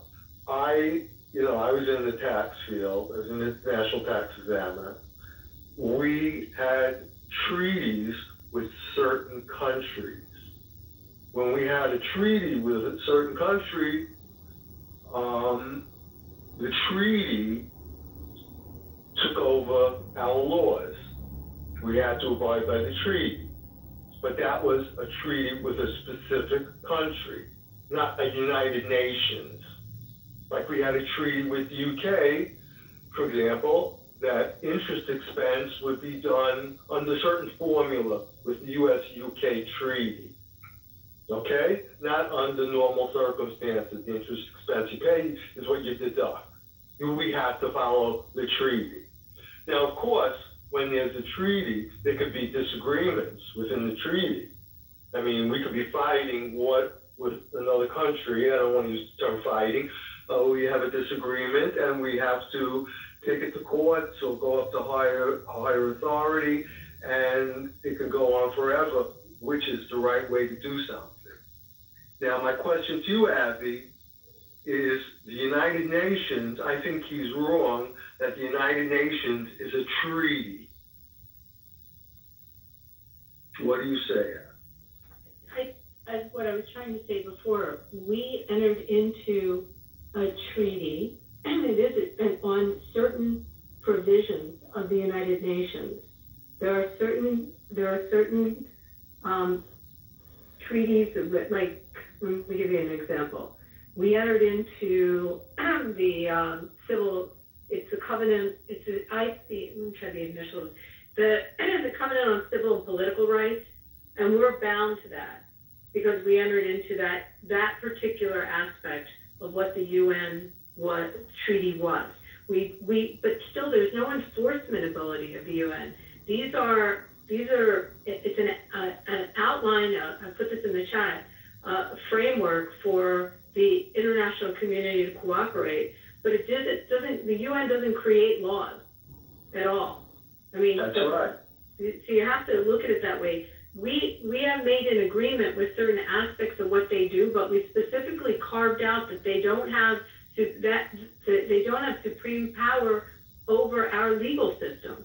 If we want to enter into an international treaty on a specific area, we have, but not generally everything the UN does. It's not how we entered into the United Nations in the beginning. So I think the word treaty is throwing people off as you're seeing it. I don't know. Right. Well, I would say this, that the UN Charter is a treaty, but the treaty results in how it's organized, and we agreed to the organization of it. We didn't agree to any kind of supremacy in it. Again, the treaty still says that, for example, Security Council resolutions, right, Article 25, agree to accept and carry out the decisions of the Security Council, right?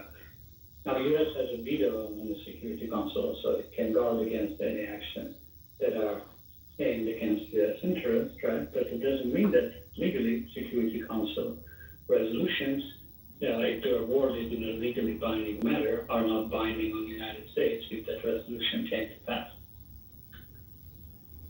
Could I ask a simple question? Or maybe try to see, because I understand you all have a in-depth, and I'm trying to learn something. So if I listen to, I've heard the word binding and different things, or not enforced. So if I put it in the perspective of like a speed, like here in America, speed limit. A lot of us break it, but if they pull you over, you can pay a penalty. Is that the treaty and the UN type situation? No. What I'm saying No. that if you break it, nothing's going to happen to you, right? This is like you jaywalking in fucking France. That's the extent of it. It's akin to that. Maybe you get punished, but I doubt it because it's fucking Paris, and let's be honest, it's the French. No one expects much out of the French. So overall, like, again, it's irrelevant. They have no say. It's like, so here, take this. I will say this. England is full of pussy wanked fucking bitches. That they are feckless, they're colonizers, they're horrible people, they don't, like, I think we should have, like, continued and invaded England again. after the Revolutionary War and the War of 1812. I think we should have conquered England. I think many nations should conquer England and make them slaves for 1,000 years. And I hate England. I think the Queen is better off buried in the ground, and thank God Lizzie's in a box along with Princess Diana. I hate all of that. So now, according to English law, I can be prosecuted because that's hate speech against the crown. It's hate speech against their government. It's hate speech against the country. They have laws against me targeting their own people. You know what? Good fucking luck, England. Come try it, because the United States will not tolerate you trying to enforce your crime laws in our own land. We are not responsible to the United Nations or any other nation. And secondly, we carry the biggest stick. We have the biggest weapons. We have the best weapons. We have the better fucking everything around. So again, the rest of the world is kind of like, oh, we wish you wouldn't do it. And the UN does not have any legal binding or power over anybody in the United States without going through the president and our own Congress. And Congress and the president are really strict about that shit. So are the courts. So they don't let them. Real quick, can I ask Emperor? That's what I was about to ask Abby. I think Brent's here. Bren, why don't you co-counsel this with me? I gotta get dressed for something. Bren? Yeah, I mean, was there a specific question? I've been listening. He's been citing the supremacy clause, claiming that because the treaties were passed by the Senate, that it becomes the supreme law of our land, and it binds American citizens, and it binds us. Didn't say citizens. Yeah, and we were explaining that when the UN was founded and what treaties we have with the UN, it's not, we haven't accepted. Specifically talking about the UN Charter only. Right. And we're saying we're not subject to the full UN Charter. Yeah, so when the UN was founded, right, you have the UN Charter that was drafted. Every single member state that currently exists inside of the United Nations, whether you have, you're one of the five with the permanent veto power on the Security Council, or you're any of the lesser member states, you have agreed upon your membership or your entry, right, to the ratification process. And that process says that you are going to abide by, in entirety, the UN Charter as it is when you join. So one of the things that's there is that the United States, the UK, China, Russia, essentially the founding member states, they agreed to the charter in entirety as it was drafted. Any amendment to that along the way, there's a perceived agreement and a perceived obligation of duty, but there really isn't an enforceable obligation. So as they have made adjustments to the basic UN Charter and the standard rules and provisions operating, if you're one of the original nations, you're only bound by the original rules.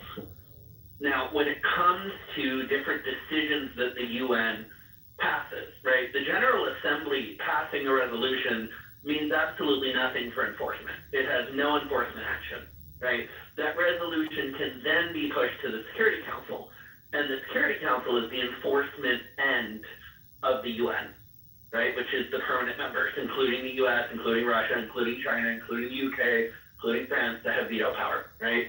Everybody else is not a permanent member in the way of veto standing.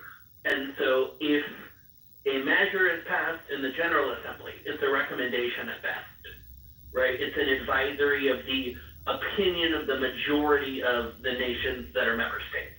It is not binding on anybody for action. The Security Council then meets on these things. And if a permanent member vetoes it, nobody's bound by that lower decision because it is not considered passed. So if we veto it, if Russia vetoes it, if China vetoes it, it is not a passed measure, and therefore it's not binding on anybody. And the question isn't about binding. The question is, does it supersede U.S. law? Well, there's a difference between U.S. law and international law, right? The U.S. is an entity, it's a sovereign nation state that has agreed to certain things. If the U.S. agrees to abide by an international standard, that doesn't make that a U.S. law, right? That means that the entity of the United States has said, sure, we are willing to abide by that. That doesn't change the laws on the books in the United States. And so That's not my question. that's what you just asked, so perhaps you would do better at wording it more specific. No, all right. That's literally what you just said. Does it supersede U.S. law? For example, here's the thing. I assumed you would be able to pull that answer out of what I just said to you, right? If they are not, if the United States is not bound by something, right? So if the United States says, hey, this is a General Assembly ruling, we are not going to veto it, it's now a Security Council ruling, this is now international law and expectation, right? That does nothing on affecting the United States internal legal system. So there is nothing to say that supersedes anything, right? They're two different things. It's like two cars parked in the same garage. The United States has its international obligations as it agrees to abide by them. Then it has its own ruling structure for inside of its own domestic border. Those are not the same thing. It's two handbooks, right? It's like having one set of rules for your house and one for your lake house. You may be involved in both of them, you may use both of them, but the rules are different. And so it depends on what are you talking about superseding. Because you're using two different sets of rules for two different implications. Inside of the United States, inside of its domestic sovereign territory, the U.S. is bound by its own rules. Engaging outside of its own territory is bound by international regulations that it's agreed to. Those are two very different things. I think the Constitution was part of it, though. They have mentioned the Constitution. It impacts the U.S. Constitution. Wait, Jared, can you allow Abby to respond to He Brent? was trying to make the legal argument that via the supremacy clause, because a treaty is ratified, that becomes the supreme law of our land, and it binds us and our actions through the supremacy clause. So The domain of international relations. Yeah, no, that doesn't work. not at all. So The U.S. Supreme Court has never issued a ruling. It's not been read that way in any way, shape, or form. Our laws do not change because of agreements we have made on the global stage. Our guidelines do not change because of those agreements. You don't understand our. Can I get a word in? Can I respond to people? We have one mic. I'd like to get a word in when I can. why don't the guy who makes the argument, what's your name? Why doesn't he respond to that? It's Emperor. Brent, real quick for clarification, Brent, what is your title? Like, what is your job title, Brent? So here's the thing, that Maybe most he's of us asking know. because the No, hold on. I'm okay with answering this. I'm okay with it. I sit on a federal bench within the United States federal judiciary. I'm not getting more specific than that due to document. That's all we're looking for, Brent. Thank you. Okay, I know Anson was trying to get in. Anson, or does Emperor have quick rebuttal? Because Anson wants to get in the queue. Anson, Emperor, did you need to say anything? Yeah, thank you. Not really rebuttals, I'm in full agreement with Brent. I have never said that when target Roman domestic law, I have said that according to the U.S. Constitution, under the supremacy clause, under which the UN Charter was ratified, the treaty, here's the wording, all treaties made or which shall be made under the authority of the United States shall be the supreme law of the land. Now, that doesn't mean that overrules the Constitution, right? Or is on equal ground of Constitution. There are Supreme Court rulings on this stuff that Brent can talk about, but the UN Charter does not cover domestic issues of the United States. UN Charter governs international relations, right? And the things that UN Charter outlines as the responsibilities of member states are not only the stuff that goes through Security Council, although that includes too, as Brent has discussed, right? Stuff like other responsibilities that are part of the UN Charter itself, right? Is refrain from the threat of using of force, right? The prohibition of the crime of aggression of attacking another state outside of self-defense, right? threats against states' territorial integrity or political independence, that Article 2 stuff, right? Like, this is all international relations stuff. Yeah, those are obligations of the United The Iraq War proves that we don't need it because the UN was against it and the US said, fuck it, we're gonna invade it, and we went through 2003. So if you keep talking and you can't, and you want everybody to do this one mic thing, but you can't shut your own fucking pie hole. So again, that whole level of respect. I know, I think you just need to shut up. I think We're gonna move on to Anson. Anson would like to speak. We're just gonna move on to Anson. Go ahead, Anson. Wow. I looked at the poll, and I wonder, based on the results of the poll above, the quality of K-12 education. And then I think about the quality of discussion on Clubhouse. And I again say, wow, I'm complete. Gary. Okay, so did Brad want to go? Did Brad have anything to say? Okay, go ahead, Brad. Yeah, I didn't see the poll up there. I'm actually shocked, but okay, go ahead. Yeah, I don't really care if people can add anymore. I think a lot of people's points are just dumb. There's a primacy clause in the United States. Like the number of times that the U.S. has ignored the UN. 2003, we invaded fucking Iraq, did we not? I recall that. 2001, we went ahead and went full tilt and did a bit of it. Despite the fact that the UN asked for a calm, measured approach and a consultation. Again, all the U.S. actions. We didn't give a flying fuck. And the U.S. tried to pass binding resolution that we wouldn't invade everything. And the U.S. said, go ahead, try to enforce it. Nothing there. We aren't bound by any of these. Let's see, there's multiple times. We like the number of times the UN wanted to bind and tie up Israel, and the U.S. said, well, fuck you, go ahead, try it. We still sent weapons over there. We still sent financial aid, despite them wanting to, condemn and hold court and put Bibi Netanyahu in jail and hold him as a war criminal. I mean, holy shit. The withdrawal from the Paris Agreement. The UN wanted that binding. Trump pulled that out, so guess what? We didn't suffer any consequences. Again, there's no enforcement. The UN is a paper tiger. I don't care if it's located in New York City. You could put it in Beijing for a life there. It's not going to fucking matter. The U.S. decides what it's going to do, when it's going to do it, and how it's going to do it. Can you not mic up, William, please? Or mic up? Wow, okay.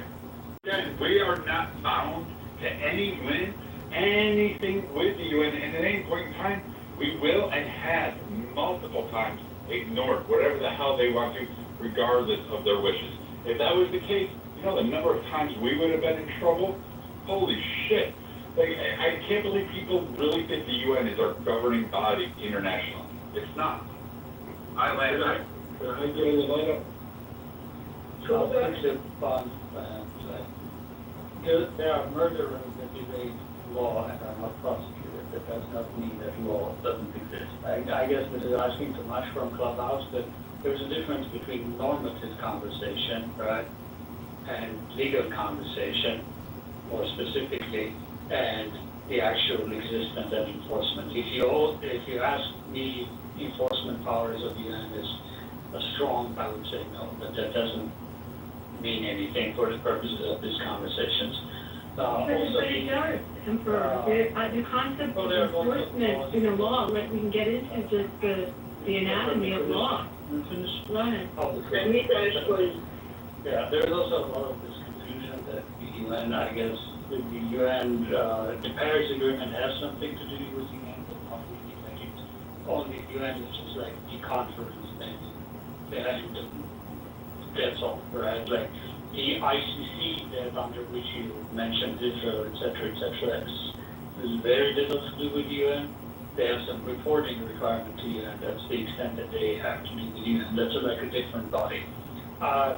you have some meme of the United Nations, right? They're talking about specific things. That's all. Oh, hey, can I get it with you? Yeah, hold on, I think Abby wanted to respond. Abby, did you want to respond to Emperor? Now, let other people, sorry, I was just gonna get philosophical with him about law, but let other people talk. Go ahead, Rich. Oh, Anson, I was just gonna ask for clarification. You do realize it's 238 times 1,000, right? I was just checking.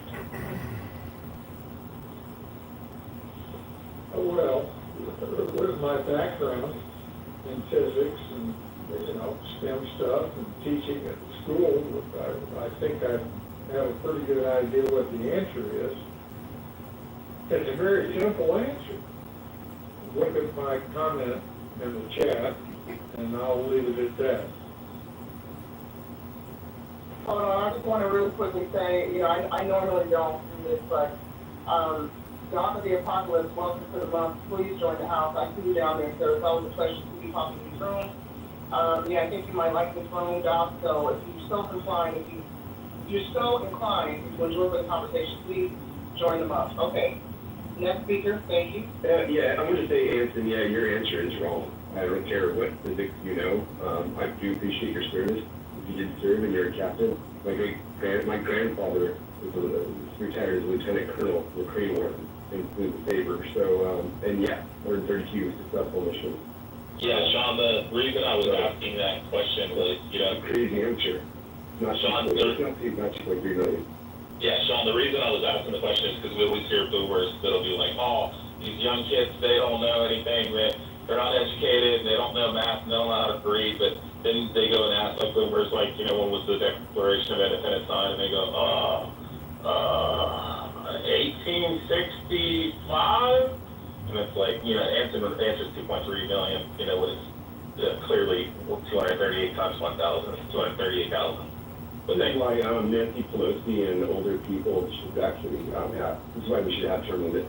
I figure maybe it'll go completely off, Sean, but I figure it was a vision issue. Maybe I don't give a fuck. I don't give a fuck. You're not gonna go after him like that. You're not gonna go after him like that. You don't go after people saying they don't know their math. I don't care who the fuck you are. I don't care who the fuck you are. I'm gonna call your shot. Okay, Anson would like to respond. I keep saying, gentlemen, please, one mic, Anson would like to respond. Anson, go ahead.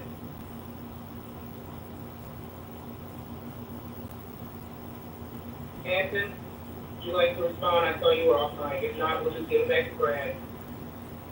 Basic math, 238,000.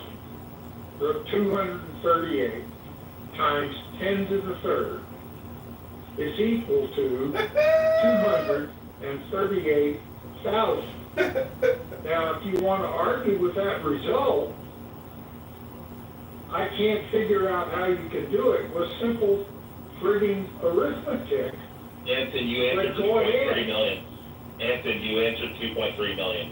I said 238,000 times 10 to the third is 238 times 10 to the thousand is 230,000.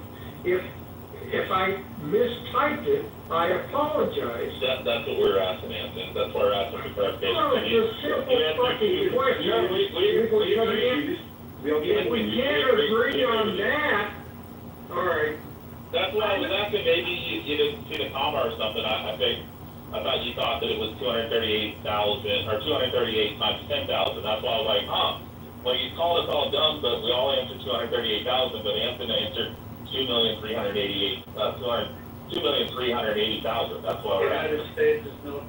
That's because I'm a dumb old man. No, I figured it was maybe you need your glasses. That's all.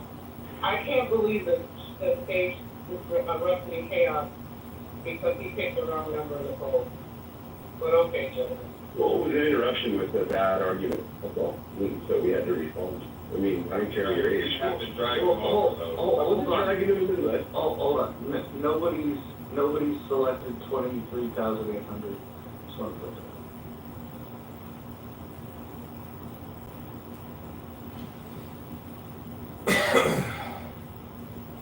Sorry. A lot of you, I would trust Captain Anson, who's actually piloted a nuclear submarine beneath the waves fighting people, than a lot of you fucking waffles with your basic fucking computer that you went to figure out that fucking answer. Leave the man alone. Thank you, that part, leave the man alone, Jesus Christ, like, real, y'all can't be serious right now. Well, I'm just saying, let's put them back in the subs. You can hit the damn wrong country with those numbers. Period. Remember when you were looking You know, for, you know, Nye and Brad, you don't have to protect me. I can stand strong, and I won't hit the wrong fucking target with my submarine, because I'm 83 years old and I don't have a submarine to shoot from, God damn it. Yeah, I just want to say we all answered correctly, except for Roger, which clearly did it on purpose. Okay, I'm gonna sit there and answer too. Oh, please trigger everybody. Now everybody. And I apologize for diverting from a rational discussion. I just got a little pissed. Sorry, shouldn't have done that. Anson, and I apologize for any disrespect. I wasn't trying to be disrespectful. I know I came across that way. My apologies to you. So I do appreciate you surveying for us, and appreciate you wholeheartedly. I mean it. Thank you. And I was just busting your chops, Anson, that's all. You're a sailor, you should know that. Well, I think that's all, I mean, it's all very humorous, and we'll come back to that. But I do think that the controversy between Abbey and Emperor is really, it raises a hard question here, right? To what degree is unenforceable law the law of the land, and to what degree do we expect people to respect it? I mean, people get away with crimes.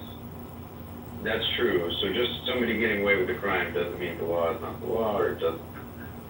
There are, though, laws which, broadly speaking, are not enforced, and I think Brad is right to bring that up. It's like if we say, in Texas, the speed limit, it says it's 70.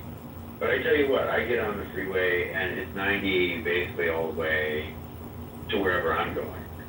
So I don't know we can really say that it's against the law to go 90 in the state. I mean, practically speaking, if you do it, nothing's going to happen to you. If somebody else does it, nothing's going to happen to them.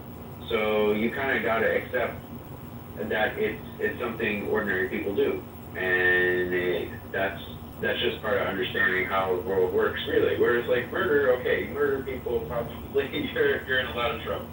Okay, I'll be really honest with you. If you hit other cars with your car, well, that's not like speeding, and that's not gonna, be overlooked. So, right, I mean, there's a continuum here, but I could see the argument being that all these UN continuing resolutions are on the, the far, I guess, left end of that continuum where they basically don't matter. That's what I'm kind of gaining, is that it says membership, and I got a membership to a gym. I'm not forced to go, should probably go more often, all that, but it's a membership. And if I don't go, there's nothing going to happen. But as you said with the speed limit, even though everybody may be going 90, if I get popped because I'm in a red car, sports car, and they decide to pull me over, there's a penalty for that. So I'm kind of looking at it like, yeah, gym membership, speed limit ticket, I can get away with it unless I'm in a Farmville. And maybe somebody want to just check it out, pull me over. And then I got to go to court. So, yeah, I'm just looking at membership. It seems like a gym membership. It's what I'm learning from the conversations. There are obligations that we have as a nation when we enter into a treaty, and they're enforceable. And what he was trying to say, I think if I understand his argument, is under the Supremacy Clause, if something was ratified by the Senate, a treaty, then in fact we're bound by it. So which is true as a nation, we're bound by a treaty and the ramifications if we breach the treaty.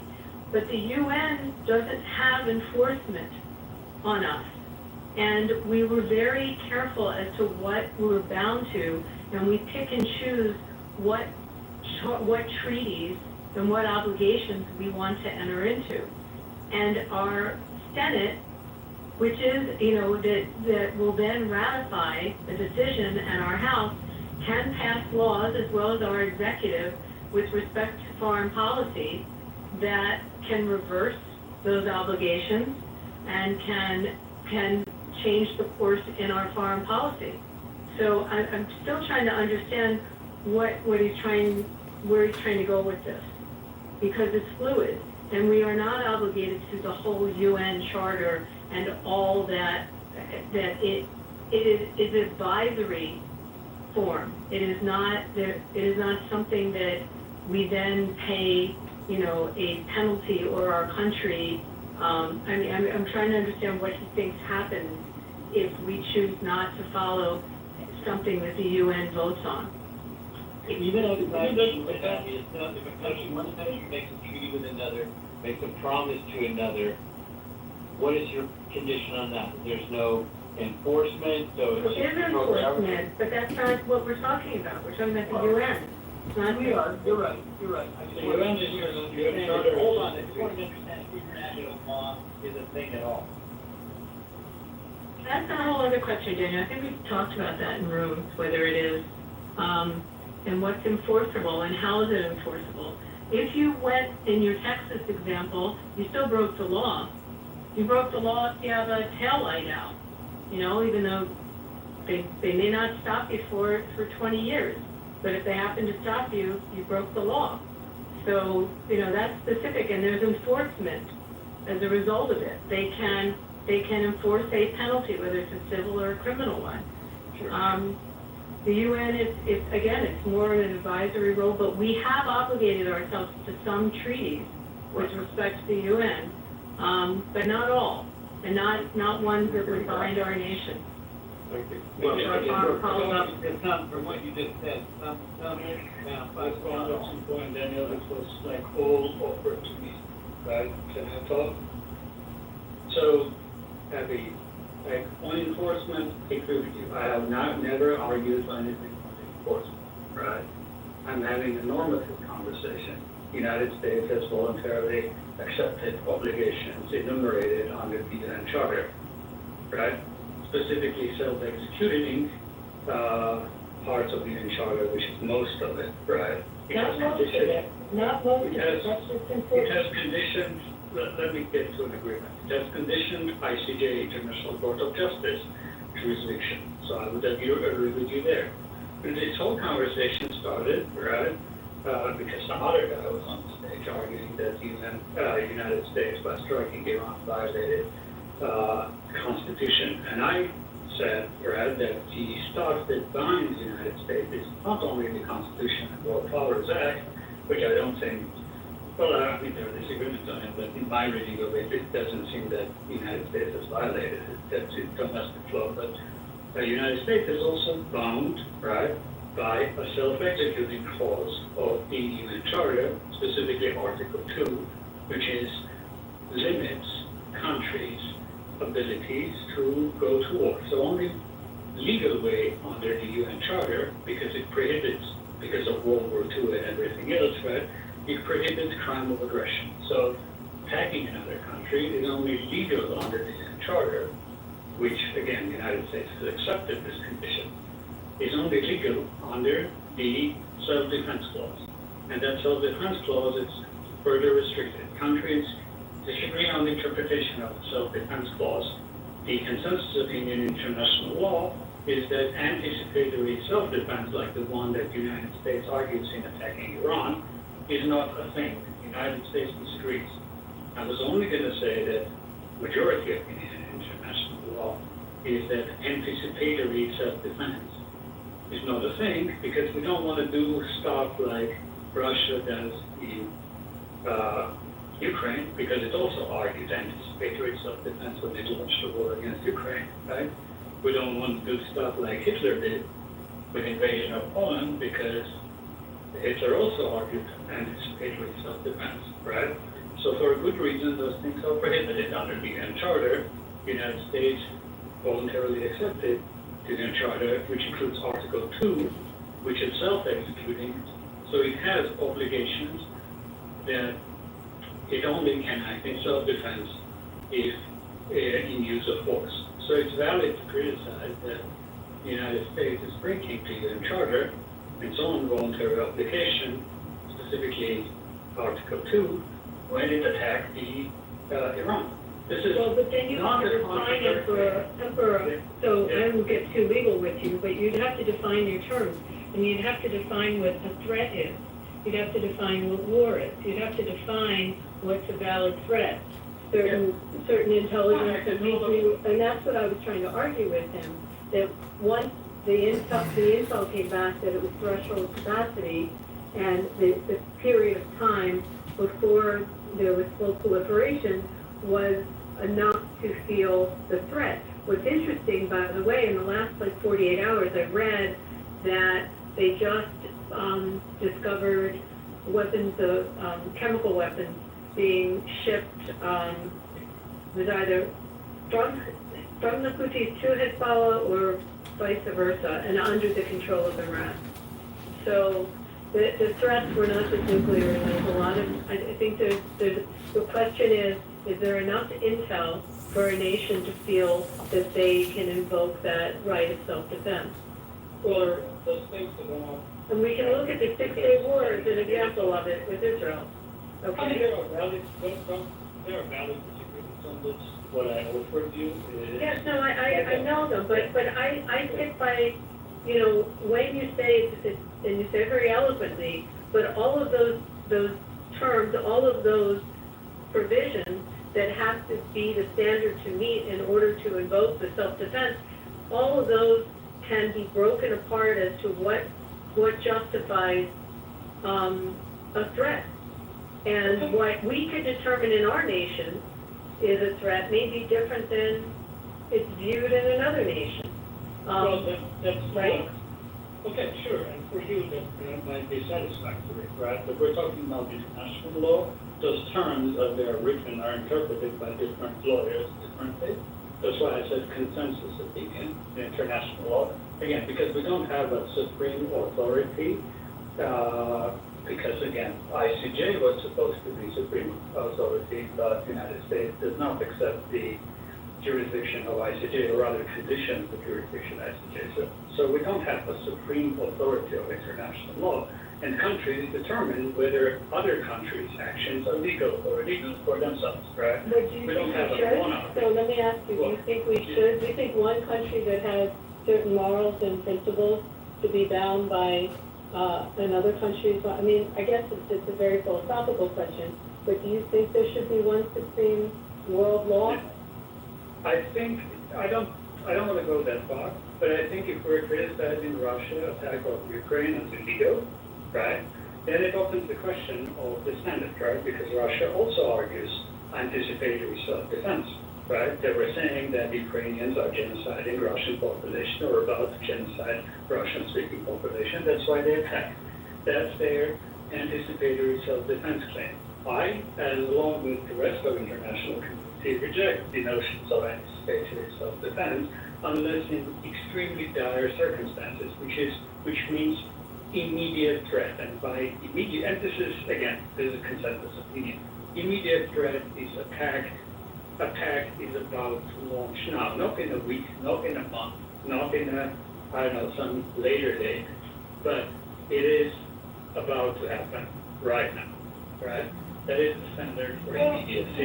Well, I don't know, the Six-Day War, was that going to happen that day? Was it going to happen within 3 days, 5 days? Do you think there was clearly a justification for Israel to strike when they did in 1967? So, I mean, what's an imminent threat? Can an imminent threat be the proliferation of a nuclear weapon and the capability to deliver it? So is that enough of an imminent threat? And also having your ships attacked by proxies and your troops attacked by proxies? You tell me, what's an imminent threat? Sorry, I'm going to have to, someone else is going to have to jump in, and I got to go to dinner, but... Please, if somebody else jump in. Sorry, Anne-Marie, if it's disturbing. I mean, this is like a particularly detailed issue, which we're not gonna, then it's not coming down to what is an imminent threat, right? But I think the broader concern here is that international law it has written a lot of checks it can't cash. No one who has the actual problem of considering an imminent threat is turning to international law to address that situation. They're on their own, and they know it. And there's many other areas where, you know, we would like for there to be law in this area. We would like there to be for there to be a court we could go to, but there isn't. And nations have to appeal to the court of war to sort things out. And I think here, the people who trust in international law trust too much, basically, and need to get real. And that's mostly Europe, to be totally honest, at this point. I'm not European, I'm not American. I agree with you, but from other standpoint, I think they should, like we collectively, as people living, should learn from the lessons of World War II and strengthen international law, right? Because we don't want to end up in a situation pre-World War II and pre-League of Nations, or the League of Nations was very flawed, right? Without any governance of these issues, so that everybody can attack everybody. That's not a good world to live in. So I think everyone has a vested interest to have good actors on the international stage that follows established rules. The rules are imperfect, the institutions are imperfect, the laws are not necessarily perfect, right? And maybe they, as you have said, can cash the check, right? They are too ambitious maybe, but that doesn't mean they normatively shouldn't be held to some, aspiration. So that would be my argument. I also think we leave off a really important part of this discussion, which is the cultural aspect. There's a lot that happens between not just the UN, but all these other organizations on a global stage that have things that occur outside the nation state that are beneficial to life. You would not want to have a world without it. You can improve it, you can take whatever's not cashing the check, as the Emperor was just saying, but you're definitely a better off world with it than without it.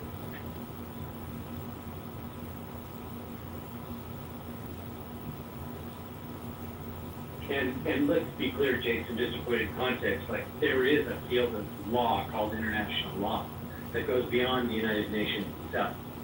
And, there is standing that occurs from one nation's laws that propagate to another as well. I mean, is the judge still here to validate this? That be validated? There are precedents that end up, getting propagated from one country to another all the time. I mean, this had recently happened, with a group of old ladies in Switzerland that were able to successfully prosecute a lawsuit against their own government, in climate law, and it got used as precedent immediately in 4 or 5 other countries. All right, are we ready for a new topic, ladies and gentlemen, or do we want to continue with the routine?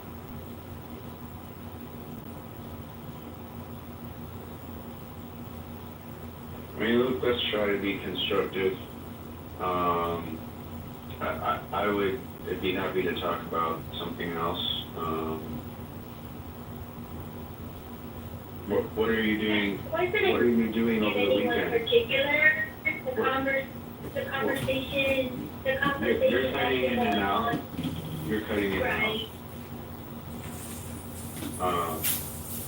But yeah, like what are you guys doing over the weekend? Let's talk about that. Nye, can you tell us about your room tomorrow afternoon in Access Hollywood? Oh, wow. Yeah, tomorrow, 2 p.m. Central. I have a house here for those like. It's an 8 round. Can you hear me, Charlie? Am I coming through all right? Okay, cool. Yeah, I have a house on here. It is certainly not as thrilling and exciting as being in the muff. But we do talk about conspiracy.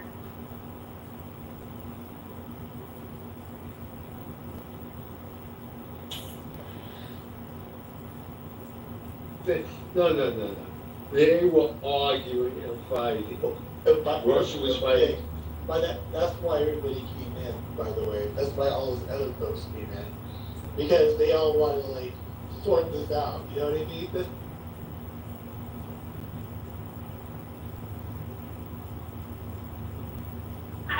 asking Brent about how much trouble Canada towing is in, and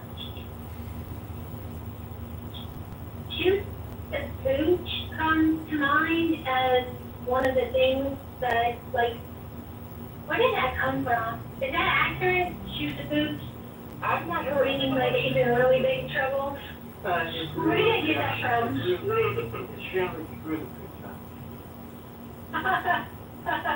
Alright, I'll stand corrected. Yeah, it's the first time I've heard that expression. It'll be interesting if she wins her lawsuit. I mean, if she wins, if she wins the case, if the proposed lose.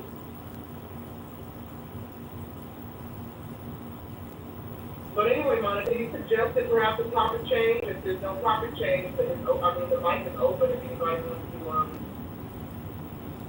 wants to grab the mic if they have any thoughts. Sometimes, because, I'm sorry, go ahead. I didn't hear you. I'm traveling in a different area. Go ahead. I didn't hear you. I'm sorry. I thought you weren't speaking. I didn't hear you. My bad. Did you guys leave the Trump and Putin topic? Have you gone past that now from the original title? We can circle back.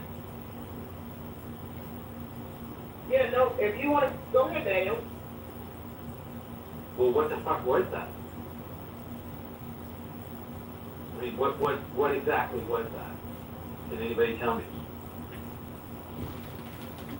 Well, I think the speakers who were really passionate about that topic have left the stage. It sounded like to me, from what I gathered, it was a big nothing burger. I saw a quote on TV today that Trump said, the quote was, "There's no deal until there's a deal." Yeah. So, whatever that means. And what about, did these guys talk about sort of the setup of it, the context of it, where it was, symbolism of it, any of that? Did anybody talk about that? I don't know. Scarlett, were you here for most of that conversation? I know Anson had a lot to say about it. I think Brad had a lot to say about it. But, the vibe I got, Don, was people were frustrated that there wasn't a signed thing at the end of the meeting. That was my impression. They were frustrated by the lack of information after a 4.5-hour meeting. But Sean was like, well, they only talked to half the party. So they have to wait for Zelensky and Ukraine to co-sign. So I like what there's no deal until there's a deal. That's good. Well, if there is a deal, then ends up being a deal, that will be good. There's something that was done in the context of just having the meeting that was a huge thing for Russia. And you can go to the Russian media to see how much they were dancing in the streets over it, so to speak. But Trump... well, wait, can you tell us so we don't have to do research?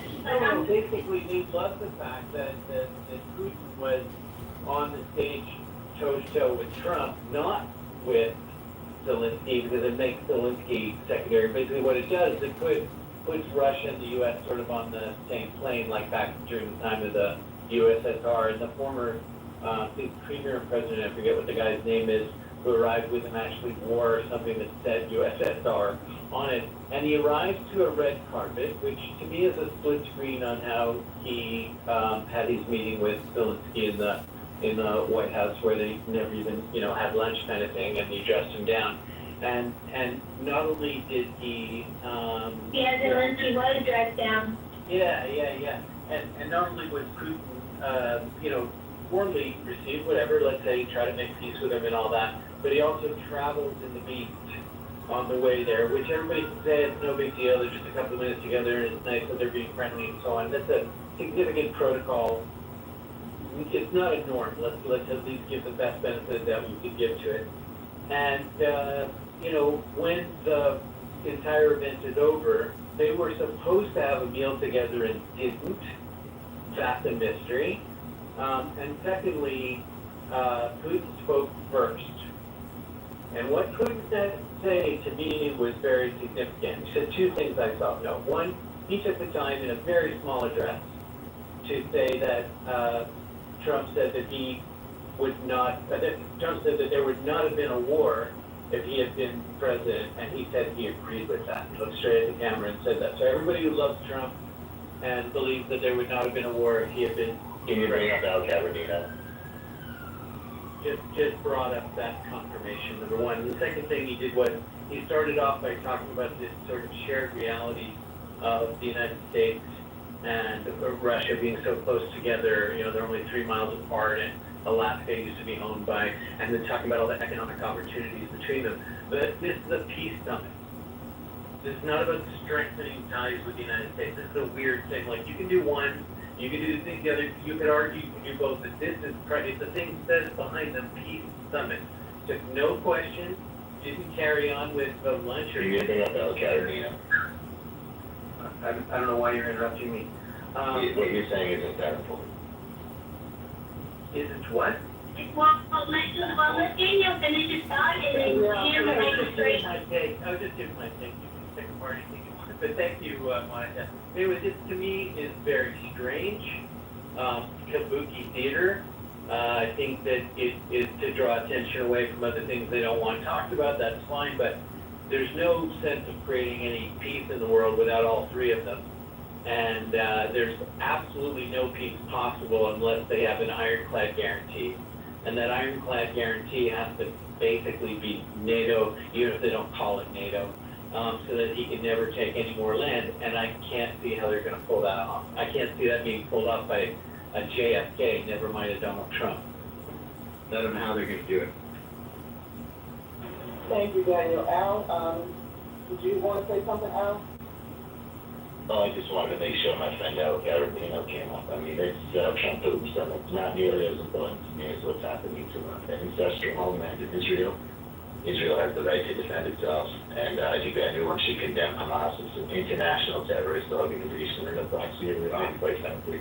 This is El Normo, who has to change his name to come on the app and wants to just change the topic to his topic, obviously. But we were talking about Trump and Putin, so you'll just have to wait El Normo.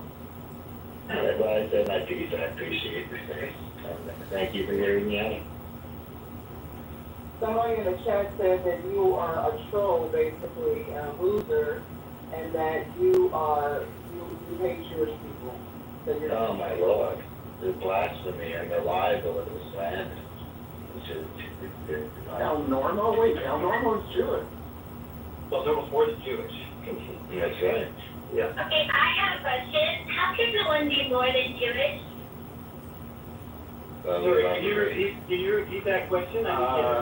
Maybe by being an ultra-Zionist, I guess? What was the question, Monica? Because El Normo's like a super-Zionist. So, the super Jew, is that more than Jewish? Yeah. It sounds disrespectful. I wear that label proudly. Well, actually, it is. I wear it proudly. Wait a minute, why does he sound like El Normo, though? Because that is El Normo.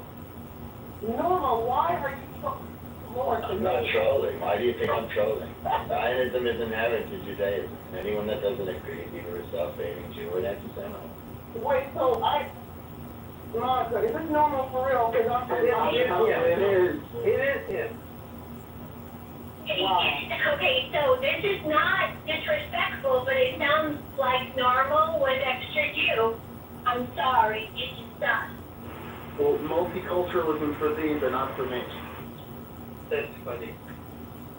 I take that as a great compliment. Thank you, Scarlett. You are a character, Norm. Wow, craziness. This is craziness. Okay, popcorn style, who wants to go next? Oh, I Andy. think Al Carabino has something to say. Okay, go ahead, Al Carabino. Yeah, I just think Putin really is the only international voice for black people across the globe.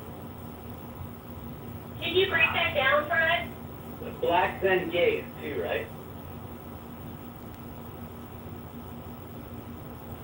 I did a documentary called Driving While I'm Black. I won an award from the NAACP. I don't know if you guys are familiar with my documentary. Jews and blacks have had a great time. Can you put a link in the chat for us? Sure, of course. I'll put it. That is actually real.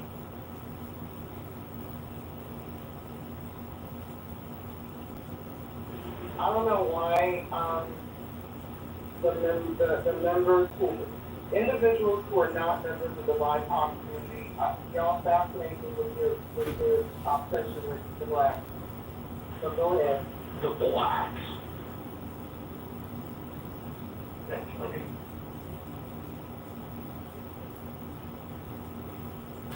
Al, what do you think of the blacks? Yeah, my favorite subgroup in America. I just dropped a link to the documentary in the chat, by the way. It's on PBS, you can watch it. And yeah, we've been tied to them since the beginning of time. We share the same struggle. We've both been victims eternally. And we united our victimhood and our trauma bonding. And we've been trauma bonding together since the beginning of time, and we continue to trauma bond together.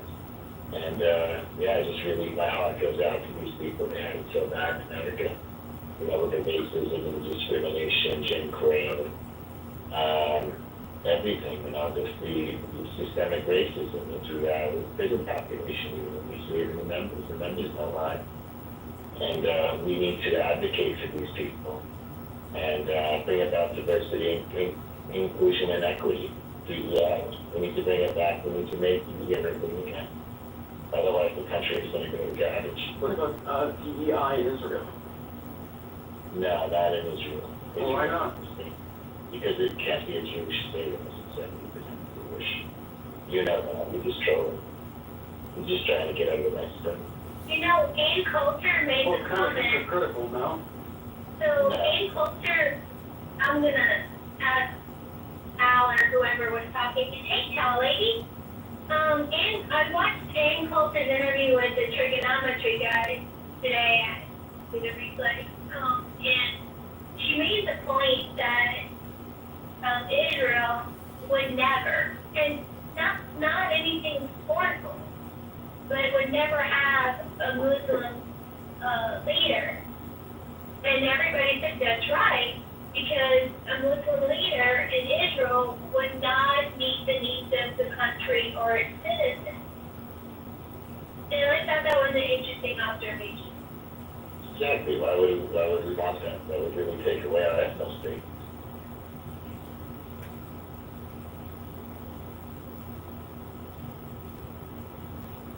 I mean, it's obvious. I support Ann Coulter, whatever her name is. Yeah, she's a wise woman. She knows what she's talking about. And we need to stay 70% at least, and keep the Prime Minister, the Minister of Internal Security, the Minister of Finance, the Mossad chief, obviously, we don't need to be honest. We can't have nonsense ruling everything off and, standing us apart from within. It was a wonderful interview. She had an interesting take on Ukraine, and with Konstantin Kisin being Russian, there was some tense moments.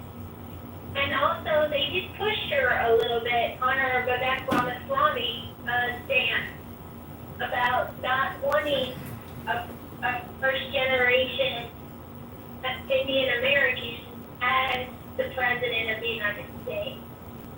So it was a really good interview. I quite enjoyed it. One of the funniest things she said, they asked about Russia and Ukraine and Israel and Palestine and how Trump had promised that on day one, both of the terrible situations would be resolved. And she said, well, I don't know if you might have noticed or not, but Trump can be a little, can exaggerate a little bit. And I'm like, yeah, that's hyperbole in chief. Because Trump absolutely can exaggerate stuff.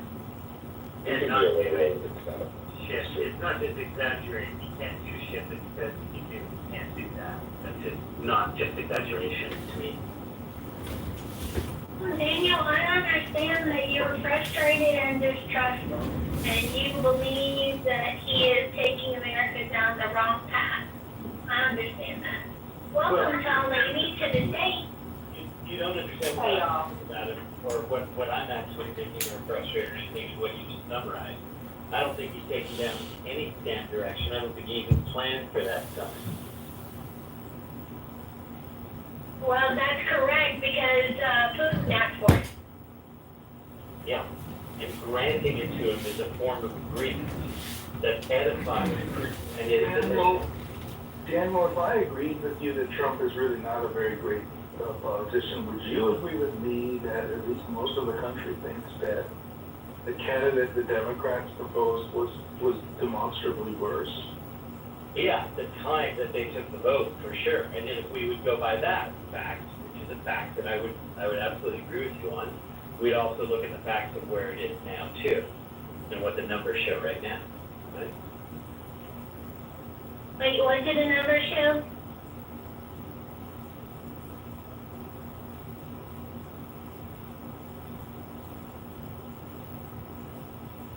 Like, no, I'm serious. What did the numbers show? I think he's got a 38 or 39% approval rating. He's got something over 65% of Republicans think that he's holding something back on and had a lot to do with, the whole Epstein thing. They're very worried about prices now rising. And that's amongst, even his own base. But even if you didn't include his base, he couldn't possibly have won what he won without having persuaded independents. And he's in the toilet on independents. So if the numbers matter on the day of voting, they also matter now. Or they'll matter especially in the next election, let's say. Right? So, if his numbers are so low, I would think you would be happier, but you don't seem happy, then. Why? Because I don't think the country is going in a good direction. I think it's going to cause a lot of damage. That's why we'd be happy. Almost like I said that 5 minutes ago, sir. I said you're not happy with the direction he's taking us in, and you said he's not taking us in any direction, and now you said you're not happy with the direction he's taking us in. It's a little inconsistent, sir. Let me clarify my communication so we don't feel like a prosecutor. Let me just clarify. By virtue of making no decision at all, I can end up having decisions made for me. There's a consequence to that, right? So when I say that he goes into such an important international, really as historically important as Munich was in 1938, I believe that was, but he goes into that with absolutely no preparation whatsoever, doing more dividing than unifying. How do you know? Can I comment? This is double. Can I, Daniel, if you don't mind asking, how do you know that Trump did not prepare for his meeting with Putin? And then after you reply, and the mic to do double, please. Sure. Generally, there are norms in making international meetings happen like this, particularly amongst adversaries, which up to now Russia has been politically, historically, an adversary. There is more of a buildup when there's a sit-down for the proposition of an agreement, so that by the time they get there, they're simply signing what they've all worked out ahead of time. Now, you can say, oh, it's just his negotiation style, if you want to give the benefit of the doubt, to go in and try to work out himself with Putin instead of going through the underlings and so on and so forth. But if that was the case, then he needs to really come out with something like that. We'll see if he does. Maybe he pulls a rabbit out of the hat. Daniel, since you're a big supporter of the now and the Democrats, they seem to be running somebody who is Muslim for high office. Now, what is it about killing infidels that you think is inspiring? Can you just explain that to me?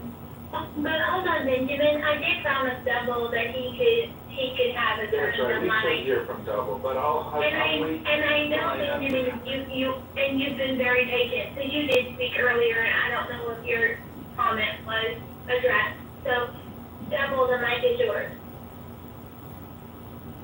Hey, before you go, can I just say, man, I am so impressed with the results of the poll, man. That's some smart people in this room. I love it. Okay, yeah. I just want to say this is like the second day. This is like 2 days later. Daniel still has full-blown TDS. And I the other day recommended he needed treatment. Today we see it again. He's saying, we hear him having cognitive dissonance. He's contradicting himself. He's he has all this negotiation going on with even just keeping his story straight. And he's obsessed with Donald Trump and supposed incompetence, but really it's just that I think at the root level, he doesn't like, the person who's in power. He hopes that his preferred candidate, Vice President Harris, had won the election, and he's still in that, negotiation phase of the stages of grief. He needs to get to acceptance, and he needs help. Alright. If I want to go to a meeting Oh, you wanted to reply? Go ahead, and then we'll hear from Benjamin. I was gonna say real quick, if I walk into a meeting unprepared, it's because I know my shit and I don't have to prepare, and I have the upper hand, and I know it. Again, time will tell, you're right. And how do you negotiate and sign a deal when there's only two people at the table? Well, that's the point, that's why Putin, I understood, said a deal has been made, and then I think Trump replied with, there's no deal until it's signed. So there's a little inconsistency, but we'll see. Zelensky is not in a position of power. I don't know why people think he's got anything. Do you know any Ukrainians yourself who are heavily in this room before, Monica? Because I know quite a few. And I can tell you that those people will never give up unless they have a security guarantee. They'll fight to the last person. And what does a security guarantee look like?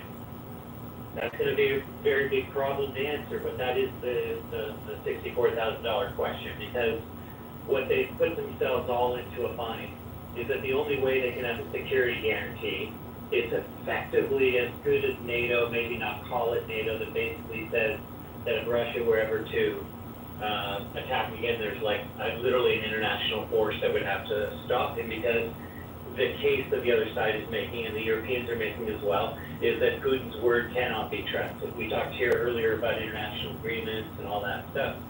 Basically, when you have a reputation as he has. Daniel. Let me finish. Oh, No, but I'm making a point. No, yeah, but you gotta hurry so that a response can happen. Let me finish, you get it out. He thinks it's a university lecture. Putin can't be trusted, so she asked what an international guarantee is. There's gonna have to be a guarantee that they can't be invaded. Again, they can't take Russia's word for it. They can't take Russia's word for it. Okay, so here's the interesting thing. When they were disarmed, they were issued a security guarantee by the UK, by the US, and by Russia. So, aware of that.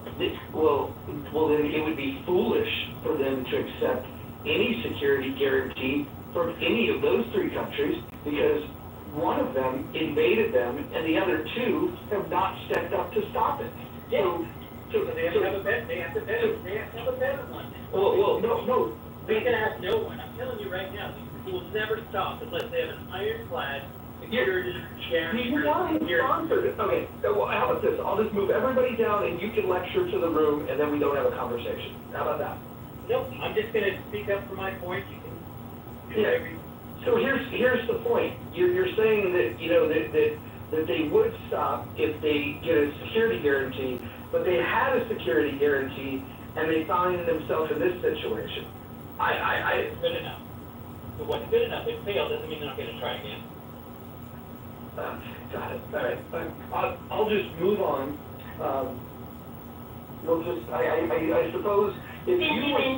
I suppose if you were the leader of Ukraine, you would look to who, the UK and the US for a security guarantee? I think it's going to be NATO. Oh, okay. All right, because the UK and the US shirk their responsibilities. Yeah, they're too small. NATO is not small. That's what he's afraid of. That's exactly what he respects, and the only thing he's worried about is NATO. Okay. And you think he's gonna sign a deal which basically gives the Ukraine de facto NATO status? As I said, I don't know what the solution is gonna be. I can't figure one out, because right now I can tell you. Well, let me ask you a question. They will never give up unless they have to proceed, that they have a security guarantee. I'm just being real simple with you. I got it. What do you think Putin's motivation is? Where would he stop? What is he after? Oh, he's after reconstituting the entire Soviet Union, there's no doubt about that. Okay. So he failed in Chechnya. What happened in Georgia? What happened in that city in Moldova? That's like basically Did he stop there? Did he stop in Georgia? Are there two independent states in Georgia, one on each side of the Caucasus Mountains, and they just exist, and they're basically Russian provinces? They have a flag there. They consider themselves Russia. Do you constitute anything other than those two regions? What about the city in Moldova, which is basically a Russian enclave? Do you not understand this is about the Donbass region, and it's about him having more than just one little highway with a few miles on each side of it in the Donbass region? And all he's trying to do is say, hey, give me this, and I'll give you back all the other land that I took.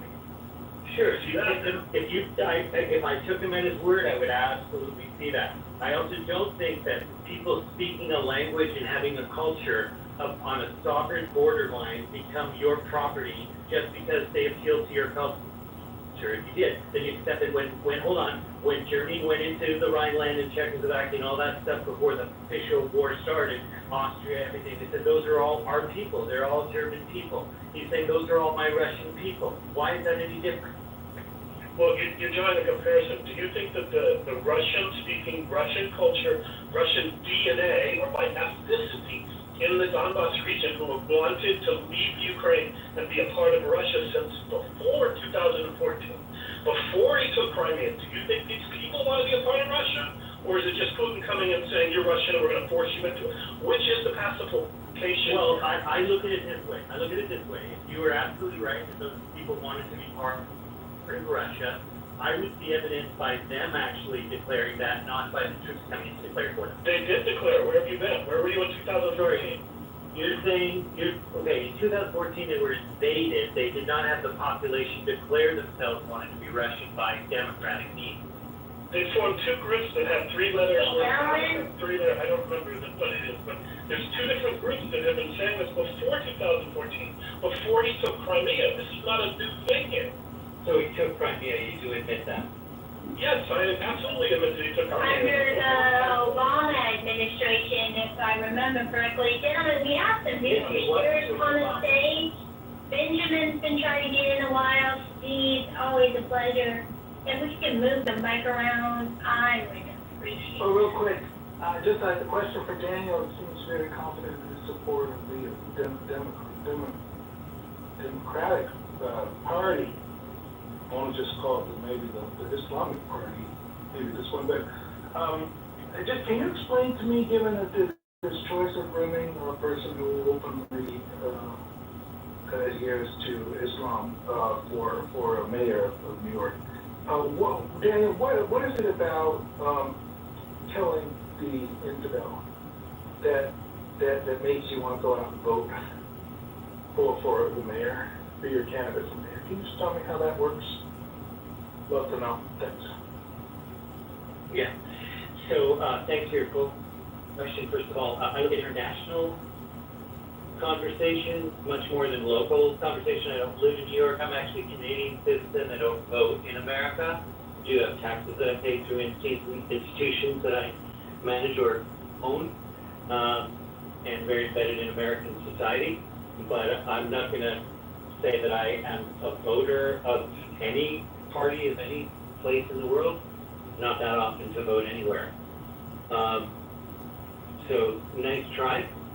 I'm just commenting. Well, how is Junior Trudeau doing in Canada? It's been kind of quiet. Trudeau is out of power? Junior, his replacement, Mark, is it? How's he doing? He's doing good enough. He's doing better than what the alternative would have been.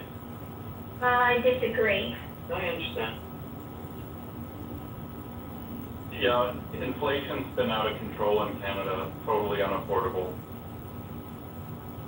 I'm sad to hear that. Our economy's in free fall. What do you think Canadians think that's due to? The rebalancing of the tariff? So it is amazing, like the Liberals stayed in power in large part because many many Canadians like Daniel, many voters, have been propagandized to the point of themselves having TDS despite, you know, Trump not being a politician in Canada. He's not a Canadian.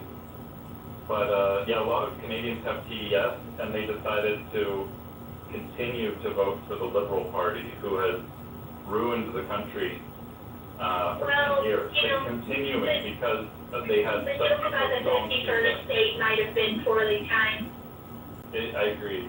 Okay, if you agree, then you have an explanation for what took place. Did you know that people didn't want to keep the Liberals in power? They actually did perceive that this foreign actor was actually threatening America, or threatening Canada. Canada was threatening Canada, and like I've never seen Canadians more united. It was almost like that thing in the movie when the alien comes from outer space and suddenly all the nations are going to bind together. All Canadians came together against Donald Trump. They came together to collectively, you know, commit sort of economic and political suicide. We'll see. Congratulations.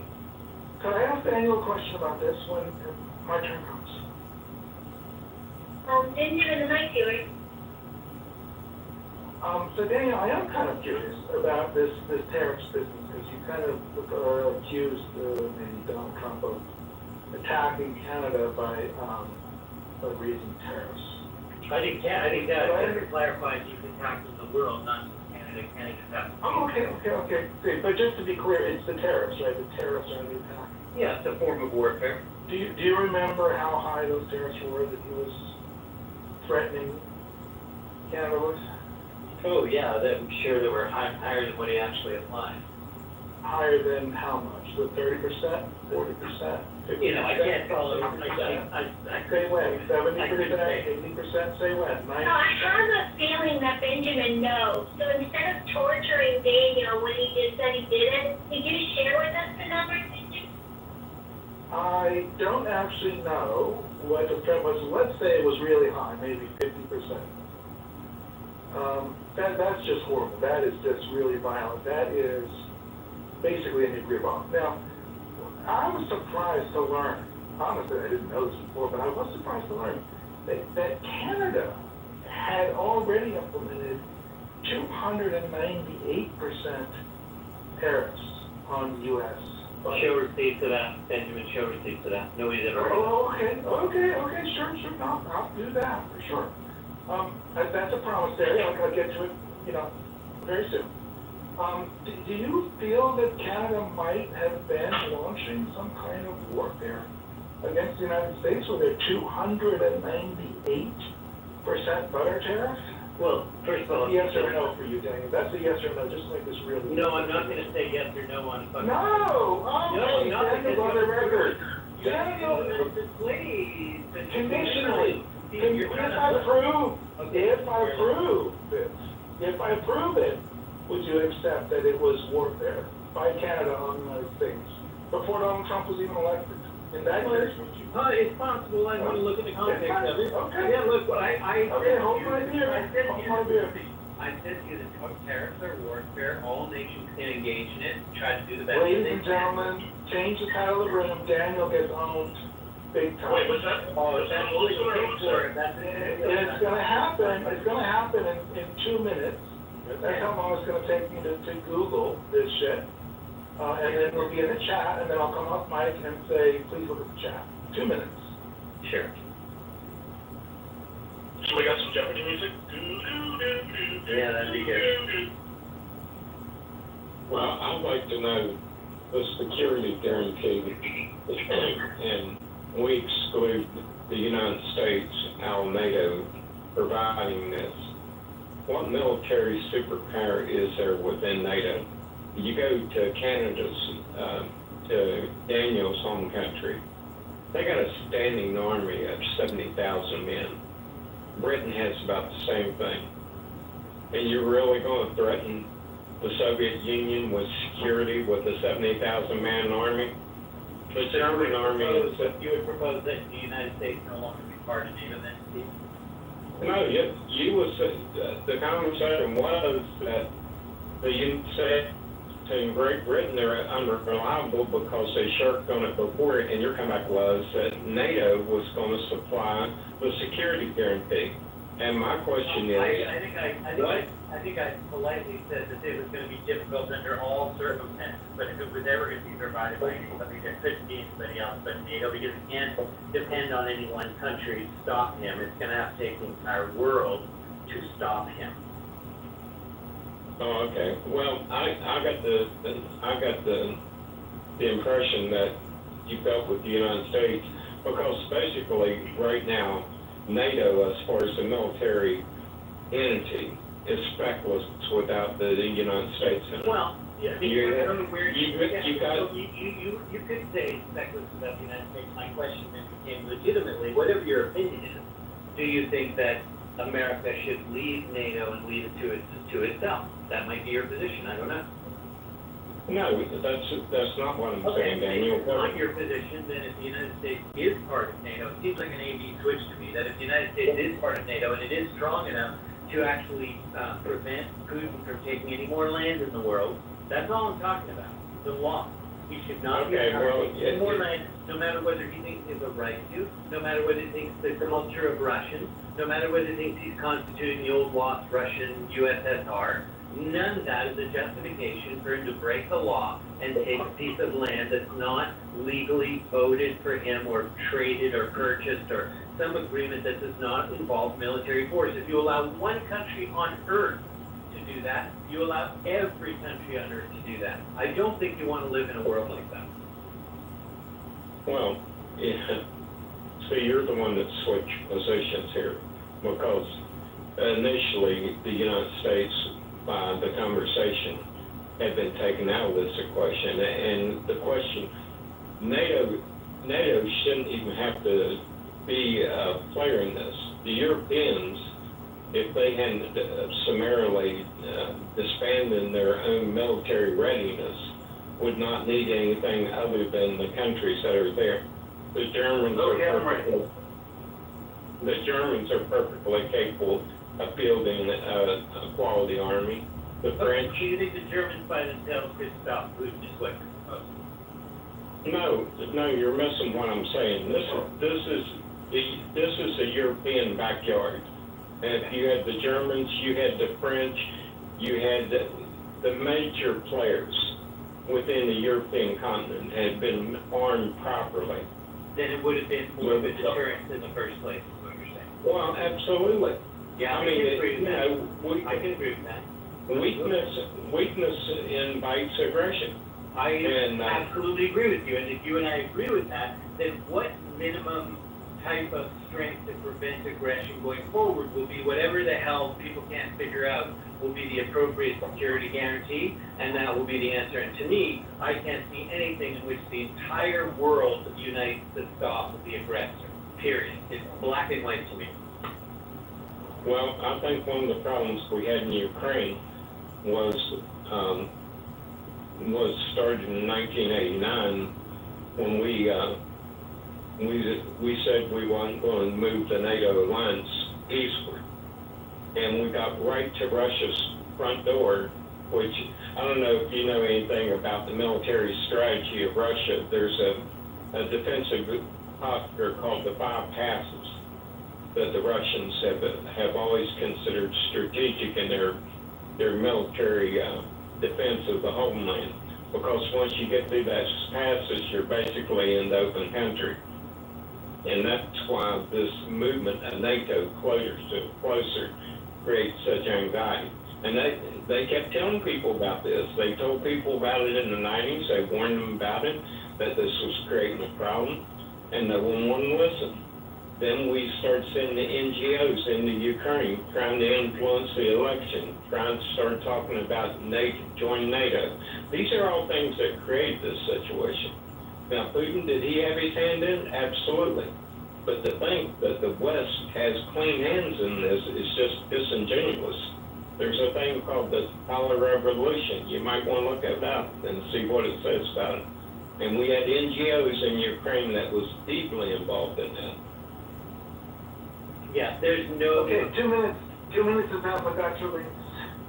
Yeah, so you found soft lumber also falls in this category that you didn't put up, dairy, those are long-standing, absolutely big conflicts between those two Huge. 10 years. Huge tariffs, right, Daniel? Yeah, Huge tariffs. Yeah, that is, I mean, if you think that's a fair comparison, I certainly do not. That's a selective, specific type of things that they have not worked out for many years. But Canadian American, hold on, no, overall, the Canadian and American relationship, if you can find me two countries in human history that have had a better trade relationship for longer than Canada and the United States have had, I will take. So now, just to be clear, now you're saying 298% tariff is not, is consistent with the best trade relationship in history, whereas like, wasn't it just, remind me folks, wasn't it just 3 minutes ago that 30% tariffs were tantamount to an act of war? Daniel, your progress is remarkable. I've never seen somebody progress. Thank you. Do you have a very close, do you have a very close relationship with somebody that, like, not everything that you agree with, that you not agree with, right? So I simply confirmed what you already just pointed out as something. 3 minutes, and we converted, we talked Daniel off the ledge in 3 minutes. He went from thinking 30% tariffs were tantamount to war to thinking 298% tariffs are consistent with the best trade relationship in the history of the goddamn universe. Daniel, front of the class, round of applause, most improved student of the year award. Everybody, put your hands together for Daniel Madelon. You are amazing, sir. You are amazing. Thank you so much. I'm so glad we can keep two things straight at the same time, which one has to do with an 80-year relationship between these two countries who are now dividing their interests and going other directions for the first time in 80 years. And I said, you can find, let me say, Benjamin, you're going to be able to say whatever you want in response. If you can find two countries that have a better relationship than these two countries for the last 80 years, I'll pay you $1,000. Anytime in human history, okay? You're not going to find one. And to say that you want to be taking over the 51st state and coming in with these swaths of, because there's a supposed trade imbalance, they've had their conflicts that they've worked out in selective industries, which is all you're pointing out, which I am not approving of or anything like that, but it is not an expression of the entire relationship with Canada and the U.S., which is what I'm speaking to. And if you think it's more important to cherry pick on just those two pieces, go ahead. Have that. I don't have anything more to argue with you on that. I'm not a professional educator, but I've had my moments in history. I've been at the front of the university class. I have stepped into an elementary school from time to time. I've done the best I can with some of my nephews and nieces and my own kids. I've tried to educate all of them. But Daniel, in 50 years of educating people, I have never had the opportunity in a mere 3 minutes to educate somebody as much as I have just educated you. So I appreciate you just found the apex of your skills after 50 years. This so has set the bar so high. You feel so good about that. That's really This has set the bar so high for my future educational serendipitous moments. I may never even try to marry somebody. On a replay to just see such a perfect example of a legacy that you leave in all of your wonderful education. I may never try to educate people again because for fear that I will not even be a third. Well, that's a shame when you think you've reached your limit. But thank you so much. What's in that beer you're drinking? Is that like domestic or imported? Yeah, magical powders. It's like a Molson, a Moonshot? What are you drinking? Glad to entertain everybody.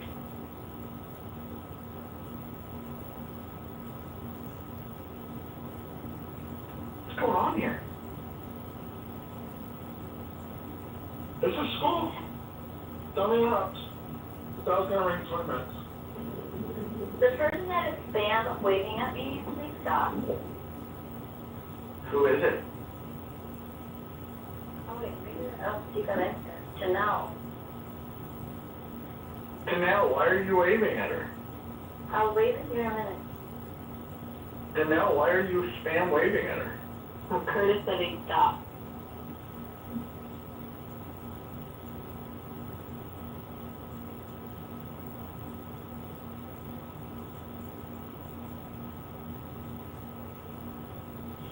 So Daniel, when Putin gets the warm water pouring, which he has in Crimea, and he takes Donbass, so he's got a big, security blanket there. Do you think he's really going to go back into Ukraine for more aggression and meet this security force that you're talking about? Or do you think he'll stop just like he did in Moldova and in Georgia?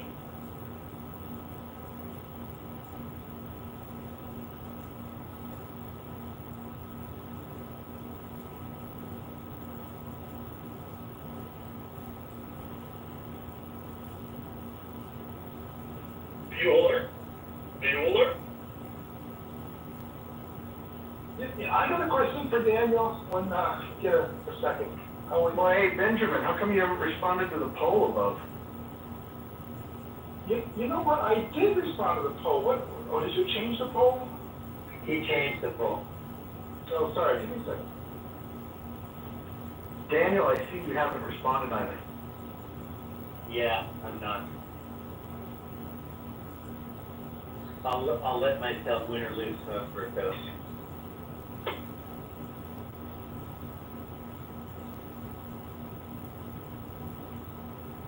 Well, And Daniel is, I wasn't here. Daniel is winning. I wasn't here, but I'm following Daniel and not following Benjamin, so probably Daniel. Daniel is winning so hard today. I think picking Daniel would be better just because it would be more fun to listen to Benjamin crash out if he loses.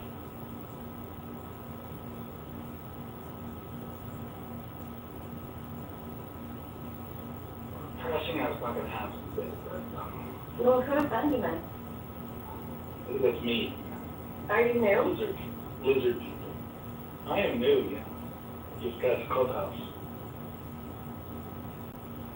I think she meant it like philosophically, like, who are you? Wait, there are new people coming on this app? Yeah, but I was just gonna say no. Now that would be you.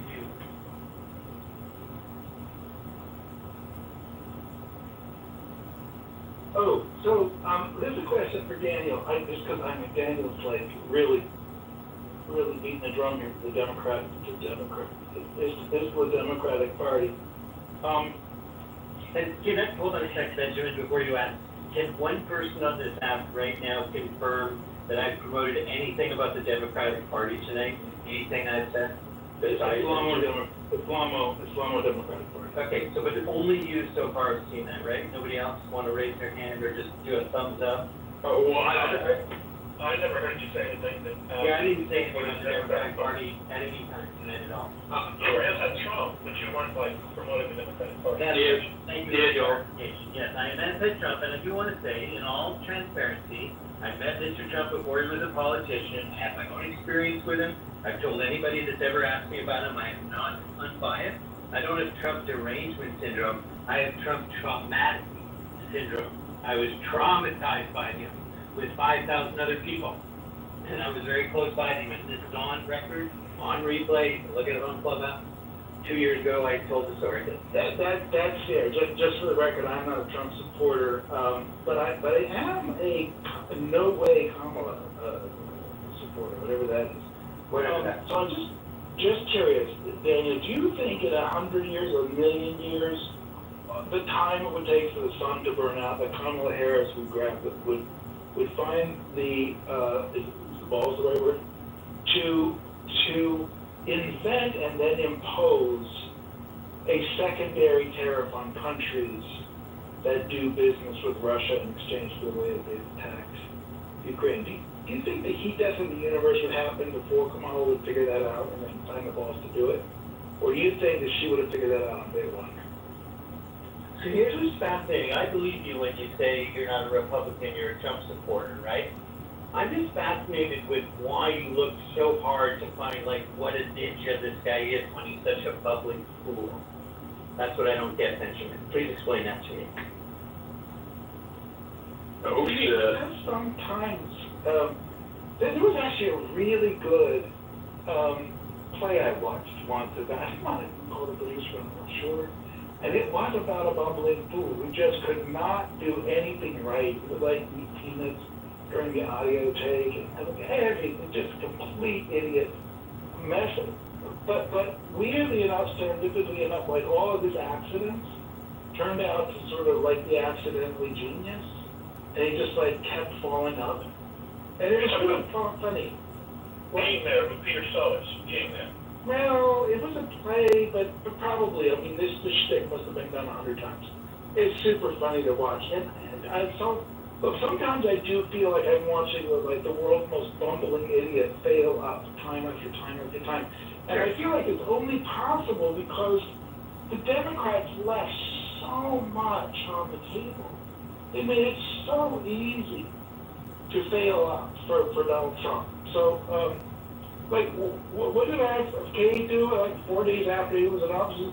Here's an idea. Let's take junk food out of schools. And I thought to myself, you can seriously, the Democrats left that available so he could just become Surgeon General and say, let's take junk food out of schools? That was so hard for the Democrats to do? Well, apparently so. So, Michelle Obama tried that. And Benjamin, can you pull the refresh? Sure. Hello, everyone. Hey, Shaisha. Oh, hey, she's like the third hottest chick on the app. Oh my God, stop it, Roger. Hi, Roger. Hi, Serendipity. Is that really you? That is me.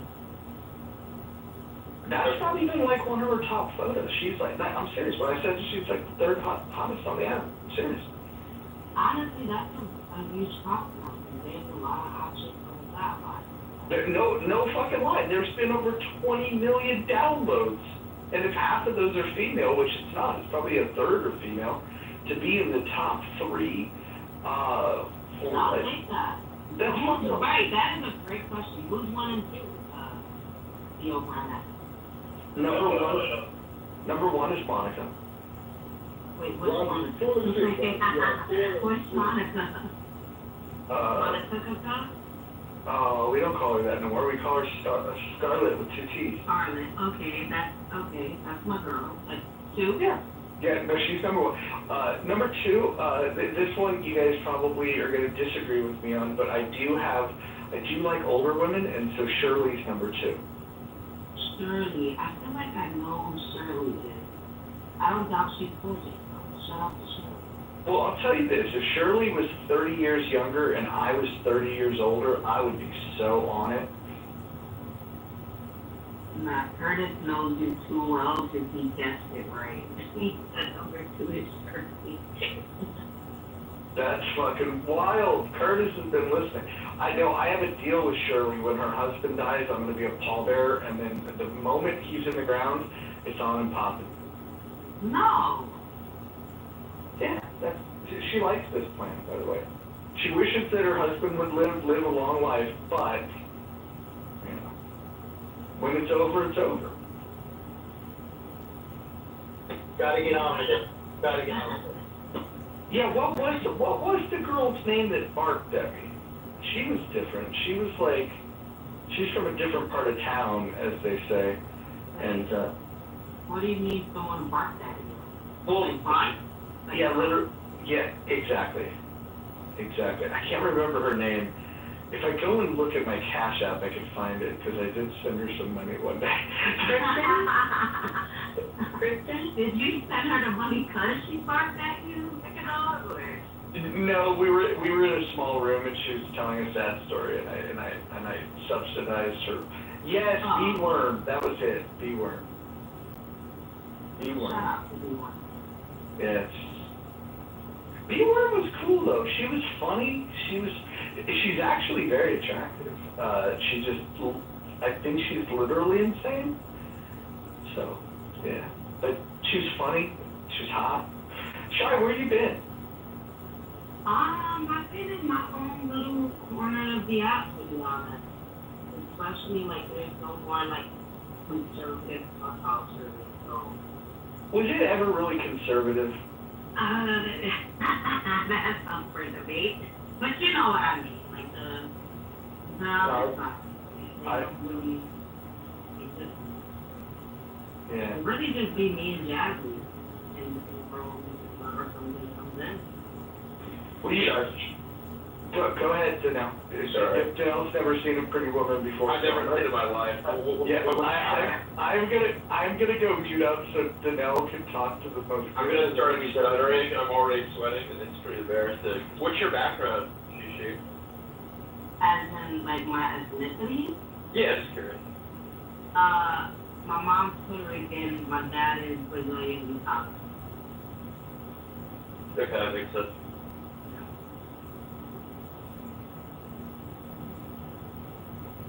So, you guys never seen a beautiful black woman? Like, what the fuck? Yeah. Wait, hold on. Your piece, listen. I am the king of beautiful black women, and I'm just saying, there is a difference. Shy Shy is like a cut above. You know, I mean, there's a million great musicians, but when you see, like, the best musician, you're like, wow, that was an experience. Shy Shy, she's one of the smoke shows of the album. She is. Oh, y'all need to show. You get all your flowers, but one thing I have to say, and I hate to bring this stuff, I hate it, but I do, it's like, I ask white women this all the time. Why was it ever a thing when slave owners used to get out the bed with their wives and walk out to the slave quarters and get black pussy? What was that about? You know, You got it's good. you got a pussy right here. You have your window. You got the kid. Why do you need to go out into the slave quarters and fuck the women out there that are slaves? They're black women with big boobies. Why did they do that? You know The answer is in your question. They want some big booty. Exactly. You can like, hello? I'm not gonna lie, those African chicks, they're built different. Like, They got some bad bodies, and a lot of them, I know a girl from Ghana, I look at her body and I'm like, do you go to the gym? She's like, no, she just naturally. girl, they're just naturally built. Body, no stomach, flat stomach, like super hips and ass and breasts, big tits. Your piece, are you old enough to remember National Geographic magazine? Well, I'm just trying to figure out, like. Oh, I'm asking you, are you familiar with National Geographic magazine? Yes, I'm just trying to figure out these. So when I was growing up, that was my only exposure to seeing African American, well, they weren't even American, they were African women with big titties. And some of them had like bones in their nose, others had these rings on their neck, but they had some big ass titties. So that was just going to the next weekend. Well, I also had a Miss Butterworth and an Aunt Jemima syrup bottle. Those were happening too. And your mama had big titties. And your mama looks like a double T. Do you really? Mine was thick. Yeah. Hold on, your piece, hold on. Y'all remember Walona from Good Times? You guys too young for Or Dee. What about Dee? She just died. Yeah, she had a mustache though. Are we gonna point out Shirley from that show too? What's Happening didn't have cute chicks, but Good Times, you had the sister, you had the neighbor. Like, when I was a kid, I used to have a crush on Janet Jackson. That was probably my first crush, was Janet Jackson on Good Times. She's so fine. Was that Penny? Yes, that was Penny. Oh, she was so pretty. I never understood why there's a demographic of white men who like women that have the bodies of like 10-year-old boys. I never understood that. Are you talking about, like, guys that date Asian chicks? Yeah, I never got it. Well, not necessarily Asian, there's black women. I'm not going to speak for him, but it's like, I agree with that. I've never understood when I see a guy who's with a woman, and the woman is just like straight up flat up and down. Like, she has no tits, no ass, just straight up and down. Like the legs are connected to the back. Like, I live from a bunch of like, I'm like, she's not developed like a woman in any way. What the fuck? How you attracted to her? I had to work my butt off to get nasty because I had no titties. So my main focus is my ass. Wouldn't it be easier to just grow some titties? I don't know. I've heard some bad things about these surgeries, man. I'm trying to do it. Yeah, me too. I like Yeah. having smaller boobs. You can get away with being braless a lot more.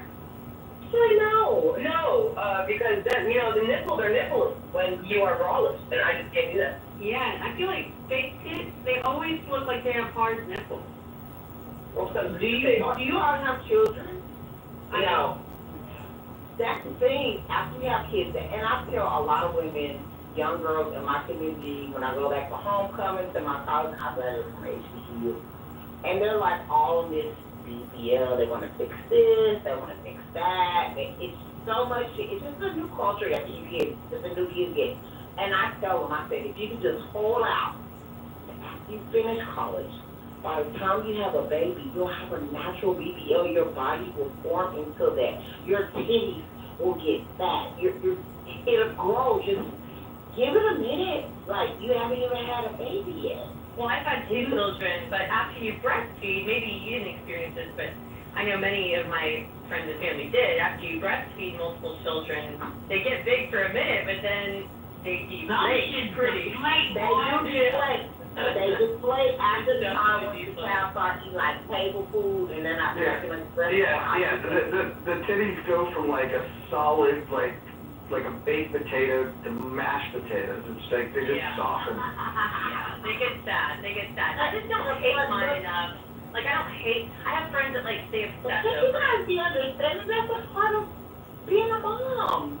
Yeah, but I think it, to and I'm me, thinking a lot too, like, if you're obsessing over something, just go take care of it. Like, live your life. But, like, it's not something that really upsets me. Like, I don't hate my tits. Like, sometimes, some days I'm like, these are pretty good. And then other days I'm like, fuck, because they look bad. Even though I'm not married to my ex-husband no more, like, I do appreciate, like, sometimes I'll be breastfeeding our daughter, and she'd be like, she looks so beautiful right now. And I'm like, my titties look like trash. Like, the kids are sucking up, one big, one small, one, it's, dude, you gotta have a right man. I think there's gonna be understanding, because sometimes the breasts are gonna be aligned and pumped up the whole time. No, I've had a couple kids. They're not gonna be the same. So you should fuck off. Yeah, and some women they have one is, a whole size larger than the other. Like, I don't know. I'm the only one in my family that doesn't have a boob job. I'm like the last woman standing. I feel like I just at this point, like, I'm just gonna be different and be the one with small tits. And then, and on my breast, give me a break. I'm feeding your kids, I'm breastfeeding, like, bro, give me a break.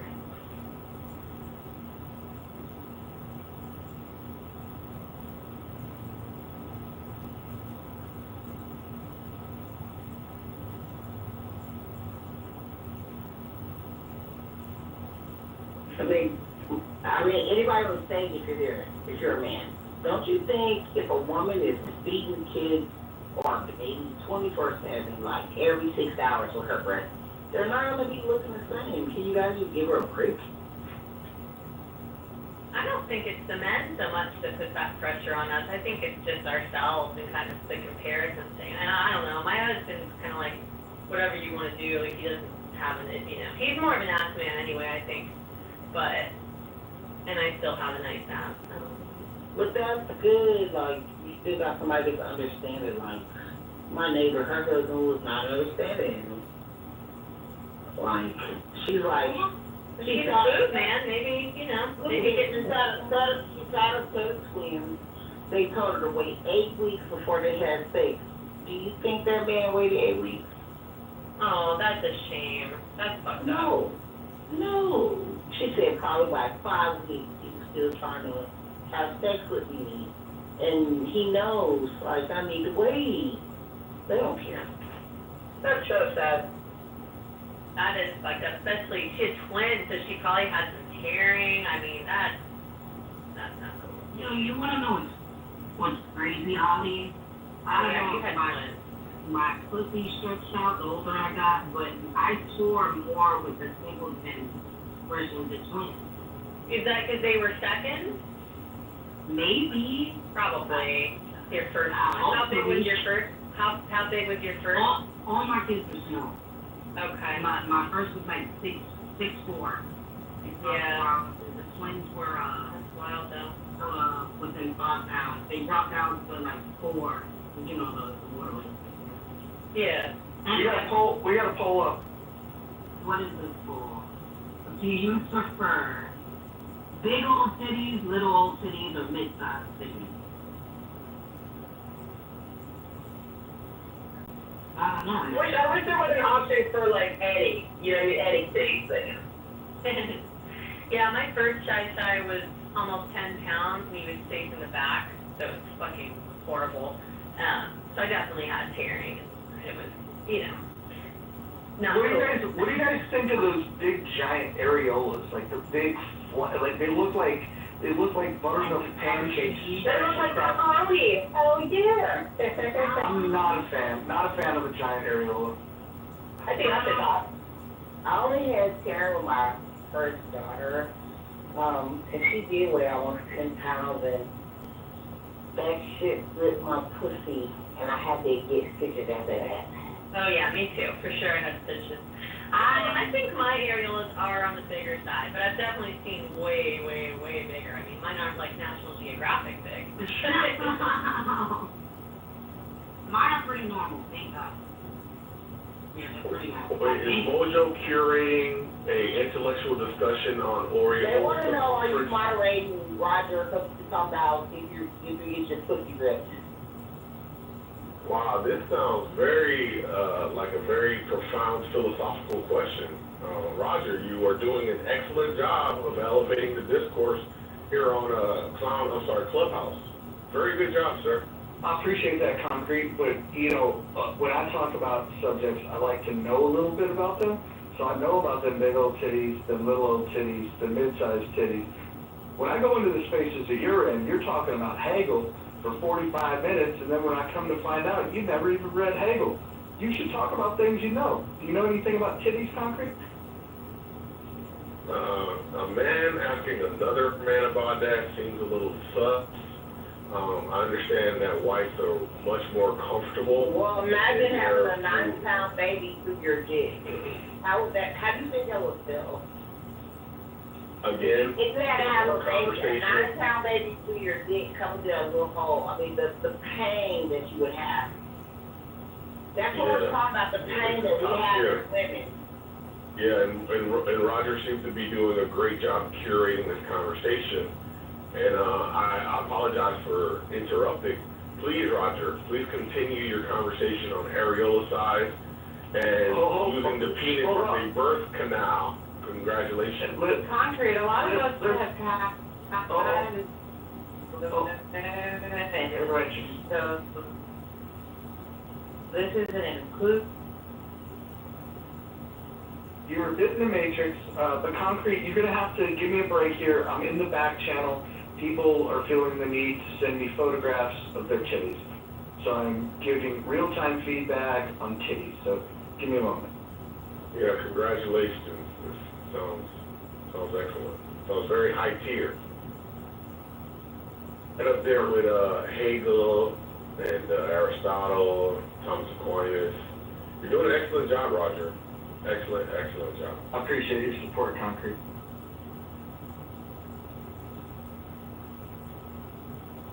Concrete, where's Ike at? Again, seems like a sus question. Very uncomfortable for me. Why don't you ping him in? Into your comfort zone. Why don't you ping him in? I'm sure your ping buttons works just as well as mine. Pause. Probably not. Does this topic make you uncomfortable? I just commended you for having a high tier conversation. I don't know why you would think that it would make me uncomfortable. When's the last time you've been with a woman with great big old titties? Again, a man asking another man that seems a little sus. And I'll just refrain from engaging. You like to call that locker room talk. Have you ever been in the locker room? Yeah. If you are comfortable having these type of conversations in the locker room where men are taking showers and so on and so forth, again, that's a you thing, bro. Talking about kitties? I'm not gonna shame you for your preferences. I'm just not gonna indulge, right? You don't indulge in kitties? Again, seems like you're trying to goad me into a conversation, and not interested. Are you a homosexual? You're a homosexual?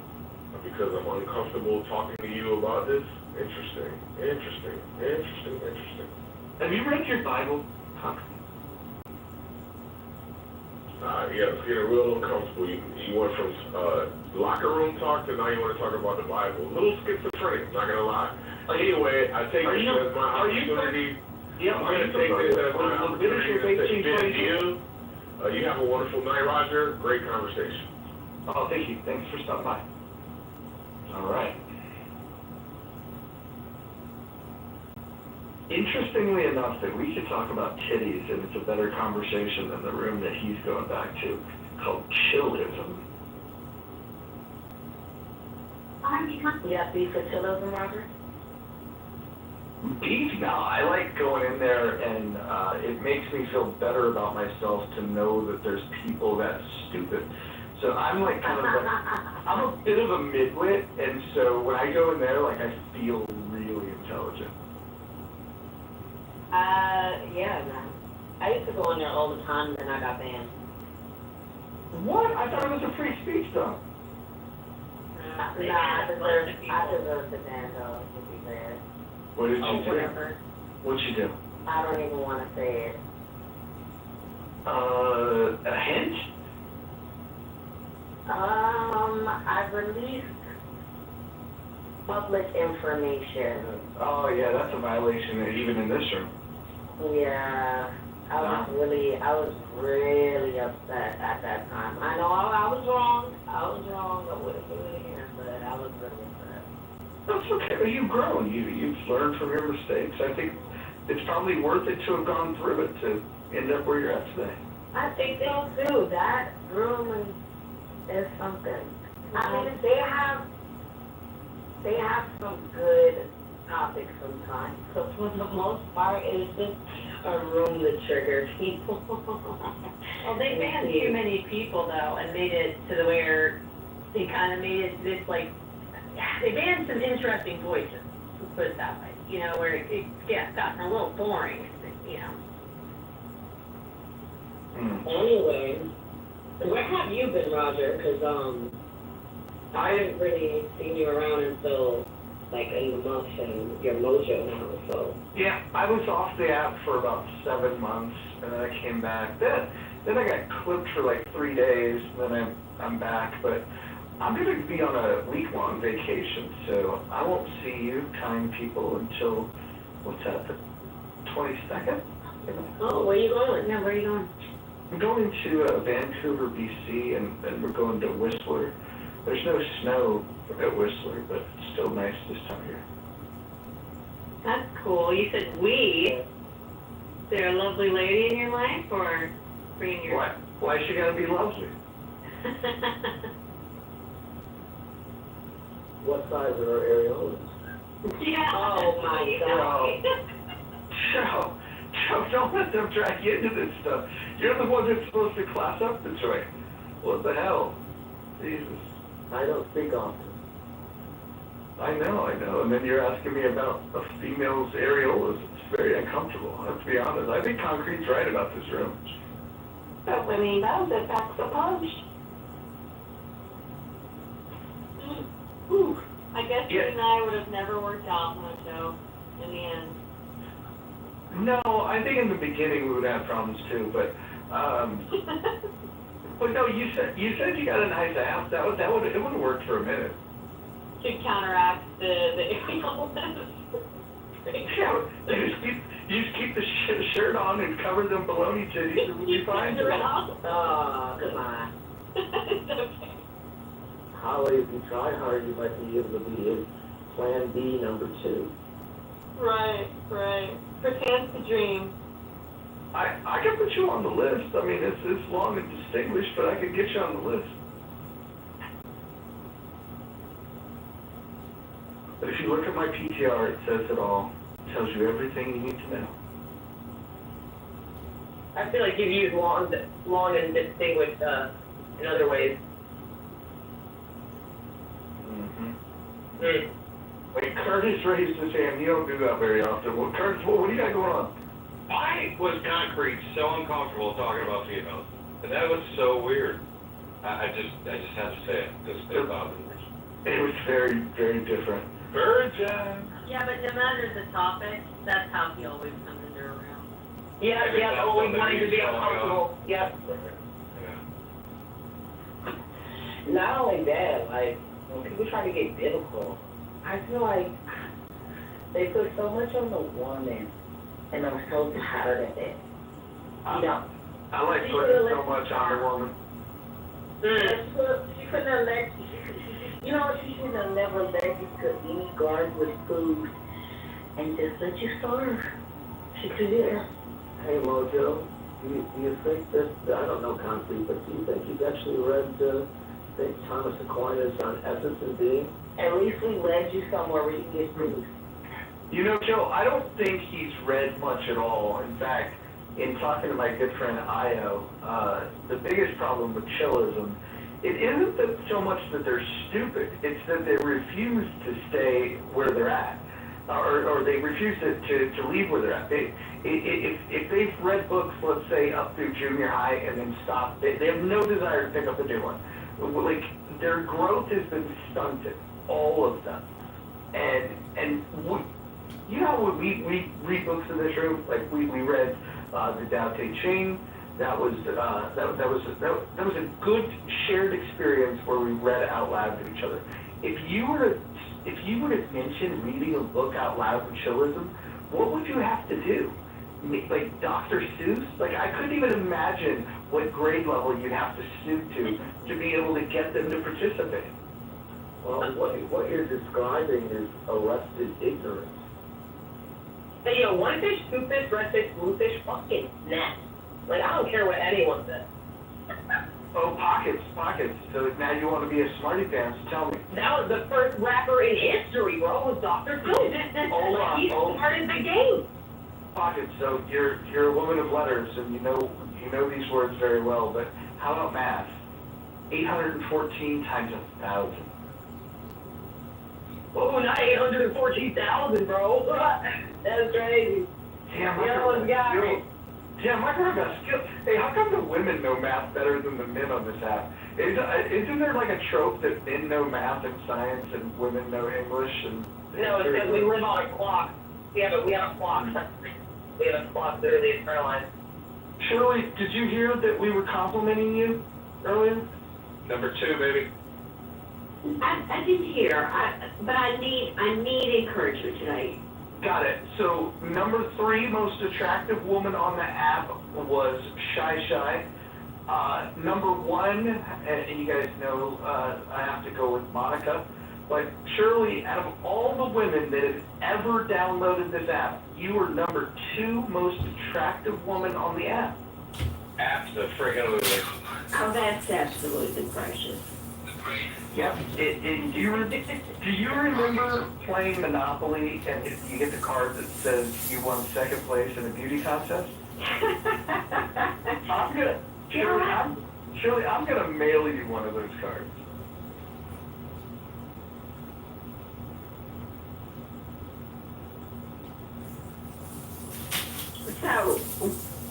So what, in what context were we having this conversation? Well, Shy came in here and like all the guys like jacked off of themselves because she's a very attractive young woman. And we complimented her and we let her know that she's the 3rd most attractive woman on the app. And so somebody asked the question, well, who's number 1 and who's number 2? And I think everybody was able to guess that, you know, Monica's my number 1. But I will say, Curtis picked it correctly. Curtis was the one that said that Shirley is number 2. And that is true, Shirley. You are the 2nd most beautiful woman on this app. Well, that is very kind. I appreciate that. and then all the other women are tied for fourth. There's no losers in this room. I thought there was gonna be, You get a trophy, you get a trophy. I thought there was gonna be a mojo scale of beauty, but no, there's not gonna be.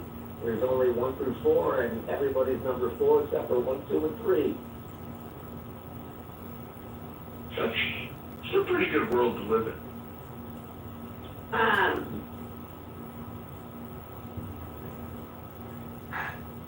Very charming man. You know this. What, I'm not charming? I'm not charming. I didn't say anything about your charm or lack of charm, dear. I just said Mojo's charming. Shirley, I described to them our arrangement, and some people cringed, and it was like, oh, that's not good. Can you describe to them what our arrangement is? Well, he says he's gonna be the pallbearer to my husband's funeral, and I'm his next wife. This is he's saying this to be charming. It is charming. The thing is there's gonna be a lot of girlfriends between now and then, because my husband's gonna live to be 92 at least, right? At least 92. We're hoping for 102. Absolutely. We should probably stop talking about this now, because it's going to get very uncomfortable. Well, someone has, one day we were horsing around and someone said that I wasn't a Christian. I said they didn't have a sense of humor. What?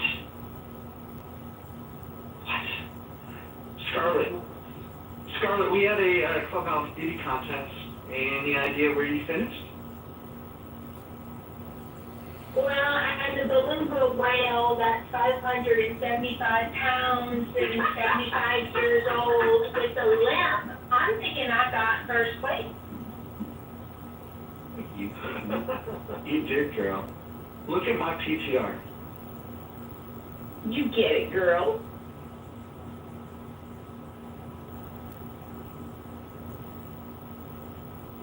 Yes, thank you very much.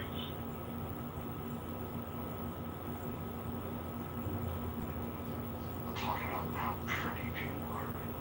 No, like, yeah, well, I only changed the title a little bit. Well, let me just tell you, Monica, you won first place. Shirley came in second place. Shy came in third place. And then all of the rest of the women on all of Clubhouse tied for fourth. Molly has honorable mention. Just Can I just mention something else that's big? And that's the budget for the United Nations at $10 billion a month. We spend $10 billion a month at the United Nations. Does anyone here want to keep working, for the United Nations here for $10 billion a month? That's what we've been spending for 25 years. It's unbelievable. What does Grok say about how much money we spend on gender studies in Pakistan?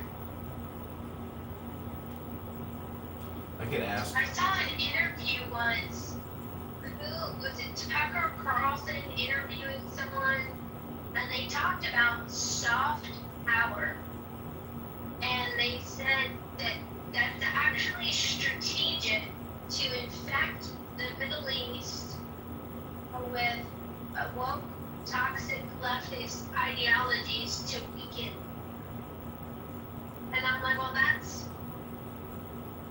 kind of a stretch, but I believe in soft power. Do you like hard power? by the way, that's my nickname.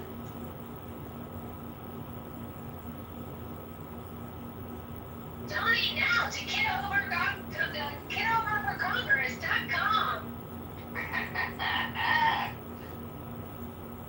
Every time Rich talks, I'm going to talk about John Kitover's campaign, because from what I understand, I thought remuneration or atonement for past grievances would be addressed. So, John Kitover for Congress.com. Do you guys know how much money the U.S. taxpayer spends every year to support, is it craft?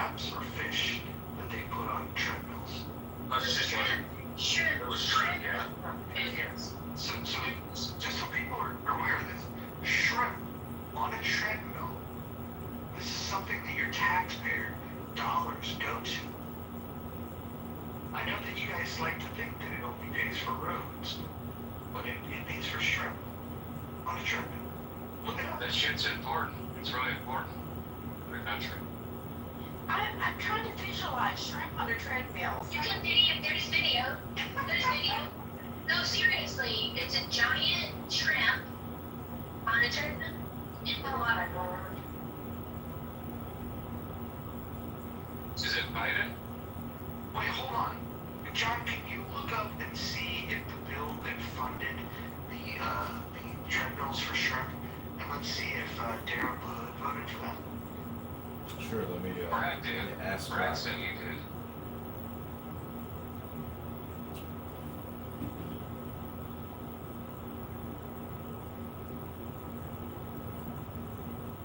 I don't know about y'all, but I think it's been a pretty productive day on Clubhouse.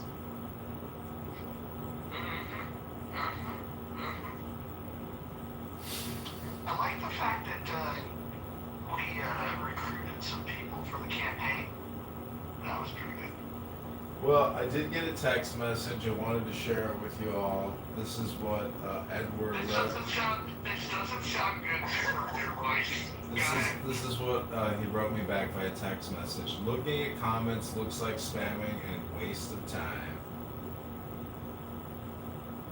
Wow, you know So that. just wish him well and thank you for his time. That's all. You know what that tells me? That tells me that the operatives from the Darren LaHood campaign, they sabotage yours. You might want to think about a lawsuit over that. Well, I think I should be able to sue just on ballot access. You know, but you can't really get any justice. It's very difficult, and it's a rigged political industrial complex. Okay, so this man has no job. He answered a Craigslist ad, which means he's kind of needs a job. And because of Clubhousers, he turned down a paying gig. Well, the chat. You know, Wow. you know what? That was my fault. When we knew as soon as he agreed, we should have shut down the chat that way, and then removed certain people from the stage. Then he could have came, had a positive experience in the Mojo positive vibration space. And if that would have happened, he'd probably be out knocking on doors tonight. So, Roger, I got a question. Has anybody actually ever looked into why they did the whole shrimp stuff? I mean, I thought it was kind of fucking stupid and weird, like spending millions of dollars testing shrimp on treadmills, but when you Water actually... pollution.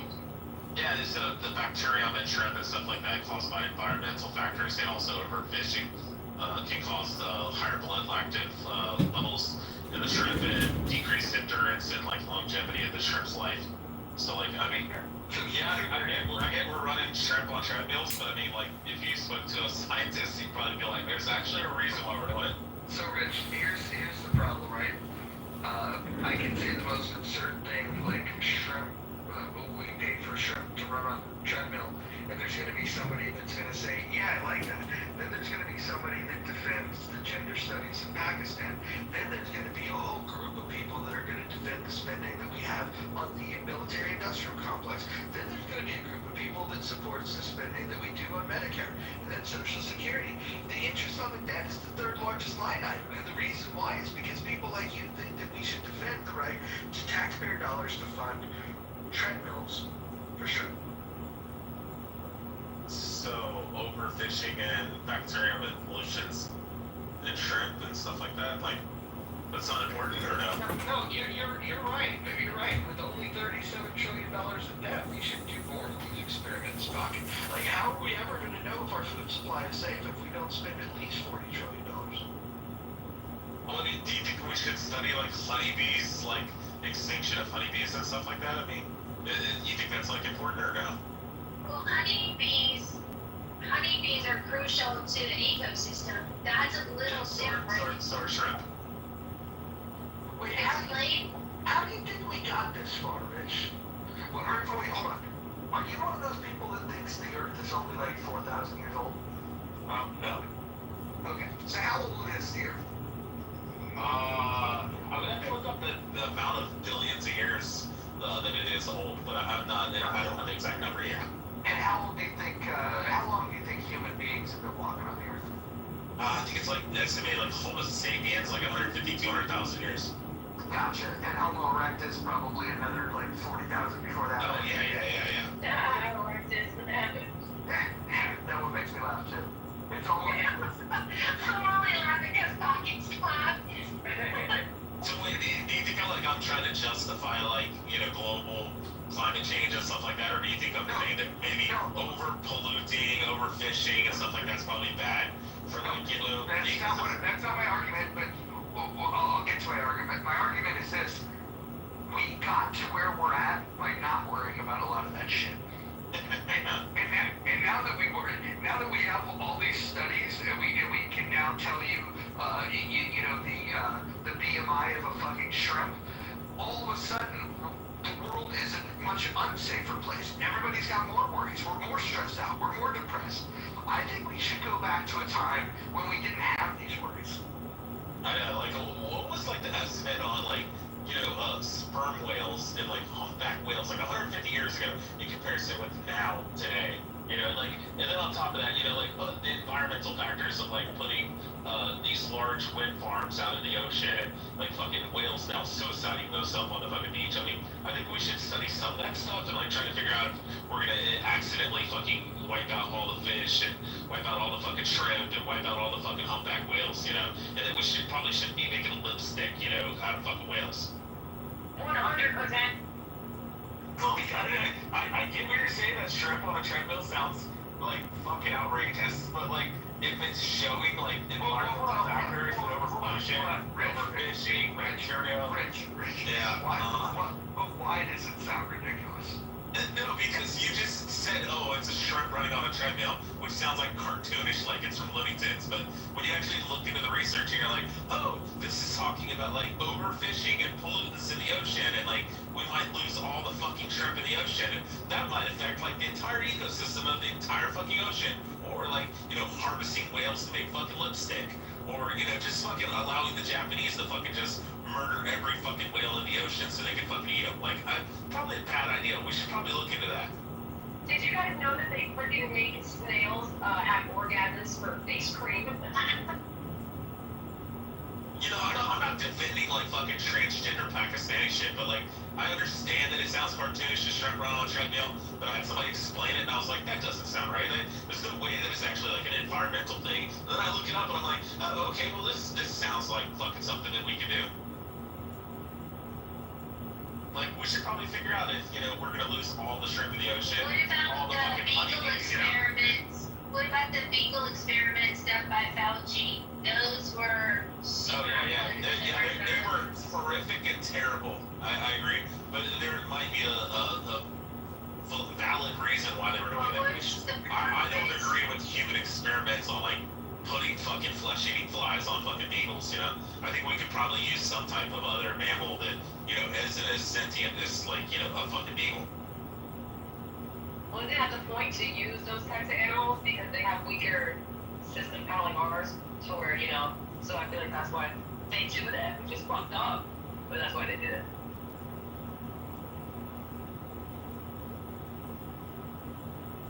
Okay, that guy is an evil ass. That's why he did it. Yeah, that's true. Come on. Anyway. There's gotta be another reason besides that. Don't we test anthrax on fucking rhesus monkeys to like figure out the effects on the human body? When somebody gets exposure, and like try to make up fucking different types of things to try to combat things like anthrax. I get what you're saying, but we test almost everything on those users. It's fucked up. We test almost everything on them. Yeah. So millions of people don't die. I get that. It totally makes sense. Yeah. We create viruses that weren't in nature and send them up to want to see if we can make a vaccine against, I'm sorry, Fauci is an ass. Okay, it's late. I need to mic up. Well, they didn't do it to make a vaccine. They did it to like try to further the advancement in bioweapons. I mean, like the Ukraine trying to make a vaccine. They're trying to figure out, like, how to fucking wipe out mass groups of people. There we go. The same guy who puts the flies on the needle wants to know how to wipe out the old people. How conspiratorial do you need to make me be tonight? Quick question. Shirley, what would you say, conspiracy or conspiracy theory? I don't think it's a conspiracy theory. I think it's because a conspiracy is just 3 or more people involved in conspiring against someone or a group of people. So, like, a theory is just a theory. That's all I'm saying. Well, I got a theory. Oh, how many conspiracies are happening on the club now? Oh, conspiracy theories or conspiracies? Conspiracies.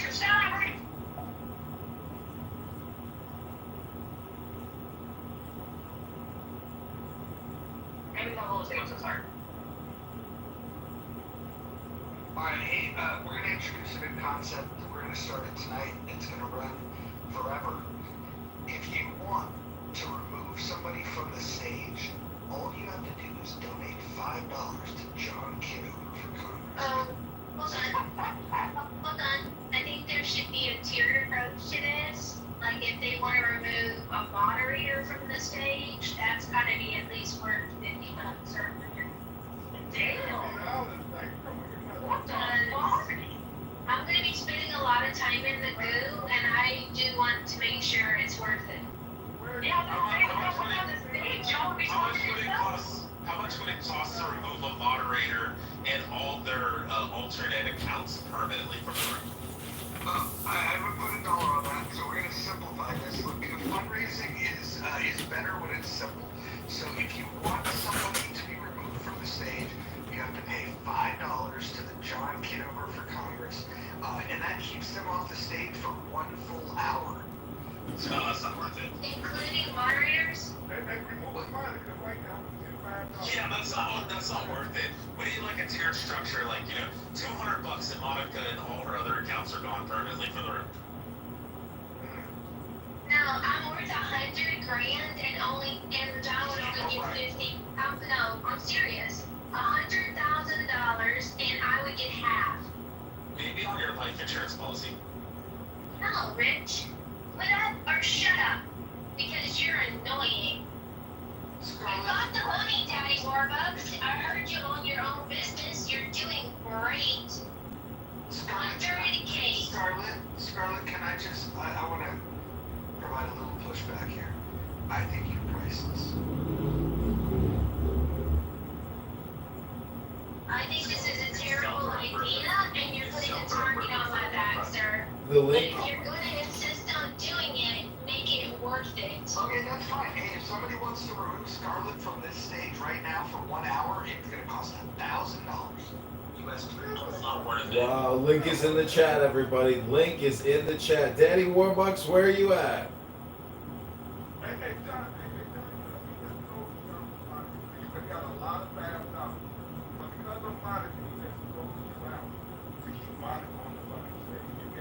We'll negotiate.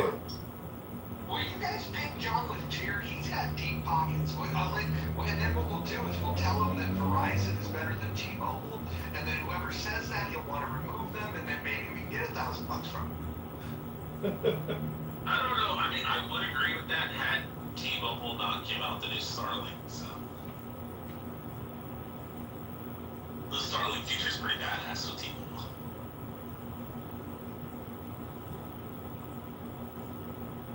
John, let me know when the money comes through so I can move myself, you know. Okay, I think the campaign would be willing to take $50 right now to have Monica removed for an hour. Is anybody here we said willing to 1,000. contribute?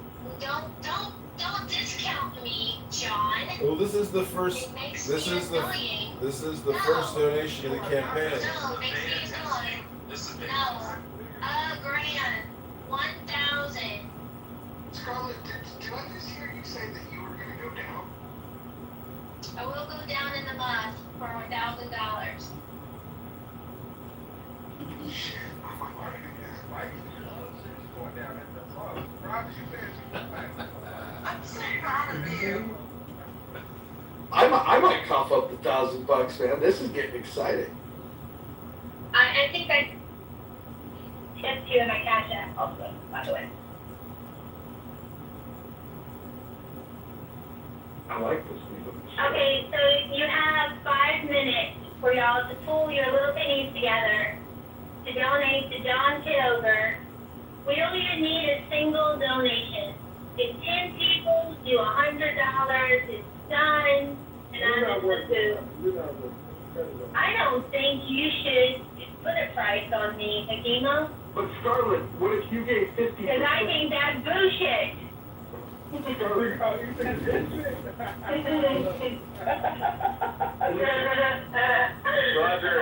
Roger, I will stay within the confines of the rules of the room.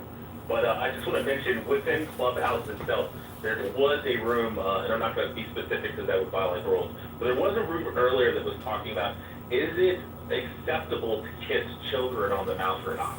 And if so, is it considered sexual in nature? Oh, is this a Buddhist room that was talking about the Dalai Lama? No. It's one you're familiar with very, very well. Children? I am not going to violate the rules. What an awkward No, it was not me class. involved in the conversation, Akima. No, I did not jump in that shit. Hold on, here's another way that we can raise money. What if for every $10 you give, you can cause somebody from the goo that's never spoken to come up and say their, just give an opinion. You get to ask them one question. Like, for example, let me look. Now, all of these motherfuckers speak Kirill. For $10, I would donate right now $10 if Kirill would get up on the stage and allow me to ask him one question. It might be a math question. One question. Kirill, are you willing to come up? I guess it doesn't work that easy. It's easier to put people down than to bring them up. Anybody want to put Kristen down? We're taking bids, starting at $1. $1. Scarlett?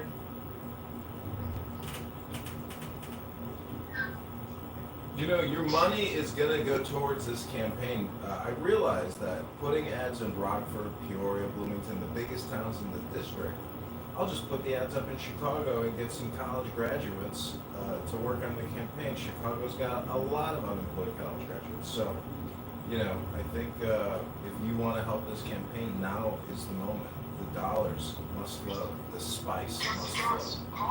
Tomorrow, call the University of Chicago, ask them what their process is for tabling, and then bring a folding table with a tablecloth, and then just have some literature, and bring a stripe so you can take the donations right there. University of Chicago has a lot of people there. That is the one school in America that actually gives a shit about the debt.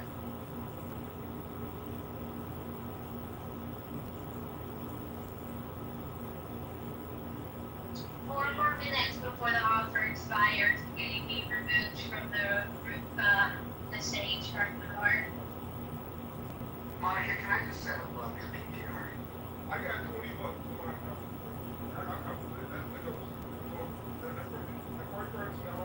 $20 will get you how much of 60 minutes is prorated per 1,000? Let's see, 250 for 15 minutes. $20 will give you 1 minute of being in the goo with you. There you go.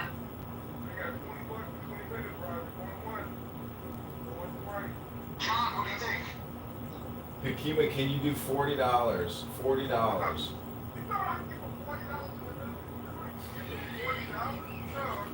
For 20 minutes, Akima, 20 minutes of not hearing. Lonely, Karen voice, one stage. 20 minutes. Hakima, the way. $20 for 20 minutes is pretty good. That's $1 a minute. That's really good. I am negotiating this contract, Rich. Stay out the way because you haven't donated. You haven't donated. You shouldn't even be on the stage, sir. You don't even belong here on the stage because you didn't donate. As a sign of your true apology. I don't even know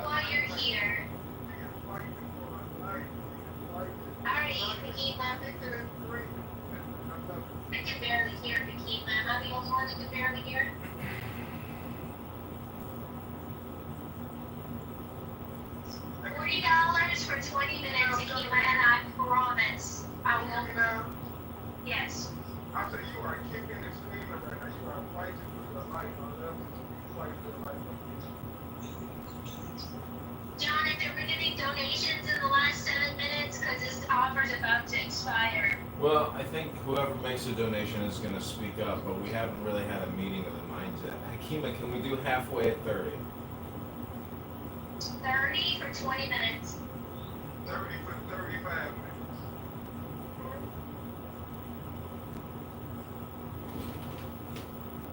30 for 25 minutes. Going once, going twice. Sold to you, Hakima, the highest bidder. Link is in the chat. Scarlett, enjoy your time in the goo. Well, I need confirmation of the payment. You will get it shortly, I assure you. You will get it shortly. Well, on receipt, she will be good. I will do it myself too, please. This is exciting. Maybe I could auction myself off. Actually, you know, when I was in college, I organized a date auction while I was living in Australia, and we raised... No, Hakima, you gotta negotiate that you get to be a mod for that few seconds to kick her. I don't think. Yeah. Oh, yeah. Yeah. That's good. Have the ability to kick her down. They can move herself right back Yeah, out of the that's car. good. That's great. I was a little tight, but that was just so fulfilling what you just said. But that wasn't part of the deal. I'm going to next time. I will do it again. How about an extra 5 for that? Okay, $40 in the day. You can't remove yourself, Charlotte. I got it. No, sir, that wasn't part of the deal. I will not let you touch my PTR. No hands on me, please. Your PTR, her choice. Maybe we can do a campaign date auction where we auction off the most beautiful girls in Clubhouse to a Clubhouse date. Oh, I got 5 on Josh.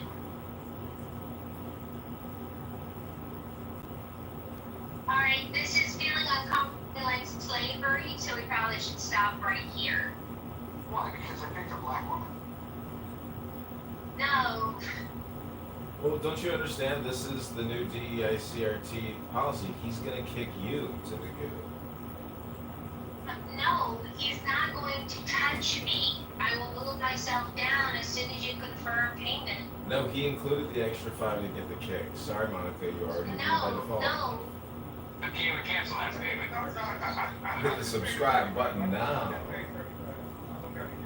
Alright, there you go. Alright. Akima's now a moderator. Oh, come on. User's not in the room. What? Ah, boy. I owe $5 when it's in the $5. That felt good, didn't it, Hakima? Can I just say that despite the fact that I like we're raising money, seeing Monica move to the goo, that just doesn't feel good for me. I really like her being, oh man. Return the money. Send it back to me, Rod. You like it that much. This got what you get. I don't have control of the account funds. I'm not. She is number 1 on the app, too. Damn. We can confirm Hakima sent $35 to the campaign.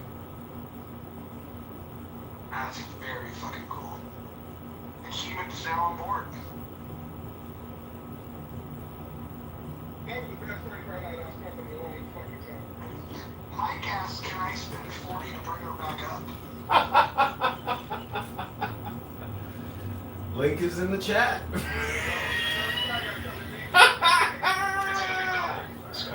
Link is in the chat. Oh, so I'd have to give Hakima the $40 back plus give 40 to the kid. Yes. Yep. So reverse it, yep. Okay. Ladies and gentlemen, the link is in the chat. Anybody want to pay to get Kristen off the stage?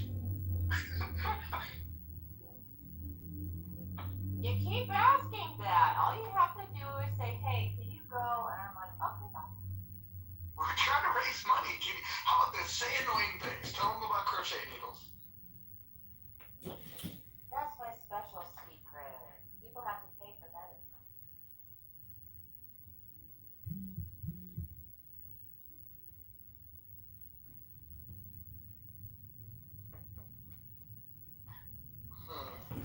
Do you also do you have another burner phone where you can live stream on X? I have one, but I gotta get it. I gotta get it all set up.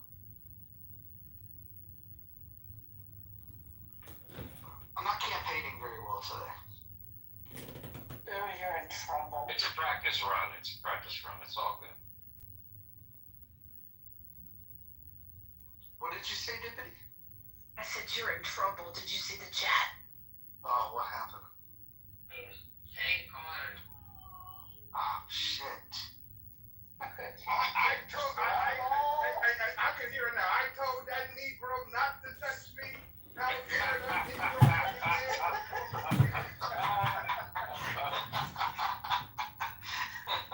It's not funny, y'all. Monica left. How dare that Negro put his hands on me? I'm so happy right now. This might be the funnest day in the month ever. Oh, you're in trouble.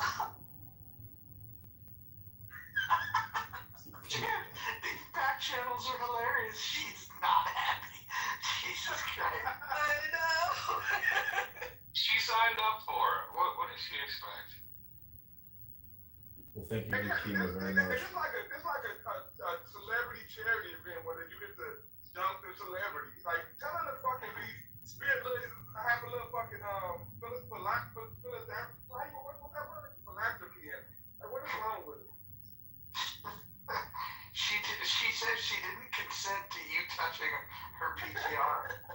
It is the That dunk damn tank. Negro touched my PTR. She gotta go wash her PTR up now. Let's catch Nia up on the drama. Nia, Kiva paid $40 so he could goo Monica, and Monica is not happy.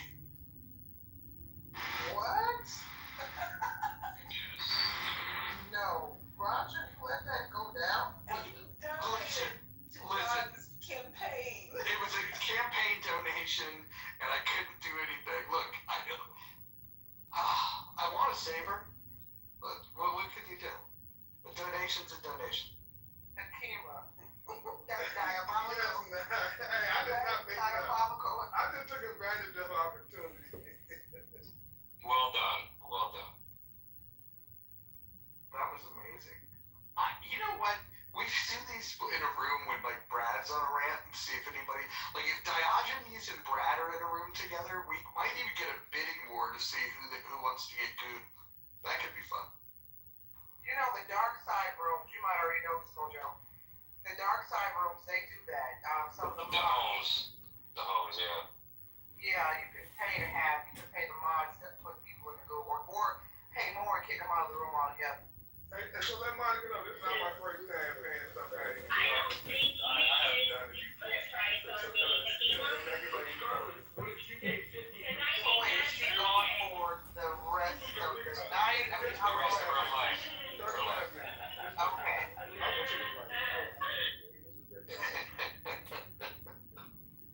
I gotta say, I shot a reel with that Monica bit there, and it's very funny. It's already got 20 views. It's gonna go viral.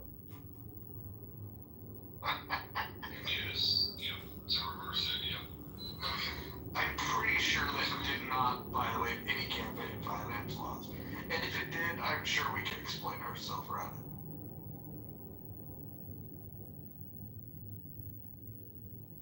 Hey, John, so you know, I just signed the other 5 books. Like, I signed 35, the other 5 books there.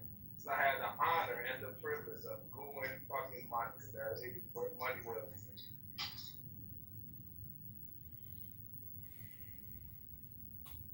Well, anyone can go on a monthly subscription fee to donate to the. There is a monthly option, but we've only got 60 days. Not every day. Oh, it is gonna be every day. How about this? If you give a monthly subscription option of $100, if you select to give monthly for $100, you can remove people from the stage whenever you want. Oh my word, that is not fair, Mojo. And they're always in mine. That's not cool. Hey, Roger, don't tempt me, Roger. Do not How do I? So Roger, all you're saying is that we have to do is just self-dox ourselves. That's all we have to do. Okay, so what if I pay the $100 and then I get rid of John Kitover? Yeah, you can do that. I'm available to be kicked. Campaign needs that much money. I'm willing to sacrifice myself and leave this live stream and head to Emerald Island to go see beautiful college girls drinking Malort. But that's a pure fucking politician right there, and a Catholic. I love it, John. Are you sure you're not Catholic, John? Because the I Catholic went to Church will take Catholic every dollar school. you get, but I've taken the sacrament. I've put the wafer on my tongue. this makes sense. Now I understand where you get this from. It's, the crucifix is just a phallus. So putting the phallus on a piece of little wafer, paper bread, ingesting it, it's like getting $40 from Hakima and kicking Monica to the goo. It's transcendent. This is craziness. This is new heights. And the month has reached a level that I'm clutching my pearls. All I'm in the month. Everybody better clutch their pearl from now on. I promise you. You all better clutch your pearl. I'm coming for you. Monica's already in chillism and she's already a mod.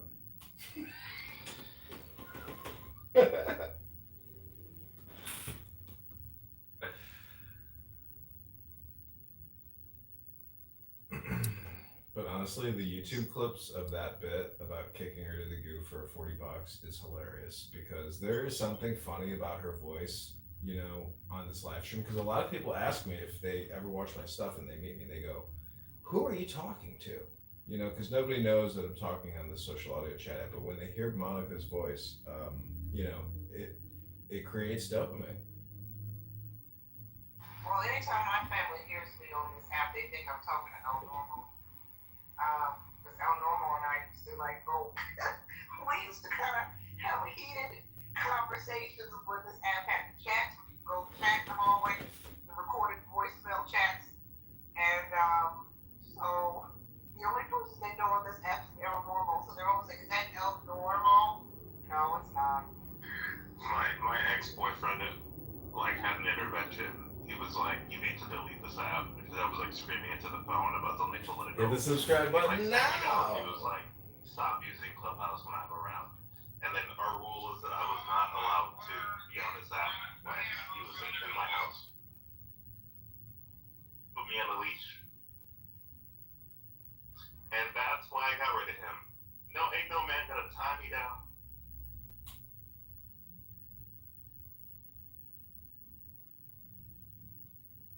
$40 to bring him back to a strong, independent woman. I don't need a man.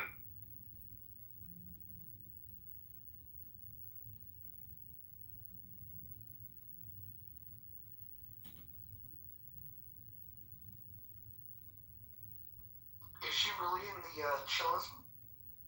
No, just spreading. She's over there all the time.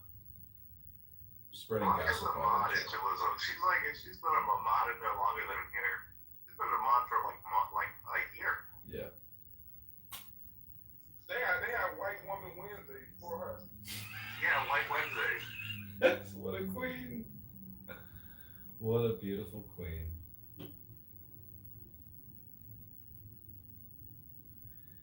Yeah, that video's up to 80 views. I don't think you should put a price on me, Hakima. But Scarlett, what if you get 50? Because I think that's bullshit. Yeah, that video's already at 100 views. That one could put us over the top. 2 new subscribers.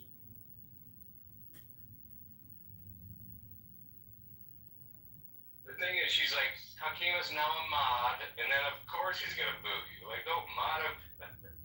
That was too funny. When I saw I was a mod, I was flipping my phone over trying to get this. He could do it fast enough. He took the checklist.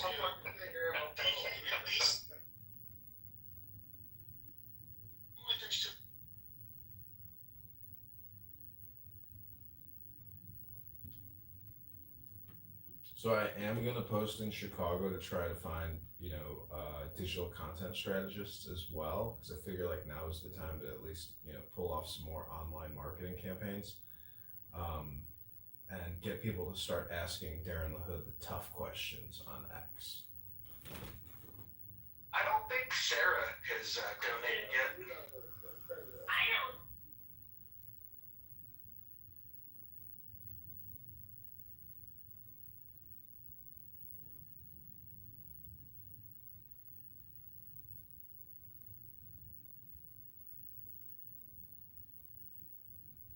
I'd also just like to offer this brief moment of silence in absence of Monica, that we all take the deepest breath of the day,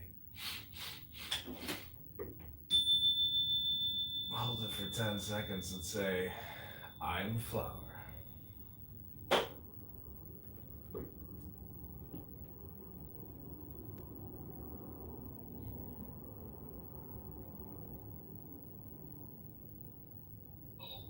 So possible donors, things are gonna have problems.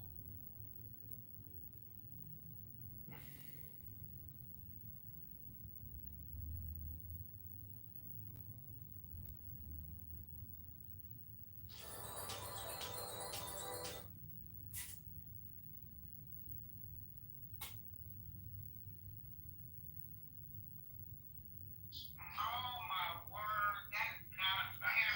They're always a mess. That's not cool.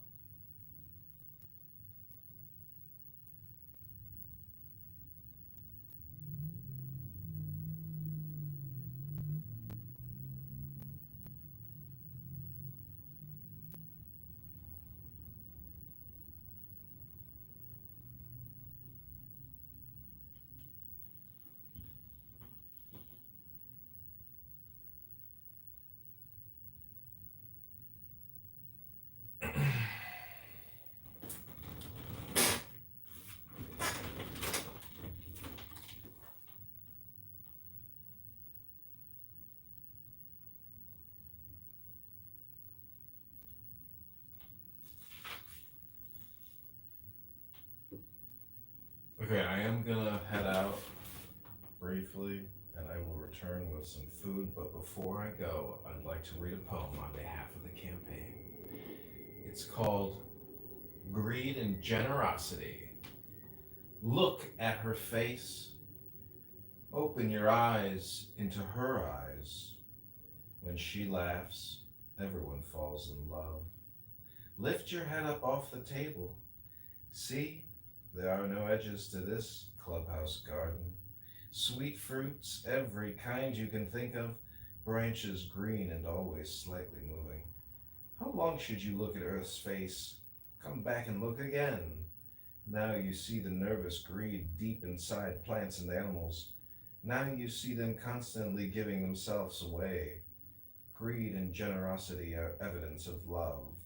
If you can't see love itself, see the results. If you can't find love colors in anything, look for the pale, tired face of a lover.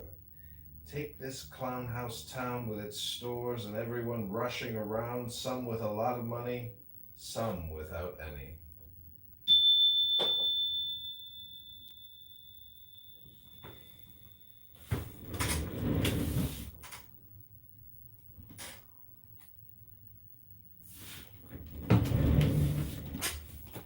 Johnny, you can stop recording.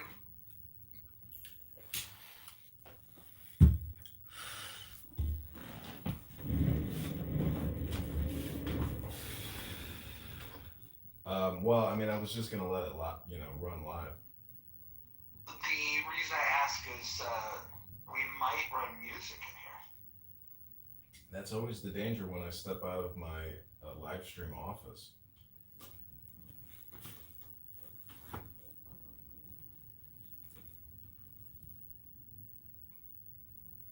I think Politically Correct must have played Notorious B.I.G. and Tupac about like 20 times on me. I had to keep running back to the phone and lowering the volume. They watch and then they try to purge. They watch and purge. Fun little tactic. You gotta give it to him for that. Yeah. But the craziest part is like nobody's watching it. But if people go back and they watch some of these rooms that I've recorded, it's I don't know. I think it's just a sound wall, you know. But if you like create a clip out of what somebody said and it's very profane and vulgar, now you have an index of people saying profane, vulgar things. The issue is there's just too much content. If there was only a couple of clips, even if they were, a few hours long, you can go through it, but nobody's going to click on every video and watch hours of it. They're just not going to do it. Oh, I agree. I think it's the SoundCloud, sound wall. But I do think it's also funny that, people who know me on this app, who do a quick scan, maybe they want to see themselves or they see people they know. Like my mirror of Clubhouse has created its own like platform, aka, it is this app. I don't know if it's the best of this app, but it's a lot of this app. So I'm just saying that extra replatforming on 3 different platforms creates like a forced network, basically. You should get with IO to figure out how to just set up a API that calls for every single room to get recorded, and then use AI to spin up the feed into YouTube. If set up correctly, you could literally stream every single room 24/7 onto YouTube. Well, I could set that up in about 5 minutes. I don't know. Yeah. Well, I did actually invest in this startup that I launched. We were recording poker rooms. It was called pokerpeeper.com. My friend was a very successful poker player and he was using something called Poker Shark. I was like, well, let's just clone it and start our own, poker scraper. Poker Shark, the sites loved it because it brought mediocre players to playing at higher stakes and buying in more and all this shit.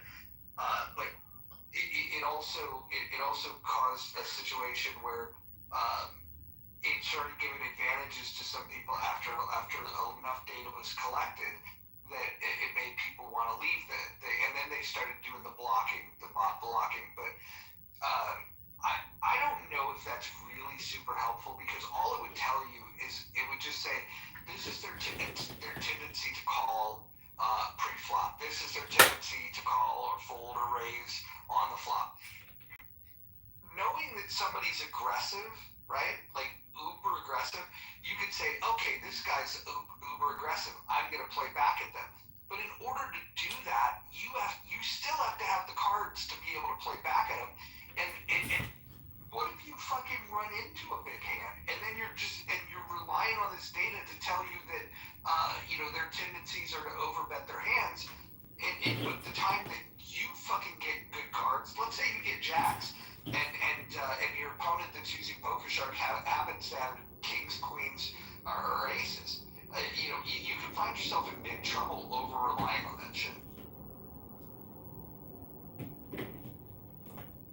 So I want to ask this guy, John, is this guy running for Congress? I'm curious about that. He is. There's a link in the chat on how you can donate too. Okay. Well, oddly enough, I ran for president and didn't work out that great, but happy to chat with you privately about some strategy there if you're interested. If not, all good as well. Well, I'm all about the now is all important. So why don't you just, tell me what you would want to tell me in private and public? Let's hear what you want to say. Okay, so Mojo will probably kick me in under a couple minutes for this, but it's going to be incredibly complicated, and it's going to be like, do you want to know just how to win straight out? Like I can tell you how to win the whole thing right now in under 3 minutes. Okay, great. Go ahead. Okay. All right, so here we go. And Mojo will probably kick me, but just be warned about that. So I'm putting my timer 3 minutes. Okay. So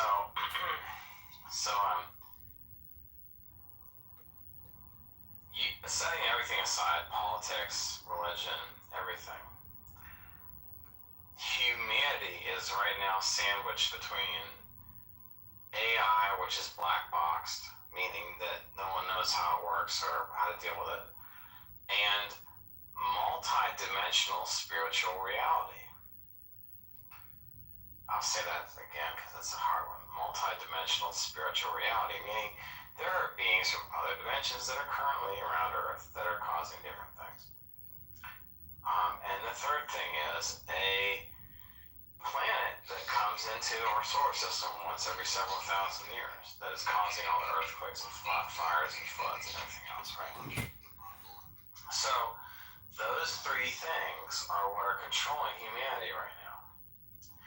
And if you really want to cultivate the basic core premise of what humanity has concern about, it is the concern about those three things that they don't understand how it's impacting their reality. I think I'm done actually. And you believe in Nibiru or Planet X? That's what you're talking about? Yeah, so you have Planet X, you have AI, which is negative, ET inspired and controlled, and which is designed to, manipulate as many people into slavery as possible. You have central bank digital currency systems that are going to come online. So, and you have the fact that, perhaps we're in Revelations. I have a whole minute left. But I think that's about it, man. So, if you want to win, dude, you have to meet humans where humans are at. And humans, like much of humanity at a basic level, is somewhat aware of these things because they've become personally affected. So if you're going to be at some political layer, you can't win.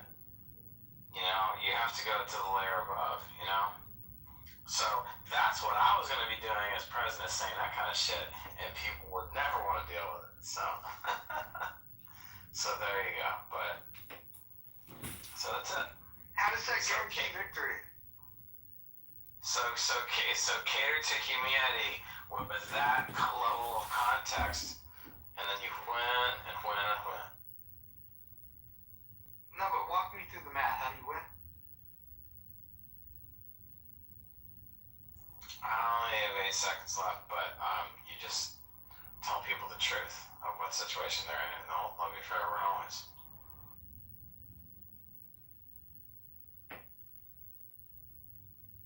I'm not sure that would work. I think you're an alpha enough to try it. Well, I think that you just explained this to a room full of people and nobody seems overly impressed with what you just said. Well, let me interrupt you real quick and just point out that Mojo posted on X and wrote to Darren LaHood, the guy I'm running against, and he wrote, "Are you planning to debate John Kitover?" And then somebody named Goddess Agrona replied, "Why would anyone want to debate this unstable loser Rockford residents don't?" I wrote, "I agree Darren LaHood is an unstable loser who has created $20 trillion in debt, lied to everyone about a clot shot of spike proteins, and just added another $2.4 trillion to the deficit. And then a clown and a rhino and a dollar emoji." So, I mean, Mojo got 144 views on that post. What have you done for the campaign today? My dear is I have an email database of every American in the United States. I can do whatever is required. I think Goddess Agrona must be dismal. Like, John, what do you think? Goddess Agrona? Does that seem like dismal? I want to see. I'll go on your X page. Let me see what happened. What the fuck is happening? Which candidacy are you running for again? Oh, he's drunk and he's retarded, Roger, if you're wondering what's going on. I just explained the whole situation of humanity, so... Oh, Times Square, can you explain to Roger and all of us about how you have hundreds of millions of dollars in lawsuits? No, because I explained all kinds of things. You're a billionaire. Hey, hold on. Hakima, how much time we got left for bringing up the girl? Akima. Anyone got the math on this? Nobody? Yeah, we are. Oh, I think the timer's reset. So another 35 minutes. No. How much more time is Scarlett in the middle? I think there's. Probably got like about 10 minutes at the most. Oh no, she's at 20 minutes. She's still got 20 minutes. No doubt. No. You still got, they're only 15 minutes in there? Or? Yeah. Scarlett, I'm sorry, I'm trying to bring you up. So I'm on your X profile, John, and I don't see, the last thing I see is a post about something about lives in Chicago. I don't see anything about what you're saying just now. I don't know if you can hear that. Yeah, I can hear that, but sometimes when I hear things, I just keep breathing, and I just keep breathing. Why such a dramatic response? So I'm trying to find the post that you were just talking about just now. I'm just living my life in love so we can get to victory faster. Okay, so there's no post that actually happened with this whole person you were talking about? Living my life in love. I don't know if you're aware of this, though, but this is a Mojo positive vibration experience based in love. Don't you get that, though?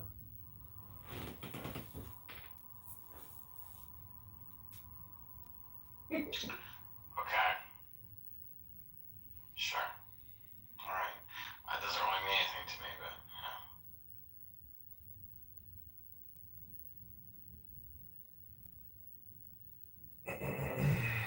I'm gonna tweet at the Chicago Tribune right now. Wow. That's real work. Do you see that, though? He's getting us in touch with one of the largest communication networks in the Chicagoland area. What have you done for the campaign today, though? Dude, the thing is that you gotta do your own political party. You can't do a Republican or Democrat. And the values of that party have to be so uniting that it sweeps everything, dude. You know? Let me tell you what happened with the vax. You know what happened with the vax? The liberals went for it first, got lulled into liberal bullshit, and signed up. And then, now we have Trump in, then the Republicans. Too much masculinity, too much femininity. Wait a second, though. I wanna move this conversation along quicker than you might want it to move. But Mojo, could we maybe get a bid auction to have the removed from the stage? $10. Anybody here want to spend $10 getting the kicked to the goo? Go in the chat right now. The is up for auction at $10 to the goo. I'll spend $20 instead. Okay. Link is in the good. Link is in the chat though. Go ahead. Put it in the. It's in the chat. Go ahead though. $20 in the chat. Find the link. Post it to the top of the room. It's $5 for anybody else. Anybody that's not a mod, it's $5. Well, hold on. How about this? For $100, if he pays $100 between now and March, as long as he obeys the rules of the